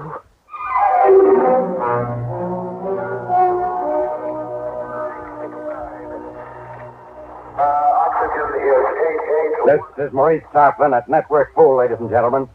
Astronaut Tom Manning is in the spaceship Gibraltar 3, which is being given a final check by the launching crew. This is a precision operation, the climax of checkout procedures that have touched every operational aspect of all systems. Excitement is mounting here. There is an ominous mixture of anxiety and hope in the air. Unless something unforeseen looms now, the flight will definitely go on schedule just a few moments from now. We switch now to operations control, and Colonel Marks, who will be in continuous touch with Major Manning during his flight. Come in, Colonel Marks, at operations control. This is Colonel Marks. Hello, Gibraltar 3. Come in, Gibraltar 3. Can you read me? Over. All systems are go here, Tom. Good luck. Over. Our vast audience is now linked with ground control and its connection with Major Manning. It's your baby, Tom. I'm switching you over to countdown. Any final questions? No questions, sir. 3. Over and out. 2, 1. 0. Ignition. Liftoff.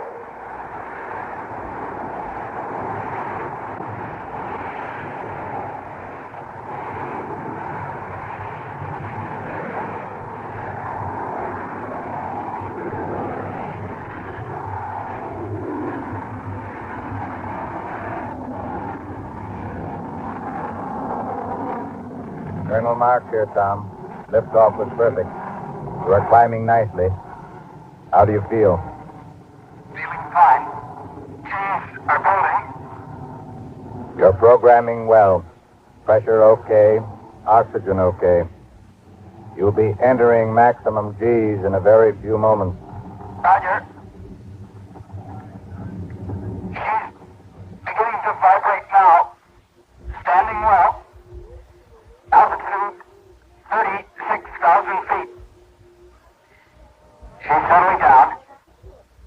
Cabin temperature building. Otherwise okay. You're still climbing nicely. Climbing nicely.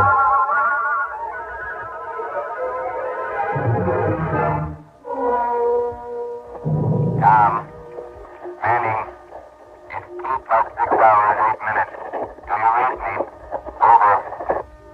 Yes, Colonel Marks. Time check here. Colonel? Yes, Tom? I thought I ought to describe what I'm feeling. It's so still and quiet. I've been trying to think of words to express what I see and feel. The nearest I can come is blue rapture. I'm in a blue rapture. Maybe that has no meaning down there. I don't know. Colonel, something new is happening, or seems to be. I keep thinking I'm seeing something darting out ahead of me. Probably my imagination, but... What, Tom?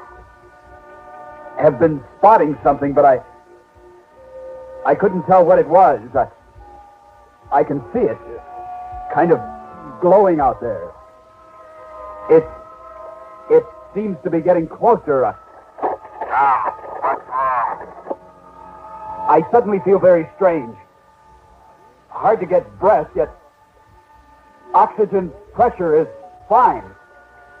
Don't understand. Tom, you're being pulled off your course. Check your control. Aye, sir.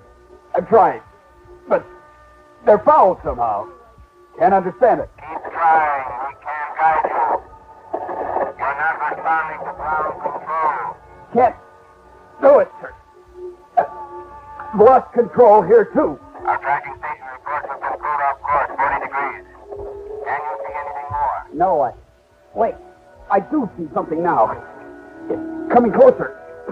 Closer and closer. Try to get away, Tom. Try and take control again. Hurry before it's too late. Can't do it. No use. Coming closer. What is it? Great blinding light. Like an aurora borealis. I can't see her. What is it, Tom? You blinded. What's happening? Stop it. Tom, can you read me? I'm not getting you. Colonel. Gibraltar 3, can you read me? Gibraltar Colonel. 3. Colonel. Come in, Gibraltar. Gibraltar 3, tracking station 3. Colonel. This is Colonel Marks. Report, please. Hear me. Gibraltar 3, any station in contact with Gibraltar 3, report me now, please. Oh, no. You've all lost me.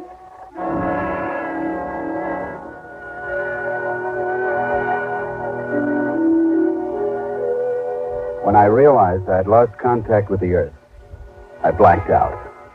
How long I was out, how my ship landed, how I survived, Major, I'll never know. I never learned. Major Manning? But I did come to. Major Manning, Oh, can you hear me? moving now. Oh, my head. Throbbing. Feels like somebody swinging a 12-pound sledgehammer against my brain by the numbers. Major? Make the hammer stop. Somebody, please make him stop. How are you feeling, Major? Huh? Coming around now. Oh, I thought I heard a voice. How does it look, Doctor? You'll be all right, Colonel Marks. Good. Well, Mary Manning, what do you think now? I can't quite believe it, Colonel Marks. Just proves out our theory again. I don't know about the others, but this is uncanny. Where am I? Right now, you're lying on a cot at the base medical station. Colonel Marks. Is that you? Yes? Mary. Oh, Mary, it's good to be back. Hello, darling. Hello. Oh, just hello? Yeah, what kind of a greeting is that? Sorry, but that's the best I can do. What do you mean? Colonel, I can't stay here any longer. I understand. It's all right. Go ahead. Mary, where are you going? No, settle back, please, Major. That's my wife. What's the matter with her? Colonel, what is it? Why, nothing, Major. Really is remarkable, Colonel Marks. I never would have believed it if I hadn't seen it. You forget I've seen it twice before. I heard about it. Colonel Marks, how did I get here? We found you suspended on the fringe of the atmosphere and brought you down. But how did I get there? Possibly you were picked up and hurled there by what we sometimes call a celestial storm. Well, it must have been quite a shock. I mean, you probably thought you'd never see me again. Yes, of course. Doctor, I have to get back to my office now. I have to make the arrangements. How soon before you'll be ready? Another hour, I'd say. Fine. That'll be perfect. Just perfect.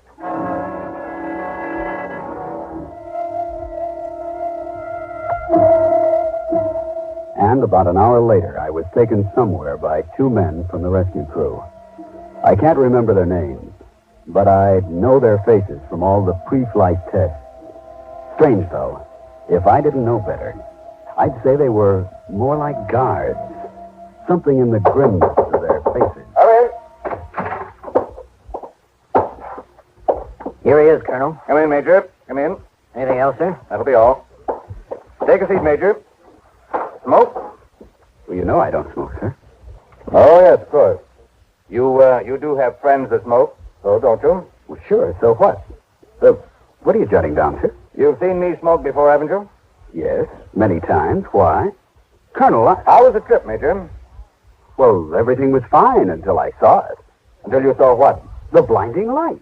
Blinding light? The blinding light that the other two astronauts saw just before they disappeared. Sir, if you'll pardon me saying so, this questioning seems a little odd, considering... I do not pardon you, Major. There is an infinite variety of answers to even the most minute questions. It's only a matter of choosing the most correct one. Well, I'm afraid I don't follow, sir. Perhaps you will, in time. May we continue? Sorry, sir. It doesn't matter about this blinding light. That was the celestial storm I mentioned. There is another more important point. What's that, sir? I'm getting to it. But first, at what speed were you traveling when you saw this light? As I sat here and listened to this familiar voice and tone and stare about these familiar walls, I kept thinking, another question. this is unreal. I want you to Something's know wrong. Something's out of sync. It's true. I was part of a And then where puzzle. did you land? The pieces that make And up this the light picture that you match, did it but follow you, or were do you not following quite it? fit. I know. And I wonder if perhaps I it isn't know. me. I was Maybe it. my mind was affected somehow. I'm waiting for an answer, Major. What was your speed? I'm not sure, sir. The gauges seem to be off on my last reading. Are you sure you don't know, Major? Sir, if I knew, I would tell you. Maybe, maybe not.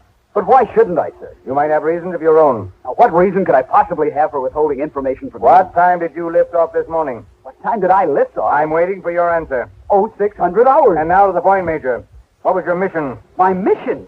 Well, you mean the space probe? Come now, Major. Let's get down to cases. Call it a space probe or anything else, but wasn't your mission to get information about our installations here? I don't get it. It's as if you didn't even know me. My mission was to learn what happened to the other two men. I see. What are you doing, Colonel? Calling the guards. I'm finished with you. It's up to the doctors now.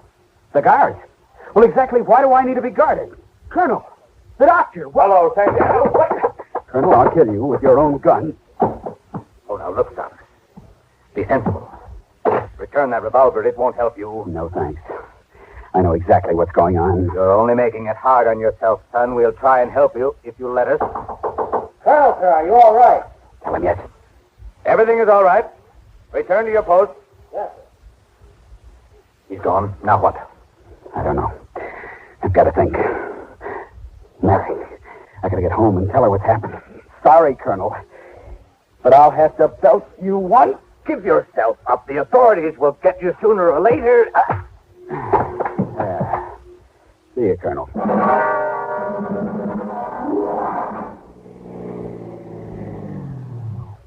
This is my house. Don't get panicky. Just sit tight.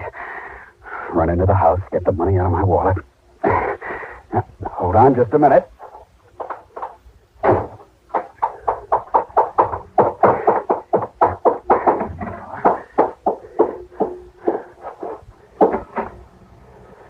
Now, let's see. Where did I leave my wallet? Oh, yeah, I remember. Yeah, must be in this drawer somewhere. What are you doing? Oh, Mary, am I glad to see you. You've no idea what I've been through. Here, let me pay the cab driver, and I'll... No need for that. It's been taken care of. Oh, I see. Mary, Don't touch me. Oh, Mary, aren't you glad to see me? Why, yes, of course. It's just that I... Mary, look at me. Mary, this is your husband, Tom Manning. Mary, what's the matter with you? What's the matter with everybody? Nothing. Nothing at all. Well, then why do you look at me like I was some kind of a bug or something? It's like you're not even the same person I said goodbye to this morning. Mary, don't you remember how you said goodbye to me just before I took off? Mary, you said, please, come back to me. Listen to me, please. I don't know you. Oh, I'm Major Thomas Manning's wife, but you're not my husband. What are you saying? They've tricked you. I don't know whether I'm doing right or not, but I'm warning you to get out of here before it's too late. Mary, what are you saying? Shaking and let me go. All right, let her go. Colonel Marsh. Grab him. Easy, fella. Take it easy now. No, this can't be. This is my house. This is my wife. I'm afraid that's where you're wrong. You have no rights here whatsoever. For the love of... Colonel Marsh, what is happening? Better come with us, Major. Major, we're going to take you to a nice place where you'll get lots of care. No, let go of me. Come along quietly. No, you're wrong. You're all wrong. Something is out of whack here. Well, that's that. I'm sorry you had to go through this, Mary. It's all right, sir. I saw them taking him away. He didn't see me, though. Sorry about this, Major Manning, especially the day before your flight into space. No trouble. Well, goodbye. See you tomorrow morning. Goodbye, Colonel. Goodbye, Colonel. Well, that was certainly a fright, Tom. Hysterical creatures, our counterparts on Earth. So sorry for him. I wonder if they all act that way. Oh, at first, I think. But he'll calm down when he finds he won't be harmed. Strange, isn't it? Knowing that for every one of them, there's one of us up here. And so alike. Why, that man has a wife down there who's exactly like me. What will they do with him? Oh, take him to the Institute. Study him along with the other two. Well, he'll get good care there. Yes. And don't forget, there's something to be learned from Earth creatures. Or people, rather. I think we'd have to call them people. Eventually, they probably will be. Now, the way I look at it, it's a small universe. Sooner or later, darling, we may need each other.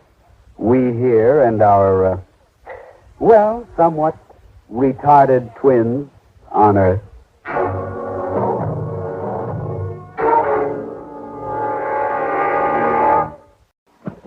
And now, a tale well calculated to keep you in suspense. In a moment, Act One of Golden Years, starring Peter Fernandez and Rosemary Rice, and written especially for Suspense by William N. Robeson. This portion brought to you by the makers of Parliament cigarettes.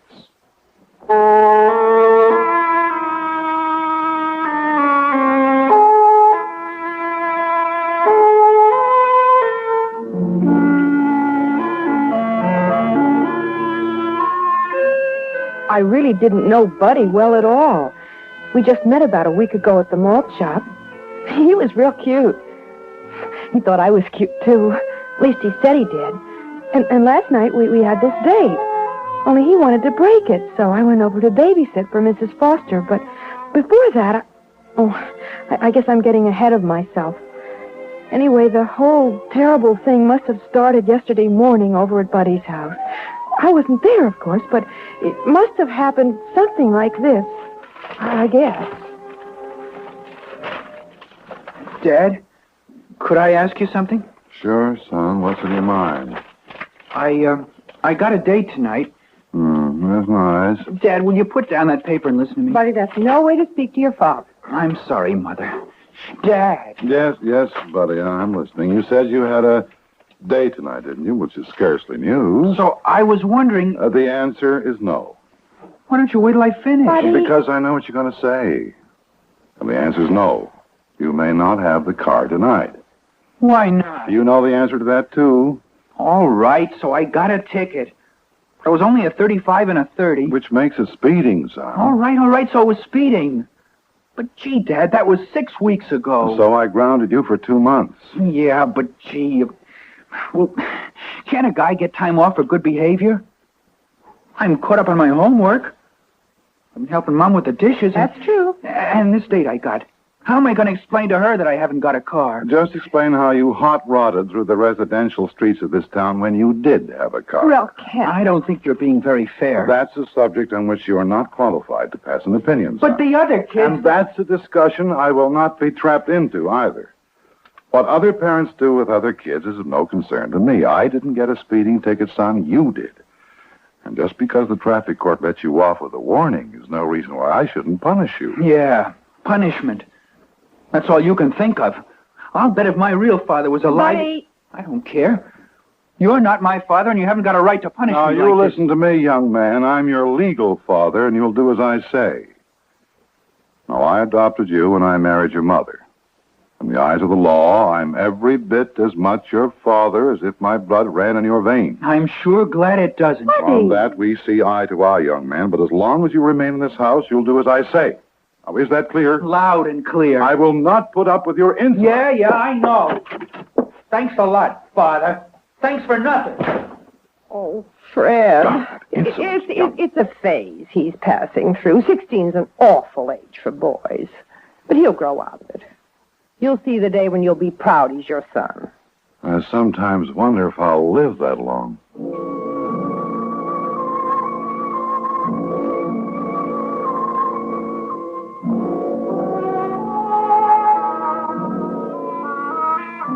that's the way it must have happened.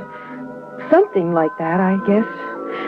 Anyway, like I said, I had this date with Buddy last night. Only I ran into him sort of accidentally in the afternoon.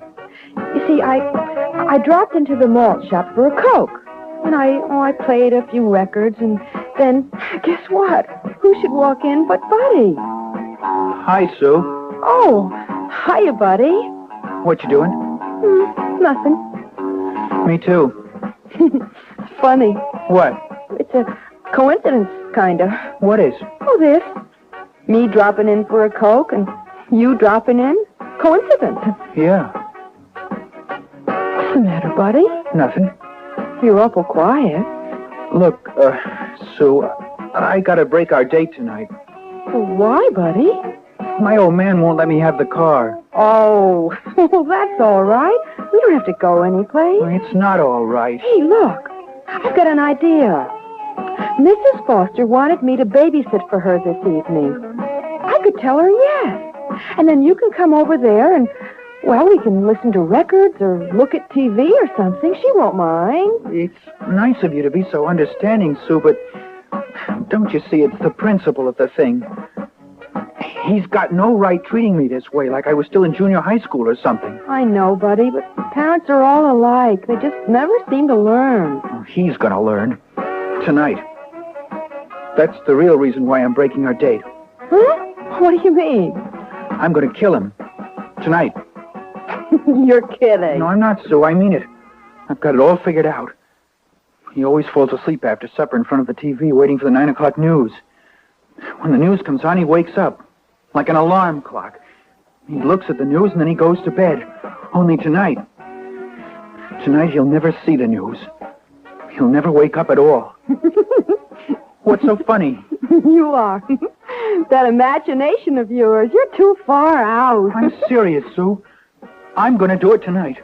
Listen, I think you better come over to Mrs. Foster's with me tonight, and we'll talk about it. There's nothing to talk about. I've made up my mind. He's had this coming to him for a long time, that dirty old... Buddy, that's no way to talk about your father. Well, that's just it, Sue. He isn't my real father.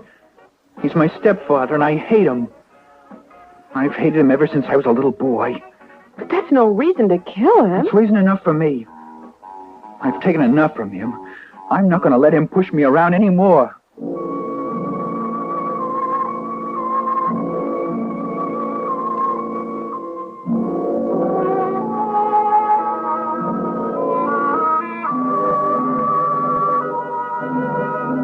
Crazy kid, talking that way? Crazy.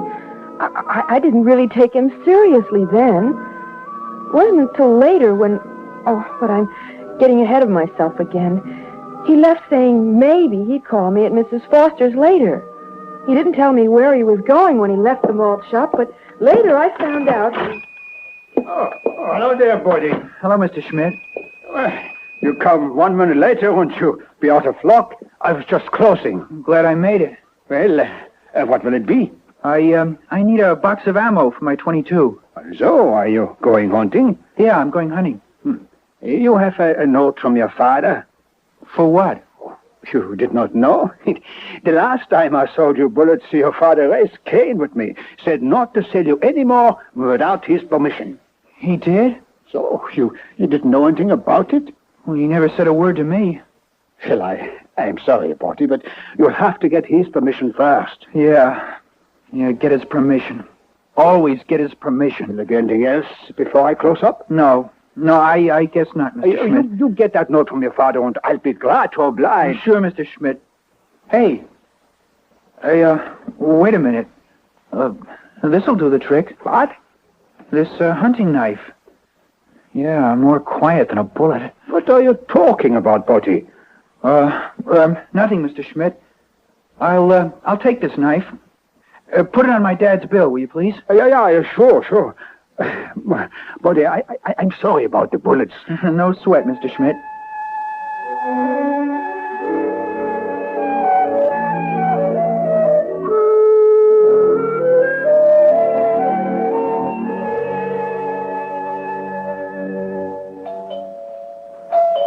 That you, Sue? Yes, Mrs. Foster. Well, come on in, dear. The door's unlocked. Okay. The baby's dinner things are laid out in the kitchen. I'm so glad you were able to come over and help out tonight. Oh, darn this zipper. Here, can you get it unstuck, Sue? Well, I'll try. There. Why, Sue, what's the matter? Your hand's shaking. Oh, it's nothing, Mrs. Foster. Nothing. But you're white as a sheet. Here, Sue, sit down. I'll get you a glass of water. No, please. I'm all right. Really, I am.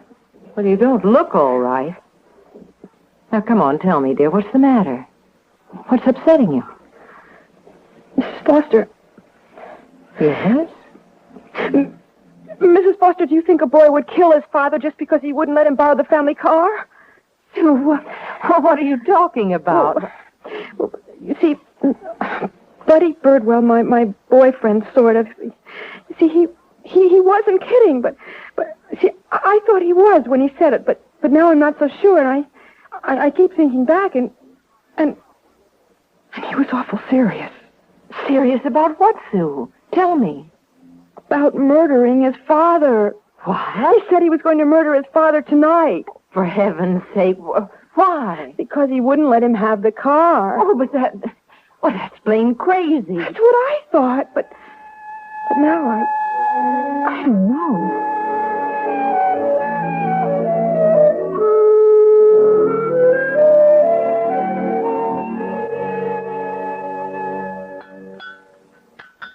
Buddy, you've hardly touched your supper. I'm not hungry, Mom. Well, maybe he's in love. Ha! Big joke. Oh, no. Well, didn't I hear you say you had another date tonight, son? How can you have a date without a car? Oh, well, now, you could walk. Walking went out with the horse and buggy. Oh.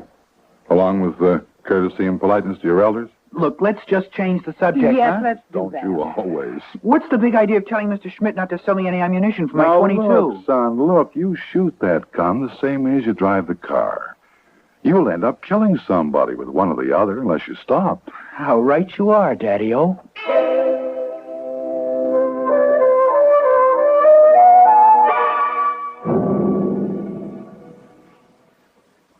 And that's everything I can remember he said, Mrs. Foster. Do you think he really means to do it? I don't know. But just to be on the safe side, we've got to warn his father. Where does he live? Oh, I don't know. You don't know? No, you see, boy, I really don't know Buddy awfully well. I just met him only last week over at the malt shop. Oh, I see he picked you up. Well, not exactly. Oh, you picked him up? Well, that's not exactly it either. You see, I understand, Sue. I used to hang around the malt shop myself not so very long ago. So, you see, I don't really know very much about him. But even so, You wouldn't want him to murder his father. Oh, no. Well, neither would I, and I don't know him at all. Now let's see if we can find their telephone number. But, Mrs. Foster, you have an important meeting to go to. That's right, Sue, and you know what the meeting's about? No? Well, believe it or not, it's a meeting of the Mayor's Committee on Crime Prevention. Oh, no. So if I can prevent a crime without leaving the house, why attend a meeting on the subject? Now, what's this lethal Lothario's name? Buddy Birdwell. You don't think he was serious, do you? I don't know, Sue, but I'm surely going to find out.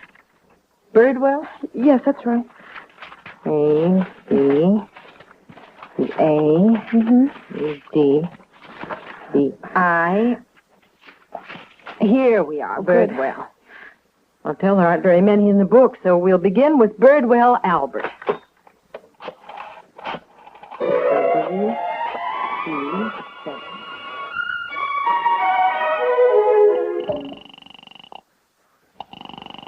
Well, no answer on that one. Well, that's the last Birdwell in the book. Either it's a busy signal or a disconnect, or if they do answer, they never heard of your little friend Buddy.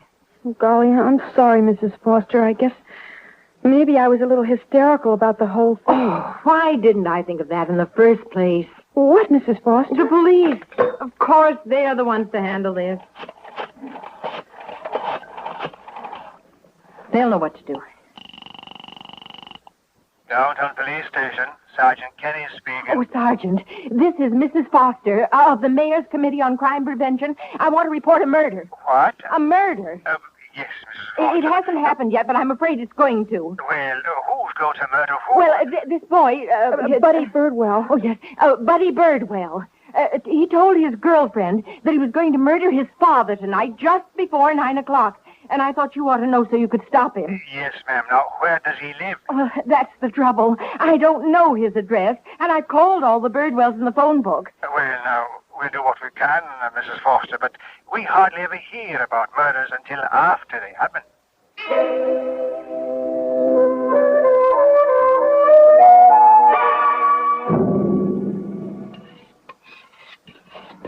Mother? Yes, Bunny. Why did you marry Dad? Because I loved him. Well, that was a long time ago when I was a little boy. Do you still love him? Of course I do.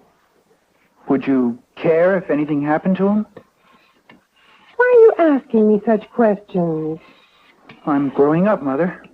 I've got to know a lot of answers. Stop scraping that knife on that stone. It makes me nervous. Okay, Mother. It's got a good edge now. A nice razor-sharp edge. You didn't answer my question. Would you care if anything happened to him? Well, of course I'd care. He's my husband. He's my whole life ever since... You too. Me what? You're on his side. I don't know what you mean. Mother, why did you divorce my real father? Oh, Buddy, we've been through all this. Have we? Tell me again. Tell me, why did you divorce him? I didn't love him anymore. What about me? You didn't love me either then. You sent my father away. Boy needs a father, and you sent him away. I had nothing to do with that. I divorced him, but I did not send him to Korea. Maybe he wouldn't have had to go if you hadn't divorced him. Now stop it, Buddy. I won't listen another minute. What I did for your good as well as my own happiness. You sent my father away.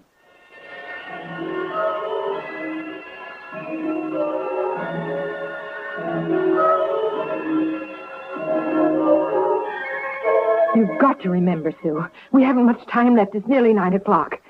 Now think, dear. What else do you know about this boy? I've told you everything, Mrs. Foster. I can't remember anything else. Then we'll have to go right back to the beginning again. Do you think he'll really do it, Mrs. Foster? I don't know, but we've got to be sure that he doesn't. No. Now, from the beginning, Sue. Think. What did he say to you this afternoon? Oh, all right. Well, let's see. He said he had to break our date because his father wouldn't let him have the car. And then I said... Now, never mind what you said. Just remember what he said. But remember everything. I'll try. Then he said he was going to kill him while he was asleep in front of the TV. He said he'd had it coming for a long time. And then he started to say things about his father. And I said he shouldn't talk that way about his father. And he said he wasn't his real father. He was his stepfather. And that's why he hated him so much. Oh. And then... Oh, well, that explains it. What? Why, none of the Birdwells in the phone book ever heard of Buddy. Why? Because Buddy's name may be Birdwell, but apparently it isn't his stepfather's name. Oh, yes, of course. All we've got to do now is find out the name of Buddy's stepfather. Only, how do we do that? I don't know. Well, think, did he ever talk about his father, like where he works? No, not that I remember. Or any organizations he belongs to? No. Luncheon clubs? Country clubs? Churches? Oh, well, wait a minute. He did say something about church once. Oh? Oh, I was kidding him about the way his voice squeaks sometimes. And he said he was a star soprano in the St. Luke's choir before his voice changed. St. Luke's? Well, that's my church. Oh. Now we're getting somewhere. Dr. Devon should know. Who's he? He's the pastor of St. Luke's. Oh. Good evening. Dr. Devon's here. Oh, good evening, Doctor. This is Mrs. Foster. Mrs. Frank Foster. Oh, yes, Mrs. Foster. How are you this lovely evening? I'm fine, thank you. And Mr. Foster? Oh, he's well. Well, we haven't seen you at services for several weeks. Yes, I know. Mr. Foster's been out of town, and I haven't been feeling well. Oh, I'm sorry to hear that. Nothing serious, I hope? No. Look, Dr. Devons, I need your help. Of course, Mrs. Foster. What can I do for you? Do you recall a choir boy named Buddy Birdwell? Birdwell? Yes. Buddy Birdwell. He was your star soprano a couple of years ago. Oh, yes, a fine boy. But I must say he's also been lax in attendance recently. Yes, well, Doctor, what I want to know is, what is his father's name? Why, Birdwell, of course, although I can't recall the first name at the moment. No, it probably isn't Birdwell. I'm referring to Buddy's stepfather. Oh, yes, of course. It comes back to me now. His Buddy was very proud of his real father, and he insisted on reassuming his name when he became 40. Yes, but the stepfather, what's his name? Does he know? See, oh, dear, it's on the tip of my tongue. Carstairs? No, Carston. Yes, that's it. Ralph Carston is a fine man. Fine boy. Fine family. Ralph Carston? Oh, Dr. Evans, do you think this fine boy is capable of murdering his fine stepfather? Mrs. Foster, whatever put such an idea in your head? Well, he did indirectly. Do you have Mr. Carston's phone number? Yes, it's around here somewhere. Would you just hold the line for a second? Yes, Doctor. He's looking for it. Oh, yes, here it is. West 5 3296. West 53296. 53296. Thank you very much, Doctor. Is there something wrong, Mrs. Foster? Is there anything I can do? Pray, Doctor. That's about all you can do now. Pray for that fine boy and his fine stepfather. Pray hard. Mrs. Foster, W-E 532.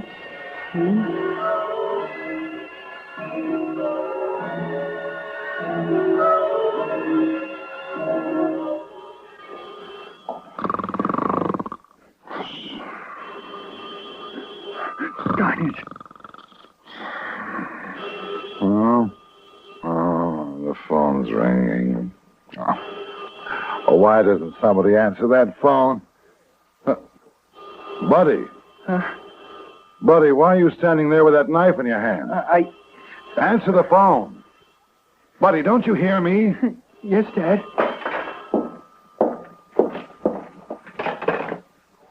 Hello? Hello. Is this the Carston residence? Yes, ma'am. Is this Buddy Birdwell? Yes. You haven't. Your father, is he there? He's here. Is he all right? You didn't. He's all right. The phone rang and woke him up in time. For goodness sakes, what in the devil's going on here? I'm sorry, Dad. I'm sorry. What do you mean you're sorry? Here, give me that phone. Hello? Hello? Hello, Mr. Carston? Yes, who is this? Well, this is Mrs. Foster speaking, Mr. Carston. Are you all right? All right. Well, of course I'm all right, except the phone woke me up. And the first thing I see is this son of mine standing over me with a knife. Now he's just standing here blubbering like a baby. Look, what's going on around here? Mr. Carston, you don't know me, and I don't know you, but please don't think me a busybody or a meddler when I tell you this. Tell me what? Just this. That son of yours needs you. He needs your understanding and maybe your help. Try to give it to him, will you? For your own good.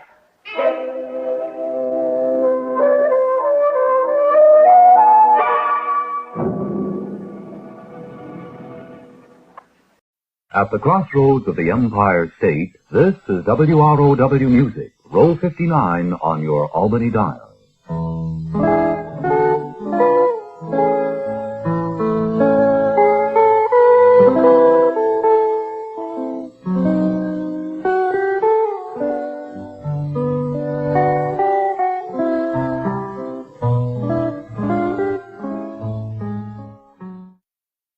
A tale well calculated to keep you in suspense.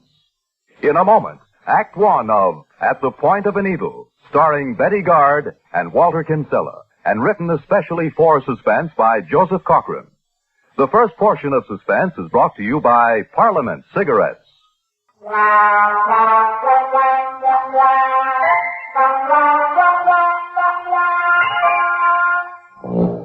George, you've simply got to do something about this terrible heat. I can't stand it. Oh, good grief, Myra. I'm not to blame for the weather. I didn't say that. But we can escape it by taking a cottage at the beach. Like last year? When we got there, all you did was complain about the same heat. The flies, the hot sand, the freezing water. And the people. You just couldn't stand these awful people who clutter up the beach. Oh, you're just making up excuses. I certainly prefer a cool beach to this stifling house. I've never known such heat. This is the hottest summer I've ever known. Don't you think so, George? Well, isn't it? George, you're not answering me. Isn't this the hottest summer? No. Last summer was just as hot. Hotter even. Oh, don't be silly. Couldn't have been. We've never known heat like this. Well, it's right here in the paper. The average temperature as of today is just 2 degrees less than last summer. This day last year was 1.8 hotter. The newspapers. A lot they know. The man sits on top of a nice cool building where there's a breeze and charts the temperature. He's not sweltering in that kitchen, George. I just can't do a thing. Just the thought of preparing a meal sickens me. Don't you feel the heat? Of course I feel it, Myra, but what's the use of griping about it? Well, then why don't you want to get out of it? Good heavens, who said I didn't? Don't you think I have the same heat at the office? So I come home every night wringing wet? Well, then why don't you want to take a cottage at the beach? Money, Myra. Ever hear of it? Just a little matter of money. Oh, I wish to goodness you'd stop griping about the heat long enough to sit down and discuss my income, my expenses, how much money I've left at the end of the month. Oh, that's just another excuse. Whenever I want to do something, you change the subject to money. Certainly if the Bennetts can afford the beach, we can. Oh, I know. I know that one by heart. I make just as much money as Dave Bennett. But I've told you 100 times the Bennetts cut down on other things so they can go to the beach. Oh, so now you're accusing me of being extravagant. Oh. But look at me. Just look at me. I dress in rags. I slave all year in this house. And what does it get me? Other people go to the beach for months at a time, but if I want to get away from the heat for a few days, you start finding excuses for not going. Oh, George, I don't want to complain, but I think I do deserve a little consideration. Don't start that again, Myra. We'll go to the beach. Oh, so money was just an excuse all along, huh? You didn't want to get me out of the hot kitchen, huh? We're going to the beach, Myra. Isn't that what you want? I'll arrange for the money somehow. But why didn't you agree to the beach in the first place and save all this fuss? It's just upset me terribly, George. Look, it's for your good, too. You know that. You look awful tired. And the beach will be just the place for you to relax. No,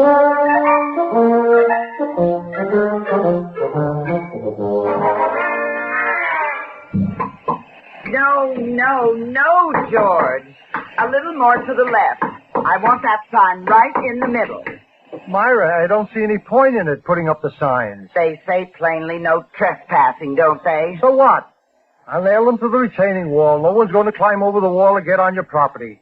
People come here to sit on the sand. George, the idea of the signs is to keep people off the sand in front of our cottage. What? Oh, now look, Myra, you're going to start last summer all over again. We rented this cottage, and I think we should be able to enjoy the sand in front of it without having it messed up by those awful people who come for the day. This is our home, and we have some right to privacy. Oh, for the love of Mike, everyone's house has people in front on the sand. No one else's signs up. Well, we're going to have it. You may not object to a swarm of noisy people in front of our cottage, but I do. Myra, please be reasonable. George, if you don't want to put up the signs, give me the hammer and I'll do it. Never mind. I can see right now if I don't put them up, I'll hear about it all summer. Where do you want the other one? On the other side of the steps. Oh, and be sure it's exactly the same height and evenly spaced with this one.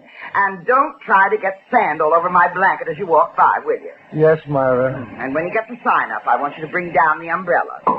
I can't hear you. Well, if you'd stop that hammering for a minute and pay some attention, you would. I said, when you get through, I want you to bring down the beach chairs and the umbrella and some blankets. We'll spread them out in front of the cottage so those awful people will know this space is taken. Beach cottage. What a place to get a rest. Like trying to relax in a swarm of bees. George, did you say something? No, Myra, not a thing. Well, it certainly sounded like it. Nothing at all. So will you please stop hammering when you talk to me?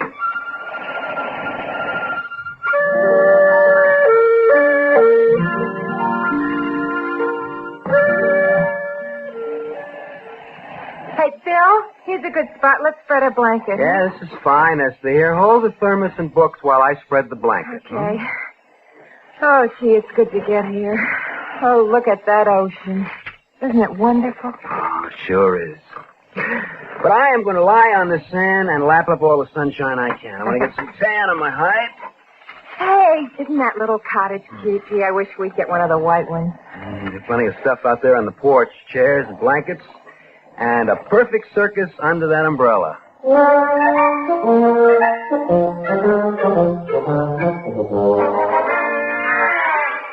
Well, of all the nerve. Come here, George. Look out there. Do you see what I see? What did you expect? Well, if you'd put those chairs and blankets out like I told you, this wouldn't have happened. But no. Leave them on the porch. I was nailing up those no trespassing signs, which are supposed to make people run away from the spot. I guess some people can't read. Myra, stop it. They'll hear you down there. Let them hear me. What's the matter with her? Sit on and they sit right in That front of woman our in that cottage. cottage, she's shouting something about us. Oh, no, Esther. Why That should doesn't she mean be... a thing to some people. Sure, she's talking about us. Didn't you hear her? Well, let it talk. I don't think she wants us here. Well, it's just too bad. George. This is You're a gonna public have to beach. Now, you ignore her. Just How about look pouring at me them. some coffee? Look at them. Yeah, they think they are. What? Nothing. Well, aren't you going to do anything? Myra, there isn't anything I can do. They're not hurting us. They have a right to sit on the beach. Why, they're practically in our yard. I want to look at the ocean without a lot of riffraff making a garbage dump in my lap. No one's making a garbage dump. Oh, they will. They'll eat their lunch and throw papers and scraps of food all over. Myra, look. This is a public beach.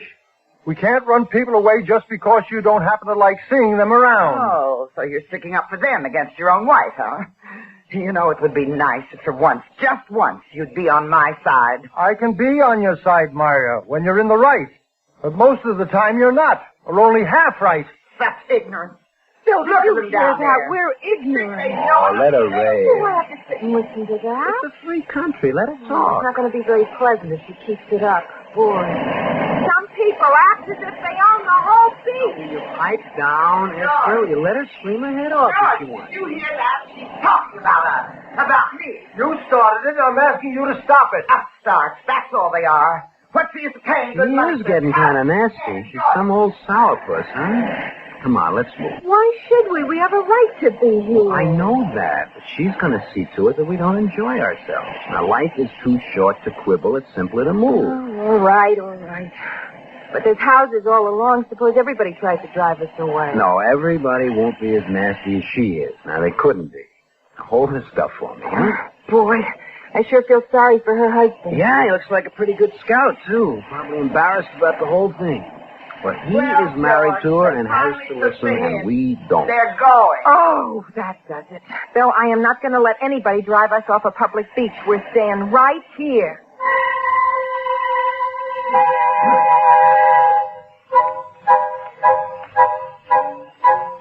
They're still out there. 3 hours. Oh, for the love of heaven, Myra, sit down and eat your lunch. How can you expect me to enjoy my lunch or anything else as long as that disgusting girl and that awful man are lying right in front of our doorstep? Will you please stop then and let me eat? Look at them, staring at our windows.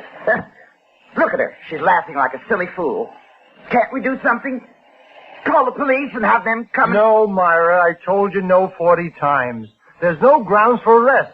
They haven't done anything. Well, I wanted to have lunch on the beach myself, but we couldn't because of them. You definitely did not. You said we were to eat in the cottage today and have a picnic lunch tomorrow. Well, I changed my mind.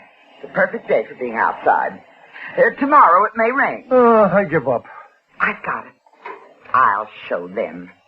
George, you go up to the attic and get that old phonograph and some of those records the owner left up there. Now what are you going to do? You'll see. We'll see whether they can camp in front of our cottage and expect to enjoy themselves. I wish to goodness you'd forget those two people out there and try to get some pleasure out of this vacation. Are you going to do as I ask?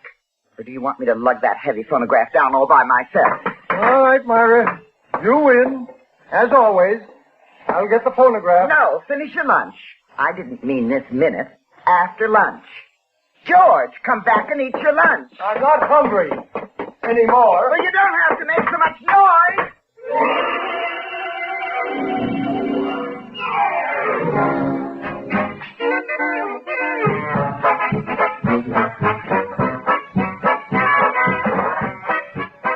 I'm going to say just one more thing, Myra.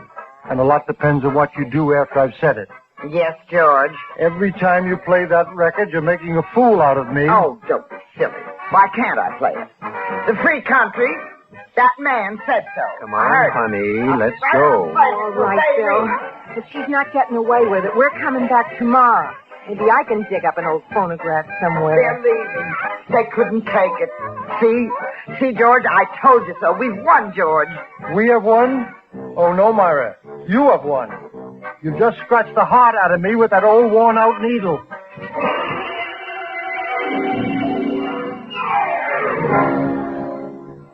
George, when you get the dishes done, get those chairs and blankets in front of the cottage. Oh, the chairs. What's the matter? I forgot to bring them in last night. Oh, how could you? I told you to bring them in. I distinctly remember telling you. Oh, you told me all right. I forgot. After yesterday, I didn't care much. Well, it's a wonder you wouldn't remember when I ask you to do things. They'll be all damp, soaking wet from the fog. If they're still out there, if they haven't been stolen. Oh, don't get excited. I can see them from the window. Well, it's a miracle they haven't been stolen. Anybody could have...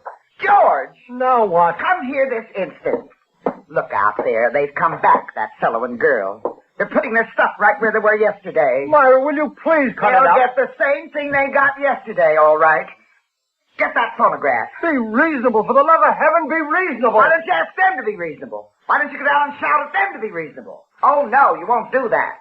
You put the blame on me. I'm the unreasonable one. You won't lift a finger to keep them away, and when I want to do something, I'm unreasonable. Look, George. They've got a phonograph. They're playing it on our beach. Myra. George, make them stop.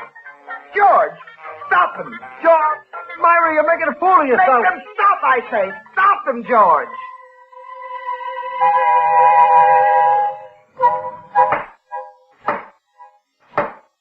Court's in session. Now I have this to say to both parties in this dispute. We are glad to see all the summer people come to our beach. We welcome all, so long as they behave themselves. But I want it understood that the beach is a public one, not a private one. Mr. and Mrs. Pettit, the line of the property you rented for the summer is the retaining wall that ends where the beach sand begins. It is my understanding this disturbance took place on the beach, and the two parties were creating a nuisance to other people by playing loud and continuous certain antiquated records. That's right, Your Honor. This lady got huffy because we were lying on the sand in front of her cottage. That's right, Your Honor. She got an old record and she played it over and over. The next day we came back with a machine of our own. Your Honor, I happen to like that song, and I was trying to study the singer's voice. Myra. Now, that's the truth. Quiet. You are directed to study voice in the privacy of your home, not on a public beach. Furthermore, to observe the rules of conduct which any person of common sense knows. Now, it's too nice a day to be arguing in a stuffy courtroom. You are fined $10, but I suspend sentence. However, let me warn all of you that should you be brought into this court again, I shall hand out the severest sentence in the book. Now, all of you get out of my court and take a dip in the ocean to cool off.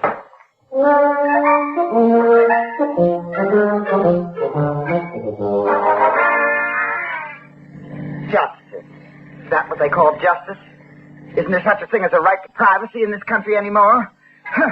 We might as well be living in Russia. And that judge. Oh. Did you see that judge, George? Wasn't he awful looking? It's like a gangster. I'll bet he never saw the inside of a law school. I bet he never went through the 3rd grade in school. How can they put people like that on the bench, George? How can they? Oh, I don't know. There ought to be something we could do about him. Myra, we got off easy. Now let's forget it. Forget it? Yes. What are you talking about? Do you expect me to forget a humiliation like that? Why, Why, he acted as if we were criminals, like we were the trespassers. We did lose, you know. We were fined and the sentence was suspended. I can't believe it. But then with a hayseed like that on the bench, I can believe anything. Where did he learn the law? I'd certainly like to see his diploma.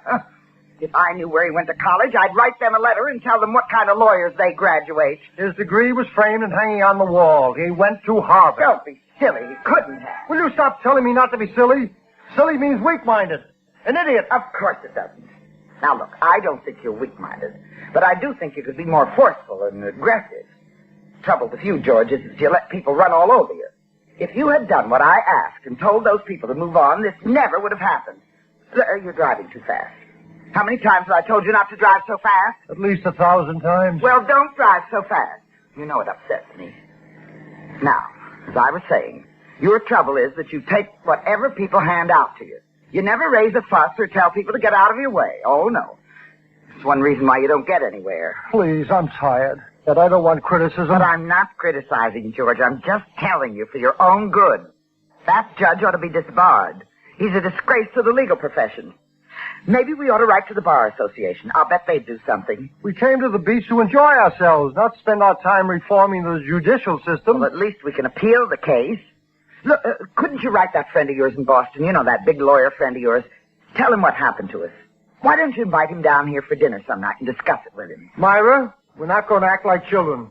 We lost, we got off easy, and I want you to forget about any further action. Why? Why should we? Oh.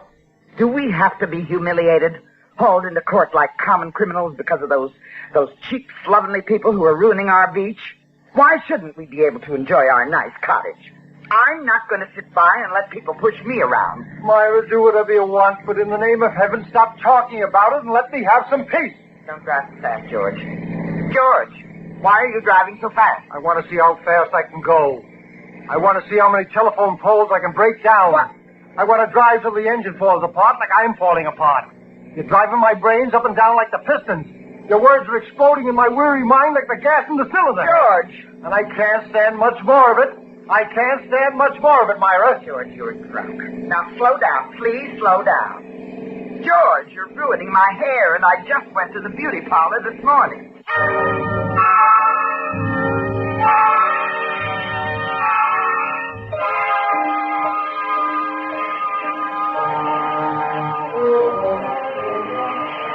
George. Huh. George, wake up. Huh? George! What's the matter? George, wake up. Will you get up and see? What? On the beach out front. They're back. So that what? Awful couple. No phonograph, but back bold as brass and big as life. Now, I asked you last night to get up early this morning and put the chairs and blankets out. Now it's too late. Oh, I fell asleep. You did it purposely. You didn't want to put those things out. You wanted those people to come and annoy me. Oh, what's the use, Myra? You've got to do something. Anything. Myra. But get those two spiteful people away from our front steps. Now, you know as well as I do that they only return to rub in that horrible business in court. All right, Myra. I'll do something. Now, wait a minute. Not later. Not this afternoon, but now. Right now. Sure.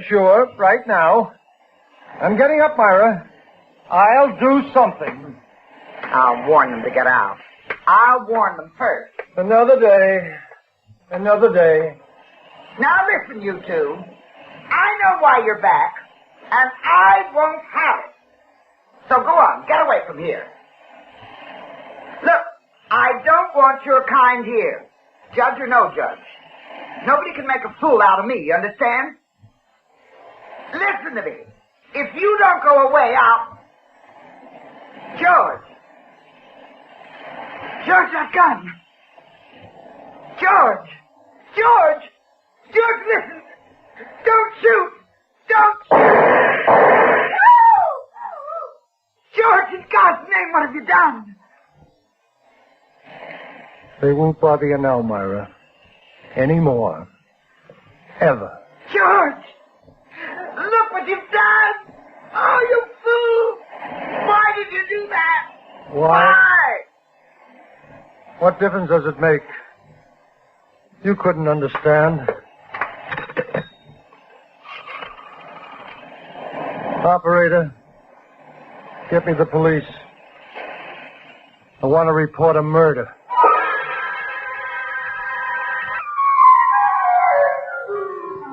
I'll never understand what came over George that morning. He must have gone mad. Stark raving mad. The lawyer, his friend from Boston, well, he said insanity was the only kind of defense to offer. But George? Huh. No, not George. He wouldn't listen. He turned stubborn, and I couldn't prod him to do a thing. Not even to save his life. He acted as if he wanted to die. He left me without a penny. Even his life insurance was gone. Little by little, behind my back, he borrowed on it until there was nothing left.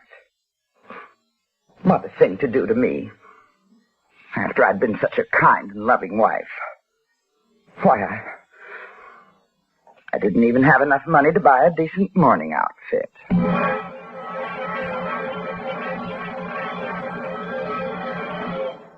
And now, a tale well calculated to keep you in suspense. In a moment, Act One of Devilstone, starring Christopher Carey and Neil Fitzgerald, and written especially for Suspense by Jonathan Bundy. This portion of Suspense is brought to you by the makers of Parliament cigarettes.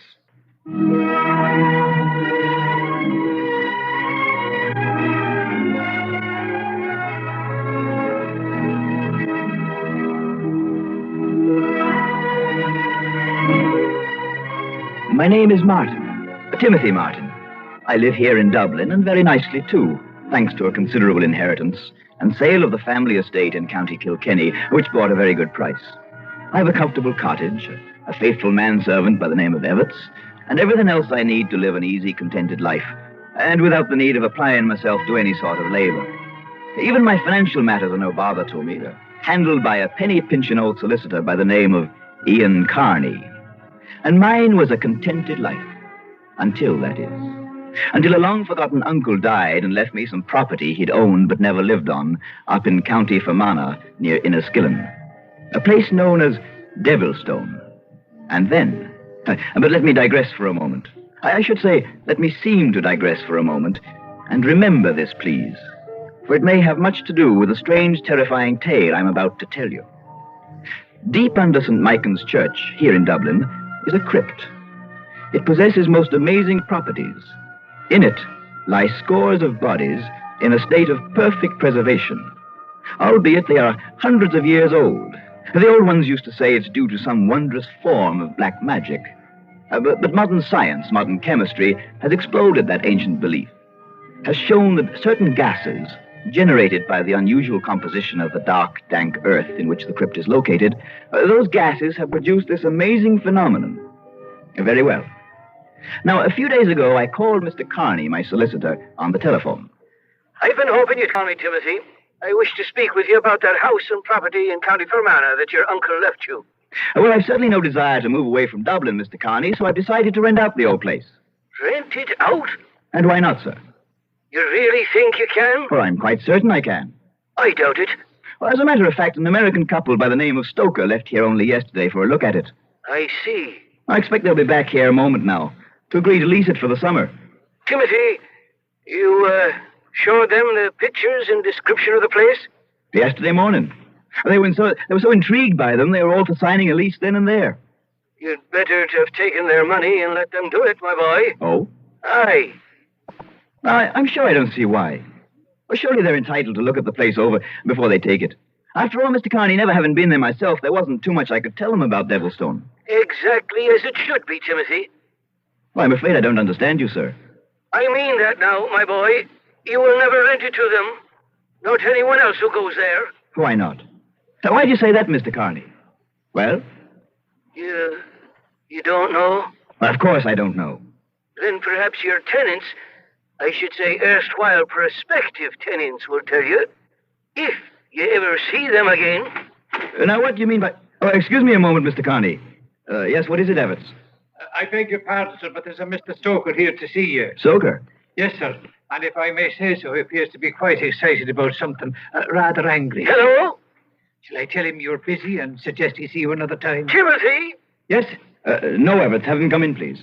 Very good, sir. Hello, Timothy. Oh, sorry, Mr. Carney, but I've someone here to see me. No, about Devilstone, Timothy. I think I'd better call you back. Very well, if you like. But there is something about Devilstone, its history, that you might not be cognizant of. All right, well, I'll get back to you shortly. Timothy! Goodbye, sir. Well, at least you didn't try to skip out on me. Mr. Stoker, how are you? Nice to see you again. Oh, it is, eh? Did you and your wife get over to look at Devilstone as you'd planned? We certainly did. And by heaven, Martin, if this is your idea of some practical joke... My what? Sending me alone to that ungodly place would have been bad enough. But my wife... Martin, you ought to be horsewhipped. No, wait, please. I'll have you know that as a result of your having let her go there, you and your twisted sense of humor... What? What is the matter with you, anyway? The poor woman nearly went out of her mind. Mr. Stoker, She still hasn't recovered from it. Sure, I got her back to Dublin all right. But the doctor has ordered her to bed. Had to give her strong sedatives. Now, I warn you, young man, if she doesn't recover completely... Now, just a minute, Mr. Stoker. Oh, don't bother, Martin. The less you say, the less I have to see of you from here on out, the better. Here are the keys to that place. Now, look here, Mr... Goodbye, Martin. If I ever see you again, it will be in a court of law. Believe me, Mr. Stoker, I don't know what you're talking about. What are you so upset about? Oh, you don't, eh? Do you mean to say there's something wrong with Devilstone? And do you mean to say that you, the owner of it, don't know? You don't know what, sir? You don't know that ungodly place is haunted? What? You heard me. Haunted!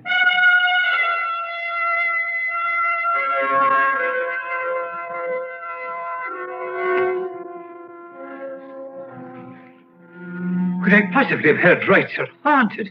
Was that what he said, Mr. Martin? Haunted? Yes, that's what he said. Oh, dear. Oh, I beg your pardon, sir. But really, it's too amusing. Perfectly all right, Everett. You go right ahead and laugh, and I'll join you.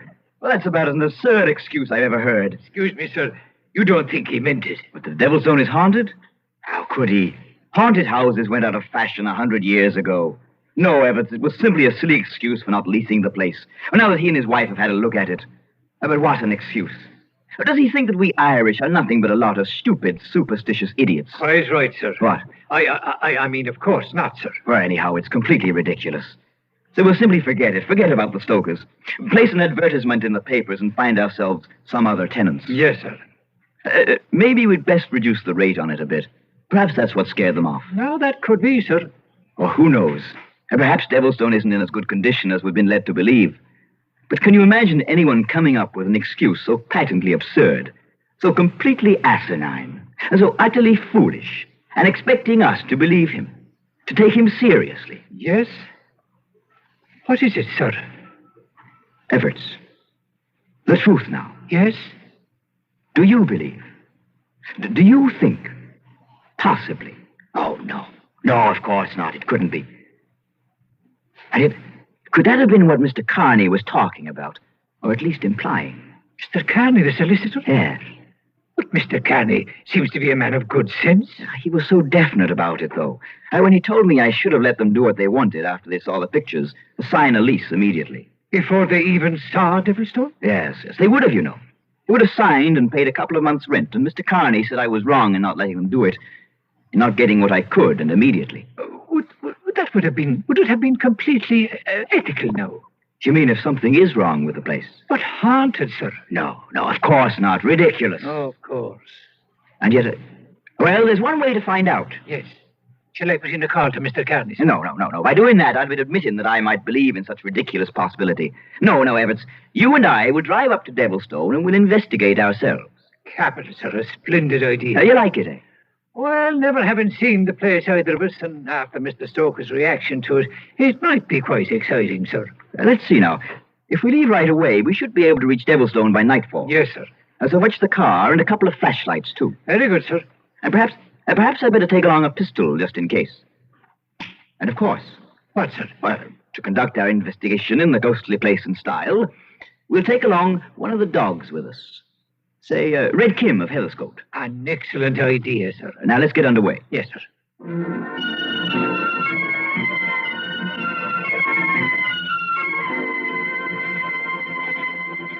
Well, Everett, the man at the petrol station told us right. The rambling old mansion you now see before you is Devilstone.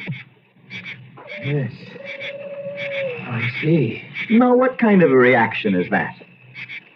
Not a gloomy old place, if I may say so, sir. Now, don't you start conjuring up some ghosts. Even Kim apparently finds nothing particularly friendly about it. Now, look, Evans. If you're going to become superstitious about Devilstone... Oh, no, sir. Come along, we'll have a look at it. Come along, Kim. Come on, boy.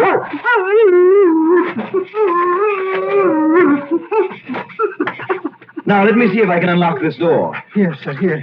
I'll hold the flash on it for you. Good. I believe this is the key. Well, the door is already ajar. Oh, yes, sir. So I see. Well, come along, you two.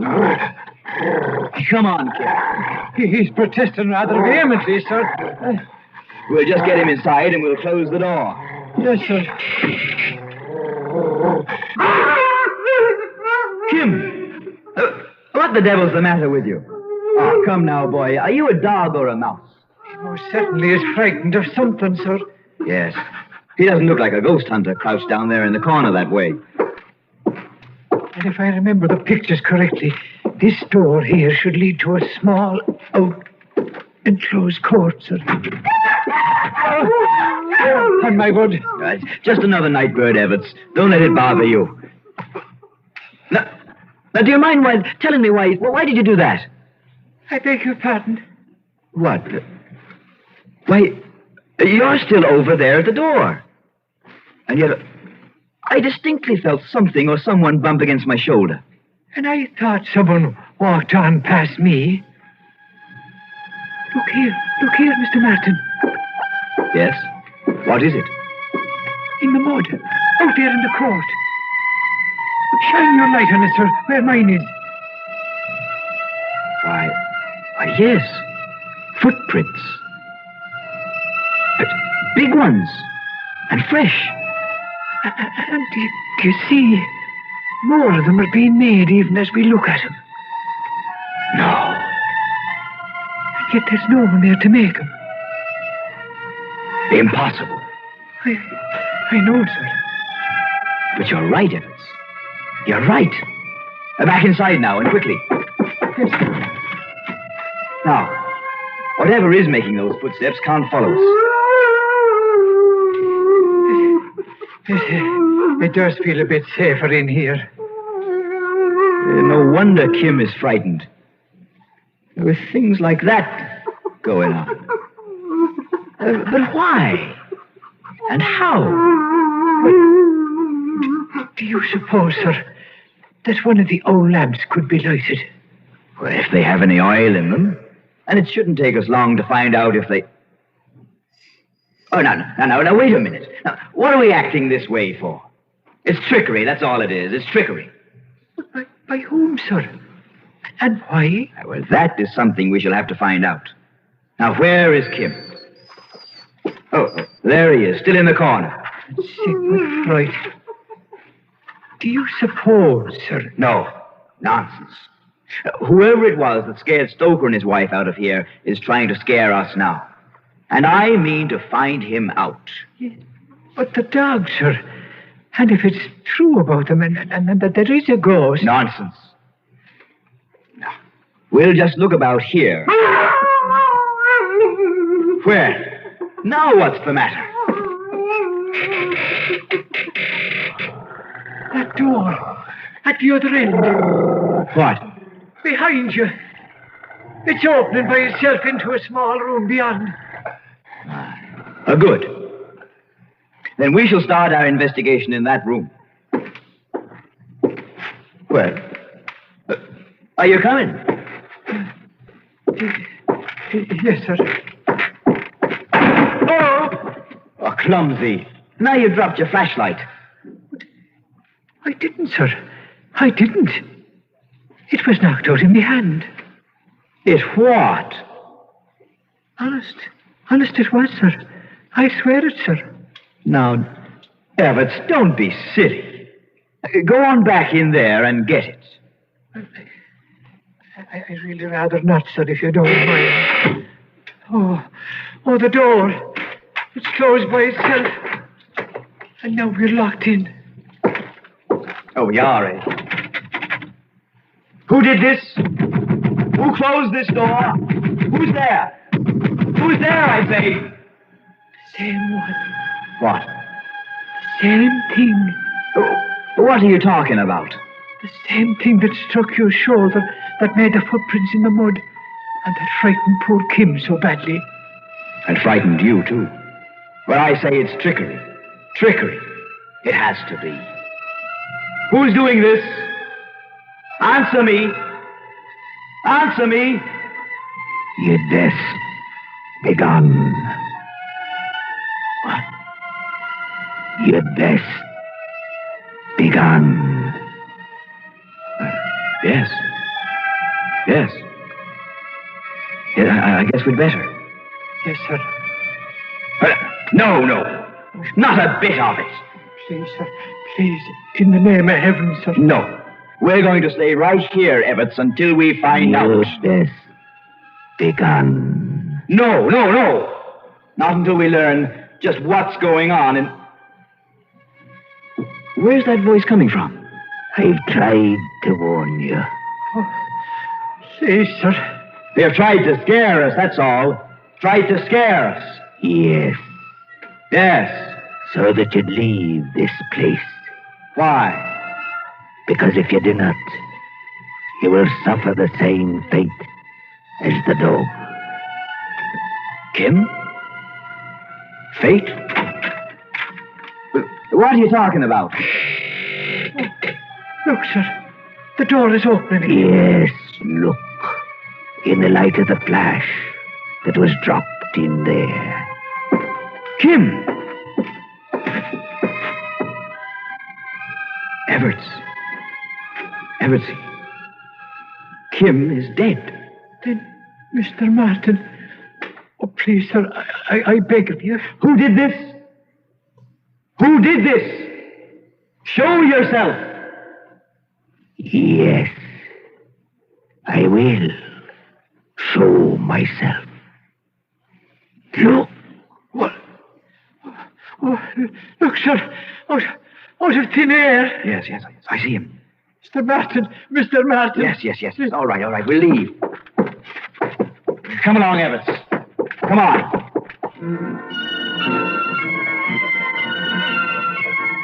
Yes, Mr. Carney. I thought at first it was trickery, or perhaps some kind of joint hallucination by Ebbets and myself, induced perhaps by the gloomy atmosphere of the old house, and whatever it was that Stoker had said about his wife and her being so terrified. No, my boy.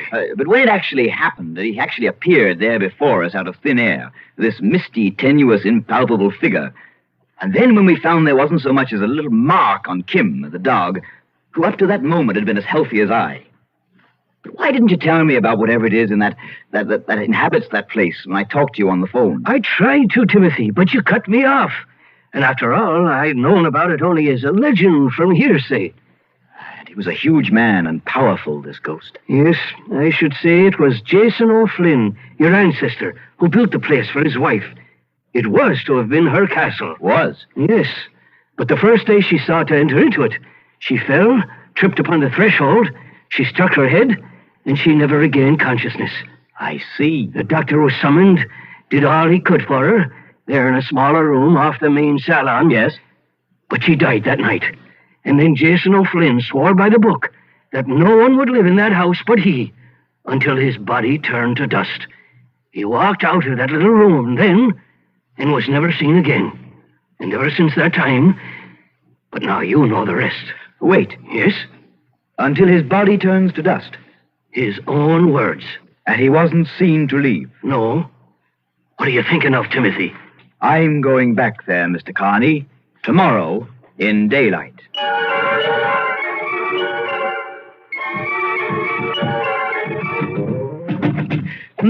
I just don't get it. I certainly found no signs of hollow walls or hidden panels on the floors above, sir.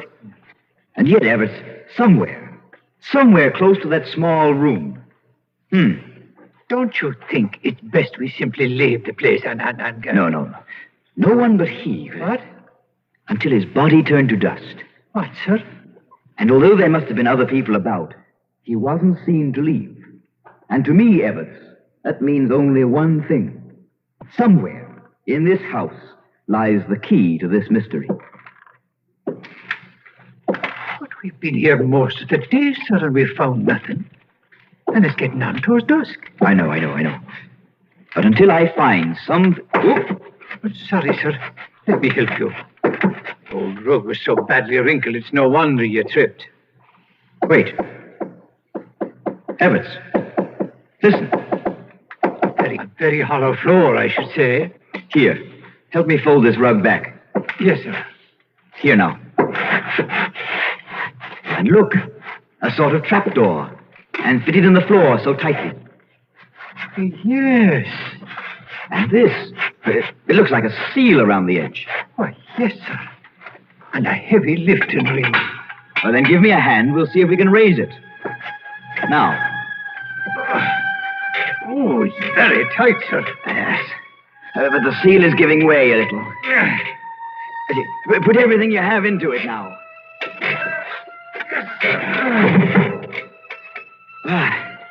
Good. We made it. Must be fetid horrid odor coming up out of that place. Yes, Evarts. Like that in the caves, or the catacombs under St. Michael's. You mean where all the bodies and... Yes, quickly now. The flashlight, give it to me. Here, sir. Now, look down there on the earthen floor below. Do you see? The wrists are cut. He killed himself. No, it's he. It's the ghost that we saw. Yes, Evarts. The body of Jason O'Flynn. And so perfectly preserved as though he died only moments ago. Oh, it's horrid. Until his body turned to dust, he said. So we know now that we've found it. So please, sir, let's leave this place. Wait, Evarts. Wait. Do you see? Now the fresh air has reached it. Oh, good Lord. Yes. The color is leaving the cheeks. The pallor of death is taking its place. And yes, now, at long last, the body will turn to dust. No longer will Jason O'Flynn walk the night. Requiescat in pace.